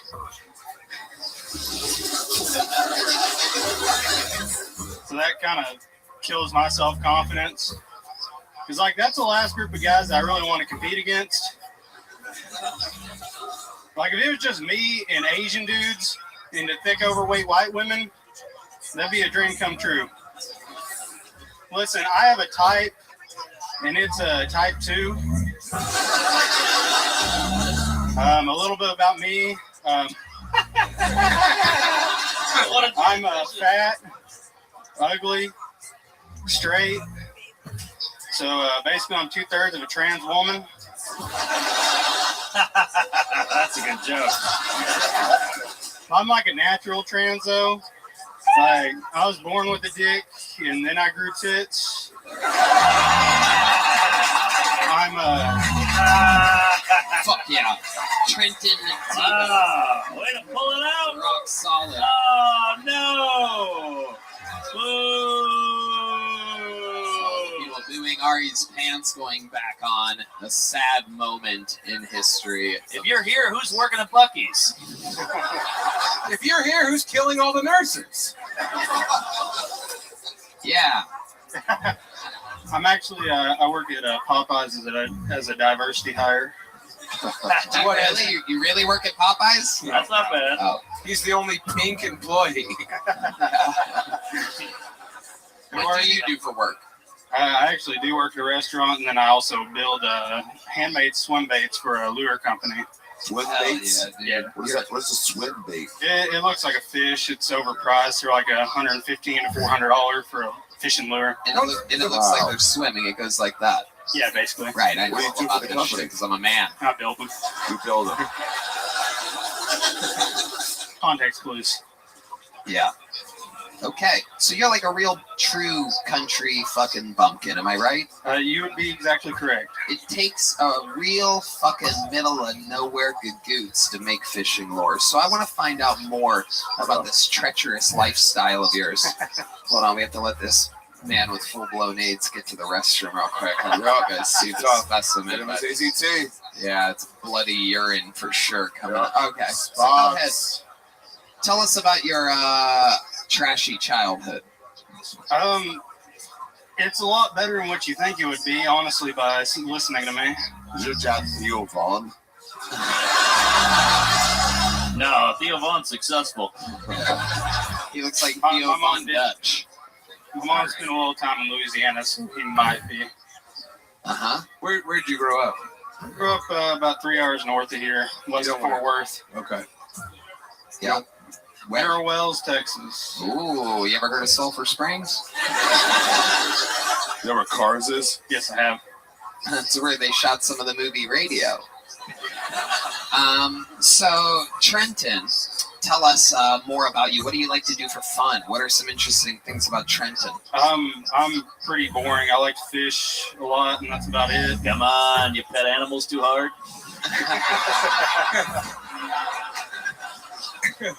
I really don't have much of life. I've been hitting the bars lately since my girlfriend left me. So, how long were you with her for? I'm sorry? How long were you with her for? I was with her for like 2.5 years. What happened there? I have no idea. She just decided to leave me on September 11th. September 11th? Yeah. Oh my goodness. Why? Did she at least say Allah Akbar first? No, she didn't. Not a big history buff, but At least you'll never forget. You will remember now. That's a good point, Sam. Don't play the Jewish music during that joke. We know who really did 9/11. Only we could have. Such a coordinated attack. Yeah, take some intelligence. All right, so she broke up with you on 9/11. Where was this? Was this at your place? Was it at a restaurant? Person on phone? yeah, it was over the phone. Bitch. I know, that's what I'm saying. Really? Yeah. I'm guessing it was over speakerphone on the bus. Sorry? 2.5 years? 2.5 years over the phone. What did she say to you when she broke up with you? Just tell us what she actually. I'm tired of your hell raising, Trenton. Yeah. You spend so much time at that catfish pit, you come home with all types of dog food between your fingers. Yeah. Then you want to put it in my hole? No more of that, brother. Yeah. I don't want any kibbles in my bits. Yeah. I'm going to Jackson. Basically, I told her we aren't going to get married, so she said, I can't do this anymore. And told her you're not going to get married.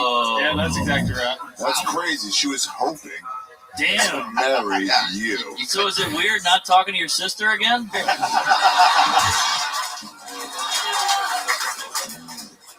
So why didn't you want to get married? Former relationship really ruined that for me. So tell us what happened there. I was just with another chick for like 5 years and real pressured into getting married, and I just fell out of love with her, and so. And it ended up, every relationship ends up going bad for you because they want to marry you. Yeah, basically that's kind of how it goes. Wow. All right. Catch, buddy. That's flattering. What do you have, like a forked cock or something? Yeah. It's webbed. It's not impressive at all. What is the value then, buddy? So now you're single. You think you're going to be able to lure in someone else? Or are you going to be a masturbator forever? Fish bait jokes, folks. They won't be floating around all night. I was actually about to link up with like a 55-year-old cougar the other day. Yeah. Yep. She was fishing too? Yeah. Catfishing? And then I missed the hint and didn't follow her back to her hotel room. What was the hint? Hey, you want to go fuck, kid? Yeah. Hey, I got menopause in about 20 minutes. She was basically like, "Oh, I'm tired," after she was done playing with my hair and all that. And playing with your hair? Yeah. She's like, your face is the same color as my pussy. But and then like 3 days later, I was hanging out at the same bar, and I went home with some gal, and it turned out to be her niece.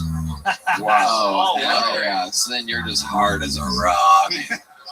Then what happened? You banged the niece? Yeah, I slept with the niece, so now the aunt's out of the picture. That's probably for the best. That's how it goes.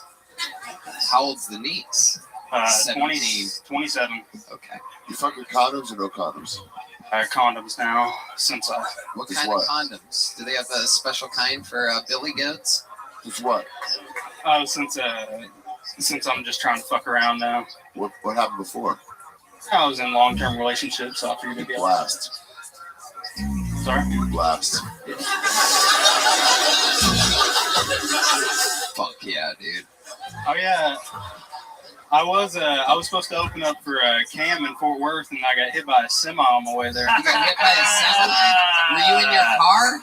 I was in a truck, yeah. Oh my goodness. Really? Yes. What happened? I was sitting in traffic on I-20, and we stopped, and this semi didn't. And it turned into a 6-car pileup. What? And I was on my way actually to Hyenas to Did go. Tracy Morgan rush you? Yeah, did you get paid? Did you Yeah. get the lawsuit? We're working on it. Hell yeah. Nice. Yeah.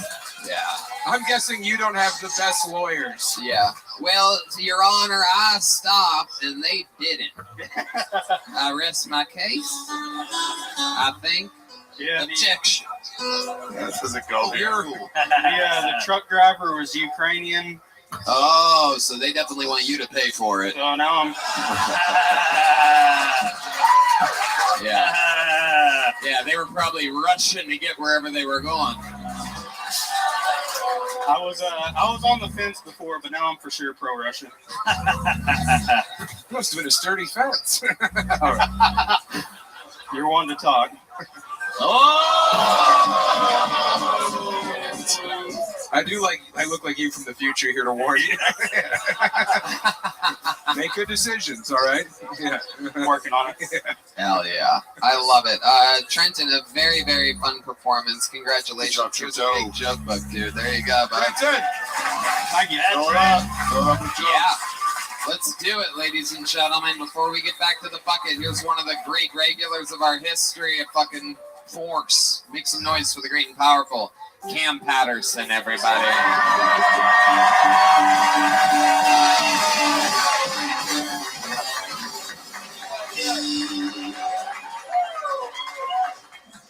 I hit that guy in the semi truck. I didn't want to open for him. I did that, nigga. I went surfing for the first time last week. I didn't like it. The nigga that would teach me how to surf, he was gay. That was weird. You know what I'm saying? And not because he was gay, we were just all out in the ocean. But he could have raped me or something. I don't know. I don't swim good, sir. It was a bad time. I will tell you this. All I saw was like a sunset. We just saw like a beautiful sunset. And it looked so dope. And we did not. He just, that's so beautiful. And I'm like, bro, it is beautiful. It's beautiful as fuck. And it was dope. It was a good thing to see. I'm like, man, that shit is dope, bro. He says, kind of look like heaven, right? And I said, yeah. And then he went, if heaven was real, wait a minute. I don't want to in the middle of the ocean with a fucking atheist. Dickhead, what the fuck? He don't believe in miracles. That's crazy, bro. That's insane. That's wild as fuck. Yeah, that's my minute. That's it. Yeah, there you go.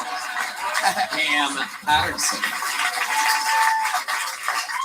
You really can't swim good? I swim my height, but it's not the best. I'm not one of the best swimmers of all time. That means he's the best black swimmer of all time. Because your pockets are full of rocks. Yeah, that's the issue, man. All the rocks in my goddamn pocket, nigga. That shit was fun, though. Surfing was cool. I liked it, dude. Where'd you go surfing? I went to Malibu. Oh, nice. Yeah, that shit was dope. Yeah, that shit was cool, yeah. Okay. I stood up. You stood up? I got up there. It's fun, huh? Wow. Yeah. That's incredible. And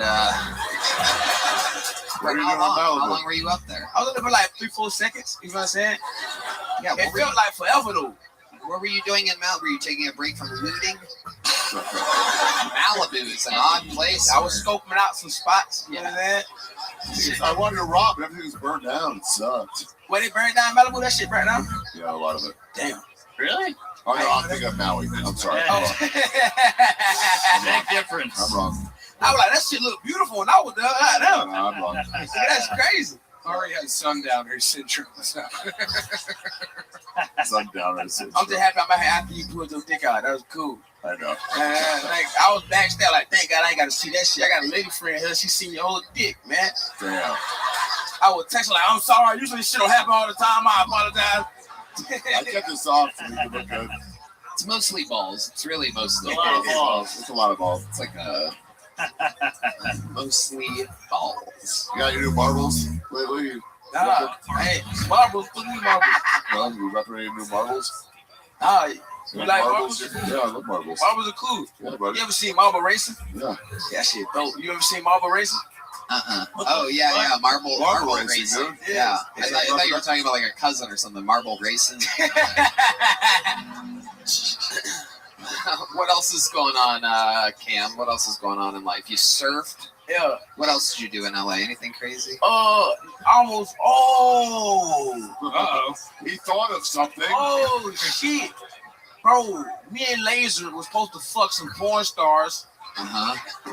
Sounds like a crazy, right? So listen, porn stars come to the show. I'm thinking, oh, it's a done deal. They want to fuck. One of the bitches showing her titties to Laser at the bar. This was insane, right? So we get back to the B&B, and the bitches drive past me. So I'm an optimistic young man. I go, what they finna do? They finna go park?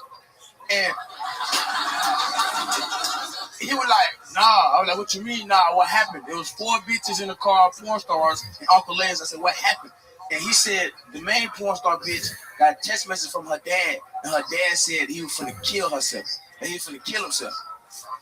And her whole demeanor changed. She didn't want to fuck no more. I want y'all to know something. I hope that nigga is dead. I hope he did it, dog. There you go. I hope he fucking did it. Your daughter is a porn star. Fuck, you lost already, dog. It's over. Yep. She was like, I'm gonna go fuck a black guy. He's like, that's it. Porn I was okay with. This is where I draw the line. It's interesting. Things are really out of order here. Normally, the dad kills himself and then they become a porn star. This is like the chicken or the egg or something That's like crazy. that. Like, he waited. Like, he was like, damn, I can save her. And then she was like, she finna fuck Laser or something. Hell no. You want the Rose Major Laser? Huh? You want the Rose Major Laser? Yeah. Uncle Laser. Uncle Laser. Not Major. Oh, Major Laser. Big difference. Different Who's laser. Major Laser? Who is that? Techno. Techno nigga? No, Major Laser's like he's just rock. Okay, yeah. Heroin. But yeah, that shit was fun. That's cool. Yeah. Wild. Have you ever been with a porn star before? Come on, James Dean. Where the camera at? But I would like to be. Yeah. There you go. Talk to me. I'm a handsome young black man with a medium-sized dick. Come fuck with a nigga. There you go. Hell yeah. Johnny Sins, turn up. Outside, man. Cam, who's your favorite pornography star? Right. Oh, my favorite porn star. Who? Damn. Jeremy. He's one of the top 5. Who the fuck is that, nigga? He's just some guy in jail. Jeremy? He's one of the greats. He's yesterday here. Damn. He was like our Cosby. For real? Yeah. Yeah. Yeah, raping bitches? Oh, yeah. Oh, yeah. Nigga, that's crazy. Why we dapping up to this? That's crazy. That's insane. You have to do it back, though. That's right. You got on like, fuck, I don't want to do this one. Not this one. Yeah.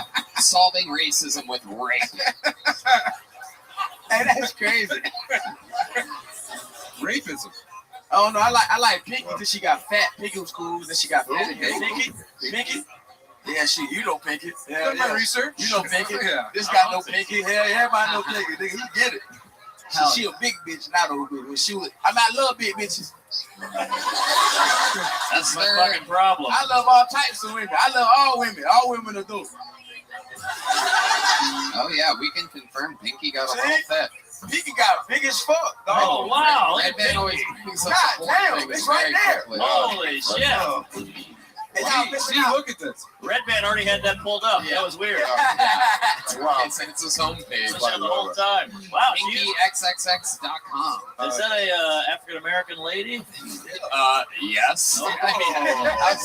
What are those sunglasses? Fucking the Well, they make everything white. It's better. It's called gentrifiers. Damn.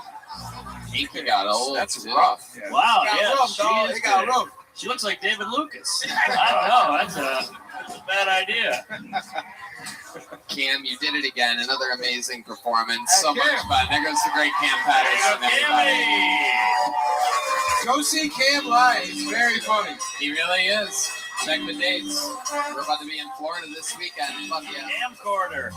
One more time for Cam Patterson, everybody. All Yeah. right, back to the fuck we go. 60 seconds goes to Nick Mumme or Mummy or Mum. Nick Mumma. M-U-M-M-E.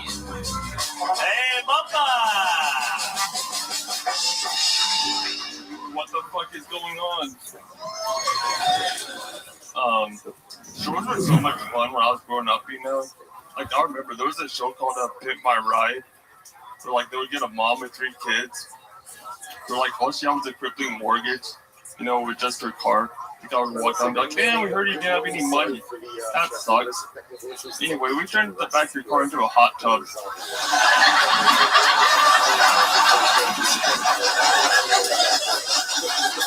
Also, they turned your windshield into a flat screen TV.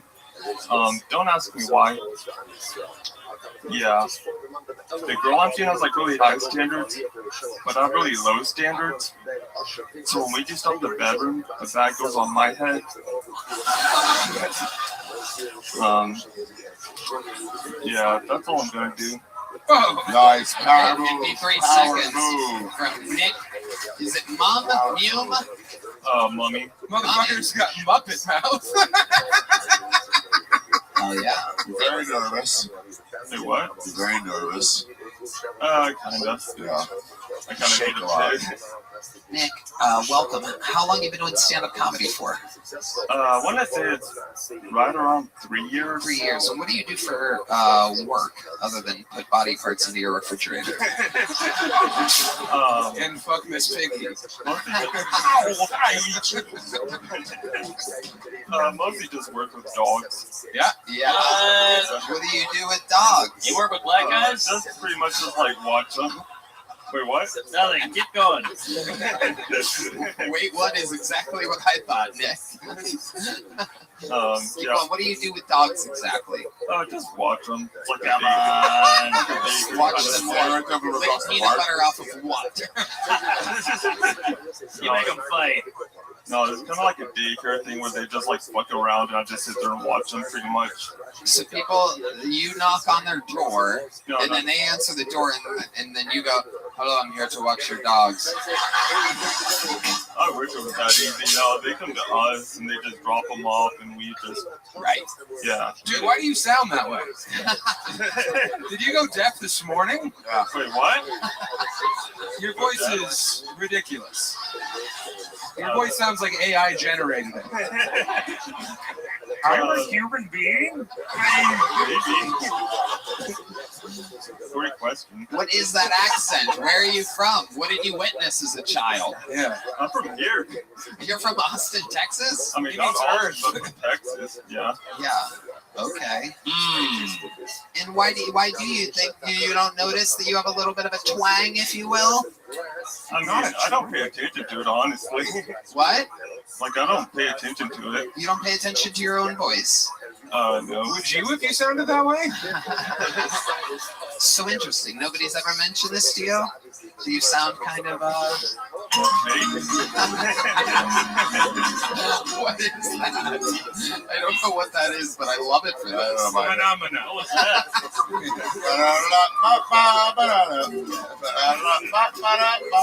To be quite honest, I've never thought of it before in my life.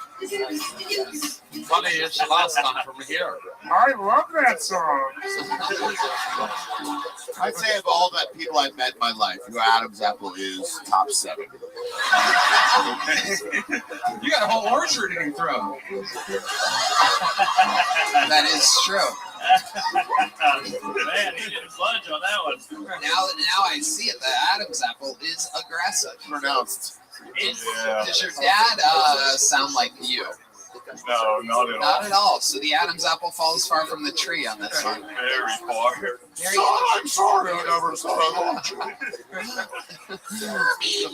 What does your mom sound like? You have been frozen in carbonite.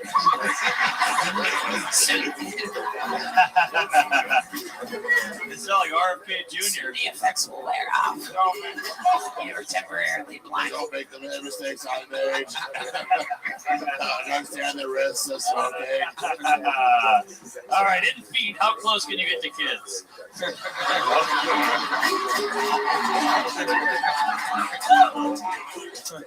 All right, here's what we're going to do. We're going to show you pictures of children on Red Band's iPad, and Ari is going to continue to tap your penis, and we're going to try to get you from 1 to 10 on the firmness. Let's tie a bell to his dick. Don't pull kids, Red Band. Don't do it. Yeah, don't go pinky and then hot kids.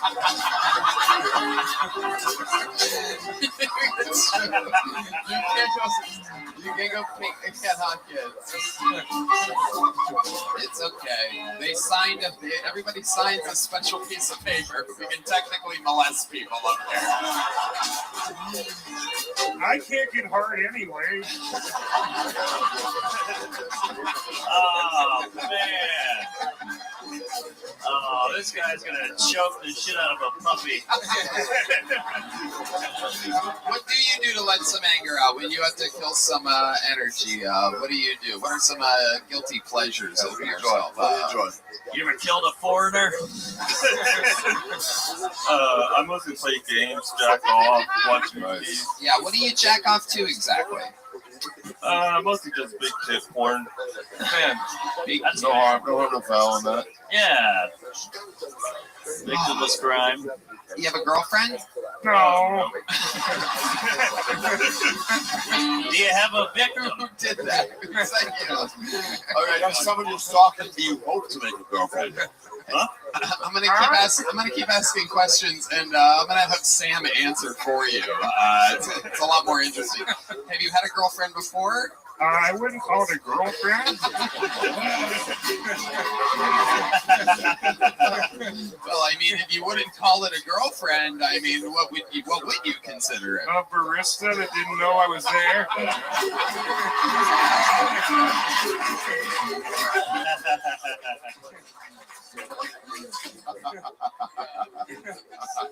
I had my hand inside of her though.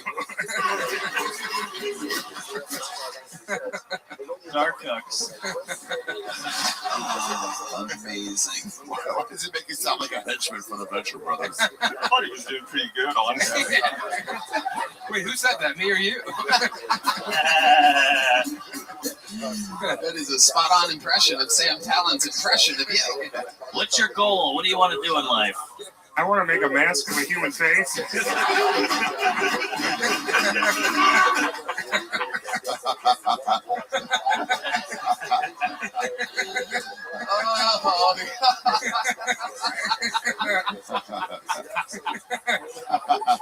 How'd you lose your virginity? She wasn't awake, but I was more awake than I've ever been. I didn't know I could be that awake. Oh, wow. Thank you. God, that is incredible. How do you feel about Jews? I think that it's an act of genocide.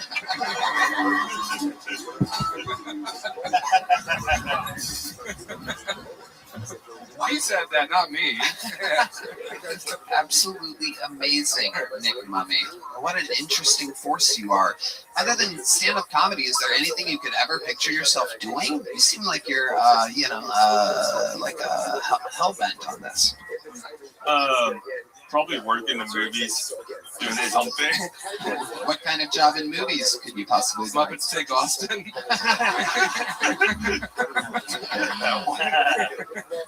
We just got to get at the mothership, and that's gravy after that. I'm going to be the first felt guest on Joe Rogan. Oh, shit. All right. Oh, God. I could keep you up here and have Sam answer for you forever, but I guess I have to keep it moving. Yeah, you want to say something to the world?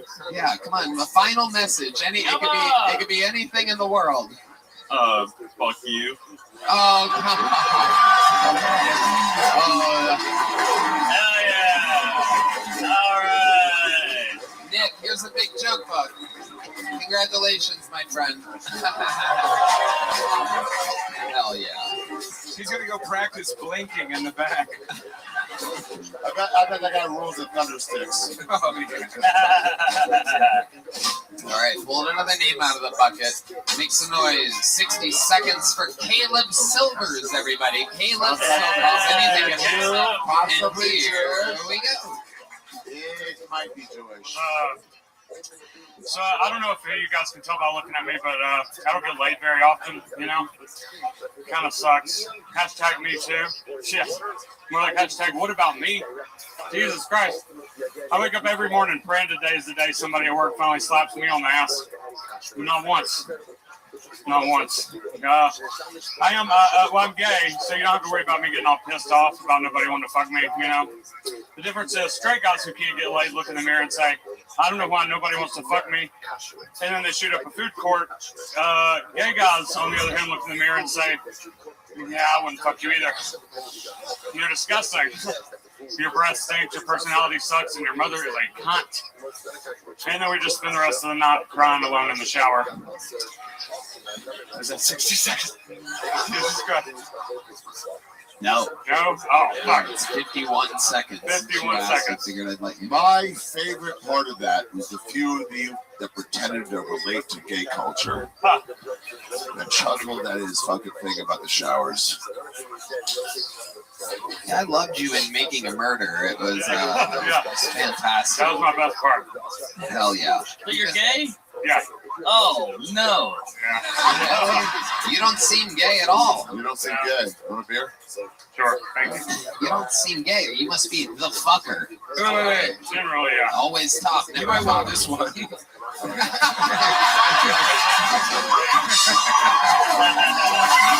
Fuck yeah. Sam Talent's new special, The Toad's Morale, December 26th. Watch my special. It comes out tomorrow. It's on Matt Machine's Secret Podcast YouTube channel. Make sure you watch. So, how old were you when you realized you were gay? It seems like an hour ago or something. Always, yeah. Really? Yeah. I came out really young. He kind of sounds Muppety as well. Am I crazy? It's exactly the same. Yeah. All right, yeah. Just nerves, I guess. Yeah. Is there some sort of gay welcoming committee that tells you not to talk like that? No. No. No, I wish there were. Yeah, it's interesting. 2 Muppets in a row, and you're the one that actually likes a hand up your ass. That's true. Thank you, band. I didn't know you guys had that locked and loaded. Do you guys? So can I ask you a question? Please. Is it? Are you only? Like, do you only give the penis, or do you receive it? Did you not hear my bit? I never get laid. Fuck it. But if you did, In a perfect world. Yeah, in a perfect world, yeah, I'm more of a top. Yeah. Nice. Really? Yeah. Bottom's a little scary for me. Why is it scary for you? For the same reason that it's scary for everybody? Probably, yeah. Well, tonight we all got fucked in the I don't have ass. the balls to like really go all the way. It's Hanukkah. You're a top. Ari, spinning. Yadel. Yeah. It's the men in menorah. All right. So, what's the gayest thing you've ever done? Probably have sex with a man. But I mean, like, I don't My know. penis decided to. He ate dick up here tonight. Yeah. I dressed up like a girl one time for Halloween. Okay. All right. Are you Amy Schumer? No. I wish, yeah. No, I tripped down the stairs and broke my leg in my heels. So it was, I said I'd never do that shit again. That turned me straighter. Right. Yeah, women's bones break easily. You really committed to a character there. Have you ever been with a woman? No. No? Really? You should try it. It's pretty fucking cool. You They have a pussy. There's no shit in there. Yeah. What? Yeah, it's a self-lubricating hole. Yeah, I get it. It's more of the guy attached to it. I would fuck a dude with a vagina before I would fuck a girl with a dick. Does that make sense? So you're a hero. Yeah. Anyway.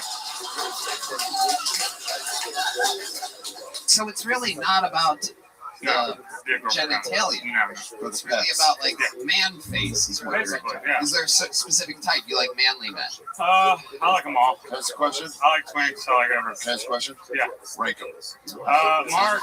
Sounds like Mark, obviously. obviously. Okay, obviously. Okay. For sure. Obviously. Mark's obviously. Okay, now the real thrust. Tony's second question. Well, thank you. I'm in a different. Because you ran into him at a bar recently? No. Maybe. Go ahead.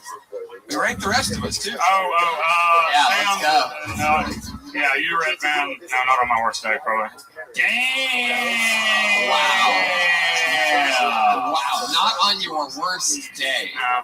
This guy. Was I last or was Red Man last? Sam, I'm sorry, buddy. Yeah. Wow, you fucked Red Band before I would fuck Sam? Red Man first, yeah. Oh, you have it all out of But I order. look like a trans woman. That's true. If you had a pussy, you would be first. All right. Does that make sense? Like an actual pussy or a fake, like man pussy? You know, like an actual, like, born a chick turned into a dude. Yeah, that's hot. Hold on. Chick turned Yeah, I don't understand what I'm saying. Pussy. Yeah, this is what the pass out for hatred right now. Super straight. Famously homophobic, gay madness. Just yelled stop in the middle of all this. Just because I was blind doesn't mean I can throw up off an image. Got a little too real for D. Don't let the rainbow sunglasses fool you. He is homophobic. You ever do a glory hole? What? You ever done a glory hole? No. Oh, let's try it. Do you know of one? Oh, yeah, for sure. I would. Yeah, come back. Give me the address. Okay. I'll try anything. What about rest stops? Is that real? I don't know. What about adult bookstores? I don't know. What about churches? I'm the worst gay guy ever. Okay, fuck. Literally. Have you ever hooked up anywhere other than a bedroom with a man? Yeah. Where? In a hammock. Oh. That's good because he misses ass. There's a bunch of holes. Yeah, that's true. Get the nice Turn the little soundboard swing off. going. That's good. Interesting. How do you end up having sex in a hammock? Fucking, I live in a hammock. You live in a hammock? Yeah. What? Yeah. You should lead with that. I should have, yeah. That's kind of boring. But, Sounds relaxing. What do you mean? Where do you live in a hammock? in the rainy streets. I probably shouldn't tell that. Yeah, I've been there a while. Yeah. Wait. Where on Rainy Street? That's just. Stop it. Well, I can't stay there now. What do you want him to describe the tree, Ari? Yeah. There's two trees. Just on Rainy Street, you set up a hammock? You're out there? Yeah. I've heard of Elf on the I got Shelf kicked with out of Homo my and apartment. My hammock. friend sucks. Wow. It's crazy because there was supposedly a serial killer murdering young men down I by Rainy was Street. hoping he would kill me for a while. That was sort of the point. You know, He's like, I was like, I'll hang out down there and take my chances. You know? All right. Whatever. Well, you've been on this show before, right? No. No? No. Interesting. Okay. it's Well, pretty good in the post. what? It's pretty good after the stand-up. Okay. Yeah, the If stand-up. Ari thinks so, then here's a big joke book. Oh, There you thanks, go. buddy. There you go. He could catch it as well as monkeypox at any given moment. All right, we're just flying through it tonight. Pulled another name out of the bucket. Make some noise for Trevor Michaud, everybody. Trevor Michaud. Here we go. Trevor Michaud. Hello, everybody. How are we doing tonight? Having a good time? So real quick, I want to jump right into it. I'm raised by a single mother. Anybody else? Well, both is better. Relax. Having both parents is better. I wonder if anybody can just tell that I'm raised by a single mom. I sit when I pee probably more than I should. And my car definitely hits curbs on the daily. My rims look like granite at this point. I also love gossip. I don't know about you guys. When it's time to watch the football game at my friend's house, I find myself in the kitchen with the ladies. Also wondering why Heather got so fat. I'm not allowed in the garage anymore. A friend asked me for a 5/8 wrench, and I came out with 13 pieces of metal. I'm like, is this one of them? I'm not really a man, actually. And I'm not allowed in the garage anymore, which is fine. They call it a man cave in the Midwest. Yeah, it's ridiculous. Your wife gave you the shittiest piece of land in your property, said go in there. You need heat to even exist there. Thank God. You'll never find me hanging out in the garage unless if I'm hanging out in the garage. Thanks so much. I'm Trevor Michaud. All right. I can see why your dad left. Yeah. Thank God. There you go. Trevor Michaud. That was tough because he doesn't look like a mutant like the rest of the people who bombed. Yeah. I dressed too nice to do so bad. I'm sorry. Well, what? Won't stop. I dressed too nice to do so bad. You're unlikable. Trevor, how old are you? 26. What do you do for a living? Work in warehouses. How long have you been doing stand-up? Like 2.5 years. Where at? In Phoenix, I started. Where? In like, what places? Phoenix, like the clubs. Yeah. Devil's Advocate, that outside bar across from Tempe. Okay. I did all those. I would get up every once in a while at the House of Comedy on the Triple Threat shows. That was cool, I guess. Nice. But when the pandemic, yeah, nobody cares. When the pandemic hit, I just stopped, and rightfully so. Dude, you don't have to do this. So I've been told. Yeah, like you got a big bright light ahead of you if you don't do this. Do you think in the 2.5 years that you've been doing it, would you say that minute is your best minute, or are you trying like a new minute or something like that? Oh, man, I don't know. You want me to try another one? Why don't you just do your best joke? Your joke best short. Okay. Good Take a joke. breath. Okay. 2.5 years in the game, your absolute best joke. Or you can do one of Mark's too. No, don't do mine. All right, you guys big Googlers? Yeah, huge. Google. Love Google. Hell yeah. You do Google. You do Google. He likes Netanyahu. All right, instead of asking the Google thing, just go into your bed. Right, so I was on the internet finding cool things because this is a great setup, and I came across the term heteropaternal superfecundation. Does anyone know what that is? A lot of questions. Keep saying it. I'll say it once again. Heteropaternal superfecundation. This is the miracle which, when a woman has sex with more than one man in a short enough period of time, she can become pregnant with twins fathered by both the men. And my question is, why such a long name when you could call her a whore? It's the noise that the audience made. I don't know if that was audible to the podcast listeners. It was a hard ah. All right. So you can get like a fucking degree in web design in like 18 months. You said single mom. Is that true? Yeah. Your dad's nowhere in the picture? He is later, eventually. Is he rich? God, no. No. Is your mom rich? No. Really? I know. Like I said, my girlfriend, I got a new girlfriend, and she got me clothes. How clothes are they? I love how cool you think. You keep referencing these clothes. I love how cool you think you look. Yeah. It's pretty amazing. You're dressed like a foster kid on his birthday. Yeah. It is not that cool. You should look like a casting director was like, guy trying to be cool. Yeah. Okay. So what is the coolest thing about you, Trevor? I'm from Wisconsin. Okay. Again. What's this? There's a lot of rappers. Where Wisconsin? Racine, Wisconsin. What's the least cool thing about you, Trevor? This right now, for sure. What else? Well, in maybe 2 weeks from now. Did you recognize you were brothers? Yeah, from the Okay, cool. So I know, that's nice. It was crazy. I did like jumping jacks back there. It was the dumbest thing in the world to do. Self-confidence is not real. With you. Yeah. Right. When do you feel confident? Within the realm of Wisconsin, normally. Yeah. Yeah. Yeah, you're like one of the kings of Wisconsin. If I'm around a lot of cows, I do okay. Enough about your girlfriend. Okay. Anything else interesting about you or your life at all before? Literally anything worthwhile to listen to. Come on, buddy. Anything at all? Tip cow? No. I thought you meant tip-ups. I thought you were a big ice fishing fan. That was my mistake. Let's get back to the much broader question. Yeah. Before I throw this little joke, okay? Anything interesting about your life at all? I went to Mark Ruffalo's grandma's funeral and he didn't go. Here you go, my friend. Congratulations. There he goes, everybody. Trevor Michaud. Wow. Looks like the hanging himself might come to a full prophecy here. Be careful what you manifest, ladies and gentlemen. Don't write things down if you don't want them to happen. Okay. I'm going to do something kind of fun right now. I was upstairs before the show. Sam said that he noticed a funny comedian was here. Adam, the talent coordinator here, at the same time walked by and said that I just saw a great guy. It's a hot tip because I busted his balls about, who was it? Was it Heath or fucking someone like that recently?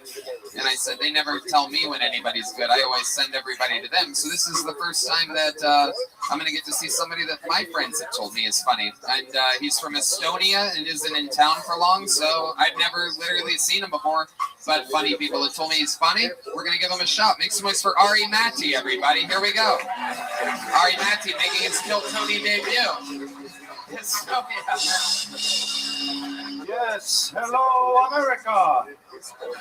Number one still. As the lovely Tony said, I am from Estonia. People always ask you stupid questions when you're from Estonia. The one I get the most is it part of Russia? And now for the past year, I've had to be like, we'll see.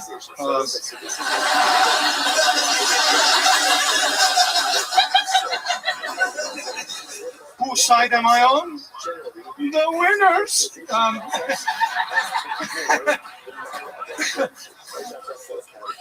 I mean, if Russia does decide to attack us next, I hope it's in the next 2 weeks, because I am here.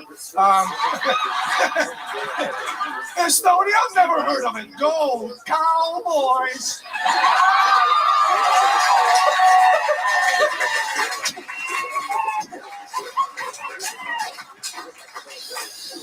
I've been trying to get some pussy. It's very difficult. Because I'm gay. No. It's very difficult when you're an Eastern European, you know, because I don't have that confidence, you know, that personality. Every time I go into bar, I mean, especially here, I've been here for 3 days, fucking impossible. Every dude here has a thing, they have a hat.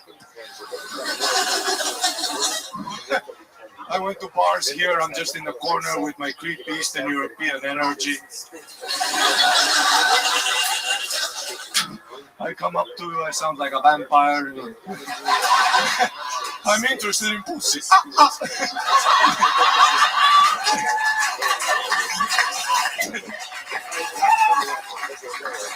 Thank you, America. Still number one. Fuck yeah, all right, Matty. Amazing. We let you go there because it was so fun. Finally, a funny Ari on this show. Motherfucker. How dare you? The Wisconsin guy just killed himself. He hung himself with string cheese. Great work, Ari. Ari, welcome to the show. Fantastic fucking performance. How long have you been doing stand-up? 9 years. Hell yeah. All of it, obviously, in Estonia? Mostly, yes. Where else? It's a hotbed of comedy, though, right? Nobody knows that. It's Sorry? a hotbed of comedy. Sorry, what? It's a hotbed of comedy. Hotbed of comedy? Yeah. What's that? I mean, like, every time in Edinburgh, they're like, there's a gigs in Estonia, you should go check it out. There are gigs in Estonia. Yeah, you should let other people know. Yeah. Yeah. The very funny Samuel did. I did them, man. It was great. Yeah. You should go. Yeah, I'd like to. It'd be Yeah, awesome. I think Ari wants to share a hot bed with you. You know what I'm saying? Anything for a visa, my friend. I don't give a fuck about what. All I give a fuck about is what passport you have. I'm with you, buddy. A tax break's a tax break. Gay, straight, I don't give a fuck. Hell yeah. I'm okay. Thank you very much. More of a vodka man myself. Ari, you are absolutely hilarious. Thank you. Tell us about your life. Like, how'd you end up like this? What do you mean, like this? You mean so handsome? Well, you see, Estonia was raped by many nations. That's what happens. I mean, if you look at the UK, it's not so good. Baby blue eyes, the Vikings.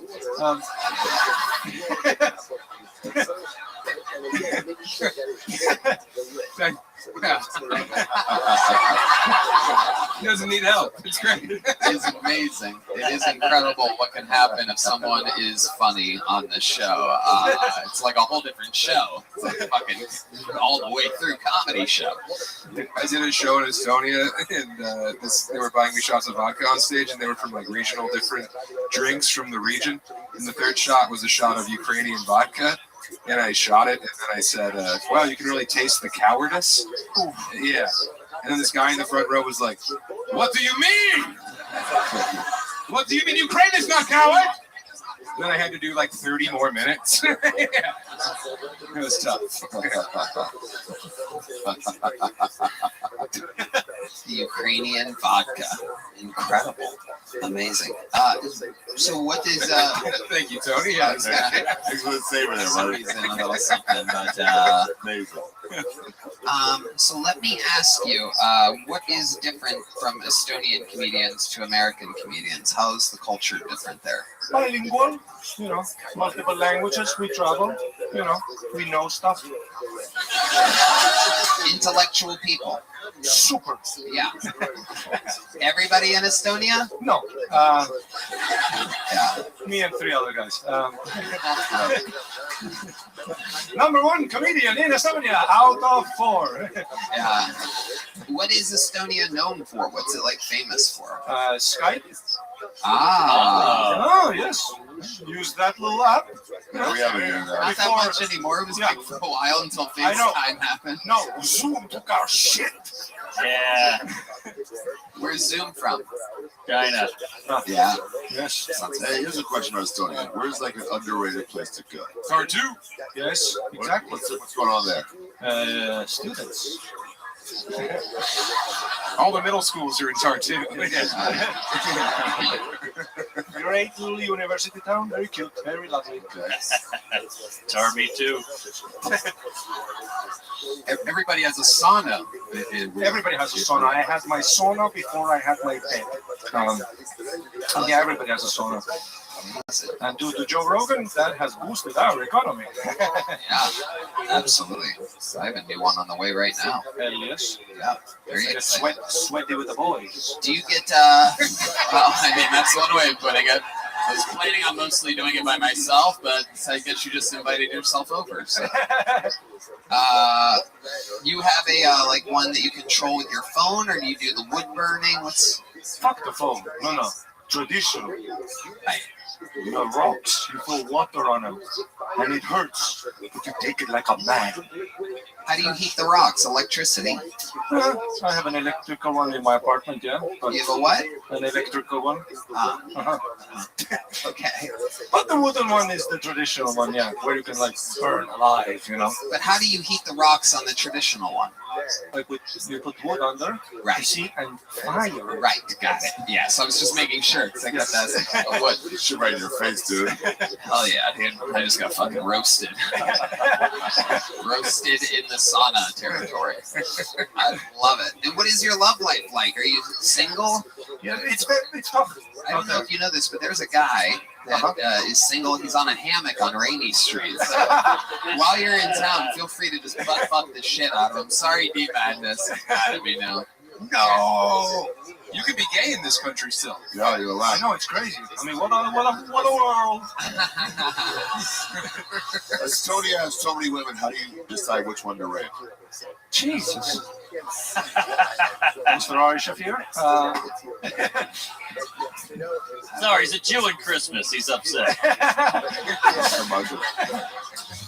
Also, Estonia famously pro-Nazis. Mm-hmm. Oh, really? Yes. We killed the Jews before the Nazis even got there. Mm-hmm. We didn't want to start off on the wrong foot. Is that true? It is, yeah. Wow. How did you kill them? You saunaed them? Stay in there. Yeah. Stay in there. We're going to just burn a little extra wood. There's food in the door. Like, you're not going anywhere.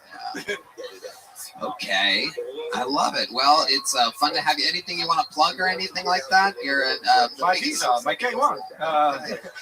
Absolutely. I watch 90 Day Fiance. I learn a lot. Right. You need to find a gay one for your K1. Yeah. Maybe they'll use a little A1. Who knows? Yeah. Nice. Nice. So, where can people find you or anything like that before you go? If you Google Estonian comedian, the only one that comes up. Okay. Amazing. Ari Matti, ladies and gentlemen. Thank you so much. Thank you for amazing performance. Thank you. Have a good night. Absolutely amazing. And like that, we've come to the finish line. There's only one way to end an episode like this, ladies and gentlemen. The longest standing regular in the history of the show. Oh, no. Coming off of taking a week off of shows right now. He's fresh. He is filled with bran bits. He has been very high fiber on this guy.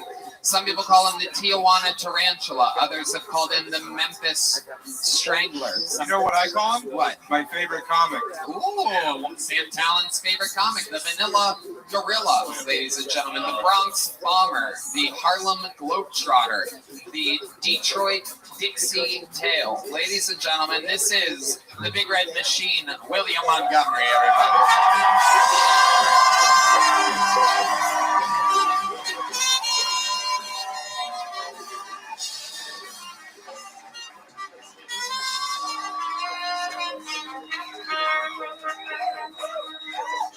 Man, I can't hear shit anymore. That is an out-of-work dynamite salesman.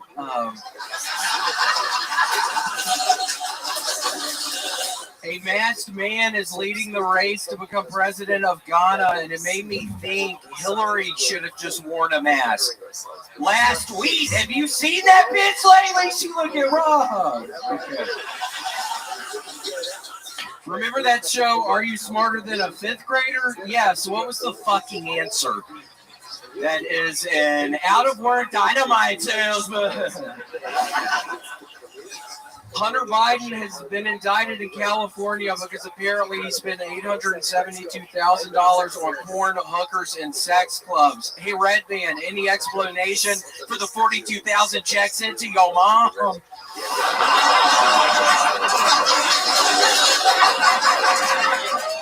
Come on, you gonna take that? Give us sound effect. But seriously, what exactly is a sex club? Seems like it would be a lot easier to just use your fists.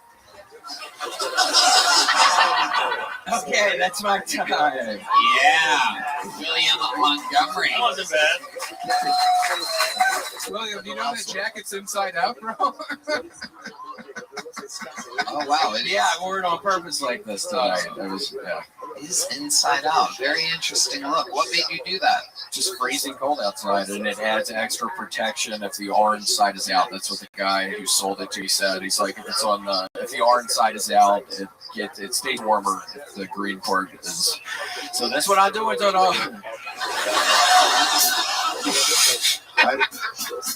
I ask you a question? Yeah. I didn't get the last joke with the fist.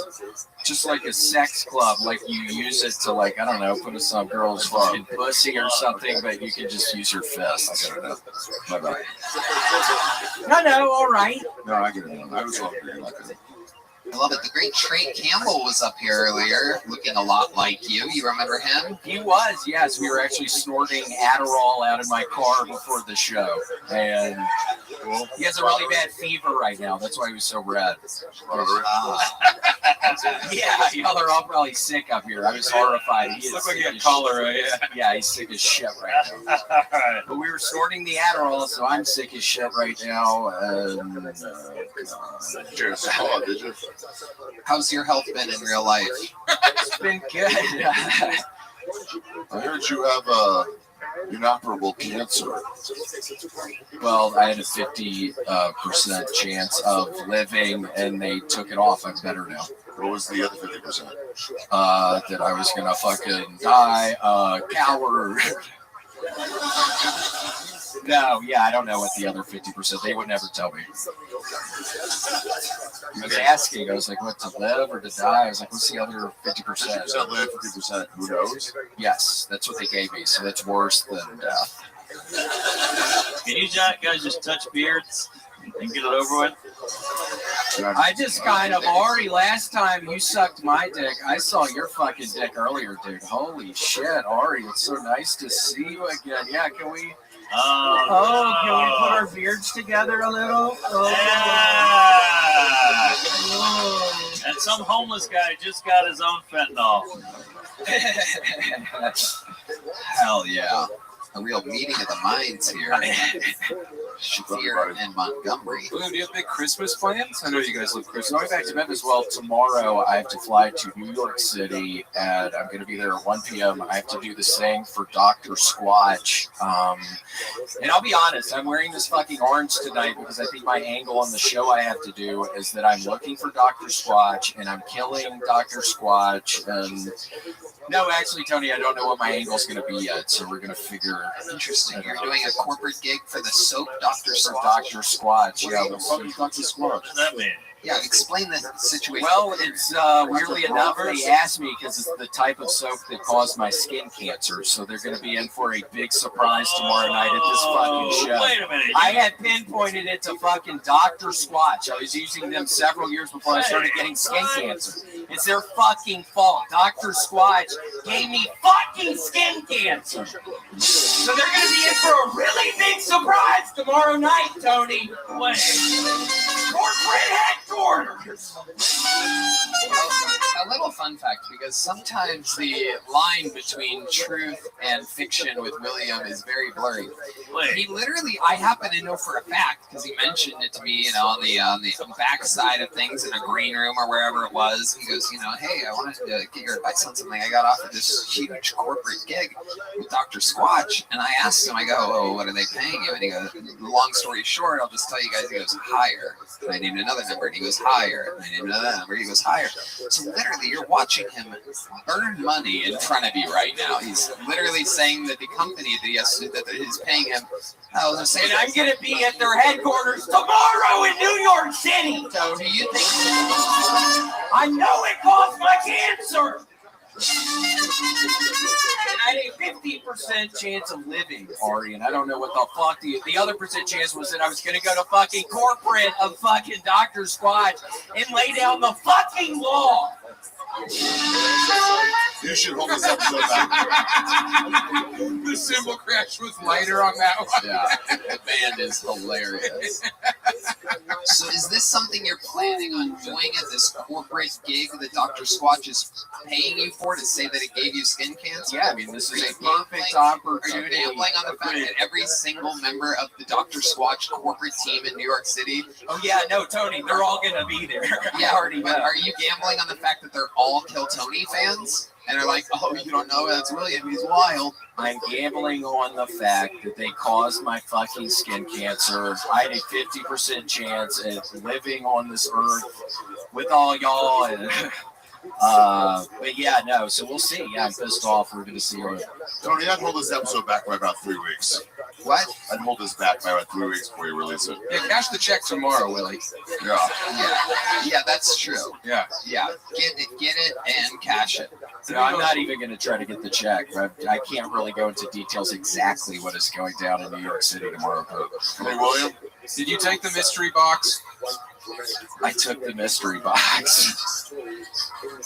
How's your fiber intake going? We've heard a lot about your fiber lately. What's the name of the cereal that you eat record amounts of? Kellogg's All Brand Buds. The boxes are $8 a box. I recently went to the grocery store. I was starving. It was like 2 a.m. I've been starving recently, like 2 a.m. I don't know if you'll ever just get so hungry at like 2 a.m, but I was starving the other couple Tuesdays ago, and man, I was just fucking walking around in there. Those boxes are like $7 or $8, but I don't know if y'all have ever just been so starving at like fucking like 12, like 2 a.m. fucking Tuesday night. You're just like starving. Yeah, like it seems like you were Where's really the food hungry in this place? Yeah, it's like you go to a fucking grocery store and you can't even see the food. You're like, where's the food? because you're starving. Right. How long before that was your most recent meal? It seems like you were very hungry. I'm on this new diet, Tony. It's called the multiplicative something diet. It's basically where you go 1 day where you eat, 1 day where you don't eat, 2 days where you don't eat, 2 days where you eat.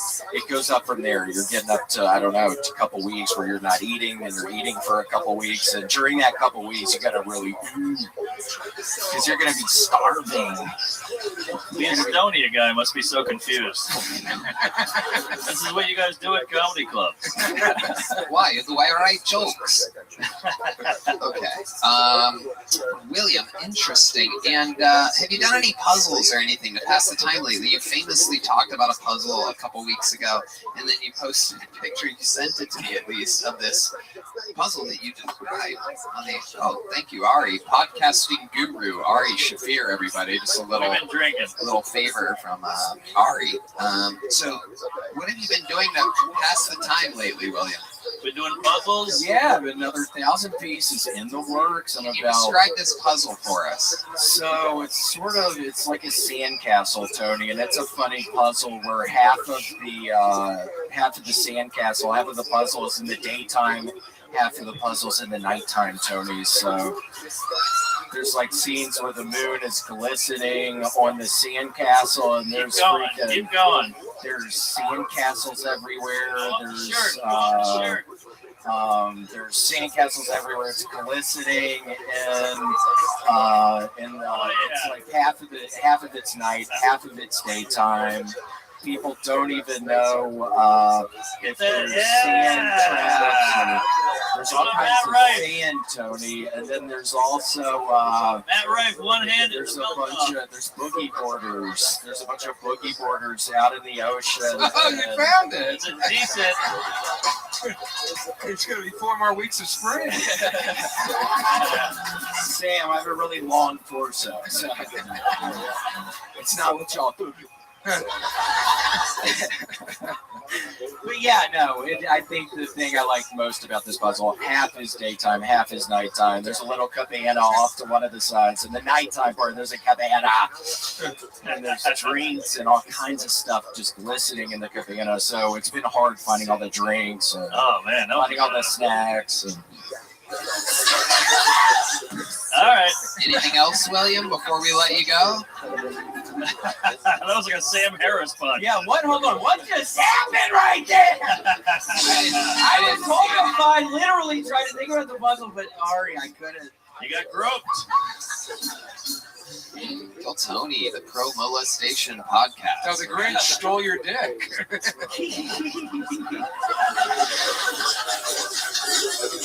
Wild. It's like, isn't it interesting? If he was gay, that would have been like worse. That would have been like a sexual assault. Right. So, Yeah, but this was just a good old-fashioned horseplay. yeah, it really was. It was just tomfoolery. Yeah. A little bit of that locker room jive. You know what I'm saying? A little bit of that notary. I'm just gonna be thinking about that fucking tomorrow night at the headquarters of Dr. Squatch when I'm fucking. I swear I'm going to be so fast in that place. I'm going to be moving swiftly. And yeah, I mean, everybody's in there. I feel like your roller quarters is about to get some head. You know what I'm saying? Make sure you eat before you get on that plane tomorrow because you might end up being absolutely... Hey, Tony, I ain't ever gonna start eating. I'm on the part of the diet It plan. was set up for starving, but yes, you went with the other branding thing there. That's really starving. Yeah, the starving thing was really working for you. I figured I'd feed it to you. I figured I'd try to feed you a line since you were so hungry. I'm starving.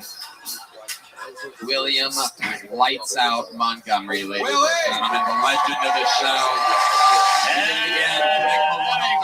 Use the promo code KILL15. Get a fucking ID trip. NinjaPartyBus.com with shuttles going to the arenas on December 30th and 31st. KillMerch.com. The drawing from Ryan J. Ebelt is in. Gel Blaster, Red Rose, Yellow Rose, Hall Law Firm. Sam Talent's new special. Make some fucking noise for Sam Talent. I tried to warn you people. The Toad's Morale out December 26th on Matt and Shane's Secret Podcast YouTube channel. Mark Norman. Make some noise for the great Mark Norman. Plug something, Mark. Say something. Hey, MarkNormanComedy.com. Go to special YouTube, Netflix. Our dear big brother and dark lord, Ari Shafir, has graced us. Ari, give it to him. Thank you. I'd like to promote that Danny Brown and Billy Strange should do a duet together. Pro Hamas. Fuck yeah. From the that river sounds to the awesome. sea. How about one more time for the best damn band in the land? Matt Mueling on the electric, John Dees on the keys, Beat Madness on the bass guitar, Paul Deemer on the horns, Michael Gonzalez on the drums. The drawing from your local artist, Chris Rogers, is in. It's a new William Montgomery. These are available for sale in the lobby with some brand new exclusive Kill Tony merchandise. Our red band. Check out the Sunset Strip, sunsetstripatx.com. Merry Christmas. We love you. Thank you so much. Good night, everybody. Merry Christmas, y'all. 2, 3, boom.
So today's topic is Ayin Hay 75. And we are picking up the Red Hashem on Ayin download on the days 74b. Where did we leave off? Okay, no, it's still a bit helpful. Well, let's say, wait, where?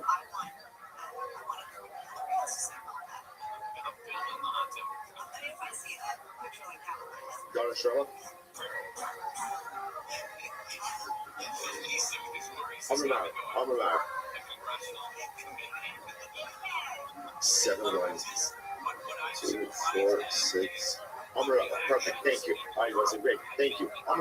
7 lines up from the bottom. Thank you. Say what you must be said. I said it up on us. Good, Roger. We ended that. Donna Sherlock. Nava or Sasso. So the Gemara says it's hot. So let's just remember again, we were talking about the use ultimately again of a cleat. And in the event that, let's say, the cleat has absorption, the use from the akum, ultimately again, how do you deal with that? So now Rabbi says something very interesting. Nava or Sasso. Now, what does this mean? If you look at Rashi, so Rashi is about 7 lines, actually 3 lines into the white lines. Nava or Sasso. Hagat. If you have a wine press, and ultimately again that press was used by an akum, and now you want to go ahead and utilize it, ultimately again for Jewish use, so you could scald it, pour the water. If you can pour the water ultimately again on the press, that will go ahead and render it fit for use. So again, I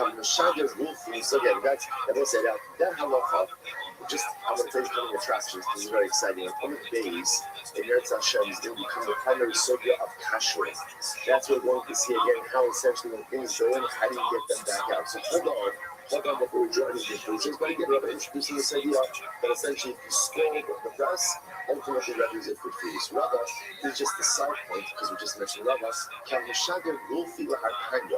Rabbi would go ahead and send, we will say gulfi are empty jugs, earthenware jugs. When he said empty earthenware jugs, Tartanya, that was a place, what would he do? So, now remember again, when it comes to earthenware, which is, how do you absorb it?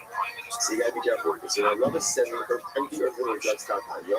He wants to make sure that they don't get used for anything that's going to render them problematic during the course of their journey. So what did he do? Listen to this. The Gemara says, so you turn the jugs upside down in their back. Right? So instead of having right side up, meaning the top of the jug, the opening of the jug, you're turning them upside down. The constant little opposite side, and you go ahead and literally like wrap the opening of the bag. So this essentially was a double simon, right? A double simon. Number one, the jugs were placed in an unusual way, top down, right? So all bottom up. Ultimately again, and then the outside of the bag was actually sealed as well. So this double simon was enough to ensure that the akum would not tamper with the jugs when they're being transported. However, so remember again, remember again, you talked about the difference between, let's say, jugs and a wine press. What's the difference? Wine press is used episodically, stuff doesn't sit in there, as opposed to jugs where items are ultimately kept in there for a longer duration. So because of that, that's why the jugs have a bigger issue in terms of taste infusion. And so therefore, again, Rabbi felt that halacha l'maisa, once you know that things are used for a longer duration, Chazal, it goes on and even for episodic use. So not an apple. So let's say, so now we go back to the beginning of this story. Remember again, what did the Mishnah say? The Mishnah spoke about this idea that if you have a wine press, essentially, what was the issue with the press? The issue with the press is that the press was often sealed with pitch. Pitch apparently has a little bit of a negative odor. How do you take care of the negative odor of the pitch? You mix in wine, which is fine if it's a Jew that's doing it, but if it's not, that's doing it, you have a little bit of an issue. So therefore, the Mishnah spoke about the idea that halacha l'maisa, how do you deal with this? So the Mishnah spoke about 3 different types of presses. There was a press that was made, a round press that was made out of stone. And again, the Gemara said that halacha l'maisa, just wipe it down. Do not want. If it's made out of wood, Rabbi says wipe it down. So some say you have to peel off. You have to peel off the sealant. And then ultimately, again, if it's made of earthenware, everyone agrees can't be used. So now we're going to ask the $1 question. When we say wipe it down, what does that mean? What exactly is that process of wiping it down? So how do you go ahead and wipe down the press, rendering it fit for use? God says you just wipe it down with water. With ash. You essentially scrub it down with ash. So one second.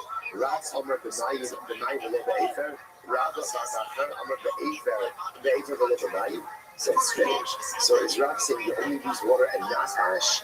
And again, is Rav saying you only use ash and not water? Ella, there's a kappa in heavy 75a. Rav Amar Benayim, Beruah Dinla Efer. Rav Achana Amar Efer, Beruah Dinla Mayim. Ultimately, they both beautiful. So what's involved in the quote-unquote wiping down process? Both water as well as ash. So you scrub it with ash, you wash it down with water. And you know what is interestingly enough, the little piggy, they're actually not even arguing. We're talking about 2 different types of presses. Hakri Tibasa, Hakri Veshta. One is talking about a press that is wet, and one is talking about a press that is dry. If the press is wet, ultimately, again, the first thing you do is you apply the ash, scrub out the moisture, then wash it down with water. If the press is dry, then the process ultimately again begins with water. But the process ultimately again of readying the press. Remember again, I want to say that this is a very specific case of a press that was treated with a sealant. Right? The issue over here is that the oil mixed in with the sealant. So now again, you have to wipe it down. How do you wipe it down? Essentially, ash and water. Which one comes first?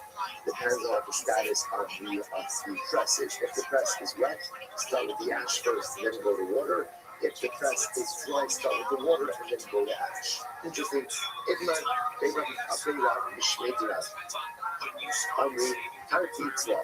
since you can sheep out that he's sitting without, sometimes a way to go ahead and ready the press for Jewish use. Requires 2 steps, sometimes it requires 3 steps. Now what is the number say? So this is going to actually just one party plus Tivasa, party, Efer Nayim, Yabeshta plus Nayim, Efer Nayim. I will say what Rabbi is introducing is as follows. At the end of the day, in order to find it, to ready the press for use, you have to do a final wash down with water. So sometimes the kashering process is 2 steps, sometimes it's 3 steps. How so? So if it's dry, it's going to be 3 steps. Water, ash, water. If it's wet, it's going to be 2 steps, just ash and water. Okay, and it looks like, so we're going to see essentially something that's not focused. No, that's Shmuel says, plus Dalit. Shmuel says, no, sometimes the kashering process is 3 steps, and sometimes it's 4. How so? Again, so Rashi points out over here, if halakha l'maisa, if the press is wet, so it's going to be again ash, water, ash. Ultimately, again, if it's dry, then it's going to be water, ash. We're going to see again water, ash. The surah masnihati, the Medisa masnihati, Be'ra Anishbeit Ras, Dalit, Ishmon Amar Dalit. So let's say, so again, here's what's interesting about this. Everyone is agreeing, halakha l'maisa, but it's the same ingredients for the wiping down process. What are the ingredients? One of the pieces, water and ash. You must have looked at these. Marka Pasha Maya Basrai, so my Loka Pasha Maya Basrai. So let's say it was interesting. The issue is after the ash, you're going to have to apply water. Now, why do you need water after the ash? Why? To go ahead and remove the ash. So the Machlokes Rabbi Shmuel is that last application of water considered to be part of what we call the hazaka, part of the minagi, part of the right and down experience, or ultimately again just a utilitarian step in removing ash. Those steps are not focused. That's why one calls it a 3-step process, not counting the last water. One calls it a 4-step process, counting the last water. Good. Bottom line, what's the takeaway? What's the takeaway? That ultimately, again, if you have a wine press that was sealed by an apple, again, I want to point that out here. We're talking about also wine presses that were never really used by the apple, right? The issue over here is just the seals, not the usage. Now you want to render it fit for use, ultimately again for a Jewish press, for a Jewish wine press. No problem. Minagvan. What's involved in minagvan? Wiping it down fully with water and ash. How much water? How much ash? That's going to depend ultimately again on the state of the press. Incredible. Poignantly, we have all honey gudi garamai. What's the interesting case over here? What's the status of his gudi garamai? What is this? We look at Rashi. Rashi is it's the last line of the intermediate wide lines, right before the lines get really wide. Gudi akolam uberajus. You see, the Karfin also spivos hatapua. Shelo yizkazu ha'another mikomer ekor. Okay, so both sides. So remember, you have a wine press. What do you have in a wine press? Number one, you have grapes. Right? Number two, the press itself is made up of multiple parts. One of the most basic part, how do you press the grapes? You go ahead and you place a board on top of the grapes, right? And you apply pressure to the board that's gluten-free. Now, obviously, you want to make sure that the grapes themselves don't scatter. So what would they put on top of the grapes? Some type of netting, some type of mesh netting to keep the grapes together. So you notice that that's called gudi garamai. Rashi has a second here, so afterwards, well, let's just go with this. Gudi garamai. So in other words, what happens if you have a gudi garamai from an apple? If the apple used it, now can I use that ultimately again for my grapes? Listen to this. Some of the things are very interestingly enough from not the laws of Yayin Nessa, but interestingly enough, the laws of Puma and Tara. So let's say a person ultimately again has got his wine press, his bago, his olive press became Tomei. Ubikesh also in the Tara, and now he wanted to purify them. So what's the halacha? So the Gemara says, "Hadatim va'adoshim va'alulovim madich." So that will say that is the board, right? Adoshim, loving are like the grapes that you used to get scattered grapes or scattered olives. Madich, all you need to do is rinse that off. Just rinse that off and you're good to go. It's the netting. The netting, so whether it's made of beans or other types of materials, all you need to do ultimately again is, now that's saying minagvan is that lashon we had before. Sounds like wipe it down. The shalshiva, the shalgemi, but if it's made out of some type of leaf, ultimately again, nigashnon yud-beis chodesh.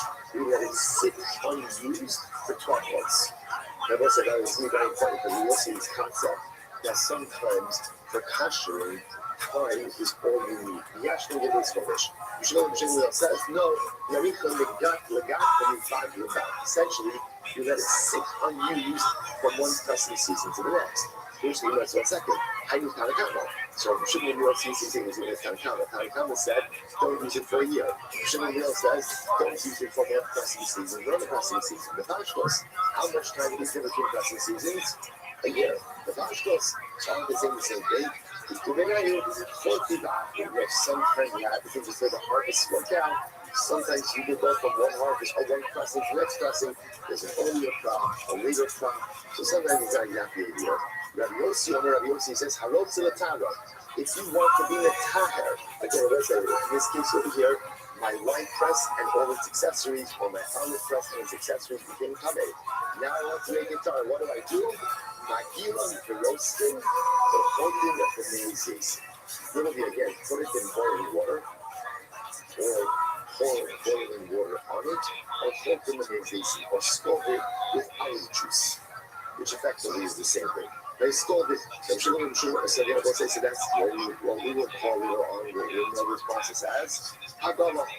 Hagala, kashering something with boiling water.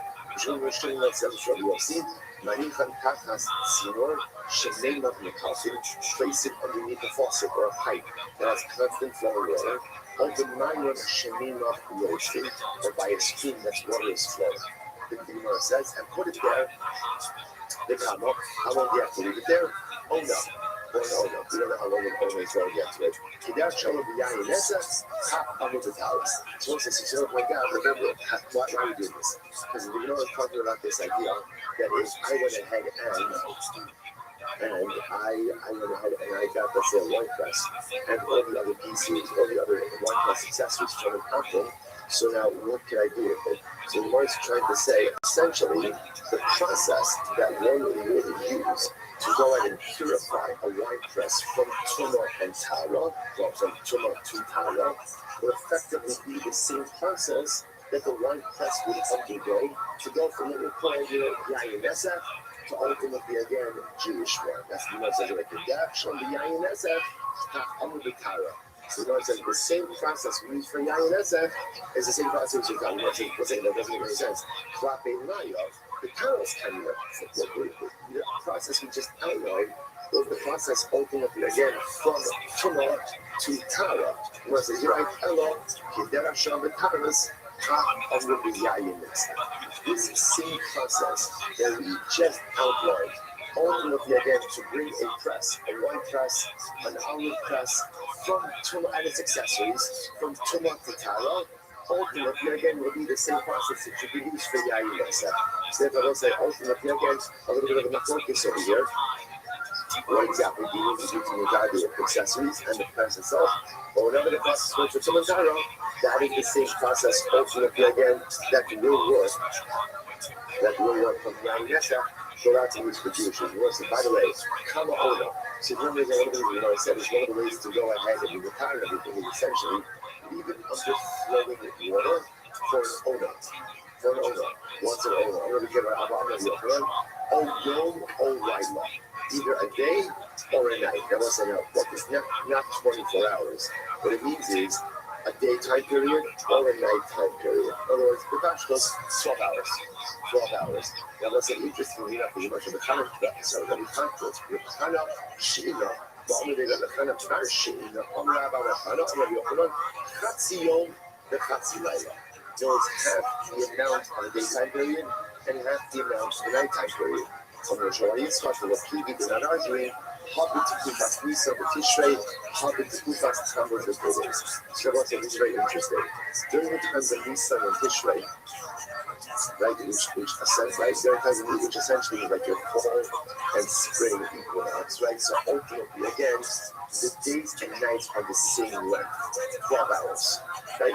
During ultimately Tammuz and Teves, which essentially is the summer and the winter, days and nights are not the same length.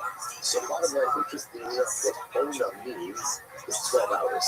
That's an Ona. That's an Ona for 12 hours. And ultimately, again, but sometimes you can just say a night Ona or a day Ona, and it's also 12 hours. Sometimes it's half a day, and that comes to a total of 12 hours. Okay, good. Shimon says as follows. How are you going? Hani Rabbi Garavoy, the Mazia Magazine, the Amramanandes. What's an interesting case of it? Take a look at Rashi. Rabbi Mishmeres, Kimin Sakin, Shinotskin by Shmona Bolsinira. So let's say, so this is also like a netting. A netting, Mishmeres literally means like a seed or a funnel. So this would be like a type of netting that you would put the crushed grapes. Why would you put the crushed grapes in there? Because they're still liquid, even after you flush them in the press, you put like the grape pulp into this netting, and gravity does a lot of work just allowing the water to melt. So the shaila now is, if I have this type of netting from an apple, and now again he's used it for his own wine, so the shaila is, under what circumstances can I use it for me? So you must honey Rabbi Garamai, the Mazia Magnificent. Rashi says the Mazia, if it's made out of human hair. But sometimes it was common to make this type of netting out of human hair. So my piece, all you need to do is simply wipe it down, rinse it off, and you're good to go. You're good to go. So apparently human hair wasn't considered to be a very absorbent material. So because that, just wipe it down, right, and you're good to go. The Amra, if it's ultimately made out of wood, you're not going. Ultimately, again, then you have to do this process of rebirth. Right there, applies a bit more of a drying out. The kiss not the can out of wool. Miyashkon, you have to let it sit for a while. You got tree Charlotte, right? There's nuts in the netting. And obviously part of the kosherization of the nuts is undo nuts. Which makes sense because if wine gets a full nuts, or undo the nuts. Fine. There's this tiny degree that sub the Aramoid. So ultimately, so these baskets over here. So these the key the Chasal Daramai. So the Gemara says the Hiti, ultimately the Chavli, the Tsuri Magifan. So Rashi says over here, the Chavli, the Tsuri, Chavalo shall Tsuri Dekel. So ultimately, I guess if they're sewn together, the Chavli, the Tsuri, and again these ropes of Tsuri. So the Gemara says, let me find, you just write it down. Okay, so most of these are all just different materials that these utensils are made of. So that we can write it down on the days. The tzif salt, and then not if it's the actually the tzif salt is really some type of reed. Ultimately, again, then you need to process a legal. The kisla, if it's made out of wool, and yashman, you have to essentially let it sit for a while until it's able to kitchen, and if it's not so sorry, you have to undo the notes before going to use it. If not, that's an interesting thing, so they're able to take us to the Mishnah. If not, I'm an art, so how should you got? The number of ashkaros. Interesting thing. So I'm arts. I'm gonna say, what's these things that I'm arts? What's all these things? What? And the Gemara talks about I'm arts. What's one of the determinants of an arts? Kumatara, right? It's not about different Shabbos and things like that. Kumatara. And I'm arts not going to Kumatara. Which I will say, by the way, is a big about such a profound Mr. skill. What is the greatest source of right ignorance? Or what is the greatest paradigmatic example of right ignorance? If you don't know what is Tame and what is Taha, when you're going through life blind, I can't tell the difference between Tuma and Tara. Then ultimately again, ain amaratzis, ain ignorance, Kedoma result. No one knows everything. But the most important things you need to know in life is what is Tameh, what is Tahor, what is good, what is bad, what is kosher, what is treif, what are the things I should be engaging in, and what are the things I should be distancing myself from. If I don't have enough awareness, enough knowledge to know that, then unfortunately, as I said, you're in bad shape. Now, if you don't know a lot of other stuff, I'm just like, okay, you need to learn it. The ability to distinguish between which is coming that I don't even need halachic to know but life to know. Life power. Then unfortunately, again, the Gemara says that's not Amar. So in this case, again, let's get back to the Allah and Hashkapa. Amar shows you that here's the power. I have a wine press. And Amar comes along and he puts his hand in my wine press. Why? Why do people do a lot of things that they do, right? Why are you touching my stuff? Just why are you touching my stuff? Right? So again, whatever. There's a famous story. The story actually has a number of different versions of it, but one version of the story is that Hashem was walking with his comes with the Rabbi message. They were walking out just like in the field in nature. So let's say, the Rabbi was walking, what did he do? Just not thinking. He pulled the leaf off the tree. Leaf off the tree. Hashem says, it's good. And he said, he's going to say, you know, kind of, my even though he was talking about it, I said, I'm not thinking about it. What am I doing? So, you know, what are you doing? What are you doing? So, and then the Maggie understood. He said, I just pulled the leaf off the tree. He said, you know, that leaf has a purpose in the world as well. That leaf has an avoda in the world as well. Like that leaf here serves to some purpose. You think it's just here for you to pluck it off? That's an avoda. And all stuff like this. Two tremendous lessons from that story. The one Rothschild was teaching his Talmud, mindfulness. See, if you're walking and just pluck something off without thinking, the problem is right there. I did something without thinking. A youth never should do something without thinking. The avoda, kind of avoda we need is to live with mindfulness. So everything I do, again, there's a kabbalah that doesn't know about these things. But when I said, then there's a kabbalah, there's a mindfulness. Lesson 1. Lesson 2 is that everything in this world has a purpose. It's not just us. Everything in this world has a purpose. purpose. And lesson number 3, even beliefs, right? Even beliefs, everything has a toughest and I think it's I never as a child, I never tried to this. My grandmother's from my grandparents would have came to this country after New York. They went to the Bronx area, and then they went to farming in New Jersey. My family was a chicken farmer in farming in New Jersey. So they had acres and acres. By the time we were little, they sold off most of the money out the farm. You know, but they had, so summertime, we didn't have to camp, we just went there, right, in New Jersey. And I remember the story. My grandmother would take us outside, and she would always say, she would say, look at the trees. And it was strange, she said, the trees adapt to operation. It was the most beautiful and profound. To this day, my kids know to this day, whenever like this is really, I always find myself mesmerized by the trees, and I'm just always watching them adapt to operation. It's such a beautiful imagery. But again, that's something I think when I do this, everything got to there's a song that's here about all of nature sings. Don't get in the way of nature. Let nature do it. This is not like a tree like nature. I'm just saying, like just sometimes it looks like we kind of become as human beings, become like a little bit self-centered and it's all about us. Everything in this world has its tackles and things. And anyway, bottom line, don't touch other people's stuff, right? That's the thing where he said that Amos comes along, he touches my grapes, he touches a cluster of grapes. Now, listen, obviously, we're coming over here is the clusters are in the press, So what happens? So the Gemara says, now the shaila is, Rabbi here, Chazamar Eshkot B'Chosio said to me. So I said, it's not focused. Now, what's the status of the grapes in the press? So one of them is said, that cluster, and ultimately again, everything immediately around that cluster are all tummy. The Chalagat full of Torah. But the good news is, the rest of the press is tar. So essentially, the cluster and the immediate like surrounding clusters, problematic. Everything else is going to be tar. The Chagam, the other one said, Chalagat Tulanamitia. The other thing said, no, everything in the press is tummy. Okay, so that's pretty dramatic. But the man that Ashkal seals up to me is the Chalagat Tulanamitia. So going to the first opinion, that's it. Then I look for the mice again. It is only, right, it was only the actual cluster that was touched. And the surrounding clusters are tummy, but the rest of the back is tar.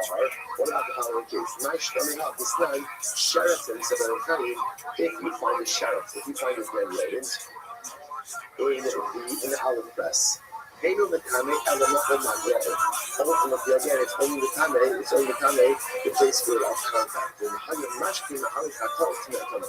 But if there was olive oil flowing in the press, then ultimately, again, everything in there is tummy.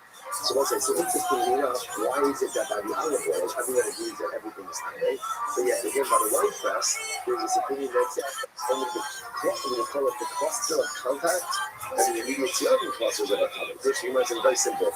Hassan no mifsak no midi. Mifsaki ashtrolos. What's a very big difference? In the olive oil case, when there's oil, the oil kind of brings everything together and makes it into one mix. And the cluster gives individualized clusters. So you can see that someone would say it is only the contact of cluster and the immediate surrounding clusters that will be tummy, but everything else remains dark. As opposed to the olive press where there's oil everywhere, the oil is going to combine everything. You know, it says only the so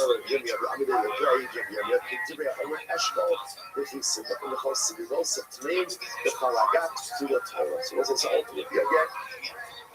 That I want to ask him, like the first opinion, that when the Amoretz touches the cluster of contact is coming, the surrounding clusters are tummy, but the rest of the back ultimately again will be turned this side. Now we must be talking about also the of that is not obviously flowing with wine. Like because if it's flowing, there could be some wine on the bottom over there, but if it's flowing with wine, then it's like the olive oil case. So it must be a case of where the clusters themselves might be some wine on the bottom, but not submerged in wine. Incredible. Now we come to the last Mishnah in the Masechta. Incredible. We'll say our last Mishnah. And this, by the way, get ready. This is going to be such a fun segment. This is great stuff. I love for myself. We're going to have to find an opportunity in this Hashem to be able to go and have a share together as well on these things. So let's here we go. Mishnah. Get ready for this. So now, I'm sorry, no more yayiness. Lower Yainesa, right? You have the fill of Yainesa. Again, we'll have Yainesa in a little bit, but now what we're doing is we're fundamentally entering into the laws of kashrus, specifically the laws of heksher, kosherization of utensils and vessels for Jewish use. Here we go. So watch this. I purchased a utensil from an apple, a used pot. I purchased a utensil from an apple. So what's this? Now the shaila is, now again, if there's one thing that we have taken away from this entire sugya of Yainesa is that what? Is that utensils absorb. Utensils absorb. Therefore, halacha l'meisa, when I go ahead and I purchase a used utensil from an apple, I have to be aware that there are absorptions in that utensil. So the shaila is, what do I do about it? So watch this.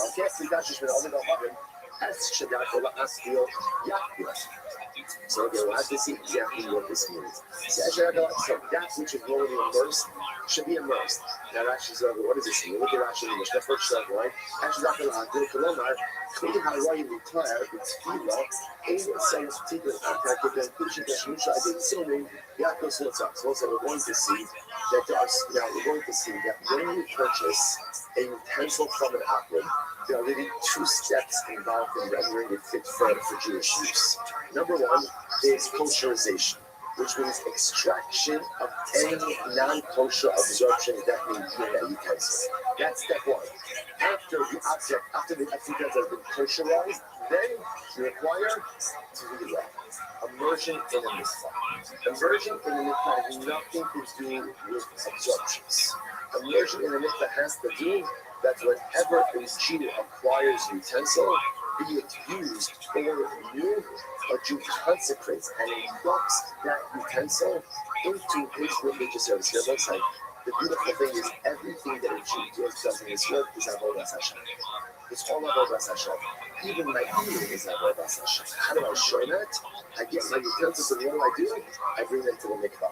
Which is incredible. The same mikvah, right, that I use for Tumah Tara. Okay, there we have like a Kalim mikvah, right? But conceptually, it's the same thing. Conceptually, same mikvah. So the same mikvah that I use to take myself from the state of Tumah Tara is the same mikvah that I put my utensils in, ultimately again to ready them for Jewish use. Everything that a yid does is a davar shebetushos holiness. Therefore, my utensils must be ready for consecrated use. The most incredible thing. So therefore, technically speaking, if the definition is really opening up over here, you have a utensil that doesn't have any absorption issues, whether because, let's say, it's only used cold, so never absorbed, or it's brand new, or you just take it to a mikvah and you're good to go. Next. If ultimately again it is used, now let's say we come up with the utensil is used with boiling water, then ultimately again you kasher it with boiling water, the Rabbi boiling water. If let's say the utensil is used with fire, ultimately again we kasher it with fire. For example, a shikut, the askara, a spit or a skewer, the lavin bar, which are used with fire. So let's say I buy a spit or a skewer from an apple, right? So the pashas use it for a non kosher meat. I kasher it with fire. A second, shut up the heat of oil. Ultimately, again, a knife. How do you kasher a knife? You rub it down. Well, we'll discuss exactly what this means. But you rub it down and it's tahar. So let's say so incredible. So now there's a lot to unpack over here. So let's go. So turn up. The fluid speaker of the Bible himself. Then let's say, again, every utensil that you use always requires you immersion in a mikvah of 40 saw. A mikvah of 40 saw is just a bona fide mikvah. So let's say, so again, remember, this is whether you are purchasing the utensil used or new. Again, process.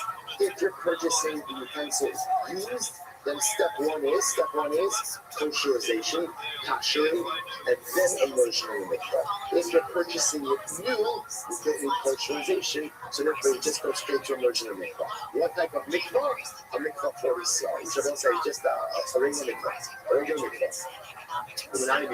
How do you know?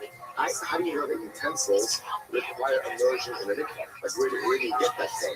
So because Rabbi to Amar 12, Rabbi Shayavo Baish, Tabiru Baish, Bitaras. And also we're going to see interestingly enough the concept of kashering of utensils, like the concept of kashering and then immersion, all comes from the war with Midian. The war with Midian is fascinating. Guys are those to war with Midian, and they come back. Baal Hashem, the spoils of war.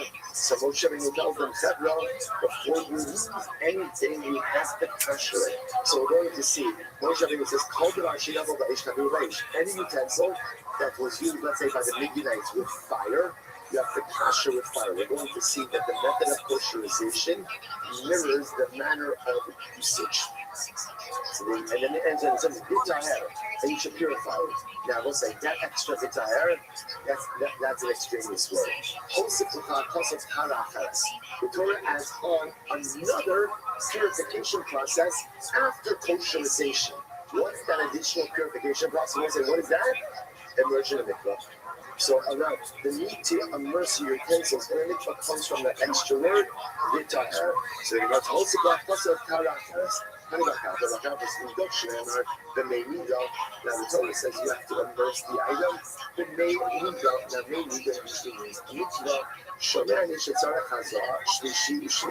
we'll say, I might have thought that the utensils require sprinkling on the 3rd and 7th week, just like someone who's coming, right? Someone who's coming to us place, they require sprinkling on days 3 and 7. So I might have thought that a clean requires that as well. Coming on, if the apostle uses every time you have is mechamer, it distinguishes. So in other words, that you don't need hazel, hashlishi, and shvi. Not hello meida. So why does the Torah say that you should go ahead and put the utensils from meida to waters that are meida? Why? Is to this mayim sheni datzavalas. It means use the same waters that a user uses. What type of waters does a Nida use? Ultimately, again, a mikvah of 40 saw. So just like a Nida needs a mikvah 40 saw, so too utensils require a mikvah of 40 saw as well. So you might say, interestingly enough, if you notice, therefore, the Gemara is giving us 2 derivations for the notion that utensils require immersion in a mikvah. Number 1, bitaher, and number 2, the meida. The obvious question is, why you 2? So I'll tell you why. It's a mikvah the guy, it's a mikvah the meida. You need both of these drushes. Why? Bitaher. If it was just a bitaher, Hallelujah bitaher, Kalduru, I would have thought you just need to immerse it in some water. It doesn't need to be a mikvah 40 saw. Any amount of water will do, and you're good to go. Therefore, again, the Torah says, the meida. Person the meida teaches you what? No, it's got to be a bona fide mikvah 40 saw. Because of Rahman of a meida, and if it was just a meida, is very interesting. Havamina, Hela Shemesh, Kirida. So let's remember again, in order for a woman to be tahar, well, that's that. But let's say for argument's sake, you have a woman who's a nida who goes to the mikvah on day 7 of her 17 days. That right? What's halacha? She's not tahora until when? Nightfall. So I might have felt that just like the nida requires nightfall, maybe Canaan, after going to the mitzvah, also require nightfall. The Gemara says, "Kaser Rahmana b'taher la'ayta." Ultimately, again, after the pasuk says b'taher, which is no, as soon as you immerse the kingdom in the mitzvah, ultimately again you have time. So we'll say, this is ridiculously exciting. This is probably the most exciting thing that's happened today so far. Because we'll say, now we know the source for the concept of Tvilas Kingdom. So if somebody asks you, you're walking out, by the way, how do you know that you have to immerse Caleb in a mikvah, whether it's used or a new pot? Funny you should ask. We learn it out from the word with Midian. The Torah adds in the word taher and meida. Ultimately, again, in between those two, what do we learn? We learn that I want the nice Caleb, whether they're used or new, needs to be immersed in mikvah. What type of mikvah? A regular bona fide 40 saw mikvah. When do they become tahar? Immediately upon conversion. Incredible. Let's go back to a little bit. Now listen, interestingly enough, now here's what's fascinating. So remember, the halacha of tefillas here, right? Of immersing their utensils in a mikvah, it's learned out from Midian. In Midian, what kind of utensils were they dealing with? What were they dealing with? Used utensils. The pictures of Rabbi says, now look at the tefillas here. is even new utensils, as you mentioned. Because the dog is showing the mignon kikadoshim gabu afiloti by here. What's this is fascinating. What is the status of the utensil after you wash it? What's the status? What's the status? Like new. Right? It's halachically, it's just like new. Yet, what's halacha? Even after you go ahead and you wash your utensil, what do you have to do? Immerse it in the mikvah. It says that halacha says like this. There is no difference between a utensil that has been kasher and a brand new utensil. They're the same thing. So just like you have to kasher, just like you have to immerse a utensil ultimately again that was kasher, so too. Excuse me. So too, you have to go ahead and immerse a brand new utensil as well. Now, what's like what I just mentioned. What I just mentioned is that remember the order here is very important. Immersion can only occur after kasher. If you immerse and then kasher, you have to immerse again. Tefillah can only be done with quote-unquote new utensils, whether it's actually new or like new. So the order over here is very important. Rav Shesha says, so if that's the case now, that you have to immerse Jewish utensils. Listen to this. Maybe your pair of scissors. Now, literally, Zuzi Desarbo is like clothing scissors. In other words, maybe you should have to immerse everything. So not just utensils for food, but why not immerse everything only by a Jew? It says, please see more in the parsha. So then again, it's because that's not the topic of Midyan. The topic of the parsha of Midyan ultimately is clearly that Moshe Rabbeinu was speaking to the Jewish people. He says anything that was used by fire, put it in fire. If you used water, put it in water. So clearly Moshe Rabbeinu himself ultimately again is talking about utensils that were used in food preparation. Therefore, again, those are the only types of food items or food utensils that require both kashering and then immersion. One of the things we're going to talk about today, Moshe Rabbeinu Kuchen, Jemaisa Shaya, about Shi'urim Lo. And also one last important piece of halacha. Furthermore, what does Tfilas Kelim apply to? It only applies to items you own. It does not apply to items you borrow. So if a Jew goes ahead and borrows an item from an Achim, now again, if you borrow and you want to use it, you may still have to kasher it. You may still have to kasher it. But it does not require tequila. Tequila's immersion of utensils is only on something that a Jew owns, not on something that a Jew borrows. Again, if you're borrowing a non-Jew's utensil and you're going to cook with it, use it, then again, you have to kasher. You can't use it like kasher. But tequila, immersion of utensils in a mikvah, only on items owned by a Jew. I was like, much exciting. Did I thought was exciting? Did I thought it was exciting? Much more out there. There's much more about this and answer tomorrow. A lot of great halacha as well. And we'll start tomorrow, last day of Avodah Zarah. Incredible. Stay tuned for details for our upcoming series. Have a great day. Have a great day, everyone.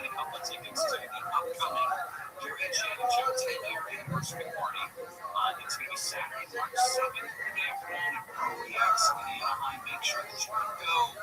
The only way to attend now is to win tickets on the show this week. You received an invitation earlier in the week. Congratulations.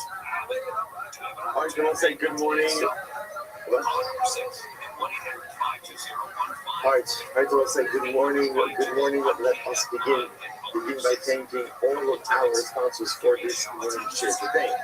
Our annual Comic-Con sponsor, Pilsen Shpaka Varti Soft, dedicating overture and drushos this year, as is Chos for the Soul Focus for everyone in Israel. Our Comic-Con sponsors for the month of Elul, Haba Alinu Latova, Ben Goldberg, for Elias Neshama from his parents, Leonard Abram Ben Asher Pinchas, his mother Peggy, Vega Levin, Bas Zeli, and the home, that Emet Hashem, Olympic Teal, and his mother Kiyula. Lord Hashem, the answer over this coming up and in the months ahead. Shmoni Levi Dinovitz, Levi Nishma Sami from his father, Rabbi Ari Flom, Yitzchak, Ari Ben, Halakis Makari Ben, Hachaba Rab Yaakov. The learning sponsors, David Goodman, Levi Nishmas, Roy Ben Ari. I got 40 sponsors today. Sponsors for sponsors, but not the list. In honor of his father's birthday. Happy birthday and welcome to Mark Lewis with the following Slow down and get up and all time, you know? She's not your being faulty, but I'm not gonna buy my little pepper. Beautiful.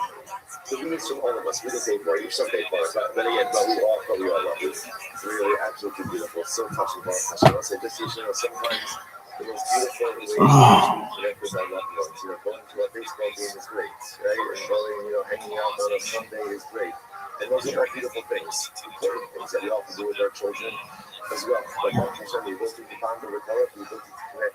We have connection to Torah.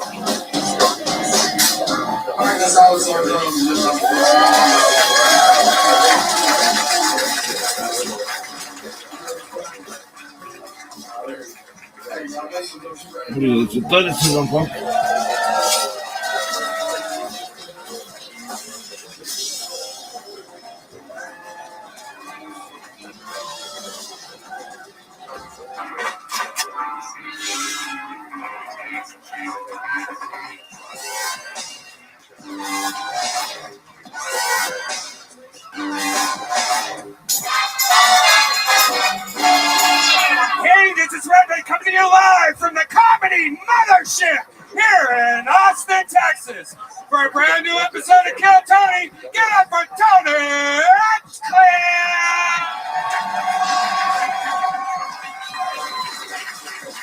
Fucking son of a bitch. Who's ready for the best goddamn night of your lives tonight, huh? Yippee! Make some noise for Brian Red Band, everybody. Hey, everybody. It's really hit live in the flesh. It's me. This is Kill Tony, brought to you by the Red Rose, the Yellow Rose, Gel Blaster, Austin Security Guard Service, Deep Eddy Vodka, and Screwball Peanut Butter Whiskey. How about a hand for the best damn band in the land, everybody? That's great. Paul Deemer on the horns. I'm taking a phone call real quick. Michael Gonzalez on the drums. Great. John Dees right here on the keys. Eli Menezes on the bass guitar. And that's the golden boy himself, Matt Mueling, on the electric guitar. We are going to have fun tonight. Very exciting show ahead of us. Before we start tonight's episode, here's a little bit from the amazing sponsors that made tonight's episode available for you here, right now. Hey, y'all. We all try to stand out in different ways. We all have different styles. I'm a little bit roasty. Sometimes I like helping people, but I'm a pretty edgy, dark guy. Red Band's a silly goof, talks about silly stuff. We're all different. It's tough to stand out, especially if you're a business owner and you want to attract the most talented people to hire on your team. But ZipRecruiter makes it easy. And right now, you can try it for free at ZipRecruiter.com/KillTony. Red Band. ZipRecruiter's technology sends you great candidates for your job, and you can send a private invite to your top choices. ZipRecruiter also makes it easy for candidates to apply to your job. Instead of filling out lengthy applications, they can apply with just one click. To help your job catch the eye of great candidates, ZipRecruiter also offers attention-grabbing labels like remote, training provided, and urgent, and more. So get your job noticed by the best and brightest candidates with ZipRecruiter. 4 out of 5 employers who post on ZipRecruiter get a quality candidate within the first day. See for yourself. Go to this exclusive web address to try ZipRecruiter for free. ZipRecruiter.com/KillTony. Again, that's ZipRecruiter.com/KillTony. ZipRecruiter, the smartest way to hire. Power up for springtime with Factor, America's #1 ready-to-eat meal kit. Get nutritious, chef-prepared meals delivered straight to your door, leaving you time and energy to tackle everything on your to-do list. Look and feel your best in time for warmer weather with calorie-smart meals around 550 calories or less. Too busy to cook? With Factor, skip the trip to the grocery store and skip the chopping, prepping, and cleaning up too. Factor's fresh, never frozen meals are ready in just 2 minutes. All you have to do is heat and enjoy. I know who likes to heat and enjoy and not have to worry about cleaning up. Red Band. I've actually lost 16 pounds in the last 2 months because I subscribe to Factor. It's delicious. They have flavor-packed meals to help you live life to the fullest. Choose from keto, vegan, veggie, calorie smart, and protein plus options on the menu each week. prepared by chefs approved by dietitians, and each meal has all of the ingredients you need to feel satisfied all day long. Want to cut back on takeout? Get Factor instead. Not only is Factor cheaper than takeout, but meals are ready faster than restaurant delivery in just 2 minutes. Put the time and money you save towards planning activities for when the weather warms up. And it is getting hot here in Texas. So you should head to factormeals.com/KillTony50 and use the code KillTony50 to get 50% off your first box. That's code KillTony50 at factormeals.com/KillTony50 to get 50% off your first box. Hey y'all, you know, even though I have a bunch of cool hookups and agents and friends that could try to help me get tickets to things, sometimes all of those things fall through and I'm stuck last minute hunting down perhaps an Ohio State ticket or a UFC ticket or a cool music concert in town. Buying tickets to your favorite events shouldn't be stressful. Game Time is the fast and easy way to buy tickets for all the sports, music, and theater near you. With killer deals on last-minute tickets and the best price guarantee, you can stop stressing over the tickets and start getting hyped for the fun you'll have. I'll tell you what I love about the Game Time app. It's the flash deals and last-minute tickets, the easy-to-find and buy tickets for every kind of event in your area, images of seat views, lowest price guarantee, event cancellation protection, job loss protection, and much more. Forget planning months in advance. Game Time has deals on tickets right up to the day of the event, right then. It's the fastest growing app for ticketing in the country. For a reason. You can get images of the seat before you buy, so you know exactly what to expect when you arrive. Buy tickets in a matter of seconds. 2 taps and you're set. Tickets are sent directly to your phone, so you never have to dig through your email. Snag the tickets without the stress with Game Time. Download the Game Time app, create an account, and use code KillTony for $20 off your first purchase. Terms apply. Again, create an account and redeem code KillTony for $20 off. Download Game Time today. Last minute tickets, lowest price, guaranteed. Hey y'all, if you're tired of harsh smoke, coughing attacks, and chugging water after every rip, it's time to upgrade to an icy, delicious freeze pipe. Freeze Pipe's unique line of freezable glass pieces remove chest and throat burn by cooling smoke by over 300 degrees. Freeze Pipe's bubblers and hand pipes are twice as smooth and half the price of those other guys' bongs. Right, man? The secret is the freezable glycerin chamber, the cone on every piece. Just pop it in the freezer for 1 hour and smoke passes through it, so it's cooled for an easy the lungs toke. The hype is real. With a 4.4 star rating and over 1,100 reviews, Freeze Pipe has been trusted by thousands of Americans for over 5 years. So, for a premium smoking experience at everyday great prices and free shipping, visit thefreezepipe.com and use code TONY for 10% off your entire order. That's freezepipe.com and the code TONY for 10% off. You guys ready to start tonight's episode? Well, ladies and gentlemen, you're in for a special treat. Last week we had 3 crazy ass guests all fucking talking over one another. We had the fucking band on the other side of the room. We're all fucking united together at once. We're all finally in full effect. We've made the tweaks, and now it's time to have one of our favorite guests in the history of the show, one of my favorite human beings to work with on all of planet Earth. Your guest tonight, Shane Gillis, everybody. Let's go. Let's fucking go. The man, the myth, the bull, Shane motherfucking Gillis. My dear, dear brother. My big, beautiful brother. How are you, Shane? I'm all right. Oh, thanks. It's a bucket of Bud Lights. Nice. And like that, the party has begun. Yeah. Shane's been here all week. We've been fucking goofing around, doing shows continuously, getting fucked up at night. We've been having fun. It's been a good week, dude. We're about to have a ton of fun. You've been on this show before. You know how it works. Yes. There are literally hundreds of people in the back alleyway of this venue right now. Literally over 200 people all waiting. There's a person with a megaphone at the back door that hears me pull a name out. They go out the door, and everybody cheers. cheers, and that person starts running to the door. They come up a stairway and through this curtain, and they get an uninterrupted 60 seconds of stand-up comedy. You know their time is up when you hear the sound of a kitten. That means they have to wrap it up there, or else they bring out the angry West Hollywood bear, which just interrupts them, and then because it's loud and aggressive, and then I interview them afterwards. We find out more about them. Our esteemed, of course, hilarious guest Shane Gillis is joining in on the chaos tonight. So it's always completely improvised. Nothing is planned. Everything is fucking random. Sometimes they're going to be nice. Sometimes they're going to be mean. It's the flow of the show. Are you guys ready to start tonight's episode? Well, instead of going to this bucket, we're going to make the peasants in the alley wait a little bit longer because we're going to get the show started with a regular. This guy, really, we've seen it all from him. He started off living in his van, no gigs, nothing but open mics, out there struggling. No one knew who he was. Now he sells out all around the world anytime he wants. He wears a Rolex. He has scooters, cars, vans, multiple apartments. Ladies and gentlemen, this is Hans Kim.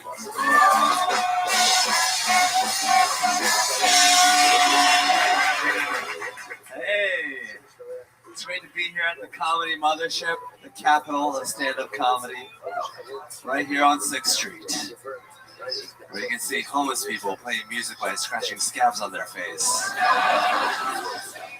Child prostitutes are yelling the N-word at each other. Feel sorry for those losers in LA and New York. Too busy being like, how will I know if I'm successful if the NBC peacock isn't molesting me? Their holes are perfectly sized for corporate cock. Yep, killing it here in Texas. I'm an Asian in Texas. I don't give a fuck about the LGBT. The only LGBT I care about is the Bluetooth on my LG TV. I'm having sex with this woman who has an IUD and she stopped getting her period. Thank you. It's amazing. It's like fucking a dude. I don't even have to worry about the moon anymore. It's like, oh, it's a Marks and Gibbons. I got 3 more days.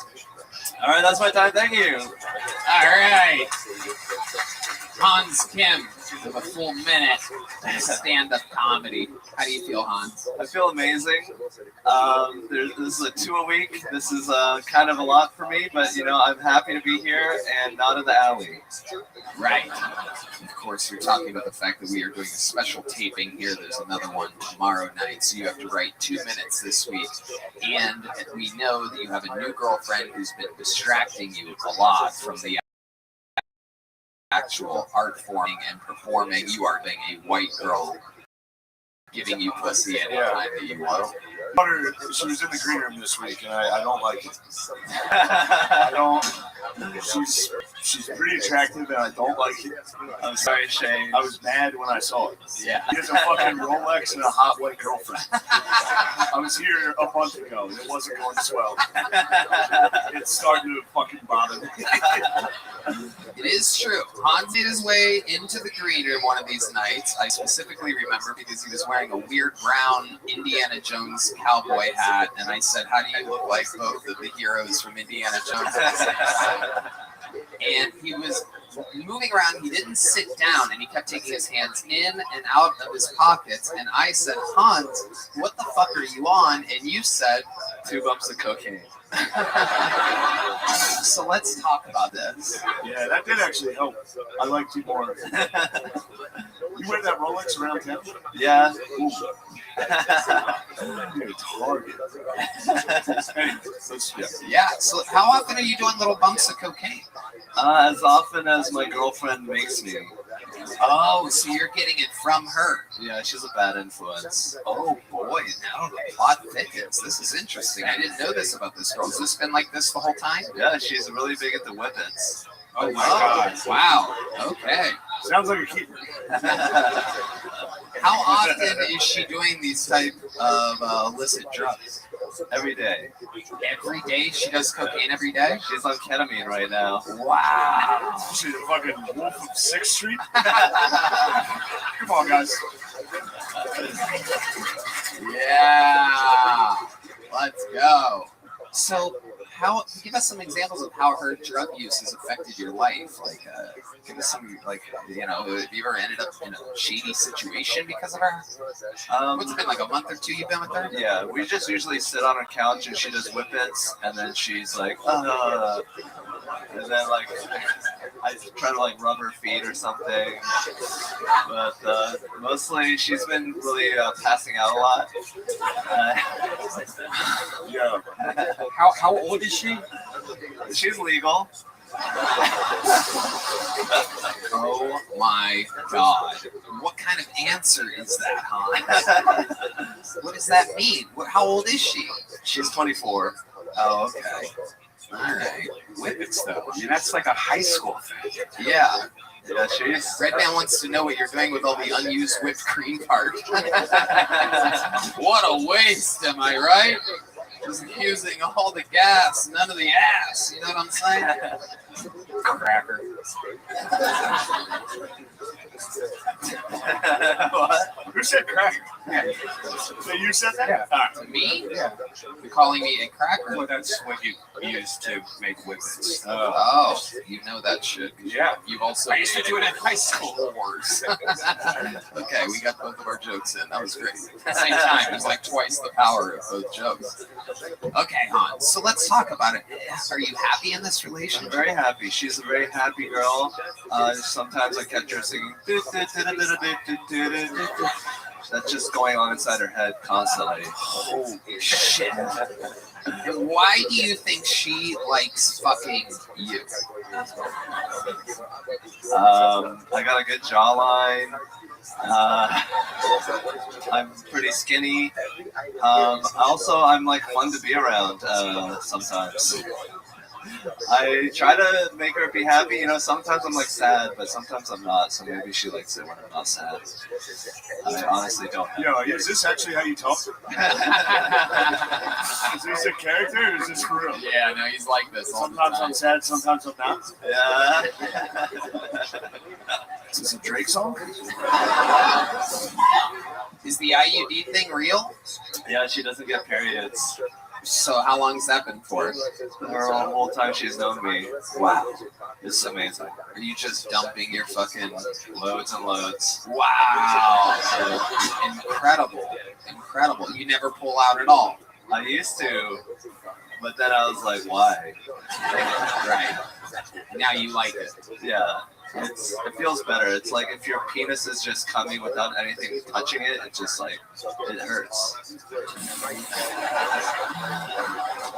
What? You really are something else, Hans. You are a giant 11-year-old boy. It is incredible. Are you concerned at all about her doing this much drugs, though, and whippets? Have you talked to her about it at all? No, I think she's doing a great job. She's really having a lot of fun. And that's what it's all about. What does she do for work? She's in supply chain management. Does she contribute to anything that you guys do? Does she ever pick up the tab or anything? Yeah, she's independently wealthy. Really? Yeah. Wait, she's supply chain? Yeah. Where's she work? Norfolk Southern? Come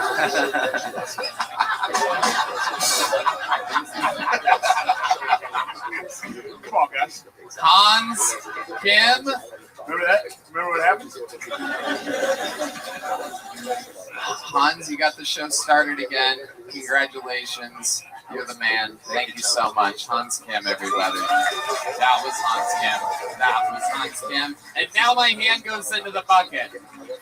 The brand new process of a megaphone and a dirty alleyway. In this, a multi-million-dollar state-of-the-art facility. 200 plus people wait in the alley. Your first comedian out of the bucket. We're going to meet them all together. Goes by the name of Frank Ramos. Frank Ramos is going to be first. How exciting. Could be somebody from the audience. How many of you signed up out there by round of applause? Only a few fearless souls out there. We are listening to the music from the inside of Hans's girlfriend's head right now. Frank Ramos. Thumbs up. That means he's coming. It's a little bit of a hike. That was Hans. Can you imagine passing out from a whippet and then waking up and Hans Kim is mounting you or licking your feet? Here he is, everybody, Frank Ramos!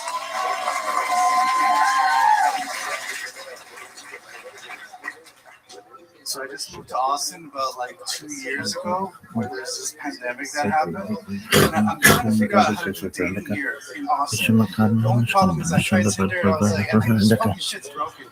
Like he's swiping, nothing happens. So I tried this other dating app, and I was like, I put my profile thing, I put where I work, all this fucking awesome shit, and then I was like, hey Frank, how's it going? I have an opportunity for you. My name is Stacy, and I'm a recruiter. I was like, oh my god, this is fucking amazing. So that's actually how I'm doing dating now. I'm going on coffee dates with recruiters. Only way I get laid here. All I have. That's it, huh? 42 seconds of thunder and lightning from Frank Ramos. Wow. Just coming up talking about your dating life.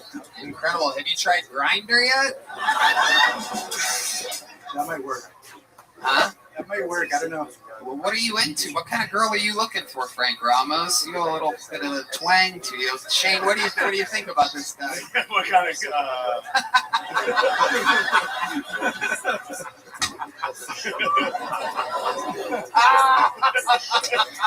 don't make me be homophobic. Don't give me an alley-oop. I don't think you're gay. Unless you want to be. Not gay. Unless you want to be. I'm only white presenting. I'm not actually. You only what? White presenting. White? No, I said gay. Oh.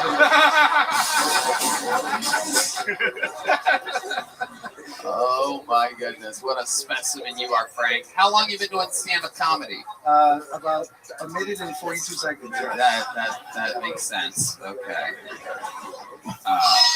There you go. Very good. That's an old reference to an old thing that I don't really do anymore. Frank Ramos. So this is your first time doing stand-up. Explain to us what made you want to do this. How old are you? I am 41. 41, and you're starting today because I've been watching Joe and you guys for a really long time, and I was like, why not put my head in it? Yeah. Why not me? Yeah. You want to know why?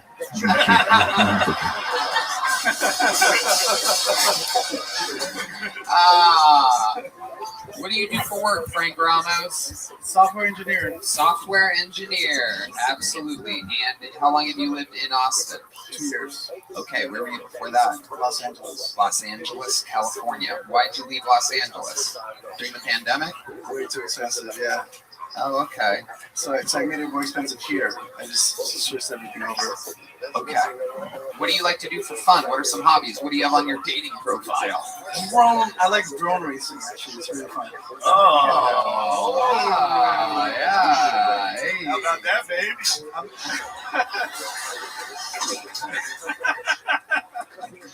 I'm an FAA certified like pilot. Oh, okay. Yeah, actually, I did films. Fuck me, right? In that case. So you do the small first-person ones, the small drones? Wow. Yeah. Nice. Very, very cool. What else, other than drones? What else is on your dating profile? Clearly not long hikes along the beach. You know what? It's nice to see a brown guy on the other end of one of those fucking drones. Nice, pleasant surprise. Oh my God. Another thing I do, it's like I'm trying to do a startup, so just working in the Web3 space, all that fun stuff. What's your startup idea?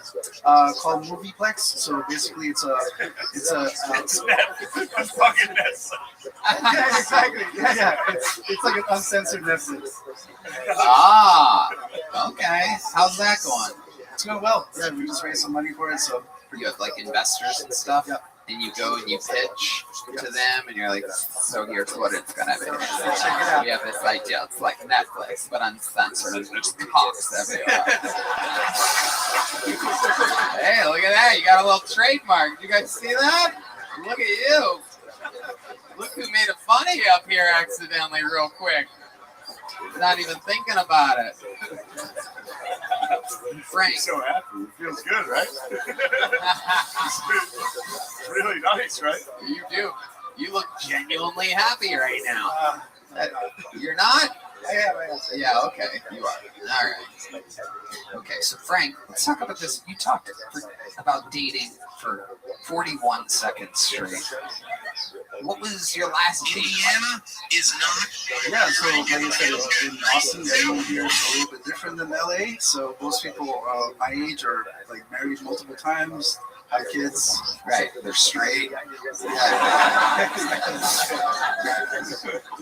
It's just a way different vibe. I'm not used to that in LA. Right. So the last date that you went on, like, where do you go? Give us an example of how a Frank Ramos, fucking rolls. It's usually just like coffee dates just to see if we're not catfishing first, and then after that it's just like dates. What do you think they do? What is your profile? What is your profile? Mine is really honest. Like they already know what they're getting. Like, you never know. I never know what I'm getting. So. Okay. Do you get catfished a lot? I think half the people on Tinder are catfish. Like, so I don't think. Wow. Yeah, it's the bots and all this bullshit. Now with this chat GPT bullshit, we're all fucked. Wow. Okay. I don't break into a Def Jam set. Chat GPT bullshit. Yeah, there you go. Fire it up. What's your best date in Austin? Your most successful, most pleasing, pleasurable date been like? You have a one-night stand with any of these fucking bots or anything? Oh, they're all fucking terrible. Like I said, the second. Give us an example of how you've blown it during a date. Okay, I blew it because I said I don't date women that have kids, and that's just not. I should have said it a lot better. Yeah, like after you came is when you should have said that. I have to go to the bathroom. It's not really saying it differently. It's when you say it. It's like, by the way, peace. I don't like kids. Thank you. Here's a towel. It's really a timing thing, Frank. So you think it's harder to date out here than it is in LA? Absolutely. Really? It's crazy. It's wild. That is unheard of. I've never heard of such a thing. That is incredible. Have you tried meeting people in real life? That's why I'm here, ladies. Like, what's up? That's why I'm here. Is there a lady? Raise your hand out there if you're a single lady that's willing to go on a date this week with Frank Ramos. Anybody out there? Let's do it. See, it's hard out here. Yeah. Is that a real one? Is that? Why don't you come up here, lady? Come on up here. Let's see. Let's see what we're dealing with here. She's got the balls to raise her hand. Let's see what goes on here. This is Kill Tony. Anything can happen. She almost tripped. She almost got a real Spotify deal after falling at the thunder shit. Here she is, everybody. Wow, look at this. What a gentleman. Step on up to that microphone, sweetheart. What's your name? My name is Mary. Hi, Mary. Oh, my God. You're so charismatic. You're much better looking than I thought you would be. Thank you. Coming from the back, willing to go on a date with Frank Ramos. Well, let me... Seems like a real sweet guy, though, right? And you have a startup. Andy has a startup. She's interested in this startup. Very, very good. Yeah, Frank. No. We're at the goddamn 1 yard line, Frank. Fucking play it cool.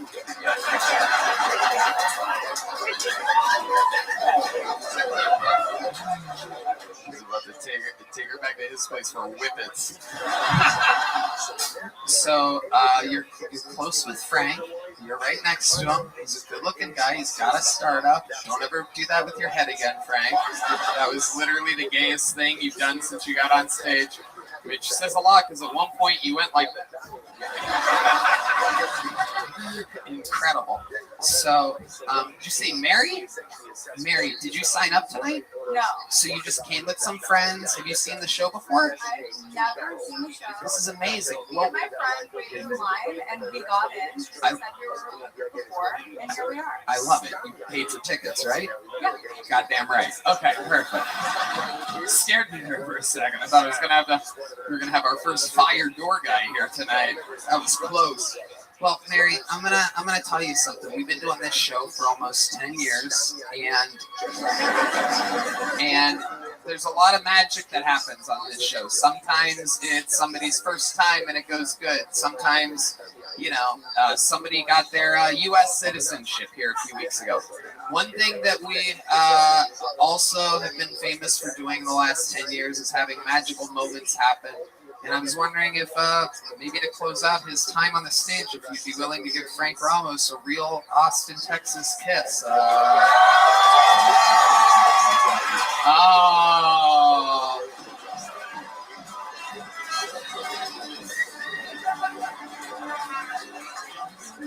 She thinks you're gay too, faggot.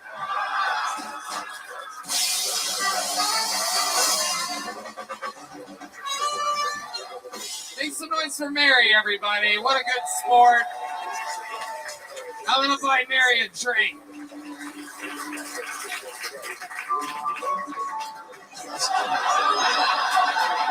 That was pretty good.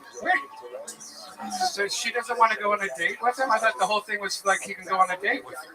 I don't know. She took off running. I know she did. She got out of here. I think she smelled cum on his breath and fucking started chatting. Frank, you got pulled out of the bucket first tonight. It takes a lot of balls to do that, and we know you love balls. You had your first time on stage. You rolled with the punches. You're actually, you have a very good on-stage presence. You're ridiculously likable, and if you write, do this more often, who knows what the fucking happened. Ladies and gentlemen, there he goes, Frank Ramos. Here's a little joke bug. Take a little joke bug with you. That's from the great Bones Eye. Real Kill Tony little joke bugs. Real Texas leather. Check out Bones Eye on Instagram. BONEZEYE.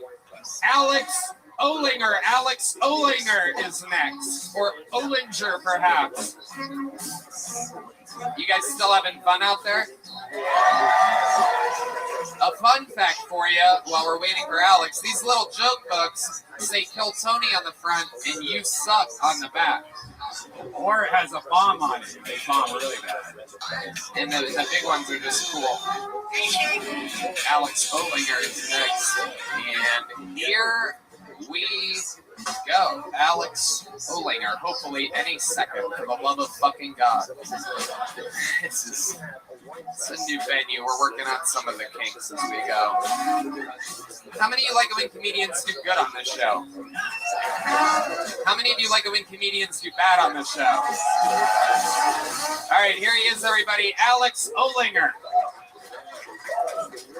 What a great thing to hear right when I walk in. How many of you like when people do bad? Yeah! This is what we're here for. Fuck, I saw a hat the other day that said, "Make America Gay Again." I don't think America was never gay, was it? Not enough to be gay again. I mean, that's like really gay, and then it stopped. I just like the idea of like the gay founding fathers.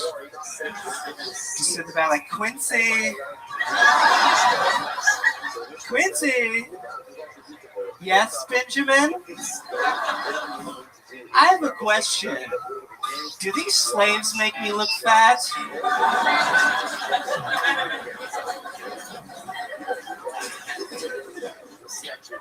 I think this is a targeted ad. Has anybody seen these shoes that like add like 2.5 inches to men's height to get a pussy?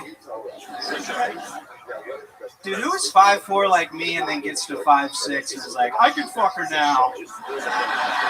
I think I got it. Hey. Oh! Alex Olinger. A great set. Thank you. You've been on this show before. I remember you. Yeah, like 2 times. 2 times. It always goes good for you, doesn't it? It's been pretty fun. Is that your favorite set so far? Yeah, it was. Indeed. Because I was out in the alley, and then I didn't know what was going on, so I just had to do the material. And that was fun, kind of. Yeah. I was not expecting Shane Gillis. well, you know what I mean? And like, that was kind of cool too. I guarantee you, he wasn't expecting you, Alex. So You got a little Rogan in you. Oh, god damn. You look excited, look at Dude, the fucking Reddit comments have been saying that. I gotta get skinny or except something. Rogan wears jackets that fit him properly. I don't know what that is. Did someone shrink you earlier? Yeah. What is going on? It's like someone put a curse on Joe. Yeah. Joe, are you in there? I was left out in the sun too long. And, Yep. Alex, what do you do for work? I work construction. What? Yeah, I've been doing like. He doesn't look like it. Like one of the little fucking Legos?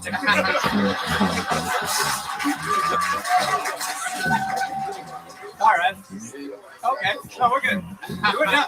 It's cool. Thank you, Shane, for that. That's what I needed tonight. People are gonna see this. My dad's gonna see me later and be like, fucking Legos. But it is something like that, isn't it? Like tiny homes or something that you do? Like, what? Oh, fuck, dude. What the? God damn it. What exactly do you do in construction? You work in like We make custom shit for people's houses, like rich make people. cookies in trees. I don't know how that has Can you let me have a minute? All right, Can you let me have 30 seconds? my bad. Try my best. So what exactly? What is it? What is it exactly that you do? It's at the North Pole. Yeah. I'm just trying to figure it out here. You make toys for little kids. That's what you're constructing. Is that? I make a lot of shoes for the orphans. I make out. No, what exactly do you do? Fuck. There must be. I see a lot of construction. Everybody like specializes in something. It must be like you. Are you the guy? No, it's like rich people who are moving to Austin ask us to make things for their houses. Like what? Like, oh, dude, this one guy is making a sex dungeon. We get to make that. Wow. No, I'm serious. Look at that. I thought Tim was. I was leaving.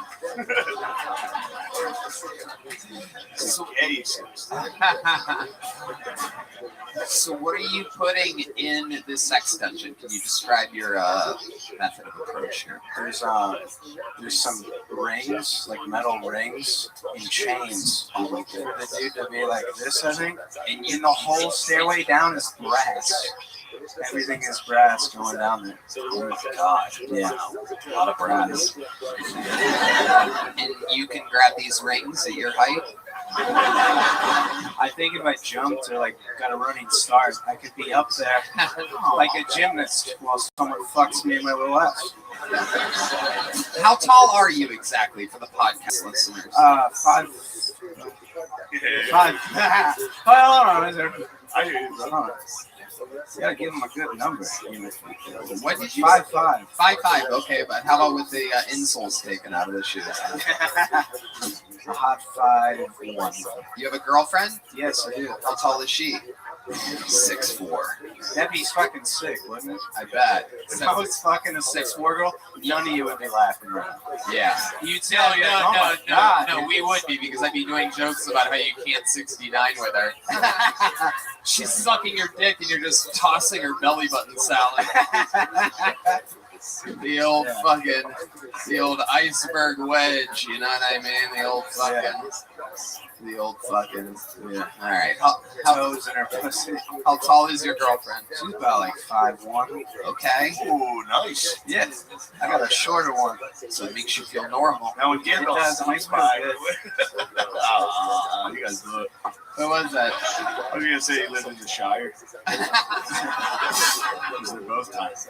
Yeah. We have a beautiful home. It's a wooden door in the side of a hill. Yeah. Every night, dude, wizards and people come over and we go on adventures to find the ring.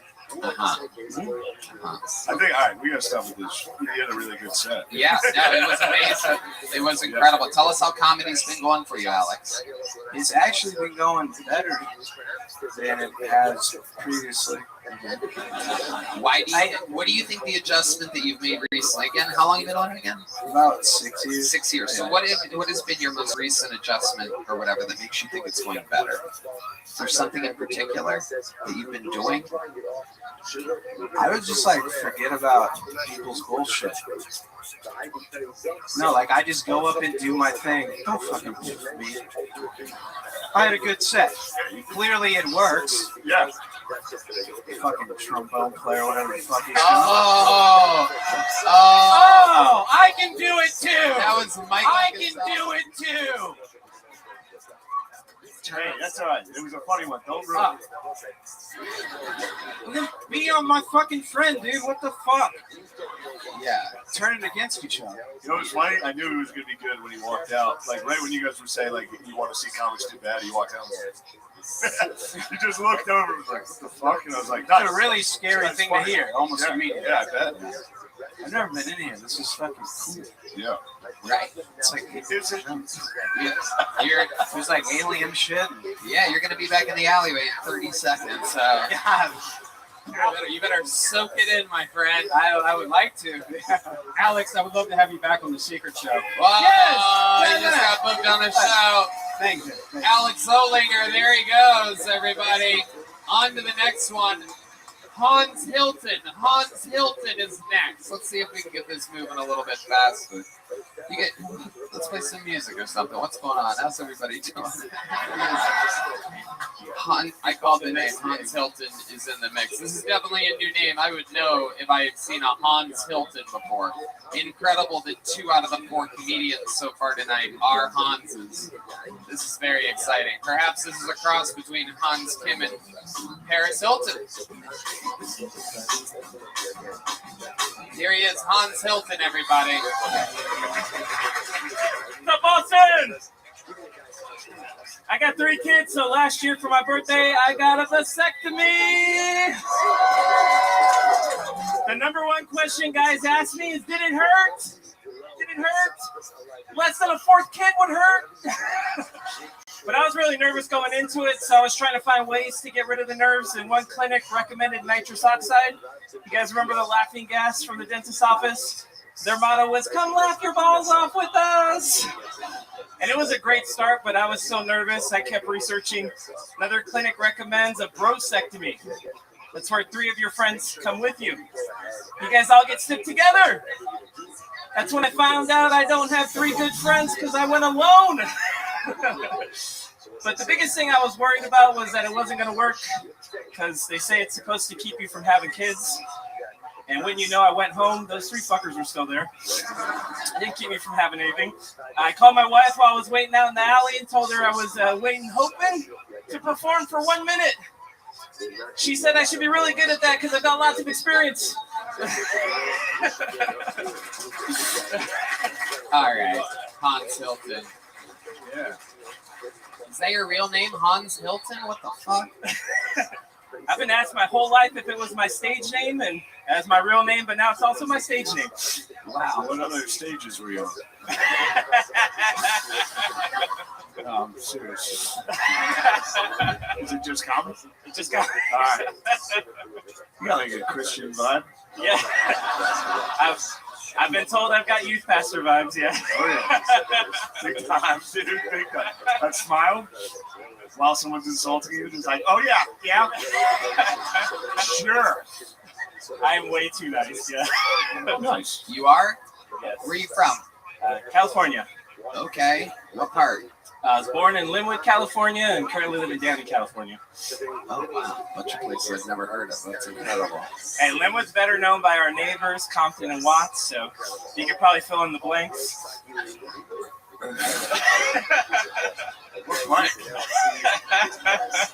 Wow. How often do you say the N-word? Oh, sure, yeah. We say Not ever anymore. Oh, yeah. Hans Hilton. What do you do for work? I sell knives. No. To who? Fill in the blank. Yeah, exactly. Great location for that. Kitchen knives. Kitchen knives. Really? Kitchen Yeah. knives? Cutco? Cutco. Yeah. Wow. So like you're like up there on the pyramid, huh? Not up there, no. I've been selling for 21 years. So. 21 years you've been a Cutco guy? I have, yeah. Holy shit. Sold $3.5 million worth of kitchen knives. Oh my goodness. Wow. What's 3.5 million divided by 21 years? I want to know if he's actually successful or not. I did start off slow. You son of a bitch. So Hans, you have 3 kids.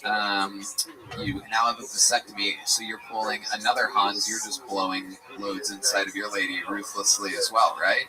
My friends asked me if I'm just spraying my seed freely, and I was like, I don't think you call it seed anymore because we're not planting humans, but...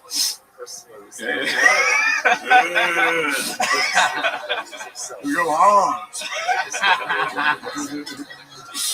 Okay, Hans. What do you do for fun? How do you stay excited with 3 kids and a lady that you've been banging forever? She's way hotter than me for starters, so that's lots of fun. Oh, wow. This is another Hans situation. A guy that comes inside of a woman that he shouldn't be with should just be called pulling a Hans from now on. This is incredible. How did you get her? What's your secret? I met her selling knives. Oh, and you're like, let me fuck you. That's pretty good. I was like, you can say yes or...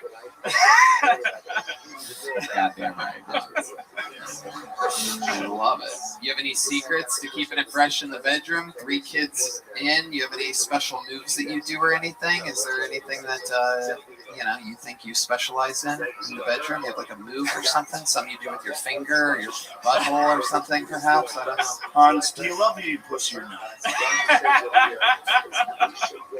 What gets my wife going is reading bedtime stories to the kids. Yeah. Wow. That is some Jerry Sandusky shit if I've ever heard of before. What the fuck? I should clarify to our kids. That's still. So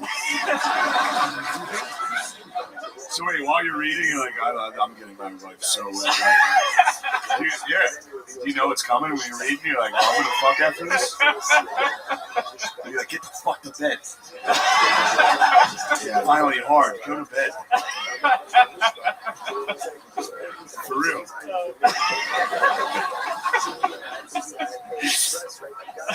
Do you get hard when you read to your fucking kids? Answer the fucking question. Do you? The answer's yes, dude. If he could answer it, it'd be no. I've never been posed a question in such that way. Hans is great. Dude. These are likable people. I mean, it's incredible. It is a likable bunch here tonight. This guy gets hard while his wife gets wet while they're reading to their kids. Look how 17-year-old kids. Look who's still away. Son, we're going to read 50 Shades of Grey. Dad, please. Not again, Dad. I need this, son.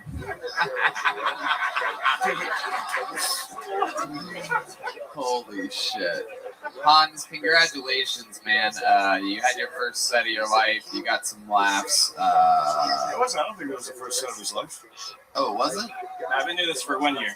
Oh, wow. It seemed like the first set of your life. Damn, sorry, Hans. No. I guess, were you been doing it the whole time in Austin or in Cali? LA, yeah. So LA, where do you go up in LA? Comedy Store, Hollywood, La Jolla, I've been the 2. Damn, that's the kind of talent the Comedy Store in Hollywood's pulling nowadays. So you're wondering of going where you should plan your next vacation. I'm just kidding. You're talking about the open mic, right? No. You're getting booked at shows at the fucking Comedy Store? Wait, what? Who? Wait, what? Shut up out there, you jealous fucks. Good job, dude. I'm very likable. Oh, don't say it. There's a door guy with a trunk full of knives right now. Here's a little joke book. Can you catch Hans? Your moment of truth.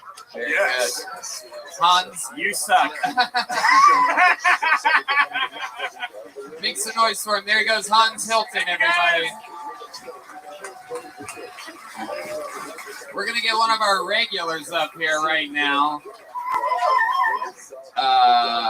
This guy, famous for his unbelievable roasting skills, his unbelievable writing, his unbelievable performances, headlining all around the world, baby. This is the one and only David motherfucking Lucas, everyone, with a brand new minute.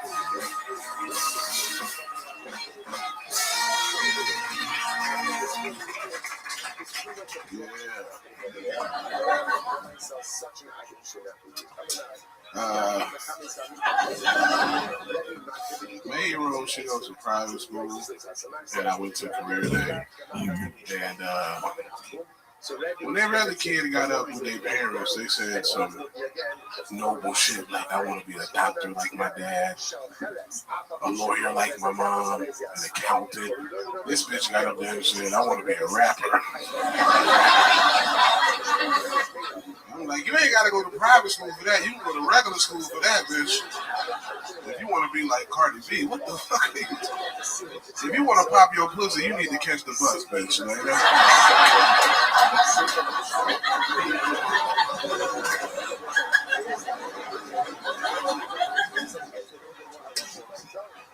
her mom's boyfriend recently got COVID, and I was scared because, you know, I'm out here, they're in LA, and he takes up my slack. I sent flowers and a card to the hospital. I'm like, nigga, we need Jim. What is it?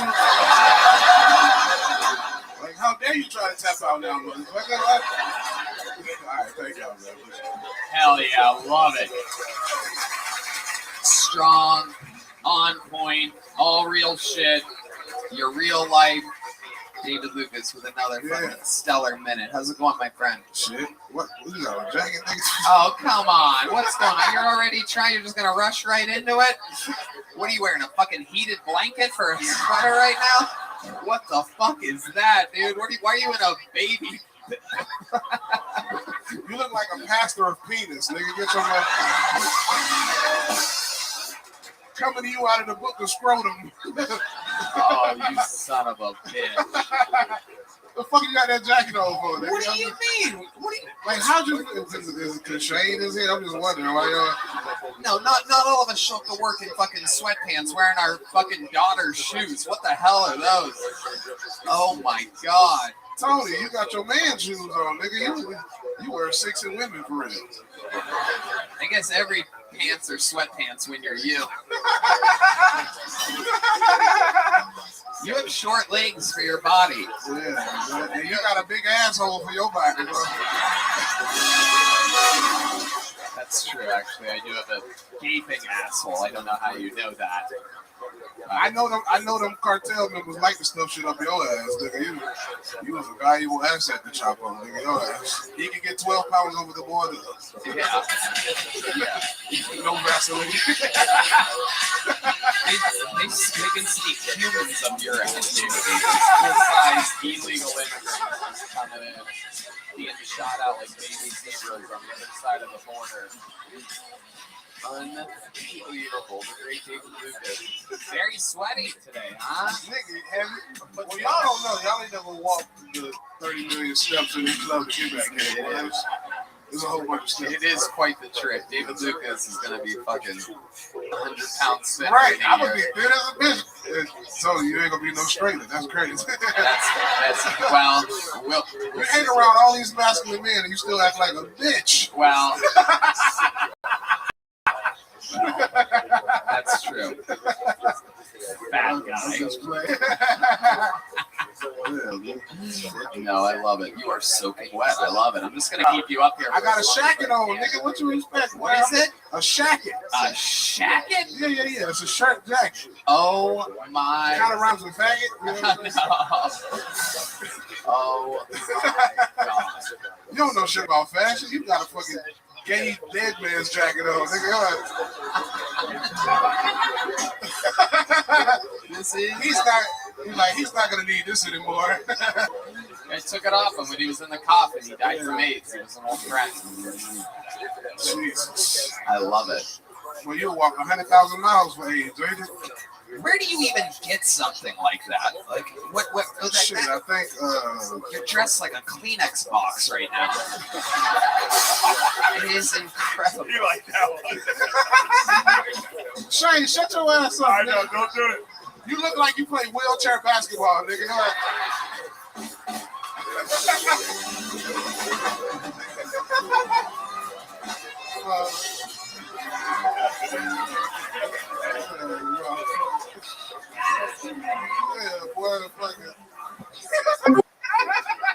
Oh shit.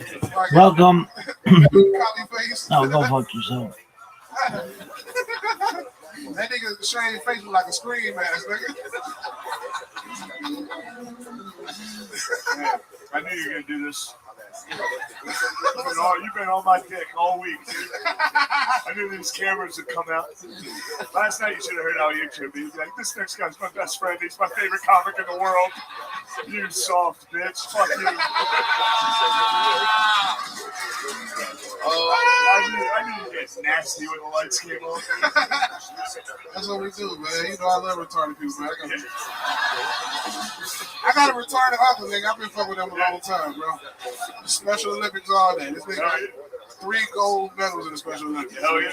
Fucking beer drinking, fucking. Yeah, that's about it. I'd probably lose the rest. David, you've been working out lately. How's that been going for you? You have a, Great, man. You have a trainer now? Yeah. That's going good, bro. You post about it. You post it on Instagram every time you work out. I notice, but I never see any differences. But I always see the pictures of. We'll never see no differences, nigga. You do Pilates. We don't know how fucking flexible you is. This motherfucker jump in the air and hit a split, nigga. I do Pilates and you eat a lot. He said. Oh, shit. I wish I had one to rhyme with that. Fuck. I do hot yoga and you do hot yogurt. I lift weights and you bake cakes. Hey! Fucking weak motherfucker. That is true. I have a delicious German chocolate in the back. You probably got the strength of a toddler, nigga. Your ass. I will arm wrestle you right now. Tony, let's go.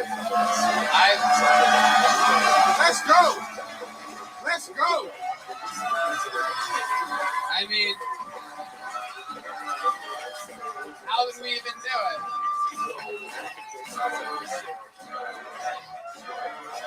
Oh my God. Wait. Let's go. Where's the table at?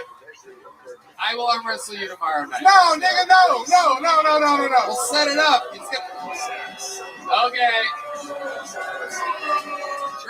I'll tell you, we need a table. Grab a table. We need a table. Son, you can't do it side at bets? an angle. Who got side bets? Maybe we have to be across from each other. Hey, I'll put 10,000 on myself right now. $10. Whoa. 10,000. Shane, 10,000. Shane, what do you think? Who do you think is going to win out of these two? I saw Tony's secretly jacked. I know. I never bet against Tony. Tony, Oh, don't shit. say that.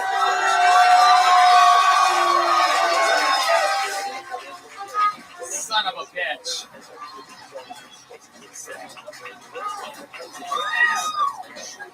Holy shit, guys.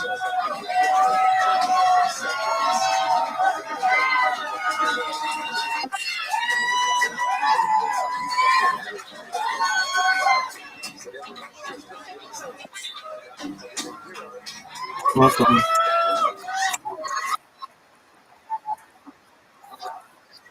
Yeah, I'm just chilling, dog. I'm watching a podcast.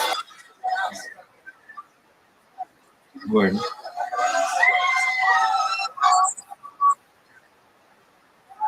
Dog. Oh my word, you guys are loud.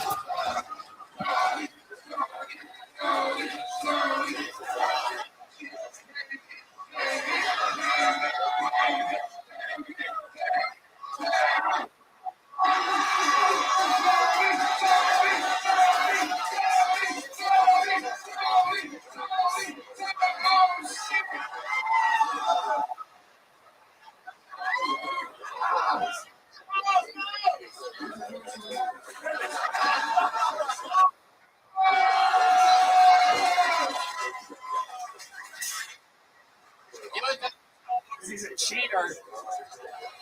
No, I give it to David Lucas. With a 3 pound weight advantage. Getting sweaty as hell in Texas right now. His elbow off the table, him pulling towards. He got the victory, everybody.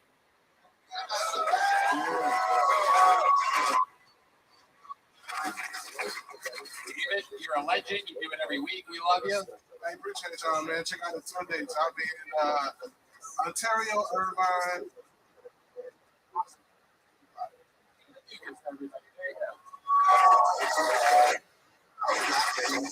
Woo, that was shockingly hard. Yeah. God, easy. Having ridiculous confidence sometimes can be overwhelming. Oh,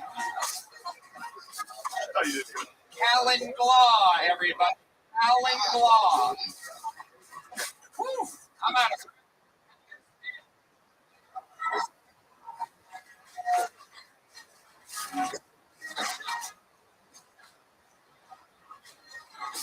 What podcast has arm wrestling matches between 400-pound lesbian? And the lesbian almost won, by the way. A lot of shady shit going on. Here he is, Callan Glaw, everyone. Callan Glaw. So sometimes I wish I was blind, like when I go to Hooters. Because like the golden rule at Hooters is you can look but you can't touch. Unless you're blind, then you can touch whatever the fuck you want. You gotta think about it, right? Like if a seeing guy cops a feel on a waitress, he's like a sicko pervert. But like if a blind guy cops a feel, he's just looking for the bathroom, Another time I wish I was blind is I was watching this Western movie about two broke cowboys. So in the movie, Heath Ledger bangs Jake Gyllenhaal. I used to think the scariest thing Heath Ledger ever done is blow up the hospital as a Joker. Yeah, little did I know that would be his second scariest blowing. I don't know if you all saw in the Super Bowl, but the flyover was piloted by all females. Yeah, it was also the first time the flyover was 15 minutes late. Thank you all, appreciate it. Callan Glaw. Hell yes. What's up, guys? Fuck yeah. Hell yeah. One of the best looking Lego men we've ever had up here. This is incredible. Yeah, 1 minute is tough, man. It takes about 40 seconds to get adjusted to your fucking face. When you walked out, this whole crowd was like, wait, is he hot or... No, he's not. But he is hot. Wait, what is he? Something. You are something, Callan. You got quite the fucking face on you. Yeah. How's life going with that face? Life's going all right, man. Someone said I look like Johnny Bravo, apparently. That is what I was trying to... I think that's what I was thinking of. I said to Red Band, this fucking guy looks like something, and I don't know what it is. What else do you get a lot of? Like the Chad, wasn't that like the Chad meme or whatever that... Oh, Giga Chad. I get that sometimes. Yeah. Nice. Also, who's the guy that fought Rocky, the Russian dude? Yeah. Like a hot Conan O'Brien or something. Hey, all right. That's pretty good, though. I get fucking wheelchair basketball. Yeah. Someone told me Chris Hemsworth if he had AIDS, apparently. I could see that. Or like when he first wakes up in the morning or something like that. Yeah. So, Callan, what do you do for work? I'm in tech sales. Sell co-location if anyone's interested in buying. Nope. Nope. Yeah. How long have you been doing stand-up? About a year and a half now. And what made you want to start doing it? So actually Norm MacDonald, listen to him, and I always had thought about it, and listened, I was like, oh, this guy's freaking awesome, and kind of got some inspiration from that, and jumped on into it, and went on Iowa, so yeah. Is that where you're from? Yeah, from Iowa, yep. That explains it. Yep. Now the face makes sense. Your grandmother got raped by your great-grandfather. Yeah, well, the meth too, but yeah. Yeah, he haunts her. That means he came inside of her. I missed that part. Yeah. You were in the alleyway. So Callan, how long have you lived in Austin? Are you visiting or what's going on? Yeah, so I moved down here. I don't know, like 16. That's kind of stupid. I moved down here in July. Yeah. You moved here in July. July. Okay. And what do you love about Austin? The Latin women, Johnny. Ooh, wow. You have a type. Yeah, you're out there in the fucking cornfields in Iowa. You've never seen anything like that, huh? The farmers in Iowa are all white people, so. I didn't meet a black guy until I was 18 years old, dude. You did? No, I was like 12 years old. Yeah. What was he, the help? No. It's in Iowa, John. Don't groan like that. Iowa's different. Very racist people in Iowa. Am I correct? Mostly nice, but a little bit racist. Yeah, I would say so. Yeah. What's the most racist thing you've ever seen happen in Iowa? Look right at John in his face. When you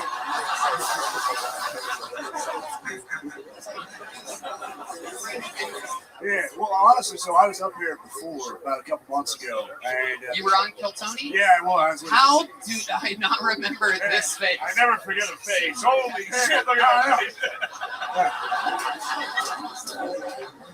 Yes, who said that? Yeah. Whoa, Paul Deemer on the horns? He tried to get me to say the N-word last time I was here. Is that true? Yeah. You have the kind of face that makes people want you to say the N-word. Yeah, dude. So we talked about last time I was here, but I did acting in college, and the role I played was a racist cop. So, players, yeah. Wow. Did you recite one of your lines? We did, and that's when I said N-word, but as the N-word, yeah. Okay. You said the N-word? Yeah, I said that like multiple times. And I also, like, there was a scene where I had to, like, rape a woman. You said the N-word and then raped the lady? Literally exactly that for a fucking college film. Yeah, dude. And it was a gay college one, dude. And it was gay? Yeah, super gay. Stonewall, dude. Yeah. Wait, what? Yeah. This was like a school project? Like you had to do this for your grades? Yeah, so in college I was an acting major, and one of the shows I had was about Stonewall. And I played a racist cop that stuck his hand down a woman's pants and beat her up and called her the N-word a couple times. Wow, did you play Donald Trump? That's incredible. Hand in the pants. Drop the N-word, grab the pussy. That's incredible. You're like, while you're doing it, you're like, this is good. This is good. I can put myself on camera doing this because this is going to be good. It felt kind of right. And then you saw it, and you're like, fuck. I'm ruined. Forever. Now, yeah, it's pretty sweet. Hell yeah, dude. Yeah, hell yeah, bro. Amazing. So how did you describe them? Latino women? Yeah, Latin women. Yeah. Latin woman. Yeah. That's great. Okay, so did you have a girlfriend now? No, I do not have a girlfriend currently. Yeah. Right, but that's your type. You find a Latina, you ask her out. Basically, yeah. So since I moved down here, again, not a lot of Latin women in Iowa, but dude, the fucking hips, dude. Holy shit. The hips? The hip and the ass, dude. Yeah. Right. Yeah. You got a little fire too, you know what I'm saying? Yeah. No. No? What was the last part? We got a little fire. A little personality behind them. Yeah. A little fucking tap it to you. Well, Cholula, Yeah. Absolutely. So, the last time that you've been with a Latina, was that in Iowa or here? No, here. I was never with a Latina in Iowa. Right. Yeah. This is a new thing for you. It's a new thing, yeah. They're trying to take over. 1,000%. Are you aware of how easily they get pregnant? Very much I am. Yeah, but very heavy condoms that I use. Europe, you seem like a condom. What? Yeah. It's fucked up. Who's a condom? What do the Latina girls say when you pull out the condom? It's like, what is that? What the fuck is that? What are you doing? I can't even see it no more. You make it disappear. Now I look like a ghost. Is that Latina condom music? John has an instrument for this. Hey! No, take something in my instinct makes me want to tell you to take that off. All right. We got a little out of control there. So, everything always go good with the condoms? What kind of condom do you use? You seem like you use like one of the hot and cold ones or something like that. Yeah, big Trojan rib guy. Ah. Yeah. Are you worried about her? 100%. Yeah. I'm gonna give her a rib. Yeah, right. You got big dick. I'd say slightly above average. Yeah, that's right. Yeah, with that head, I was gonna say too. I'm like a gigantus. It's like a normal dude with gigantus. Gigantic head with like a big smile. Yeah. You do. You have a fucking jawline on you, Calvin. Incredible. You have a good relationship with your parents? Actually, very good relationship. Yeah. No, you don't say. What do you mean, actually? Yeah, dude. Let me ask you this, Callan. Let's say you went back home for the holidays to celebrate in Iowa with your parents that are still together. They eat dinner together every night. They probably go to church on Sundays. Not anymore, but yeah. Not anymore, right? Yeah, nobody believes in God anymore. But it's been a rough few years for that guy. But let me ask you this. Let's say you go back for Christmas and you don't warn them and you bring a little fucking Maria home with you or something like that. What do you think their honest, truthful reaction would be? Yeah, honestly, I think they'd be pretty chill about it. Pretty open people. Yeah. That's really great. Yeah, thanks, guys. I hear your answer. I know that you know that they're going to probably watch this at some point. Like, hey, Mom, Dad, got on again. I have a good relationship with you, so I tell you things like this. Yeah, it'll be on YouTube in a couple weeks. Yeah. But let me ask you this. Yeah. You bring the Latina girl home. They present it like they don't care. They go up to their bedroom. Yeah. What do you think they say that? Oh, yeah, say, hey, Kelly, I hope that guy's wearing those Trojan rib condoms. You know what I'm saying? Probably true. Does your mom or your dad have a head like you? Probably on my mom's side, I would Your say. mom? Yeah. Oh, shit. Yeah. God damn, I was hoping your dad had that. You got a blockhead mom? Yeah, a little bit. Your mom's a blockhead. Yeah. Shout out Kelly, dude. Shout outs to the moms. All right, Callan, congratulations. Very fun times. Fun interview. Thank you, guys. Yeah, there he goes, Callan. Wow, he's going home with a gel blaster. You got a joke book last time, right? Yeah, who gives a fuck? There he goes. How about a hand for Wario going back to his seat right here? Hipster Wario just making his way back. This fucking table pisses a lot. Nick James is next. Hell yeah. How fun. Still slightly out of breath from arm wrestling David Lucas for any of you keeping track out there. That was hard. I'm gonna take him on again soon. I don't take defeat lightly. Maybe 2 months. Maybe 1. I'll train for it. Here he is, everybody. Nick James. Make some noise for Nick, everybody.